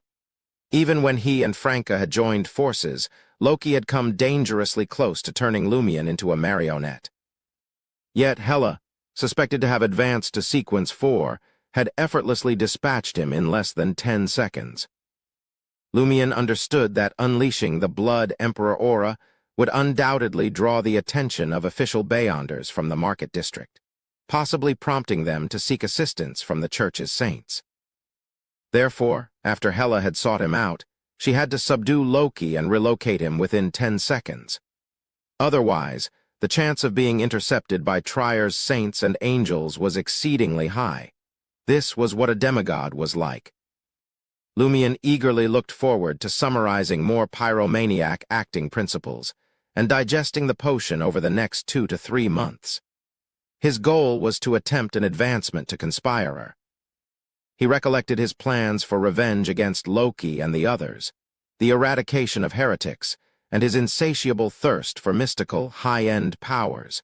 Seeing Lumion's lack of regret or disappointment, replaced instead by an unwavering fighting spirit, Hela subtly nodded in approval. Lumion's gaze remained fixed on Loki's corpse. Which evil god does he worship? Franca's heart skipped a beat at this question. She turned to Hela and asked, Could it be? The demoness of pleasure paused briefly before switching to a complicated language that Lumion couldn't understand. The immortal lord. Hela abruptly cut her off. Have you forgotten that I don't understand that language either? Franca couldn't help but slap her forehead. My pig brain. Hela continued. Speak in ancient Fasak or in Tisian. Also, remember, pause after each line and tell me something else. Franca quickly acknowledged her instructions, organized her thoughts, and began speaking in ancient Fasak. The immortal lord of heaven and earth for blessings. Hela interrupted her once again and engaged in a brief discussion about Loki's assault. Franca continued. The sky lord of heaven and earth for blessings. Lumion, paying close attention, began to grasp the purpose of Madame Hela's request. It was a precaution to prevent Franca from reciting the evil god's full honorific name and potentially attracting unwanted attention. The exalted Theurge of heaven and earth for blessings. Franca repeated the third line and massaged her temples. When I heard Loki recite it, it felt like I had been transported to another world. Everything was shrouded in fog, and I couldn't discern anything clearly. My thoughts slowed to a crawl. I vaguely recall that there should be another phrase. Hela chimed in with her own addition in ancient Fasak, the celestial worthy, of heaven and earth, for blessings. This time she even paused the simple line twice. Lumion couldn't help but express his confusion. This name has a rather odd style. It differed significantly from the honorific names of deities like Mr. Fool, the eternal blazing sun, and others he was familiar with. The format and words gave off the impression of belonging to a distinct civilization. Franca furrowed her brow in thought. Now that you mention it, I recall something. Lumion inquired, What is it? Franca was about to speak, but then abruptly closed her mouth. She looked at Hela with a sheepish smile. Do you mind if I assisted Seal in infiltrating the research society to investigate the April Fool's team? He had my approval, Hela replied calmly. Franca maintained her submissive smile. Then, would you mind if I had shared the secret of our transmigration with Seal? Hela fell silent for a few moments before responding. Does it matter if I mind now? Should I conceal both of you? Franca suddenly realized that this situation might not be entirely negative and hastily explained. You see, the April Fool's team is under suspicion for Muggle's death, and there's no way around revealing our secret when investigating them. That's why I told Seal about it. Besides, Seal has genuinely helped us find clues related to transmigration and the possibility of returning to our world. She wore an expression as if she had already made up for her mistake. What clues? Hela blurted out for the first time. Franca exhaled and said, This is somewhat complex. Let me start by recalling what those honorific names reminded me of. We've been communicating, trying to find commonalities and similarities in what each of us did before transmigration to uncover the reason. Some received mysterious phones, others entered abandoned ancient temples in the mountains, and some were studying folklore culture. But I can't pinpoint what I did that led to it. It's not that I can't remember, but I've done so much. As you all know, I enjoy novelty. I buy new phones, play new games, try out new restaurants, and even create clothing and cosplay at major conventions. I engaged in a multitude of activities before transmigrating, making it difficult to determine which one triggered the transmigration.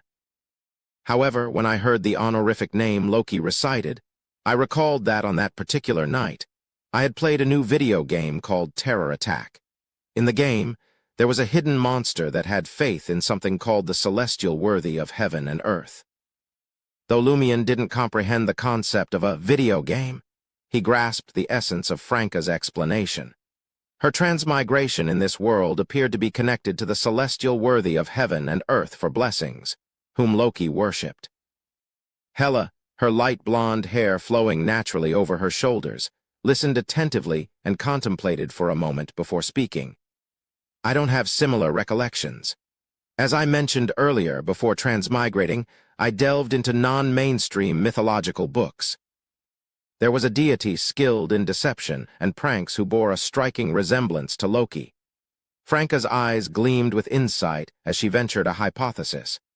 Could Loki have transmigrated by reciting the 4 lines of the honorific name?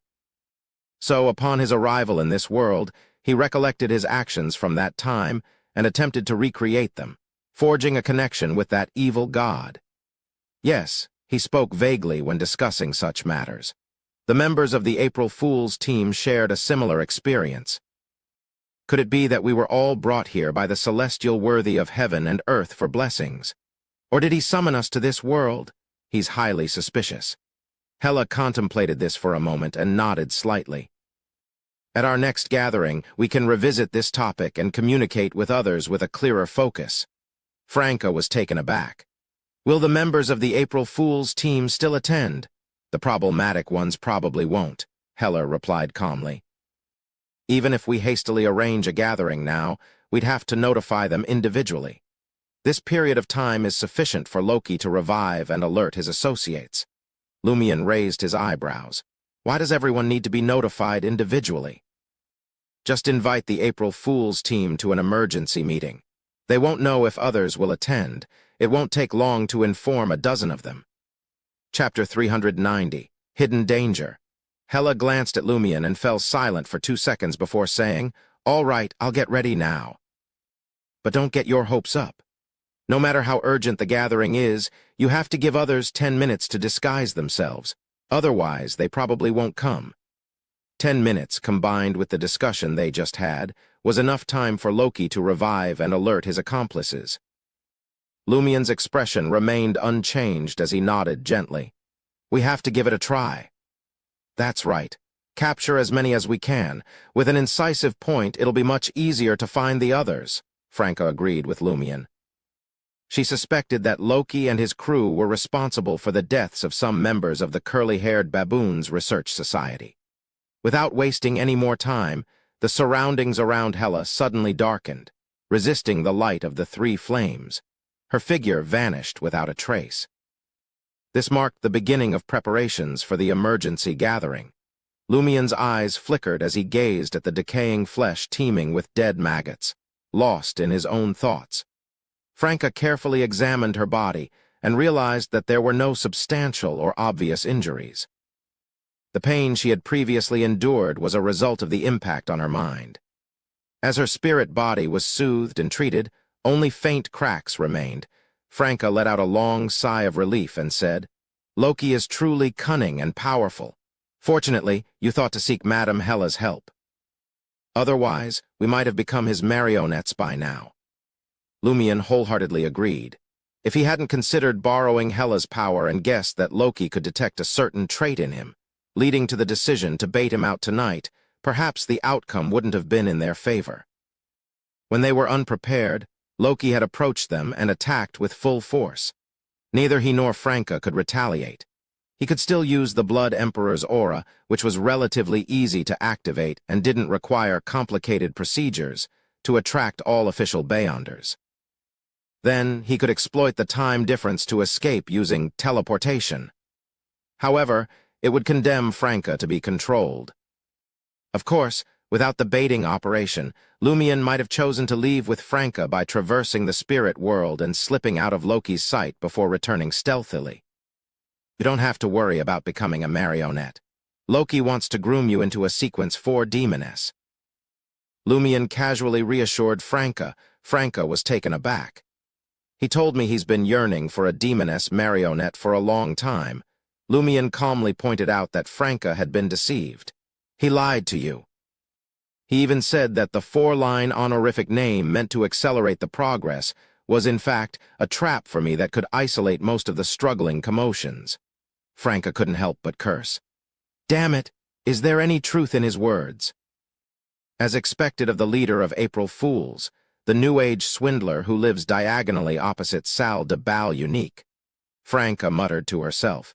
The honorific name he recited must be real.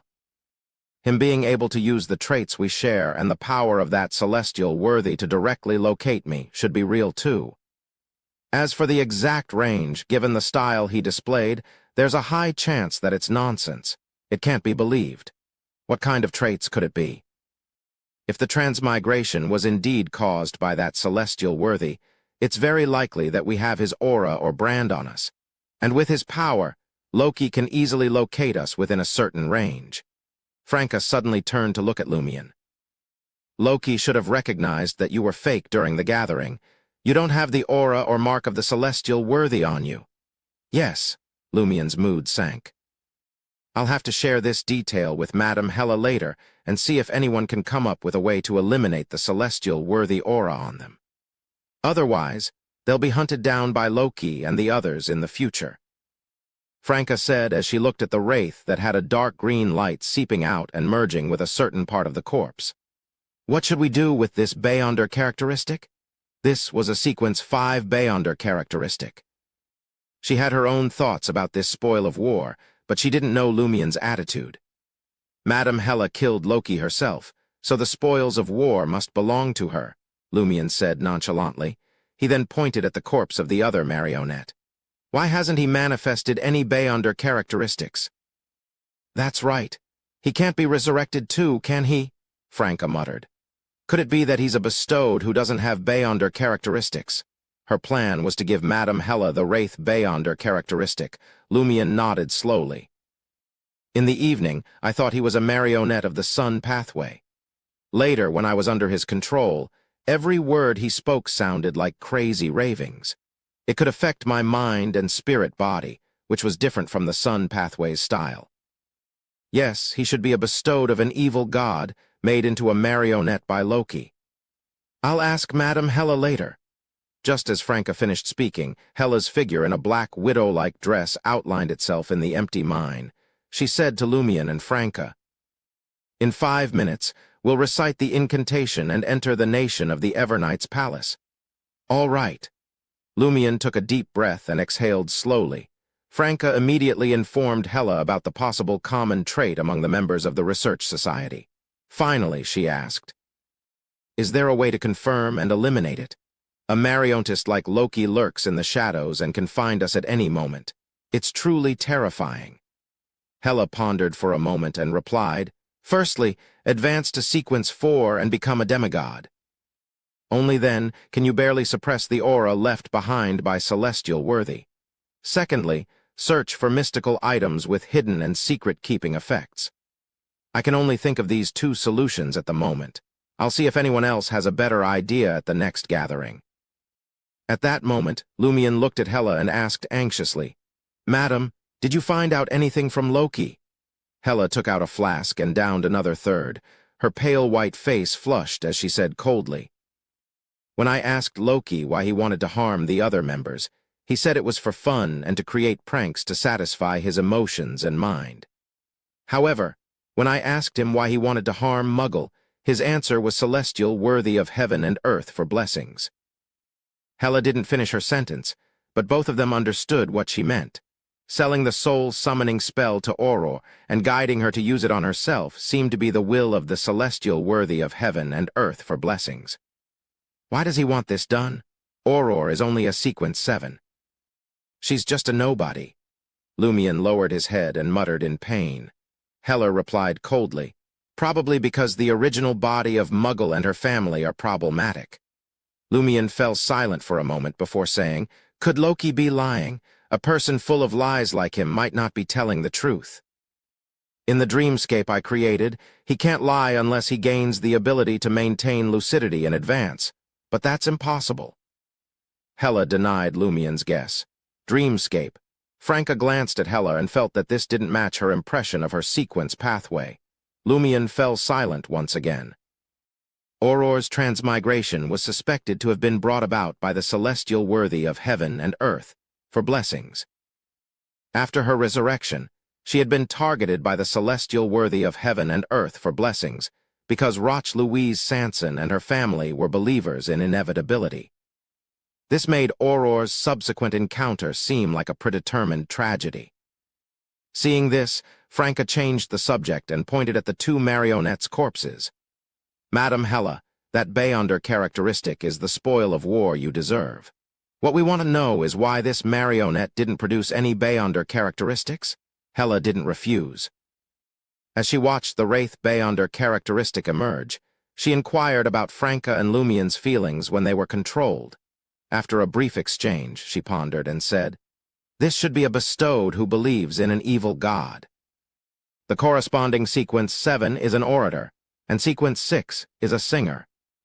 These two sequences can transmit different mystical powers with their voices, matching your descriptions.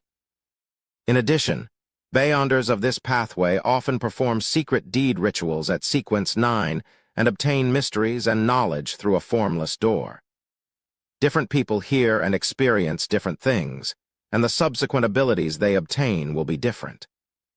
Being able to use singing to create a sun's blinding effect should be one of these manifestations. Which evil god? Franca blurted out. Hella shook her head. I don't know the exact honorific name either. It's dangerous for us to know anyway. I've encountered his believers. They sometimes refer to this evil god as the first philosophy or arcane controller. Without waiting for Franca to ask further, Hella nodded slightly and said, "We should head to the gathering." Lumion and Franca recited the incantation simultaneously. A Beyonder from ancient times, ruler of the nation of the Evernight, noble mother of the sky, I beseech your permission to enter your kingdom. As the surrounding darkness and slumber dissipated, Lumion and Franca arrived at the ancient and dilapidated palace again. There was no one here yet. It was empty and silent. Franca felt that something was amiss. After thinking for more than 10 seconds, she realized something. We haven't disguised ourselves. Just as she finished speaking, she saw Lumion shrouded in a hazy, dreamlike fog, obscuring his exact form and appearance. Lumion then used the niece face to transform himself into a hooded muggle clad in a warlock's black robe. With Madame Hella's help, Franca breathed a sigh of relief and waited patiently for the April Fool's team to arrive. As time ticked by, two figures suddenly outlined inside the silent palace. Chapter 391. Idiots. The figures entering the ancient palace were Black Earth and Bax. Black Earth sported a furry hat and a thick leather mask, while Bax, on the other hand, had opted for just shorts and a brass mask. Upon spotting Hella, they acknowledged her with a slight nod as a greeting. Their eyes then roved over Franca, who hadn't tagged her code name, and Muggle enveloped in a dreamy mist. "Who's this?" Black Earth, clad like a hunter from the mountains, pointed at Franca, a note of confusion in his voice. "Hidden Blade. I rushed and forgot to tag myself," Franca replied. Black Earth and Bax promptly dropped their suspicions and relaxed. In a situation like this emergency gathering, it was perfectly normal for Hidden Blade to slip up. This was her style. Soon after, other members of the April Fool's team arrived one by one, but Lumion didn't see the 5 most suspicious targets. I know someone: Hisoka, Bard, Mad Lady, and Ultraman. His expression darkened gradually, sensing that Loki had been resurrected and the problematic members had been alerted. The dozen or so individuals gathered here were potential pawns. If Loki and his gang went too far and were discovered by other members of the Curly-Haired Baboons Research Society, they could be used as scapegoats for the investigation. There was nothing to find fault with them, thus ensuring the 6 true believers in the celestial worthy of heaven and earth for blessings remained concealed. At that moment, Black Earth and the rest started to realize that something was amiss. Why were there so few attendees at the emergency gathering? The agreed time had already passed, and typically, at least half of the society should have shown up by now. "Hella, what's going on?" Bax, wearing nothing but a mask and shorts, asked in a deep voice. Lumion sneered, looking at them as if they were a bunch of fools. If Loki and his crew were evil, then these people were simply fools. They believed they were clever and had uncovered the truth, thinking they were indulging in pre-apocalypse pleasures. In reality, they were just being used as pawns and shields. Lumion was willing to bet that Loki, I know someone, and the other core members of the April Fool's team would mock these fools during their private gatherings. Hella's tone remained as cold as ice as she began. "I summoned you to this gathering because Loki betrayed us." Black Earth, Bax, and the others were taken aback. They glanced around, but Loki was nowhere to be seen. Hella continued, "He believes in an evil god and led I know someone and the others to harm numerous Research Society members." "Such accusations require evidence," Bax instinctively retorted. With the lie earring on, Lumion spoke in Auror's voice. "I'm the evidence." You must have seen me by the soul summoning spell. This caused a mental problem and nearly caused me to lose control. Fortunately, I found someone to help me in time and sealed my split personality. Before this, I've been seeking treatment from I know someone, but instead of improving, my condition only worsened. I approached them to reason with them, but they ended up planning to murder me. Black Earth fell silent for a moment before saying, I remember that you bought it from Mad Lady. They lied to you because transmigration should be a matter between two parties, not a one-sided reason. Otherwise, why did you transmigrate to this world and happen to possess such people? The original bodies must have done something to establish the connection between the two worlds. Therefore, before figuring out what caused you to transmigrate, finding the remnant soul of the original body and asking might gain something unexpected. Muggle, weren't you homesick back then? How could you believe such a reason? As they heard this, some of the April Fool's team members present couldn't help but show teasing and mocking expressions in their eyes. Muggle had fallen for a trick that could only fool children. None of them had been fooled by Mad Lady. Even if she claimed to have tried and achieved certain results, it couldn't be considered a clue. Mad Lady, Lumion repeated the code name inwardly. A chuckle escaped him as he continued. I was indeed blinded by the desire to return home, but you weren't any better. Take a look. Are Loki, Mad Lady, and Bard here? They know what they're doing, and they understand that if they're exposed, they have to leave the Research Society immediately. But you, fools and idiots, don't know anything and are still cooperating with them. Even pigs and dogs are smarter than you. The absence of Loki and the others was like Muggle's mocking arrow, piercing the hearts and minds of Black Earth and the other April Fool's team members. Some of them erupted in anger, feeling humiliated and wanting to retort. Others swayed in despair and confusion, while some felt as if countless insects were gnawing at their hearts. The pain was palpable. Witnessing this, Franca entered instigation mode and delivered a decisive blow. Don't you understand? You're discarded pawns, abandoned targets, mere agents who have lost their usefulness.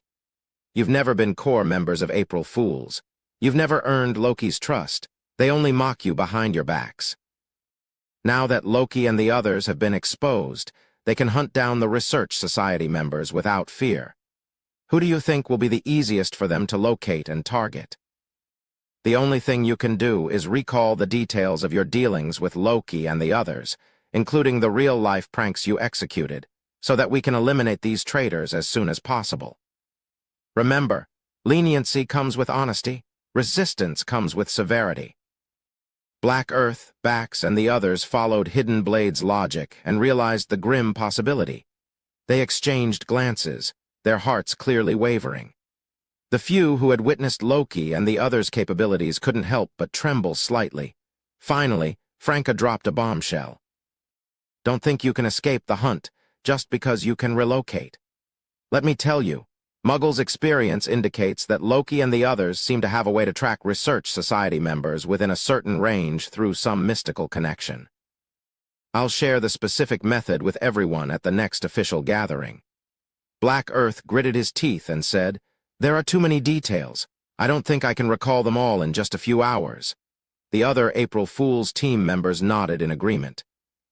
Hela thought for a moment and replied, Go back, write down all the details and send them to me. Remember, pack your belongings and stay at a motel or hotel at least 5 kilometers away. Bax and the others let out sighs of relief and agreed. Shortly after, Lumion noticed their eyes closing, as if they had fallen asleep while standing. He and Franca exchanged thoughtful glances and then realized that Madame Hela's eyes had lost focus before closing as well.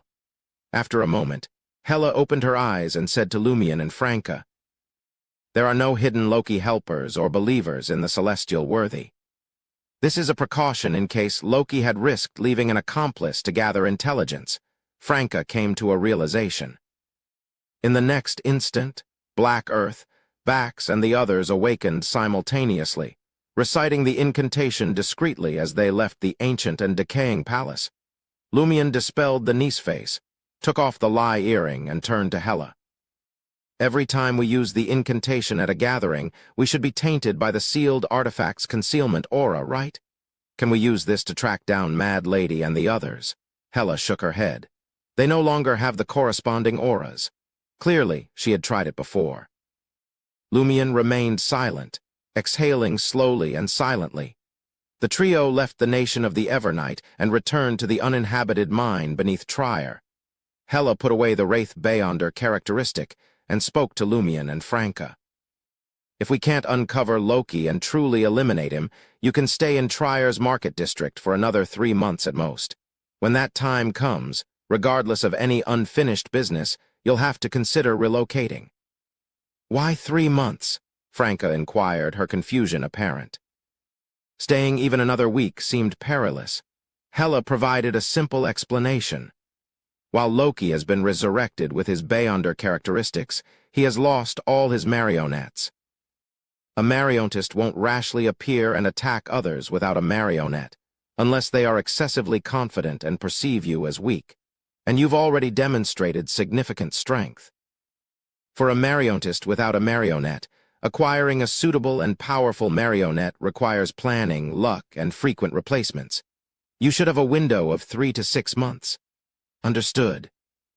Franca replied, deciding to inform Madame Judgment that if no progress was made within 2 months, she would request permission to abandon the Iron and Blood Cross Order mission and relocate. Lumion nodded in agreement. He contemplated whether he could digest the pyromaniac potion within 3 months and gather the conspirer potion formula and main ingredients. At that moment, Hela pointed at Loki's mushy flesh, twisted maggots, and said, "The dead worms are excellent spiritual ingredients that can be used for many things. However, they also come with hidden issues. They have been corrupted to a certain extent, posing unknown dangers to you." Franca recalled her terrifying experience of almost becoming a marionette and shook her head, indicating she didn't want them.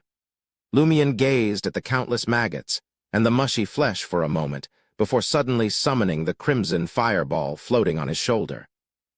He directed it towards Loki's remains. Instead of exploding, the fireball ignited fiercely, casting a crimson glow.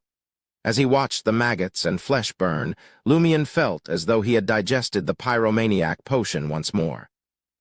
This came from his experience of being controlled by Loki and using the near loss of control to ignite his own body, triggering the resonance of the Blood Emperor's aura. This led Lumion to formulate his own acting principle for pyromaniac. Pyromaniacs aren't arsonists. Only by daring to set themselves ablaze can they set others ablaze. Chapter 392. Switching Pathways. The digestion of the pyromaniac potion progressed much faster than Lumion had expected. This quick reaction was likely due to the activation of Blood Emperor Alistair Tudor's aura without proper protection, akin to setting a blaze in Trier. The flames burned even the St. Vive Cathedral and the patriarchal cathedral of the God of Steam and Machinery Church. Hela watched the flesh and maggots consumed by the crimson flames for a moment before turning to Franca. "Can we now discuss the clues about transmigration?" Franca tersely acknowledged her words and gathered her thoughts. Seal had previously attempted a unique summoning ritual, which inadvertently brought forth a shadow suspected to be from my homeland, the one I share with Muggle. He even formed a contract with this entity. After discovering this, I had Seal summon the shadow again to communicate with it. The shadow's language is remarkably similar to that of my homeland. When asked about its origin, it said, "The blood sun of heaven disrupted the netherworld, and the underworld Taoist sacrificed himself to enter the river." Franca translated the last sentence into Intijan. Hela listened attentively and then turned her gaze to Lumion. Could this be the apparition of Blood Emperor Alistair Tudor? Underworld Taoist was the one who dragged him back. "That's our hypothesis," Lumion replied succinctly, indicating that Franca was also aware of the Samaritan women's spring. There was no need for excessive secrecy.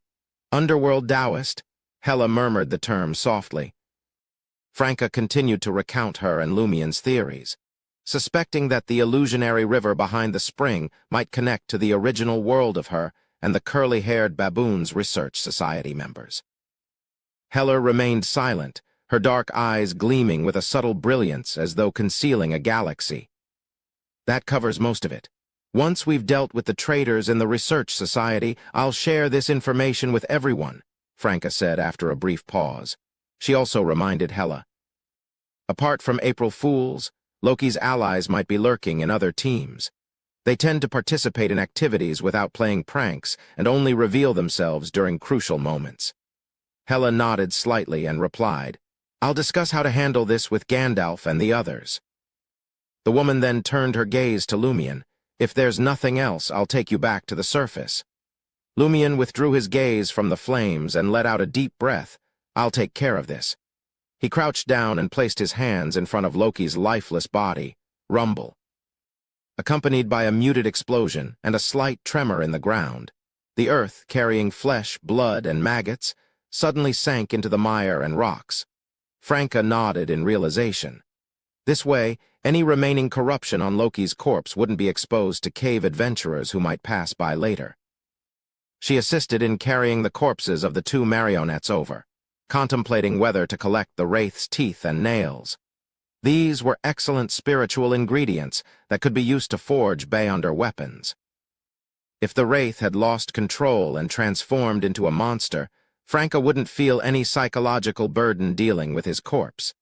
However, he still retained his human form.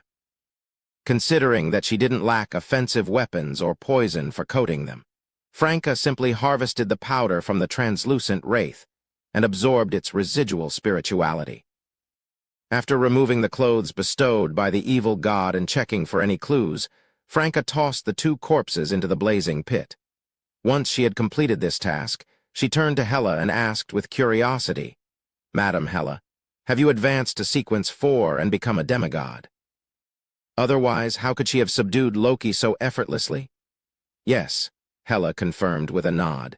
Franca pondered for a moment and probed further.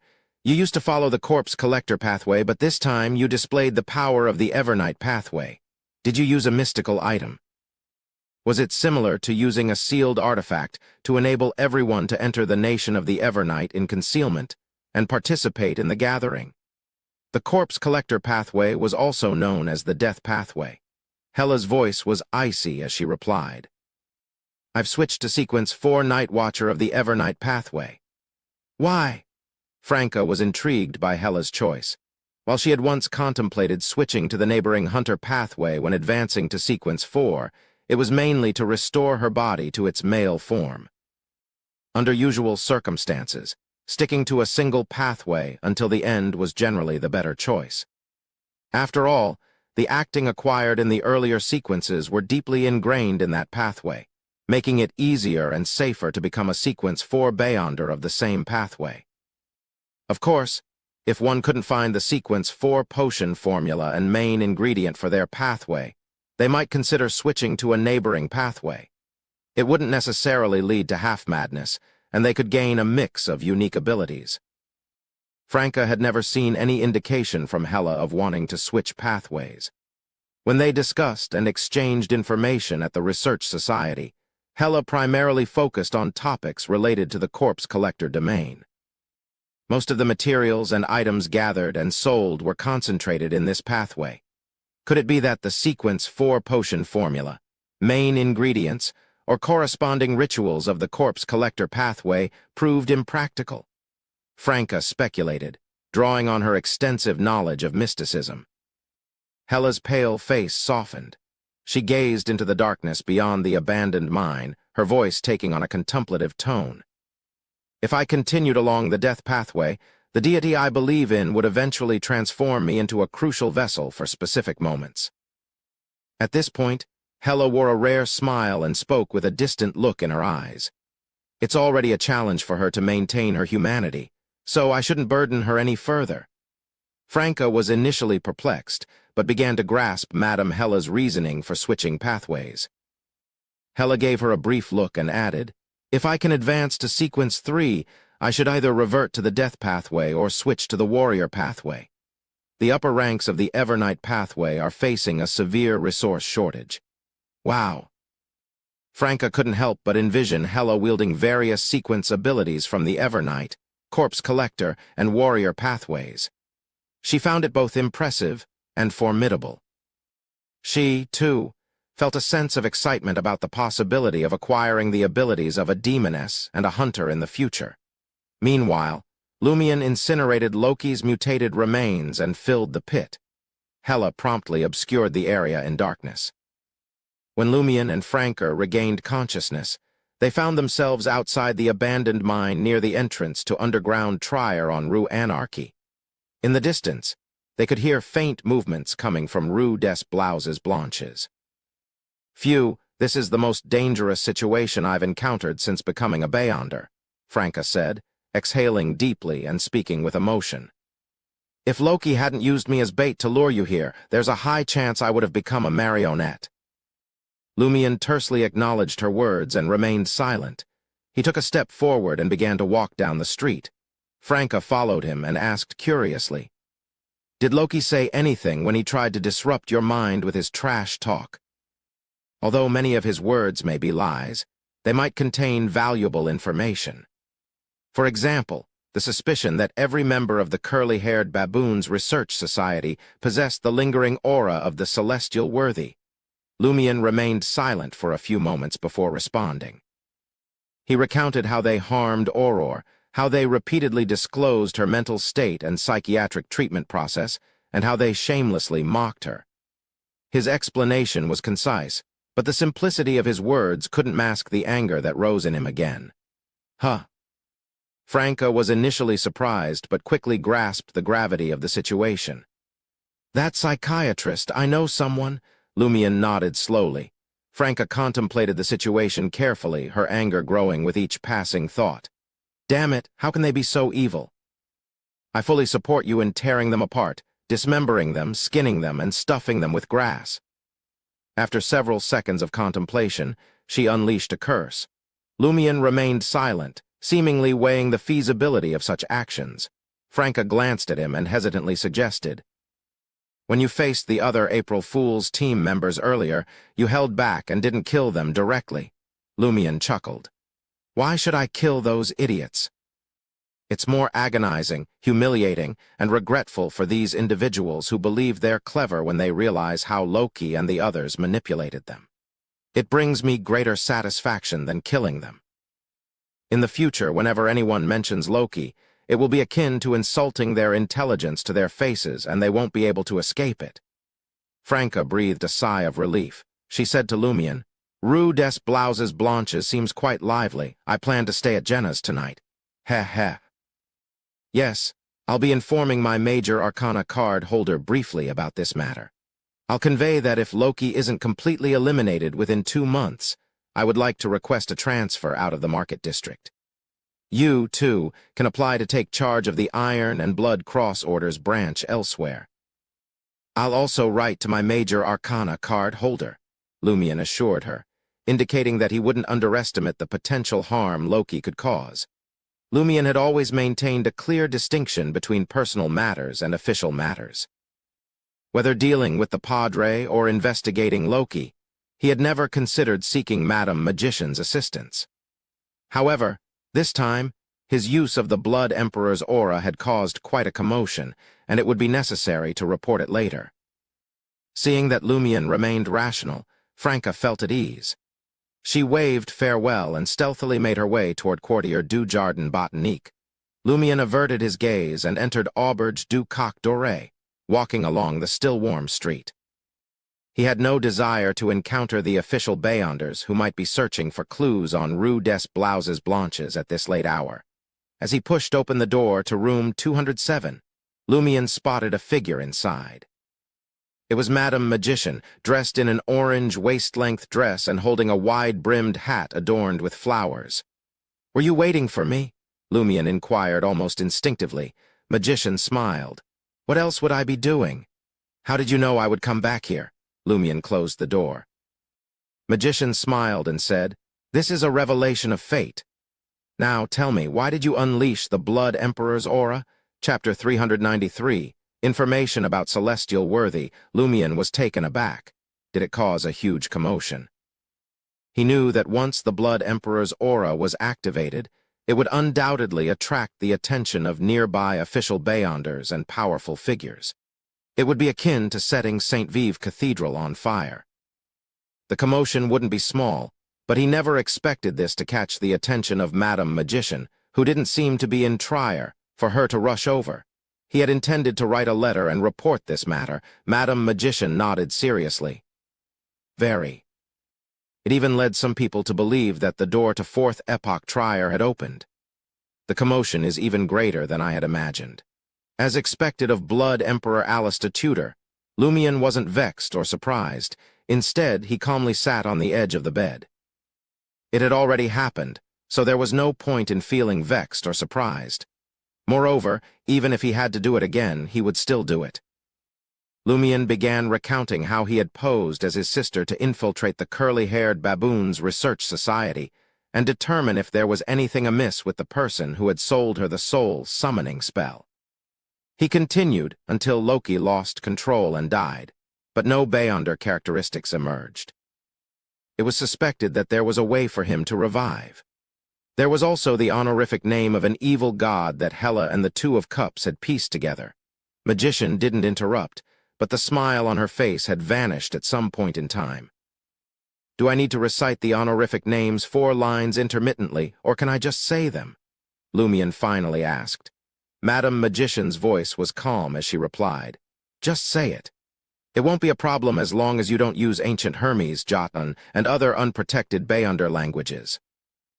Lumion subconsciously surveyed the room and realized that it had grown dimmer. Although the crimson moonlight could penetrate the glass window, it seemed to be obstructed by an invisible, soundproof, and deep curtain. He then repeated Franca's translated honorific name. With that said, he saw Madame Magician fall silent, as if she had transformed into a statue. What's wrong with that? Lumion probed. Magician pondered for a moment and looked at him. You're saying that you relied on the brink of losing control from your anger to trigger the resonance of the Blood Emperor's aura and create a commotion that can break through the 3 layers of the thin fog's concealment. That's right. Lumion replied, still feeling a lingering fear as he recalled the situation. Normally, once my emotions exceed the limit, I would recall the cues left behind by Madame Susie. However, even the corresponding memories became intermittent and vague, preventing the cues from having the desired effect. In fact, if I hadn't held out hope when I was first controlled and instead tried to activate the Blood Emperor's aura immediately, Loki probably wouldn't have been able to truly stop me. When the control deepened, it wouldn't have worked. I could only rely on such passive reactions. Madame Magician wore a thoughtful expression and didn't respond. Is there a problem with this part of the situation? Lumion asked bluntly. Magician nodded slightly and said, There's nothing wrong with this detail. It's very reasonable. It's a normal development of the situation back then. The problem is that you just obtained the Blood Emperor's aura not long ago, so it came in handy. Lumion was taken aback for a few seconds before blurting out, Could Ammon have foreseen my encounter tonight by stuffing the Earth Blood ore into my pocket? Is his purpose to help me? Help that nearly got me killed. This might be just one of the goals, and it's not his, Madame Magician said with a soft sigh. It's the goal of the one who's roughly equivalent to his father. Lumion was taken aback once more. The one the Aurora Order believes in. The one who inherited half of the ancient sun god's inheritance. For some reason, Mr. Katakes' maniacal laughter echoed in his mind. Piousness is the only way out, Madame Magician muttered to herself. Previously, I thought I wanted to involve you more deeply in matters related to the Sauron family, the Iron and Blood Cross Order, and the Fourth Epoch Trier. Now, it seems that I'll have to include disrupting that entity's plan. Seeing that Lumion still didn't understand why it involved the deity believed in by the Aurora Order, Magician explained. Do you remember when you thought accepting another major Arcana card holder's commission was a normal and reasonable matter? You didn't need to tell me. I remember. Lumion replied, not seeing any problem with that. It's true that I made a mistake, but it has nothing to do with that person. It's a manifestation of my true thoughts. Madame Magician chuckled. Coincidentally, I didn't meet Miss Justice during that time, so there was an information gap. Lumien's eyes flickered as he caught a whiff of a conspiracy. Madam Magician continued. The combination of two coincidences might not be coincidental. Think about the complete honorific name of that entity. I can't recall, Lumien admitted. Madam Justice made a psychological cue. I can only recall it if I pray for Mr. Fool's angelic protection. There's no rush. When you can recall, you'll naturally understand the source of the problem, Magician warned him simply. You have to be vigilant once you encounter too many coincidences. Lumien nodded solemnly. Madam Magician consoled him. There's no need to be too nervous, let alone reject contact with Mr. K. This time, with that entity's arrangements so obvious, he's telling us that he knows, that he is watching and listening. This also means that he holds no ill intentions for the time being. Otherwise, not only would you be finished, but I would also be in danger. Lumien was burdened with numerous issues. He couldn't afford to fret at such a high level. It was pointless to fret. After all, he relied on the Tarot Club the most. He then inquired, Madam, which evil god does Loki and company believe in? Only by clarifying the evil god's domain and characteristics could he better guard against and deal with his believers in the future. Magician fell silent for several seconds, so silent that even a Beyonder as bold as Lumien couldn't help but feel his heart race. Eventually, she let out a sigh and remarked, Actually, I have mentioned that evil god to you. Huh, Lumien had no impression of such a thing. Madam Magician fell silent for a few seconds before saying, I've told you before, Mr. Fool is facing off against an ancient deity. This outcome holds the power to shape our destinies and determine whether our world can survive the impending apocalypse. That ancient deity is known as the celestial worthy of heaven and earth for blessings. It's actually Mr. Fool's enemy. Lumien hadn't anticipated such a revelation, me branded by Mr. Fool, Auror, possibly brought to this world by the celestial worthy of heaven and earth for blessings. Loki and his associates, who are devout followers of the celestial worthy of heaven and earth for blessings, sold the soul-summoning spell to Auror, triggering a series of catastrophic events. Mr. Fool is in direct opposition to the celestial worthy of heaven and earth for blessings. A torrent of information flooded Lumien's mind, leaving him feeling like he was on the verge of unraveling a truth that was still missing crucial details. Madam Magician pondered for a moment before continuing. I've also mentioned that if you address Mr. Fool using anything other than his three-lined honorific name or attempt to invoke him without following the proper ritual, I can't guarantee that he will be the one who responds. It might even lead to perilous encounters. Now, I can offer you a clear answer. Under those circumstances, the response you receive could very well be from the celestial worthy of heaven and earth for blessings. Praying to Mr. Fool in an incorrect manner might gain a response from the celestial worthy of heaven and earth for blessings. Lumien was overwhelmed by the sheer volume of information. His head felt like it was about to burst. Then, a crucial detail caught his attention. The title, The King of Yellow and Black, in Mr. Fool's honorific name, bore a striking resemblance to Franca's translation of the celestial worthy of heaven and earth for blessings. With this revelation, a chilling sensation washed over Lumien. He hesitated for a few seconds before deciding to inquire, What's the connection between Mr. Fool and the celestial worthy of heaven and earth for blessings? Madam Magician offered a wry smile in response. What I know isn't that detailed or precise. For example, after the one, the Aurora Order believes in inherited half of the ancient sun god's inheritance. The ancient sun god was resurrected in some way. Lumien grasped the general idea and let out a relieved sigh. It seems to mirror Auror's association with Roch Louise Sanson. This facilitated his understanding. Madam Magician seemed taken aback. Almost instinctively, she reached out as if attempting to retrieve a drink from thin air, but she restrained herself in the end. Lumien recounted the entire incident, a hint of pain and deep confusion in his voice. What could this celestial worthy be planning? Auror was just a sequence 7.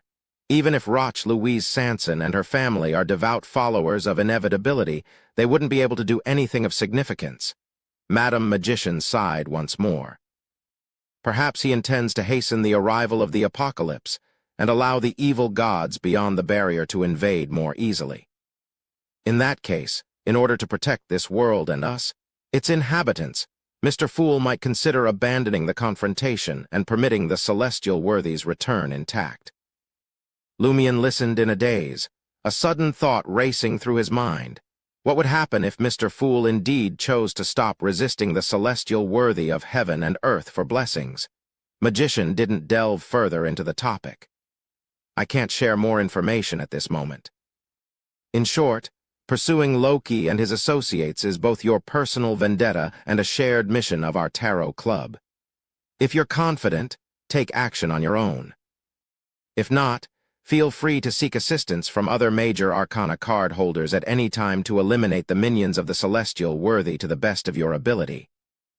With that, the woman stood up, and the room suddenly transformed into a celestial spectacle filled with twinkling stars. It felt as if Lumion had been transported into the vast and dazzling cosmos. The stars revolved continuously, as if conveying a message. Madam Magician observed them for a moment before remarking, "It's true that divination doesn't reveal Loki's whereabouts or identity after his resurrection, and the others lack sufficient information. Once Hela has organized the relevant data, provide me with a copy." Chapter 394, Eye of the Storm. Lumion was also waiting with anticipation for the abandoned April Fool's team members to recall useful details. He nodded and replied, "Got it." Madam Magician fixed her gaze on him for a few moments, lost in thought. "In the future, if I assign you a mission that seems clearly problematic, you have the option to either reject it or discuss it face-to-face with me while discreetly reaching out to other major Arcana card holders." "Why?" Lumion was a little confused. "By doing so, isn't Madam Magician implying that something might happen to her?" Magician chuckled self-deprecatingly. "Because I'm a high-risk individual, susceptible to the influence of the celestial worthy. The celestial worthy holds the highest position in the seer, marauder, and apprentice pathways. The higher the corresponding Beyonder sequence, the more susceptible one is to his influence. Everyone carries an oldest one within them, you see. And as a high-level Beyonder of the apprentice pathway and a believer in the Fool, it's natural for me to occasionally be led astray, fooled, or deceived by the celestial worthy. Of course, Mr. Fool himself also stands at the pinnacle of these three pathways, which is why he opposes the celestial worthy. So you need not worry about me. Most of the time, I'm under Mr. Fool's influence. There won't be anything wrong with my condition, but occasional anomalies might occur. It's akin to praying without a ritual or invoking a name beyond those 3 lines. All of that can draw the celestial worthy's attention and invite his response, potentially planting hidden dangers, high-ranking individuals in the seer marauder. And apprentice pathways are closer to the celestial worthy and Mr. Fool. Even if one follows all the usual procedures, there's still a chance that something might go wrong. Lumion grasped Madam Magician's instructions before realizing that her words were revealing mysticism information that defied common sense. Mr. Fool and the celestial worthy of heaven and earth for blessings could simultaneously hold the pinnacle of 3 pathways. Normally, reaching sequence 0 in a pathway marked one as a true god. So what title did the individual at the peak of 3 pathways bear? A great existence. For the first time, Lumion began to comprehend that Mr. Fool and the celestial worthy of heaven and earth for blessings might surpass even true gods like the eternal blazing sun. Similarly, Ammon's father, the ancient sun god, must belong to this echelon. After all, half of his inheritance had given rise to the one the Aurora Order believed in. Soon, Lumion remembered Madam Magician's distinct descriptions of different deities. Merely knowing of their existence and invoking their honorific names could corrupt certain deities, causing them to undergo mutations or face peril. Some deities could be mentioned in general terms, as long as one refrained from uttering their honorific names beyond the 3 lines of Beyonder language, thus avoiding attracting their attention. This likely represents the division among deities, Mr. Fool and the celestial worthy of heaven and earth for blessings occupy 3 neighboring and interchangeable pathways. Is this a hidden requirement for mastering a composite pathway? Lumion dared not probe further, fearing that knowing too much might lead to unintended consequences. As for Madam Magician belonging to the apprentice pathway, he had anticipated it. Auror's grimoires had mentioned that sequence 9 apprentices in this pathway excelled at opening doors. Sequence 7s were known as astrologers, aligning with Madam Magician's usual behavior and her occasional references to astrology, divination, and fate. Understood, Lumion replied. He went on to explain his plan. If he failed to eliminate Loki within 2 months, he intended to use the Iron and Blood Cross Order's internal processes to relocate from the market district, as well as the problem about concealing the sealed mark on his body. Magician was very understanding. No problem. Although you can also write to me and use yourself as bait, Loki might have the patience to wait a few more months, and I can't always be with you. As for the issue of the seal, if you don't actively activate it, only Beyonders of the Seer, Apprentice, and Marauder pathways who believe in the celestial worthy can sense it directly. This is different from the uncontrollable aura of the celestial worthy. If you need something quickly, seek angelic protection from Mr. Fool or write to me. I'll craft a charm that can safeguard secrets. That's the best way to manage the celestial worthy's aura on the 2 of Cups for now. Fortunately, evil gods like the Mother Tree of Desire no longer pay special attention to people like them. Lumion breathed a sigh of relief and inquired, "Can I share the information you just mentioned about the celestial worthy with the 2 of Cups?" Magician declined his request, explaining. Her major arcana card holder will give her a simplified explanation, but it won't be as clear as what I just said. She doesn't know enough either. If you reveal everything I shared with you, it could put her in danger. Lumion didn't press further and watched as Madam Magician used starlight to create a dreamy door. She stepped through it and disappeared. The room's soundproof glass receded to its original state, and the crimson moonlight poured through the window, casting a glow on the table with the carbide lamp. Lumion settled by the bed, his mind racing, and he couldn't help but recall Loki's description of his exploits against Auror. Taking a deep breath, he decided on his next course of action, digesting the pyromaniac potion, Quartier du Jardin Botanique, Rue Pasteur. As dawn broke, Franca and Jenna made their way back to the market district along this street. For the time being, Franca hadn't figured out how to broach the subject of the dangerous situation from last night with Jenna. She used the excuse that Jenna's brother was at home and might overhear them, so she decided to delay the conversation until tonight. When they returned to Avenue du Marché, Jenna waved goodbye and headed towards Théâtre de l'Ancien Cage, Pigeons. However, before she could enter the modified brick-red 3-story building, she noticed graffiti in a corner, almost resembling the work of a child. It served as a sign that the purifiers were calling for an urgent meeting, complete with time and location details. Jenna naturally averted her gaze and entered Théâtre de l'Ancien Cage, Pigeons. After about 15 minutes in her role as the boss's lover, she left through the back door without any hindrance and arrived at a secluded alley near Église Saint-Trobert. Before long, Valentine and Imre appeared. The former didn't waste time with pleasantries and got straight to the point, asking, "Have you received any news about the terrifying aura from last night?" Jenna was perplexed. "What terrifying aura?" "You didn't sense it." Imre, who had some southern continent heritage, inquired with a furrowed brow. "You didn't experience any nightmares?" Jenna shook her head. "I wasn't in the market district last night. I went home to visit my brother." "Is that so?" Imre examined Jenna's expression and concluded that she was telling the truth. She genuinely had no knowledge of the terrifying aura. The 2 purifiers briefly recounted the sudden appearance of a terrifying and violent aura on Rue des Blouses Blanches the previous night.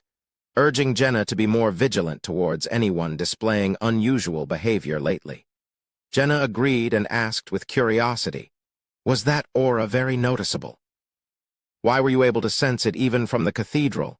"It's hard to describe," Imre admitted. "If you ever have the chance to experience it, you'll understand." He himself couldn't fully grasp the extent of the influence of the terrifying aura. After bidding farewell to the two purifiers and returning to Theater de Elanchen Cage, Pigeons, Jenna's thoughts turned to Franca, who had acted strangely last night. She had cryptically mentioned danger and advised Jenna to go home for a while. Eventually, she had come to share her bed late at night, explaining that something had occurred on Rue des Blouses Blanches and that she couldn't return. That terrifying aura had appeared on Rue des Blouses Blanches. Jenna nodded, piecing things together. Meanwhile, Franca finished her coffee and returned to her apartment on Rue des Blouses Blanches, which had returned to its usual state. However, upon opening the door to apartment 601, she noticed that the invisible spider silk she had concealed in the crack had fallen. This could only mean one thing: someone had entered. In the next instant, she spotted someone sitting in her recliner. It was Gardner Martin, a man with distinct facial features, brownish-red eyes, and a genial demeanor. A few gray strands of hair adorned his temples. Startled, Franca exclaimed, "Why are you here?" She was relieved that she hadn't returned with Lumion. Gardner Martin asked, bemused, "What's your take on the aura from last night?" "What aura?" Franca was perplexed. Gardner Martin, dressed in a formal suit without a bow tie, examined Franca closely and explained. "A terrifying aura reeking of blood and rust." "When did this happen?" Franca recalled and shook her head. "I was at Jenna's house last night. I wasn't in the market district."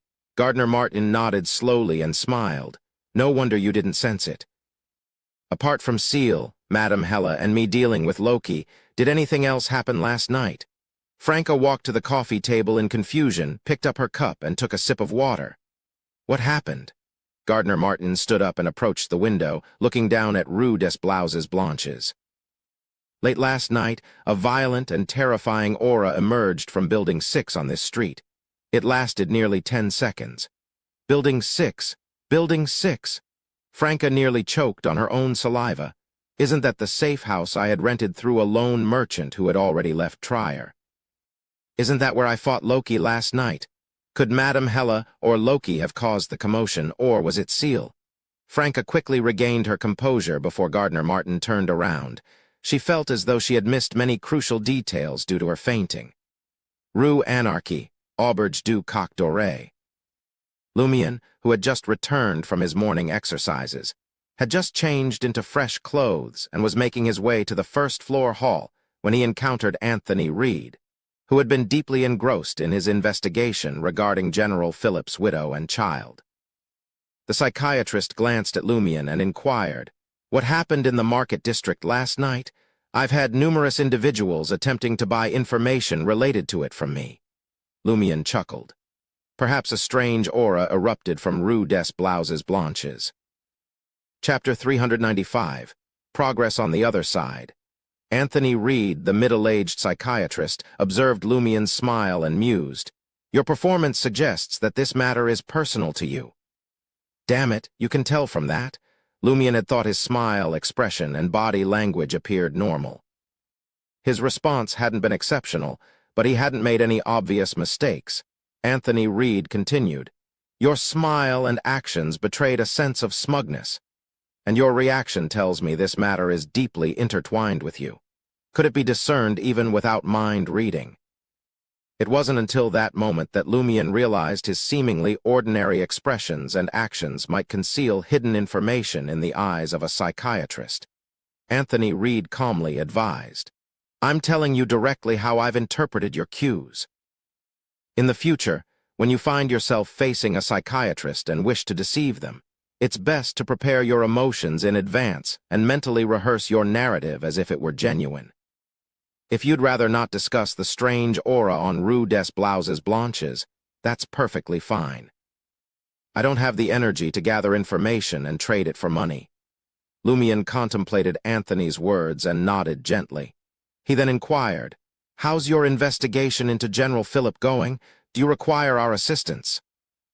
Anthony Reed glanced around, confirming there were no passers-by in the hall at this late hour, and Madame Fells was at a considerable distance. He whispered, "General Philip's widow, child, and his closest friends during his lifetime don't seem to be a concern. They are leading normal lives. However, I've discovered that General Philip's widow donates a substantial sum to a charitable organization called Dream Seekers every quarter. The total donation amounts to nearly half of their apparent family assets." Lumion pondered for a moment and asked, "Quite generous. What can you tell me about the Dream Seekers charity?" Anthony Reed replied, "That's the subject of my next investigation. At present, I only know that their mission is to assist talented young individuals who have come to Trier to pursue their dreams but have encountered temporary hardships. They are not affiliated with the two churches or established by government entities. It's a private charity primarily funded by donations from high society." Lumion smiled and issued a warning with a hint of mockery. "Be cautious when delving into the Dream Seekers. Of course, if you happen to be reckless, it won't matter. At the very least, I'm already aware that if you were to suddenly vanish or meet an untimely demise, the source of the trouble likely stems from that charitable organization." Anthony Reed stroked his light yellow hair. "Don't worry, I'm timid and value my life. I duck for cover at the sound of gunfire. If I ever sense danger, I won't be too proud to seek your assistance. Besides, this is what you promised me." Without waiting for a reply, he continued, "Guillaume Bainet's wife has been residing at 20 Rue des Terraces in the Library District and hasn't attempted to relocate. I've bribed some ordinary folks around her. Recently, they've informed me that a mysterious man occasionally visits her late at night, raising suspicions of an affair. Condiment Beauty Paulina. Her decision to stay put on Rue des Terraces likely means she feels more secure now. Combined with the neighborhood rumors, there's a strong likelihood that she has re-established contact with Bouvard Pontpeyro of the Sinners Organization." Lumion smiled once more. "Instruct your informants to compile a summary of the mysterious man's visitation patterns. This way, we can catch them in the act more precisely. It was imperative to apprehend the sinner's liaison, Bouvard Pontpeyro. Only then could Lumion hope to trace the sinner's organization and locate Roch Louise Sanson's family. Initially, he had hoped to start his investigation with the Sanson family name, possibly targeting Jacques Sanson, who had once run for Parliament in the Market District. However, he soon realized that Sanson was a common surname in Intis, and Jacques Sanson's family connections appeared straightforward. There were no apparent issues on the surface, and there were no reports of disappearances involving his sister, daughter, or other relatives. After much contemplation, Lumion concluded that, for the time being, his focus needed to shift to the Sinners, an organization dedicated to the belief in inevitability. His goal was to locate someone connected to the original Auror's body. He couldn't shake the feeling that there were still mysteries surrounding Loki and the others who had targeted Auror. It was impossible that the celestial worthy of heaven and earth for blessings had directly sent a revelation instructing Loki and the others to guide Muggle into using the soul-summoning spell on herself. Right. Such a direct involvement didn't align with the typical status of a deity, and considering the celestial worthy's ongoing conflict with Mr. Fool, his condition shouldn't be that favorable. Moreover, Auror had never participated in the April Fool's team's real-life gatherings. How then could Loki determine that her original body was a follower of an evil god? Lumion contemplated two possibilities. Either Auror had long been tormented by Roch Louise Sanson's lingering will, and sought help from I Know Someone, inadvertently revealing her secret and drawing their attention. Or one of the core members of the April Fool's team had a close connection to the Sinners organization, and stumbled upon the matters related to Roch Louise Sanson. Anthony Reed nodded in approval as he observed Lumion's patience in waiting for the mysterious man who had visited Guillaume Bainet's wife to provide more clues. Avenue du Marché, Salle de Bal Brise. Just as Lumion reached the staircase, he spotted Sarkota waiting there. The boss is upstairs. Sarkota whispered. He had been a part of Baron Brignai's operation for a long time, but he had no inkling about the true identity of the elusive boss of the Savoy mob. By the time Seal had taken over Salle de Bal-Brise, the boss had made 2 visits. What's the boss doing here? Lumien's mind raced as he quickly recalled the events of the past 2 days. A rough idea began to form. Ascending the staircase to the 2nd floor, he spotted Gardner Martin, impeccably dressed in formal attire, sans bow tie, leisurely savoring his coffee. Gardner Martin put down his cup and asked with a smile, "Where did you go?" Lumien responded with candor. "I had a chat with Anthony Reed, the information broker. I assigned him a mission, keeping tabs on the widow of Guillaume Bainet, the enemy I just dispatched, and observing her associates. I suspect that Guillaume Bainet might be backed by a secret organization that worships an evil deity." Gardner Martin chuckled and remarked, "You're not leaving any room for mercy, are you? You're even more ruthless than I thought." "Yes, we can enlist the authorities' assistance to deal with these secret organizations of evil gods." Without allowing Lumien a chance to reply, he inquired further, "Did you sense that menacing and terrifying presence last night?" Lumien nodded honestly. "I felt it. I was present at the scene, recalling the sensation coursing through his veins when he resonated with the Blood Emperor's aura." He added, "Back then, my blood seemed to be on fire. I wanted to investigate the origin of that aura, but the official Beyonders were quicker and sealed off Rue des Blouses Blanches." Gardner Martin appreciated Lumien's forthrightness. When the official Beyonders are less vigilant, pay a visit to 6 Rue des Blouses Blanches and do some digging. You might stumble upon something. "All right," Lumien agreed readily. A return to the crime scene promised its own brand of intrigue. Late at night, 3 Rue des Blouses Blanches, apartment 601, Franca's room. Sitting beside the typewriter and radio transceiver, the demoness of pleasure perused the information before turning to Jenna, who sat by her bedside. "The gist of the matter is that Seal has stumbled upon a new enemy. This guy is a Sequence 5 Mariontist of the Seer Pathway, a member of Bureau 8. He's sinister and powerful. Not only did he detect our surveillance, but he also traced us back and launched an ambush." Franca skipped over the part about the curly-haired baboons research society and recounted the entire incident. In this narrative, Hella's identity had been that of a formidable Beyonder hired through a mysticism gathering. Franca spread her hands and said, "I was out cold and unaware of the terrifying and violent aura that permeated the scene. When I came to, we were all underground. The Mariontist, who went by the code name Loki, was already dead. Seal was incinerating his body, and that woman was watching." Jenna was astounded by the capabilities and performance of a Mariontist. She tensed, feeling the summer night grow colder. Seeing Jenna's reaction, Franca seized the moment to add, "But there's something even more chilling." She proceeded to recount everything she knew, sending shivers down Jenna's spine. Jenna involuntarily took a few steps closer to Franca. "Damn it, what else have you guys been up to that I don't know about?" Jenna mustered her courage, spewing out a few choice expletives. "It's not us, it's Seal." Franca was about to delve into the horror when a message crackled through the radio transceiver. The intricate analyzer automatically translated it, spitting out a piece of paper through a connected mechanical typewriter. Franca picked it up and saw it was from 007. "Hidden Blade, do you have any information about the terrifying aura in the Market District last night?" Franca typed out her response. "I don't reside in the Market District. Why would I know anything about it?"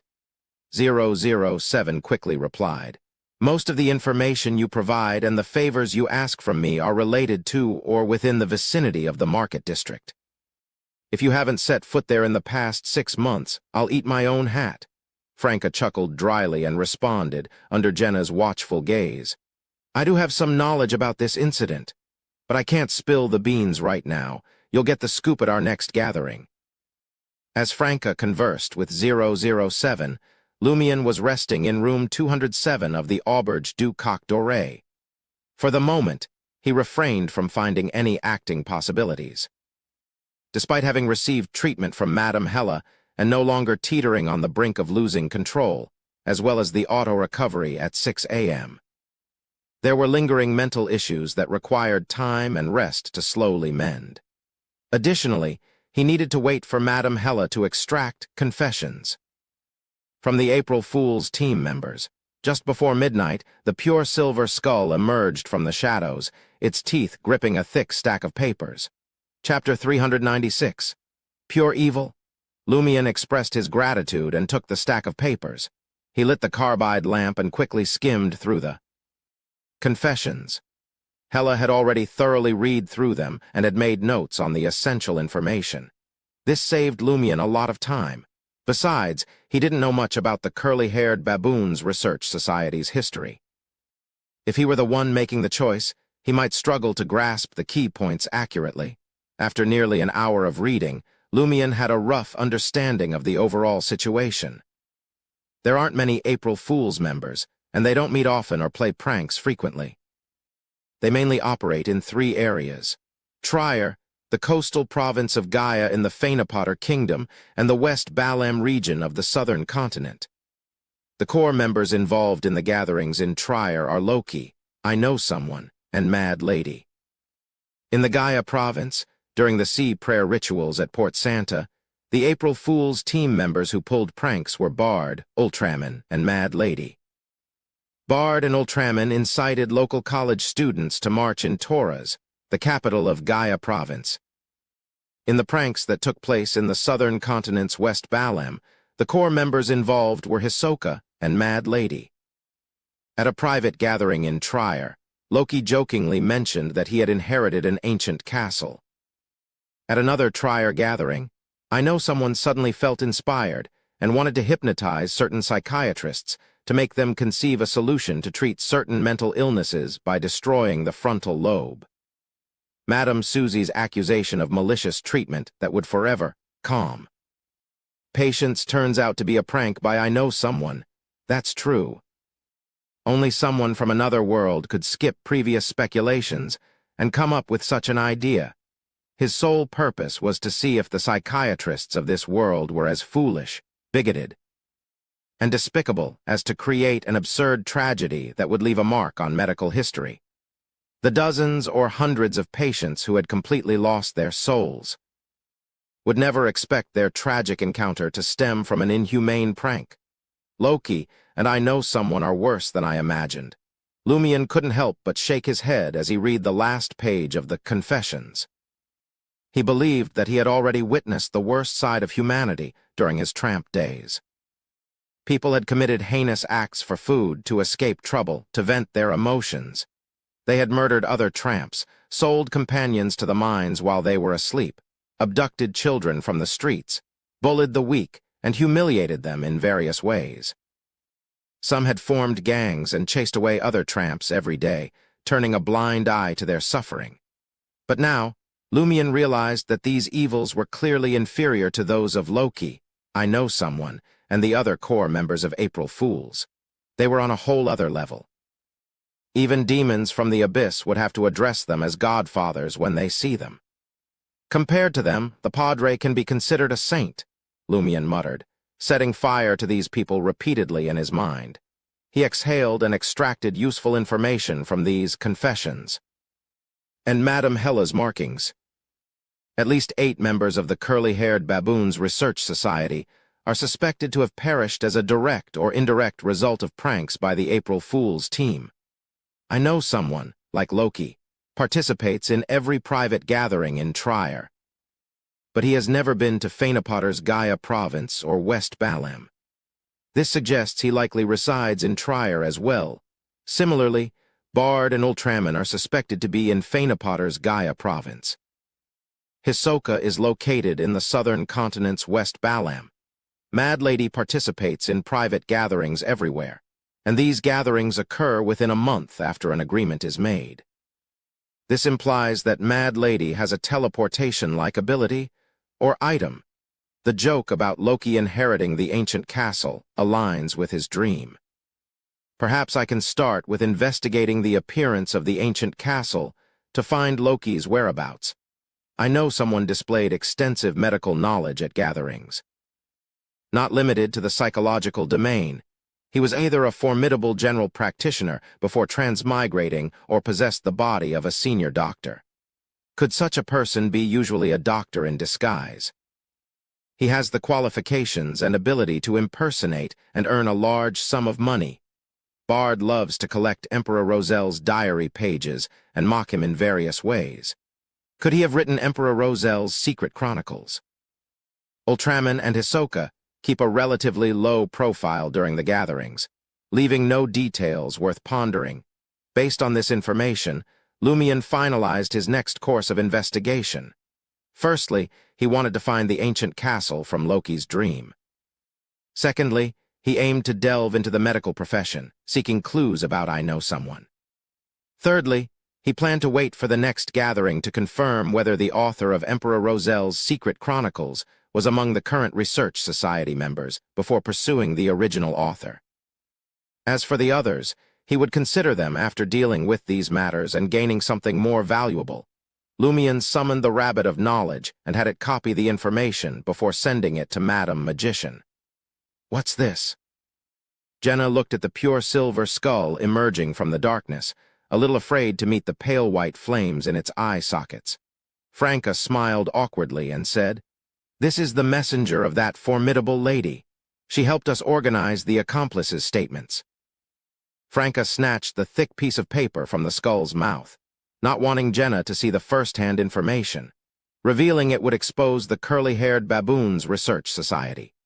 Jenna looked at the pure silver skull disappearing into the darkness and asked in confusion and curiosity, "What's a messenger?" "It's like a postman in the world of mysticism. It's a postman for private use," Franca explained simply. Jenna shifted her gaze to Franca. "You have one." Franca fell silent. "This can only be obtained by a specific pathway at a specific sequence or with their help." "Oh, you don't?" Jenna deciphered Franca's words. Intrigued, she asked, "At which sequence in the demoness pathway does one need to reach before they can have a messenger?" Franca fell silent again. "Not even at sequence 4 that I know of." With that, she muttered under her breath, "You can switch to the hunter pathway with your provocative abilities." Jenna chuckled and thought for a moment. "The last time I helped Seal read about spirit world creatures, I seem to have noticed a description of a few spirit world creatures that said they were suitable as messengers. Can we summon them and sign a messenger contract?" "No, it's not impossible." Franca suddenly realized that she could use Mr. Fool's power to summon creatures from the spirit world and ask him to be a witness to the contract, just like Seal's contract ability. Seeing Franca deep in thought, Jenna waited silently. After a moment, Franca nodded slowly. "I've come up with an idea. We'll try it later." She then said to Jenna, "I'll sort out these statements. Don't stay up too late. You still have to go to Theater de Elanchen Cage Pigeons tomorrow morning." Jenna didn't inquire further and left Franca's bedroom. Franca let out a sigh of relief and took a telegram that had just been received. It also came from 007. "Hidden Blade, when are you moving out of the Market District? Ever since you arrived here, all kinds of troubles have been happening one after another. I'm about to become a real 007. I suspect you're the walking source of disaster, PFFT." Franca spat and muttered to herself, "Is the problem me? It's Seal." Ever since Lumion arrived in the Market District, her life hadn't been as leisurely as before. The incident with Loki had just subsided, and the small cracks on her skin had yet to fully heal. She had to go to Trocadero tomorrow afternoon to interact with the participants of the Red House Cafe's female orgy, and the woman suspected to be a member of the Demoness sect. Around 9 a.m. Lumion, having completed his morning exercise and breakfast, found himself with a rare moment of leisure. On the Iron and Blood Cross Order's side, he awaited Poofer Sauron's next summoning. Concerning the Sinners' organization, he patiently gathered information without alerting the occasional mysterious visitor. Anthony Reed would handle matters related to Hugues Artois, but his assistance wasn't needed yet. It proved challenging to discreetly tail Franca during the Bliss Society investigations, as she needed to make contact with the Demoness sect. Lumion had leads on Loki's ancient castle, and I Know Someone, but lacked a clear breakthrough. After careful consideration, Lumion decided that acting as a pyromaniac was the best course of action. However, the market district was in a delicate state, closely monitored by numerous high-ranking individuals. Finding a safe opportunity was crucial. Should I take the opportunity to report to Mr. K and inquire if he has a suitable mission for me to act as a pyromaniac lost in thought? He walked past the Salle de Gristmill on Rue Anarchy's other side. The establishment was under Lumion's ownership, currently overseen by the bounty hunter Lugano Toscano and Louis of the Savoy mob. After a brief moment of reflection, Lumion decided to enter the Salle de Gristmill. The dance hall was closed at that time, and every waiter greeted Lumion respectfully but kept their distance.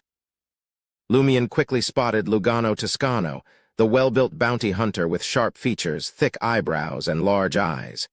He was dressed in a simple formal suit and a black top hat. Holding a magazine, he smiled at Lumion. "Boss, what brings you here?" Lumion didn't respond immediately. His attention was drawn to the magazine in Lugano's hand. "What magazine are you reading?" "Basics of Medicine," Lugano replied, displaying the book. "Basics of Medicine." Lumion's eyebrows twitched. "Why are you reading such books?" He could understand if it was the first aid manual. Lugano smiled and explained, "My next sequence is doctor. Although the potion will directly grant me corresponding Beyonder powers, having more medical knowledge will enhance my abilities. Plus, I aim to pose as a genuine doctor to earn some extra income."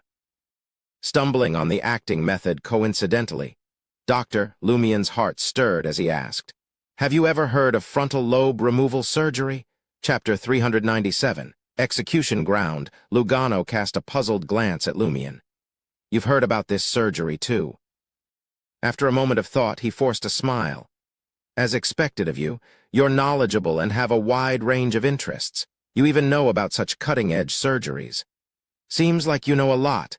Lumion brushed off Lugano's ingratiation. Lugano nodded quickly. "I've read in several magazines that doctors believe the essence of such surgery is to destroy the patient's brain, and it's irreversible. In other words, while it appears to cure the patient's madness, it leaves him with lower intelligence and eternally calm, devoid of emotional fluctuations. They believe that if we don't use this surgery, there's still a chance of recovery from the madness through other methods, but once they become stupid, there's no hope of recovery. Intis still has many doctors with high academic standards who dare to speak the truth. Their professional ethics aren't bad either." Lumion nodded inwardly. After confirming that Lugano had a certain understanding of the medical world, he casually asked, "Any strange medical cases recently?" Lugano pondered for a moment and slowly shook his head. "Nothing out of the ordinary." Just as Lumion was about to change the subject, Lugano added, "If you insist on something strange, there's a folklore that's been trending on a small scale recently." "Medical-related folklore?" Lumion discerned the underlying meaning in Lugano's words. Lugano, with his brown hair and eyes, replied with a smile, "Sort of. It's probably because a group of Trier citizens believe that the blood shed by a death row inmate carries the last vestiges of life's resilience. If you eat some bread dipped in it, it can treat various illnesses." This infuriated many medical columnists, who called it a retro, bloody, and foolish act. In comparison, going to the cathedral to seek protection might be more effective. "Why haven't I heard of such folklore?" Lumion found the Trier citizens' actions indescribable. They weren't just foolish. Lugano chuckled. "Boss, that's normal. I've never heard of it before either. It's a folklore that only appeared in the past 2 to 3 months. Perhaps it's brought about by some foreigners. More and more people are believing it." Lumion chatted with the bounty hunter, who had saved up to purchase the Dr. Main ingredient, for a while longer, gaining a vague understanding of Trier's medical world. Shortly before noon, having filled his stomach, he turned onto Rue des Blouses Blanches and entered apartment 3. Throughout this process, Lumion didn't conceal his curiosity. He carefully examined 6 Rue des Blouses Blanches, but found no traces. He knocked on apartment 601 door and tossed the lie earring to Franca, whose flaxen-colored hair was tied up in a simple ponytail. This companion had to interact with the demoness sect in the afternoon again. She had to revert to her previous appearance. What took you so long? Franca precisely caught the silver earring. Didn't you receive the information from Madame Hella? I've been waiting for you to come and discuss it. A soft chuckle escaped Lumien's lips. Why are you even more anxious than me? After closing the door, he sat on the sofa and recounted the key information and corresponding guesses he had extracted from the information. Franca chimed in from time to time, offering her opinions. Towards the end, Lumien recounted the bounty hunter Lugano Toscano's description of Trier's medical world and the strange folklore. Franca's expression turned odd. Is there a problem? Lumien wasn't alarmed but delighted. Franca confirmed succinctly. The rumor that eating bread stained with the blood of death row inmates can treat illnesses is very similar to ancient folklore back home, but that was many years ago. Ever since education was made universal, such folklore has basically disappeared. In the original folklore, steamed buns dyed red by the blood of death row inmates could treat severe lung ailments, provided they were eaten while they were still hot. Lumien raised his right eyebrow. He had found the strange folklore giving him an indescribable feeling. It felt like a prank. This was the style of April Fools? I know someone came up with it. Lumien suddenly felt a surge of excitement. A psychiatrist capable of hypnosis could make such folklore appear and spread without anyone knowing. Franca nodded solemnly. I know someone is also from your sister's and my homeland. Otherwise, your sister wouldn't have trusted him and sought treatment for her psychological problems. His code name and the language he knows bear witness to this. Besides him and Black Earth, the other members of April Fools might not be aware of that ancient folklore. Loki doesn't know either. Lumien asked in surprise. I'm not sure, Franca frowned. I'm not familiar with him, and he has never revealed his identity as a fellow countryman. If he hadn't recited the four-lined honorific name in the language of your sister and me, I wouldn't have known that he knew it. I always thought that their team's Emperor Roselle diary entries were translated by I Know Someone and Black Earth. A mischievous grin curved Lumien's lips. If it's really a folklore prank created by I Know Someone, I'll go to the execution ground in the prison district and watch. The prison district, also known as Quartier du Red Hat, officially numbered 4, was one of the oldest urban districts.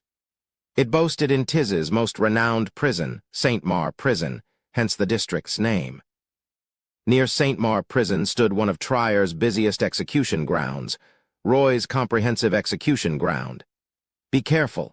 Psychiatrists are more cautious than marionetists, Franca warned. Although I Know Someone wasn't a beyonder of the seer, marauder, or apprentice pathways, and couldn't discover the seal on Lumien's body, even if he believed in the celestial worthy of heaven and earth for blessings. Lumien still felt that he couldn't be careless. He got back the lie earring and briefly changed his appearance. He was worried that the resurrected Loki had already communicated with I Know Someone about his and Franca's real appearance. Franca took back the lie earring and asked curiously, what was up with that terrifying aura from that day? Lumien chuckled. We'll need to start with Madame Hella and me searching for the Samaritan Women's Spring. Franca was taken aback for a moment before cursing. Damn it, how many details did you leave out? It depends on when it comes up. Lumien briefly mentioned how the Blood Emperor's aura had corroded his flesh. Franca had already forgotten her anger. She carefully observed Lumien's raised right palm and finally noticed the indistinct marks that seemed to have been squeezed beyond recognition. Wow, you actually have the aura of a true god on you. Although it's just an empty shell, it's still the aura of a true god. Furthermore, it's a true god of the same pathway. Franca sighed enviously, wishing she could have one for herself. She then looked at Lumien's bandaged left hand. What's on this one? Nothing. It's just to attract attention, Lumien replied with a smile. Franca was stunned for 2 seconds. You're so sinister. If you advance to a conspirer, your digestion speed will definitely be very fast. I hope the outcome is as good as your blessings. Lumien replied without modesty. In the afternoon, Lumien took a public carriage to the north bank of the Esrenzo River and arrived at the Roy's Comprehensive Execution Ground in the prison district. One of Trier's citizens' hobbies was watching the execution of criminals. Although it wasn't the weekend, there were still many people gathered here. There were even many vendors setting up stalls or traversing among them, hawking food and drinks. Among them, there was no shortage of gorgeously dressed street girls seeking business, as well as a group of authors who had deliberately come to take a stroll, if not for the name Roy's Comprehensive Execution Ground. Written at the intersection and the gallows and beheading platform standing in the distance, Lumion would have suspected that he had come to the wrong place and entered a nearby market. It was bustling and noisy. Stepping on the muddy ground, Lumion concealed himself in the crowd and circled the execution ground as if he were strolling through a market. He didn't spot anyone suspicious, but he saw a dozen or so men and women with bread in their hands crowding in front. Their clothes were old, and some of them could be considered crude. After a while, the crowd suddenly stirred, squeezing to the sides of the road leading to the execution ground to welcome the procession from St. Mar prison. Lumion didn't join in the bustle, but he heard cheers, whistles, and women shouting, "I'm willing to marry you." The latter wasn't a proposal, but a jest about past folklore. In the classical era before Emperor Roselle, if a death row inmate received a proposal while walking from prison to the execution ground and he agreed, he would receive a change in sentence and survive. However, not all death row inmates would accept it. Some valued looks very much, while others had dignity. They all chose death to uphold their ideals. The two most renowned cases involved a handsome death row inmate who rejected the proposal of a woman, believing her appearance to be a nightmare. On the other hand, a beautiful girl, faced with an executioner's courtship, gave up the opportunity to save herself, believing it was an insult to love and marriage. Lumion squeezed into the front row of onlookers and saw two death row inmates standing at the firing point. They were relatively young, no more than 30 years old. They wore standard prison uniforms, red short shirts, yellow pants, and green hats. Their feet dragged iron balls, and their hands were tied behind their backs with iron chains. One of the men had black hair and blue eyes, while the other had brown hair and brown eyes. They were good-looking, but their gazes were filled with hatred. Upon seeing the execution, gunmen reached their designated positions and raised their rifles. The two death row inmates shouted, "Long live freedom!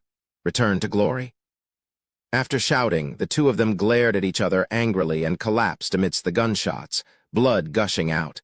The people holding the bread were excited, but they were stopped by the soldiers in front of them and couldn't rush to the firing point.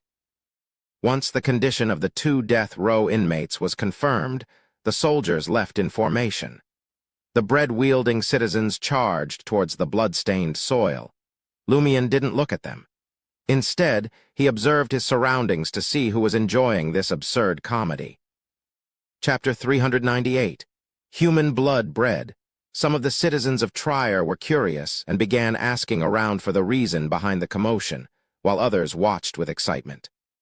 Lumion couldn't discern who was genuinely enjoying the prank's results and who was simply caught up in the fun. This was a part of Trier's folklore.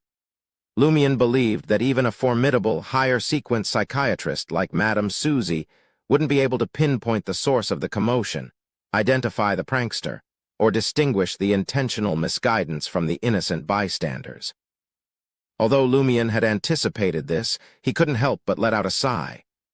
You Trierians, no wonder the April Fool's team held their private gatherings here. It was like a homecoming. Lumion abandoned his observations and casually singled out a middle-aged man who was using rye bread to soak up the blood left behind by the death row inmates.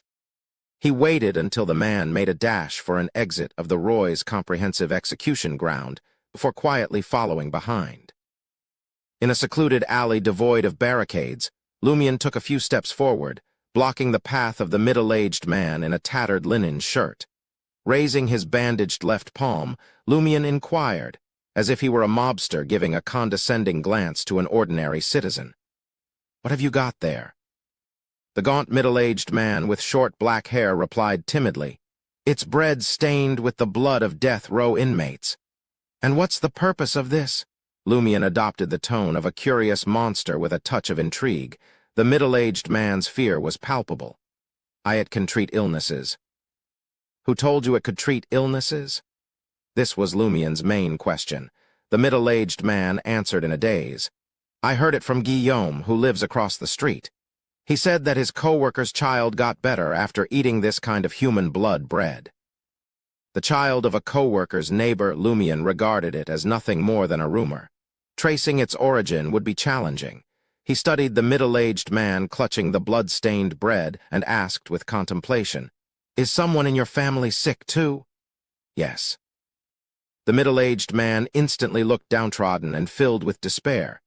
He glanced at the blood-stained bread in his hand, a glimmer of hope in his eyes. Lumion remained silent for a moment before responding. What did the doctor say? The middle-aged man lowered his head slightly, his gaze fixed on the blood bread. He said there's no cure, and I don't have the money to. Lumion didn't press further. He turned silently, allowing the middle-aged man to pass through the barricade with his blood-soaked bread and continue down the secluded alley. He moved slowly, retracing his steps back to the Roy's comprehensive execution ground, and noticed that the market was still in full swing. Many citizens had taken advantage of the situation to have picnics, sing, and dance, turning it into an impromptu gathering. Lumion took cover behind the trees on the edge of the square, sitting in the shadows, and continued to silently observe the people coming and going. As time passed, the bustling market in the execution ground gradually quieted down. The sun had dipped below the horizon, casting the surroundings into darkness. Lumion remained hidden, keeping an eye on the departing citizens and vendors. However, he didn't identify any suspicious individuals. With the arrival of the dark night, the Roy's comprehensive execution ground was deserted, bathed in the eerie light of the crimson moon. Lumion slowly rose to his feet, preparing to depart. Suddenly, he caught sight of a dark figure leaping over the side fence and swiftly infiltrating the execution ground. Lumion froze and pressed further into the shadows of the tree. The slender figure, adorned with a top hat, made his way to the area where the death row inmates had met their end. He knelt down, reached out, and collected the soil stained with their blood. Could this person also believe in the healing properties of death row inmates' blood? His actions and agility suggest he might be a Beyonder. Lumion silently watched the mysterious figure. Before long, the tall, thin figure in the top hat straightened up, holding a mound of blood-soaked soil. Rather than immediately leaving the Roy's execution grounds, he ventured deeper, heading towards the gallows. Under the crimson moonlight, the figure buried the blood-stained soil beneath the gallows. He seemed to scrutinize the plants growing there, as if searching for something. In Trocadero town, inside the Red House Cafe with its vibrant mushroom-like roof, Franca, sporting black hair, brown eyes, and hunting attire, placed her dinner order. Beef seasoned with coarse salt, red wine, fries, Faysac omelet, quail bisque with a few slices of ham.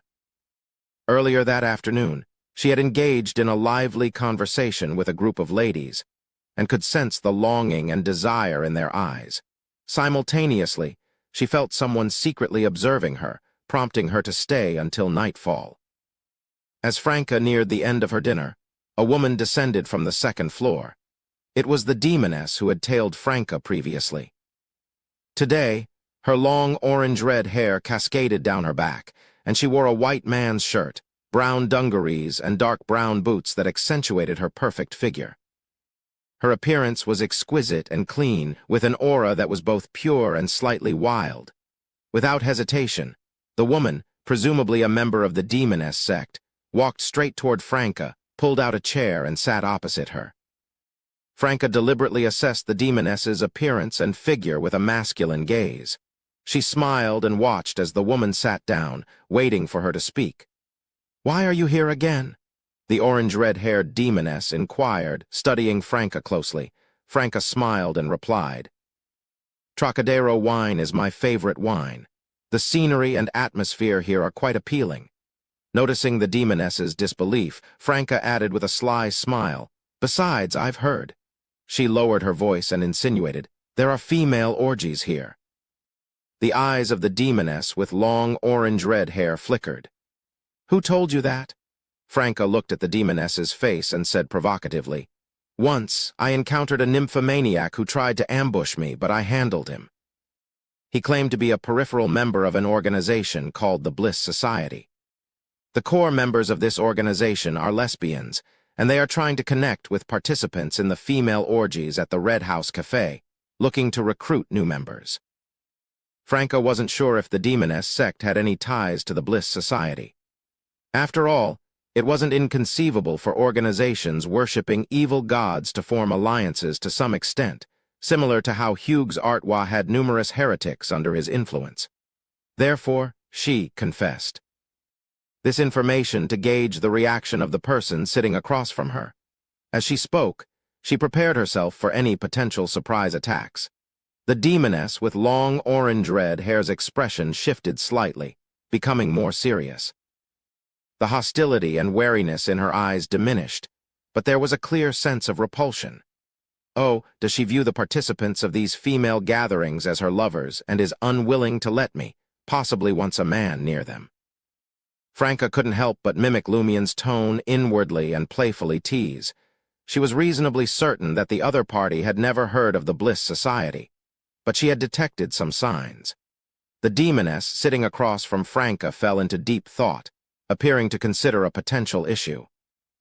After more than 10 seconds, she unconsciously brushed back her long orange-red hair and asked cautiously, "Are you here to investigate the Bliss Society, or are you interested in joining the orgy?" Franca's laugh drew astonished looks from the surrounding customers, who were clearly taken aback by her stunning expression. "Both," Franca replied, meeting the orange-red eyes of the demoness. "But if I had to choose, I'd prefer attending the orgy. How can people like us resist such a tempting party? Wouldn't you agree?" In this way, Franca subtly indicated that she had deduced that the other person was also a demoness and likely a former male assassin. She also hinted at her own history as a man to deter any sudden attacks. The demoness, now dressed as a man, seemed to resist this notion but remained silent, clearly captivated by Franca's presence and aura. Leaning forward, Franca asked in a more masculine tone, "What should I call you?" The demoness hesitated briefly before responding somberly, "I'm Brown Sauron." "And you?" Sauron, another member of the Sauron family. Franca suddenly recalled that Lumien's recent mission under the Iron and Blood Cross Order involved interactions with members of the Sauron family.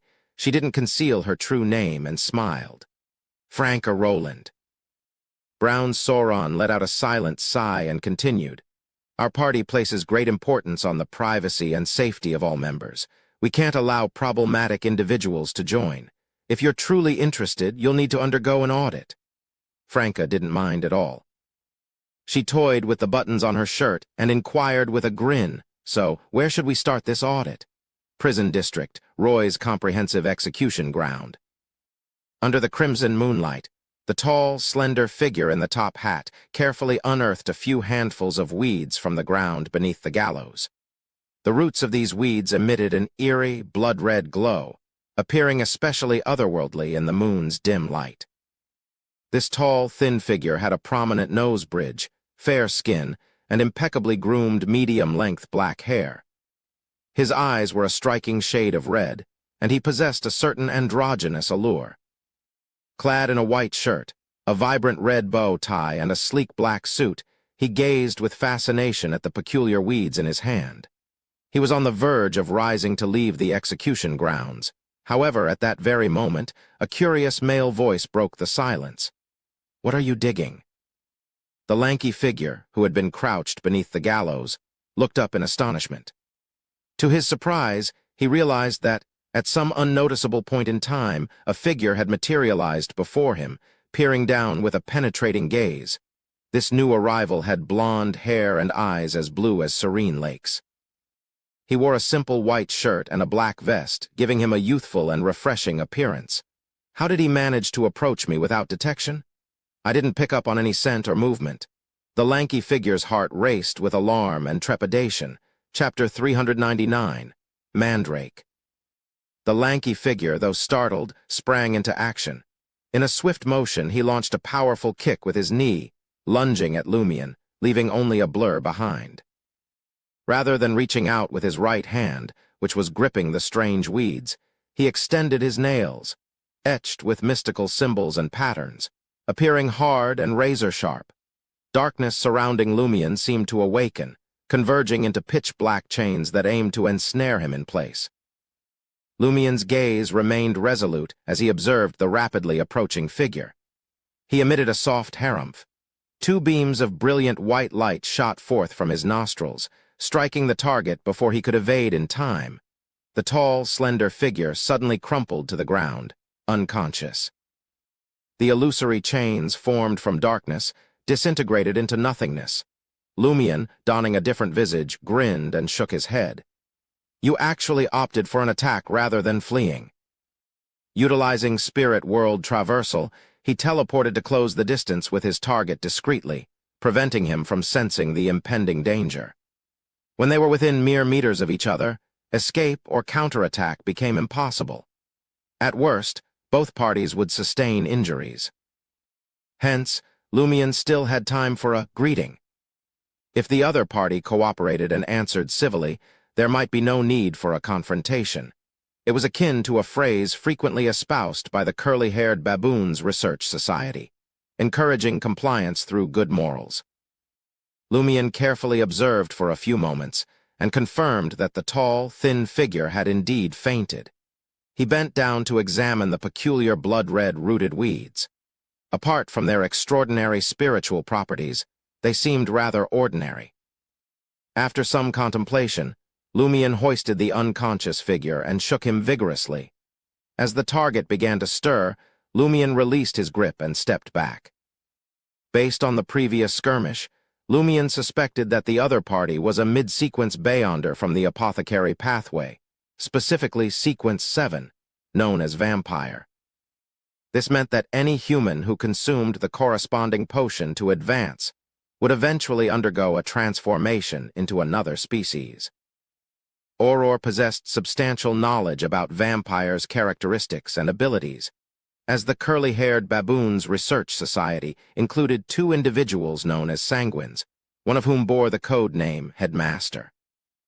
Hence, Lumion deduced the target's identity based on his swift reflexes, formidable nails, and the dark shackles-like spells he wielded.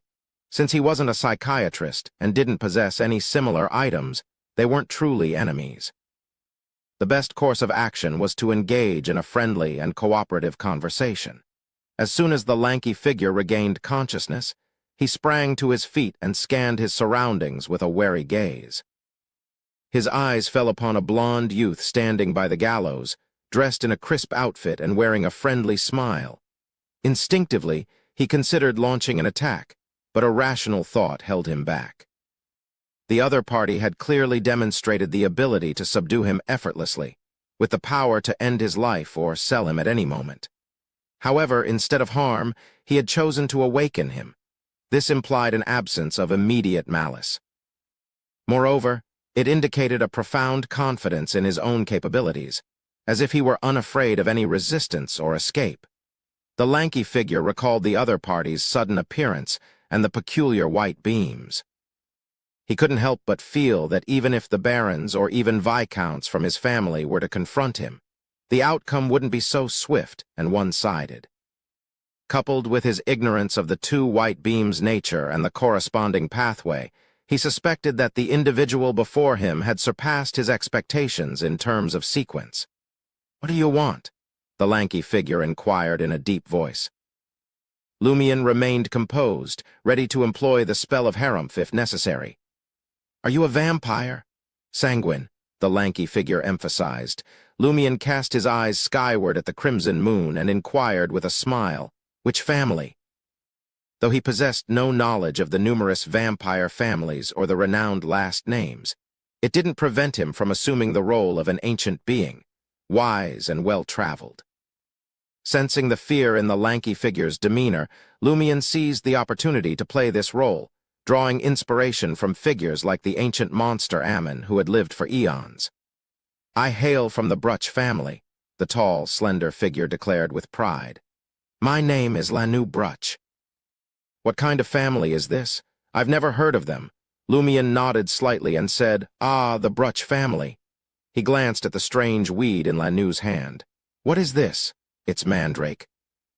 Lanu responded truthfully, believing that such a potent beyonder wouldn't have much interest in a plant primarily used for spiritual purposes. "You mustn't merely answer my questions one by one. Be proactive and provide context and your reasons for being here. How can I maintain my image like this?" Lumion chided him internally as he thought rapidly. "Did you come specifically to retrieve it because this herb holds unique significance for you?" Lanu hesitated for a moment before succumbing to his fear. "Yes, the lotion made from it can help me withstand the spirituality surge during the full moon." Spirituality surge. Lumion recalled some details from Auror's grimoires. The headmaster of the academy team had sought a solution to the spirituality surge during the full moon within the curly-haired baboons research society, but had found none. According to sanguine accounts, after the awakening of the ancestor of the ancient species a few years ago and her reclamation of authority from the Evernight goddess, all sanguines had become unstable during the full moon. This wasn't the madness that afflicted the mutants, but a form of sublimation. Nevertheless, the sudden surge in spirituality, akin to a rising tide, placed a substantial burden on the vampires' bodies. Some experienced hallucinations or unnecessary danger due to their heightened spiritual perception during this period. Lumion regarded Lanu with interest and asked, "Mandrake can suppress the spirituality surge during the full moon." The few sanguines I've encountered seem to be unaware of this. The entire curly-haired baboons research society was unaware. Lanu didn't hide his smugness. "I believe I may be the first to have made this discovery. Mandrake is a plant that thrives beneath the corpses of hanged individuals. It appears to draw power from some sort of earth-bound divine influence. Spiritual plants associated with the earth domain." Lumion inquired thoughtfully, "How did you stumble upon this revelation?" Observing that such a formidable beyonder was ignorant of the origins and applications of mandrake, Lanu's smile broadened. "At first, there were rumors circulating about the plants that grew beneath the bodies of the hanged being able to treat various ailments. Given that every sanguine is an apothecary, I couldn't entirely dismiss these rumors. So I decided to give it a shot. I crafted a mandrake lotion and found that it remarkably suppressed spirituality fluctuations." Rumors once again. Lumion suppressed his frown. "Do you happen to know where these rumors originated?"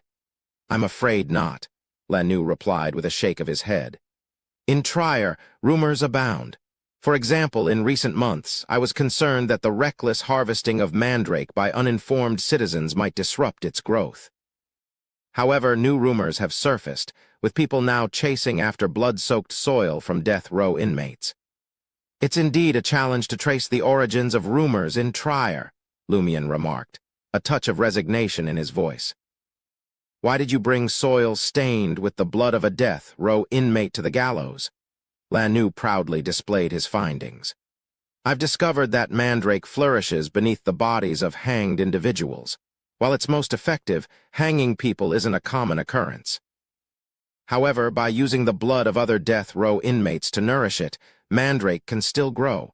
Although it's not as potent, it gets the job done." Lumion nodded thoughtfully, considering another aspect of the issue. Who initially gave the mandrake its name? Wasn't it merely a rumor in the beginning? When it came to topics within his apparent profession, Lanu spoke confidently. "This plant has borne its name for quite some time, though no one had discovered its medicinal value until now. It was primarily utilized as a spiritual ingredient and as a component in certain spells." At this juncture, Lanu suddenly fell into a momentary stupor. Why haven't my ancestors, the illustrious apothecaries, attempted to concoct lotions with mandrake? They aren't confined to traditional knowledge. They explore ingredients based on principles and develop new lotions. Perhaps they did try, but there was no spiritual surge in those times. Could it be that Mandrake possessed some mystical power triggered by the spirituality surge accompanying the full moon? Lumion, not being an apothecary or a mysticologist, couldn't arrive at a conclusive answer. All he could do was speculate based on Lanou's musings. He changed the subject. Why did you refrain from reporting the Mandrake's utility to your elders? It could hold great significance for the entire Sanguine community. Lanou stammered. There are still some issues with the lotions I've crafted. I'm uncertain if the toxicity of Mandrake can be entirely neutralized. I plan to verify this before informing the higher-ups. Only then can I have a clear chance at ascending to the rank of Baron. What issues have you encountered? Lumion queried, part curious and partly assisting the headmaster of the curly-haired baboons research society. Lanou adjusted his long, black hair and expressed his concerns with a mix of confusion and apprehension. Whenever I consume the various Mandrake-based lotions, it's akin to ingesting poisonous mushrooms. I witness an abundance of flowers blooming on the ground, with countless tiny figures dancing amidst them. I find myself covered in mushrooms. The illusions vary somewhat each time, but recurring elements persist. Could it be that your preemptive entry into the illusion mitigates the adverse effects of your spirituality surge state? Is that why you believe Mandrake can suppress this phenomenon?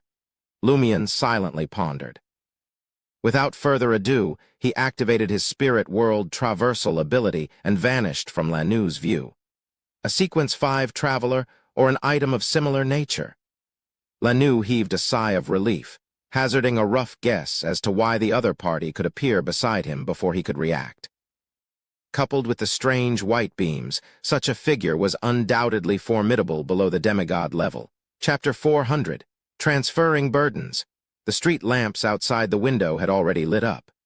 Franca gazed at Brown Sauron and spoke. I've already mentioned my name. I reside in the Market District and hold a significant position within the Savoy mob. That's all I can reveal. You're free to investigate me as you wish. In any case, I have two objectives. Firstly, I intend to probe into the Bliss Society and eliminate any hidden threats. Secondly, I plan to take the opportunity to gain insight into the female gathering. Franca couldn't help but smile at her last statement. Her strategy for the day involved connecting with people genuinely, a tactic she had devised with Lumion. If the demoness at the Red House Cafe approached her, she would confess her intentions and assess if the other party had any ties to the Bliss Society. Franca had even discussed specific details with Anthony Reed, a psychiatrist, to prevent herself from reacting excessively. If that happened, it could do more harm than good. According to Anthony Reed's suggestion, she was candid, but not completely forthcoming, revealing that she was once a man, had transformed into a demoness of pleasure, and was infiltrating the Savoy mob to join the Iron and Blood Cross Order and eventually return to her original gender, would not only fail to gain trust, but also raise suspicions of ulterior motives due to her excessive honesty. Thus, she only disclosed her identity and primary motives on the surface, leaving the rest hidden in the details, allowing the other party to uncover and investigate on their own. Information gathered through effort was much more credible than mere words. Brown Sauron fixed his gaze on Franca's eyes and remarked, "With the strength you've demonstrated, why limit yourself to being a mob leader?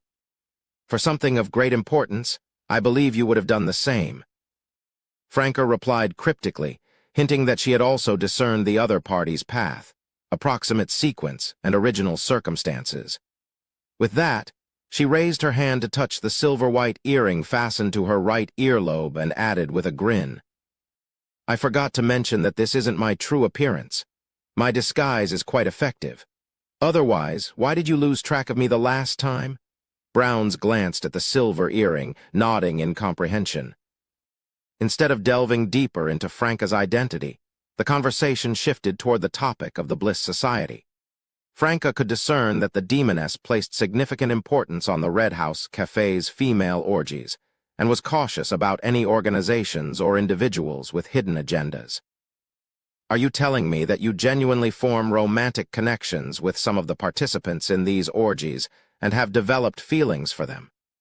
If this continues, you're bound to encounter trouble sooner or later.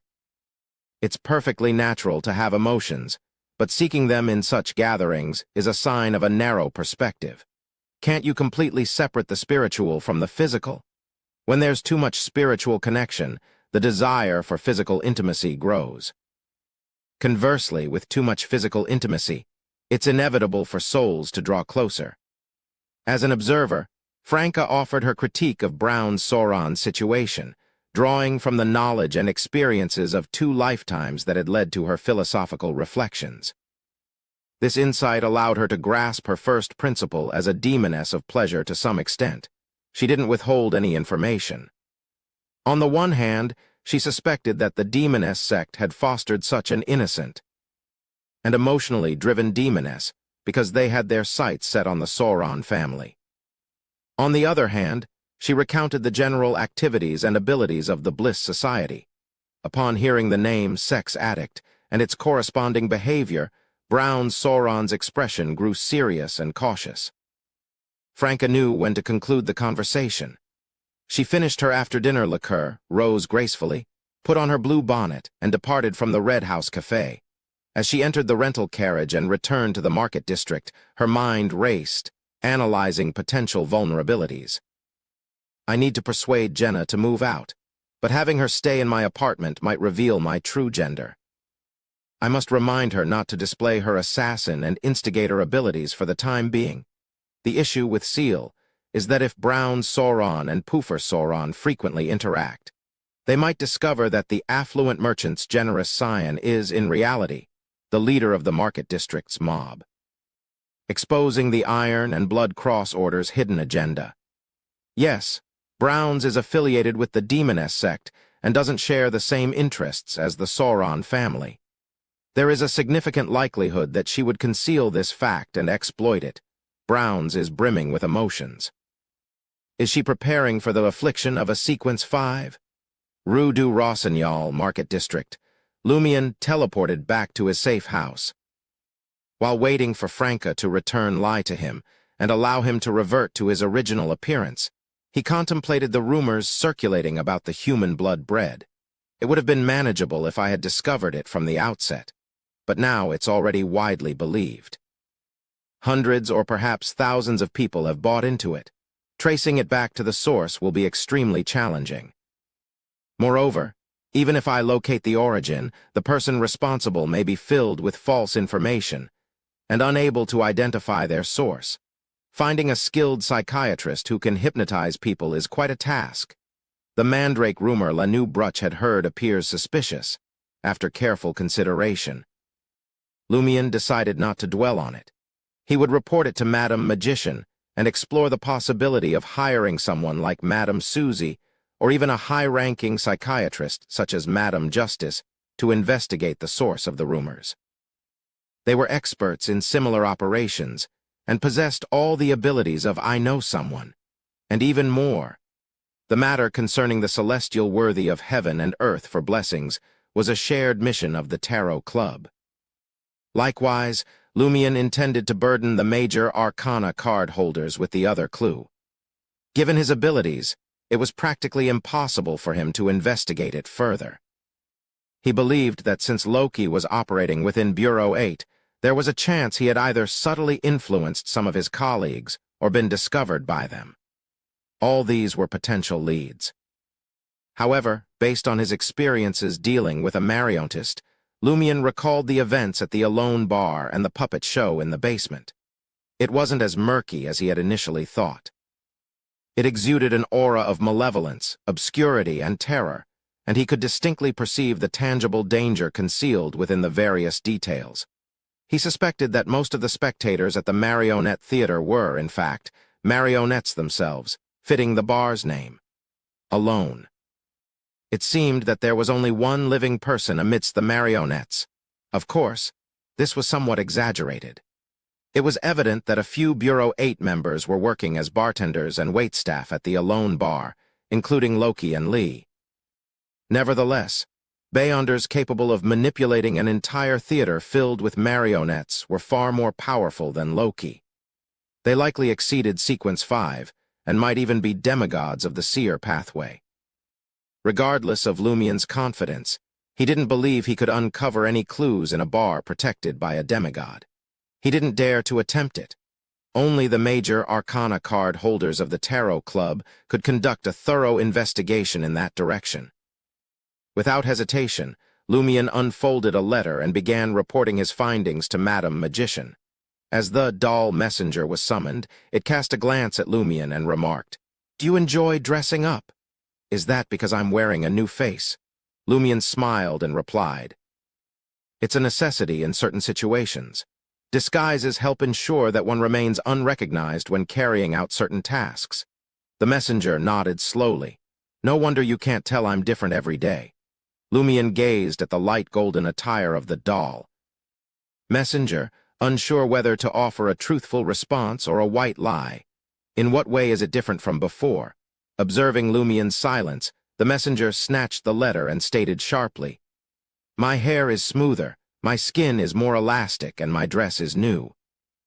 With those words, the messenger's voice gradually faded away as it dissolved into the candlelight. Lumien let out a sigh and muttered to himself, "Perhaps the more familiar I become with someone, the less I notice their subtle changes." It was akin to Franca, who appeared so relaxed around him that she didn't feel the need to rack her brains on many things. If one had to rack their brains and be on edge when interacting with others, their mental state would inevitably deteriorate over time. Seeing that it was time, Lumien left Rue du Rossignol and arrived at apartment 601, 3 Rue des Blouses Blanches. He knocked on the door and Jenna opened it, looking surprised. "Who might you be?" Lumien scoffed. "Can't you still not tell from my gait? Damn it, your aura, which makes others want to beat you up, will make your disguise useless." Jenna knew that Lumien possessed a mystical item capable of altering his appearance.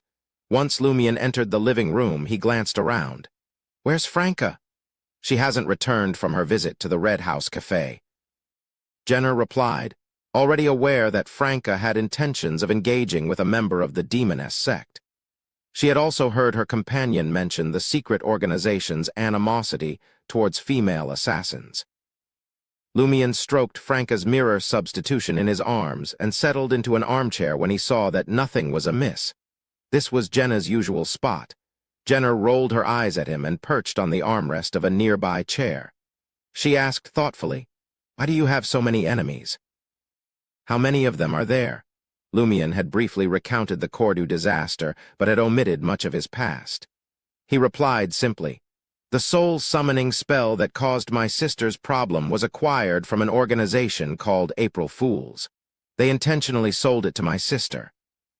My current objective is to locate their key members and execute them one by one." Jenna pursed her lips, refraining from delving into the specifics to avoid upsetting Lumien. "How can I assist?" she inquired earnestly. Lumien pondered for a moment and replied, "Your dedication to becoming a witch is the greatest assistance you can provide me." Not only were the core members of April Fools formidable, but they also had no boundaries. Jenna could only participate in the pursuit of these individuals after becoming a witch and gaining the ability to create a mirror substitution of herself. Internally seething with anger, Jenna refrained from voicing her frustration. She quietly observed Lumien for a few seconds and remarked, "I sense that you're more exhausted than before." Lumien subconsciously smiled. "But I'm also more motivated." "But isn't this too intense?" Franca mentioned that a constantly tense string is prone to snapping. The best approach is to alternate between tension and relaxation. Jenna expressed her concern. Lumien gave a self-deprecating smile. "But they won't allow me to relax. They're determined to kill me themselves." Noticing Jenna's confusion, he added with a cold expression, "They haven't reported me to the authorities despite knowing that I'm a wanted criminal. It's clear they want me to remain in the market district until they finalize their plan and make all the necessary preparations."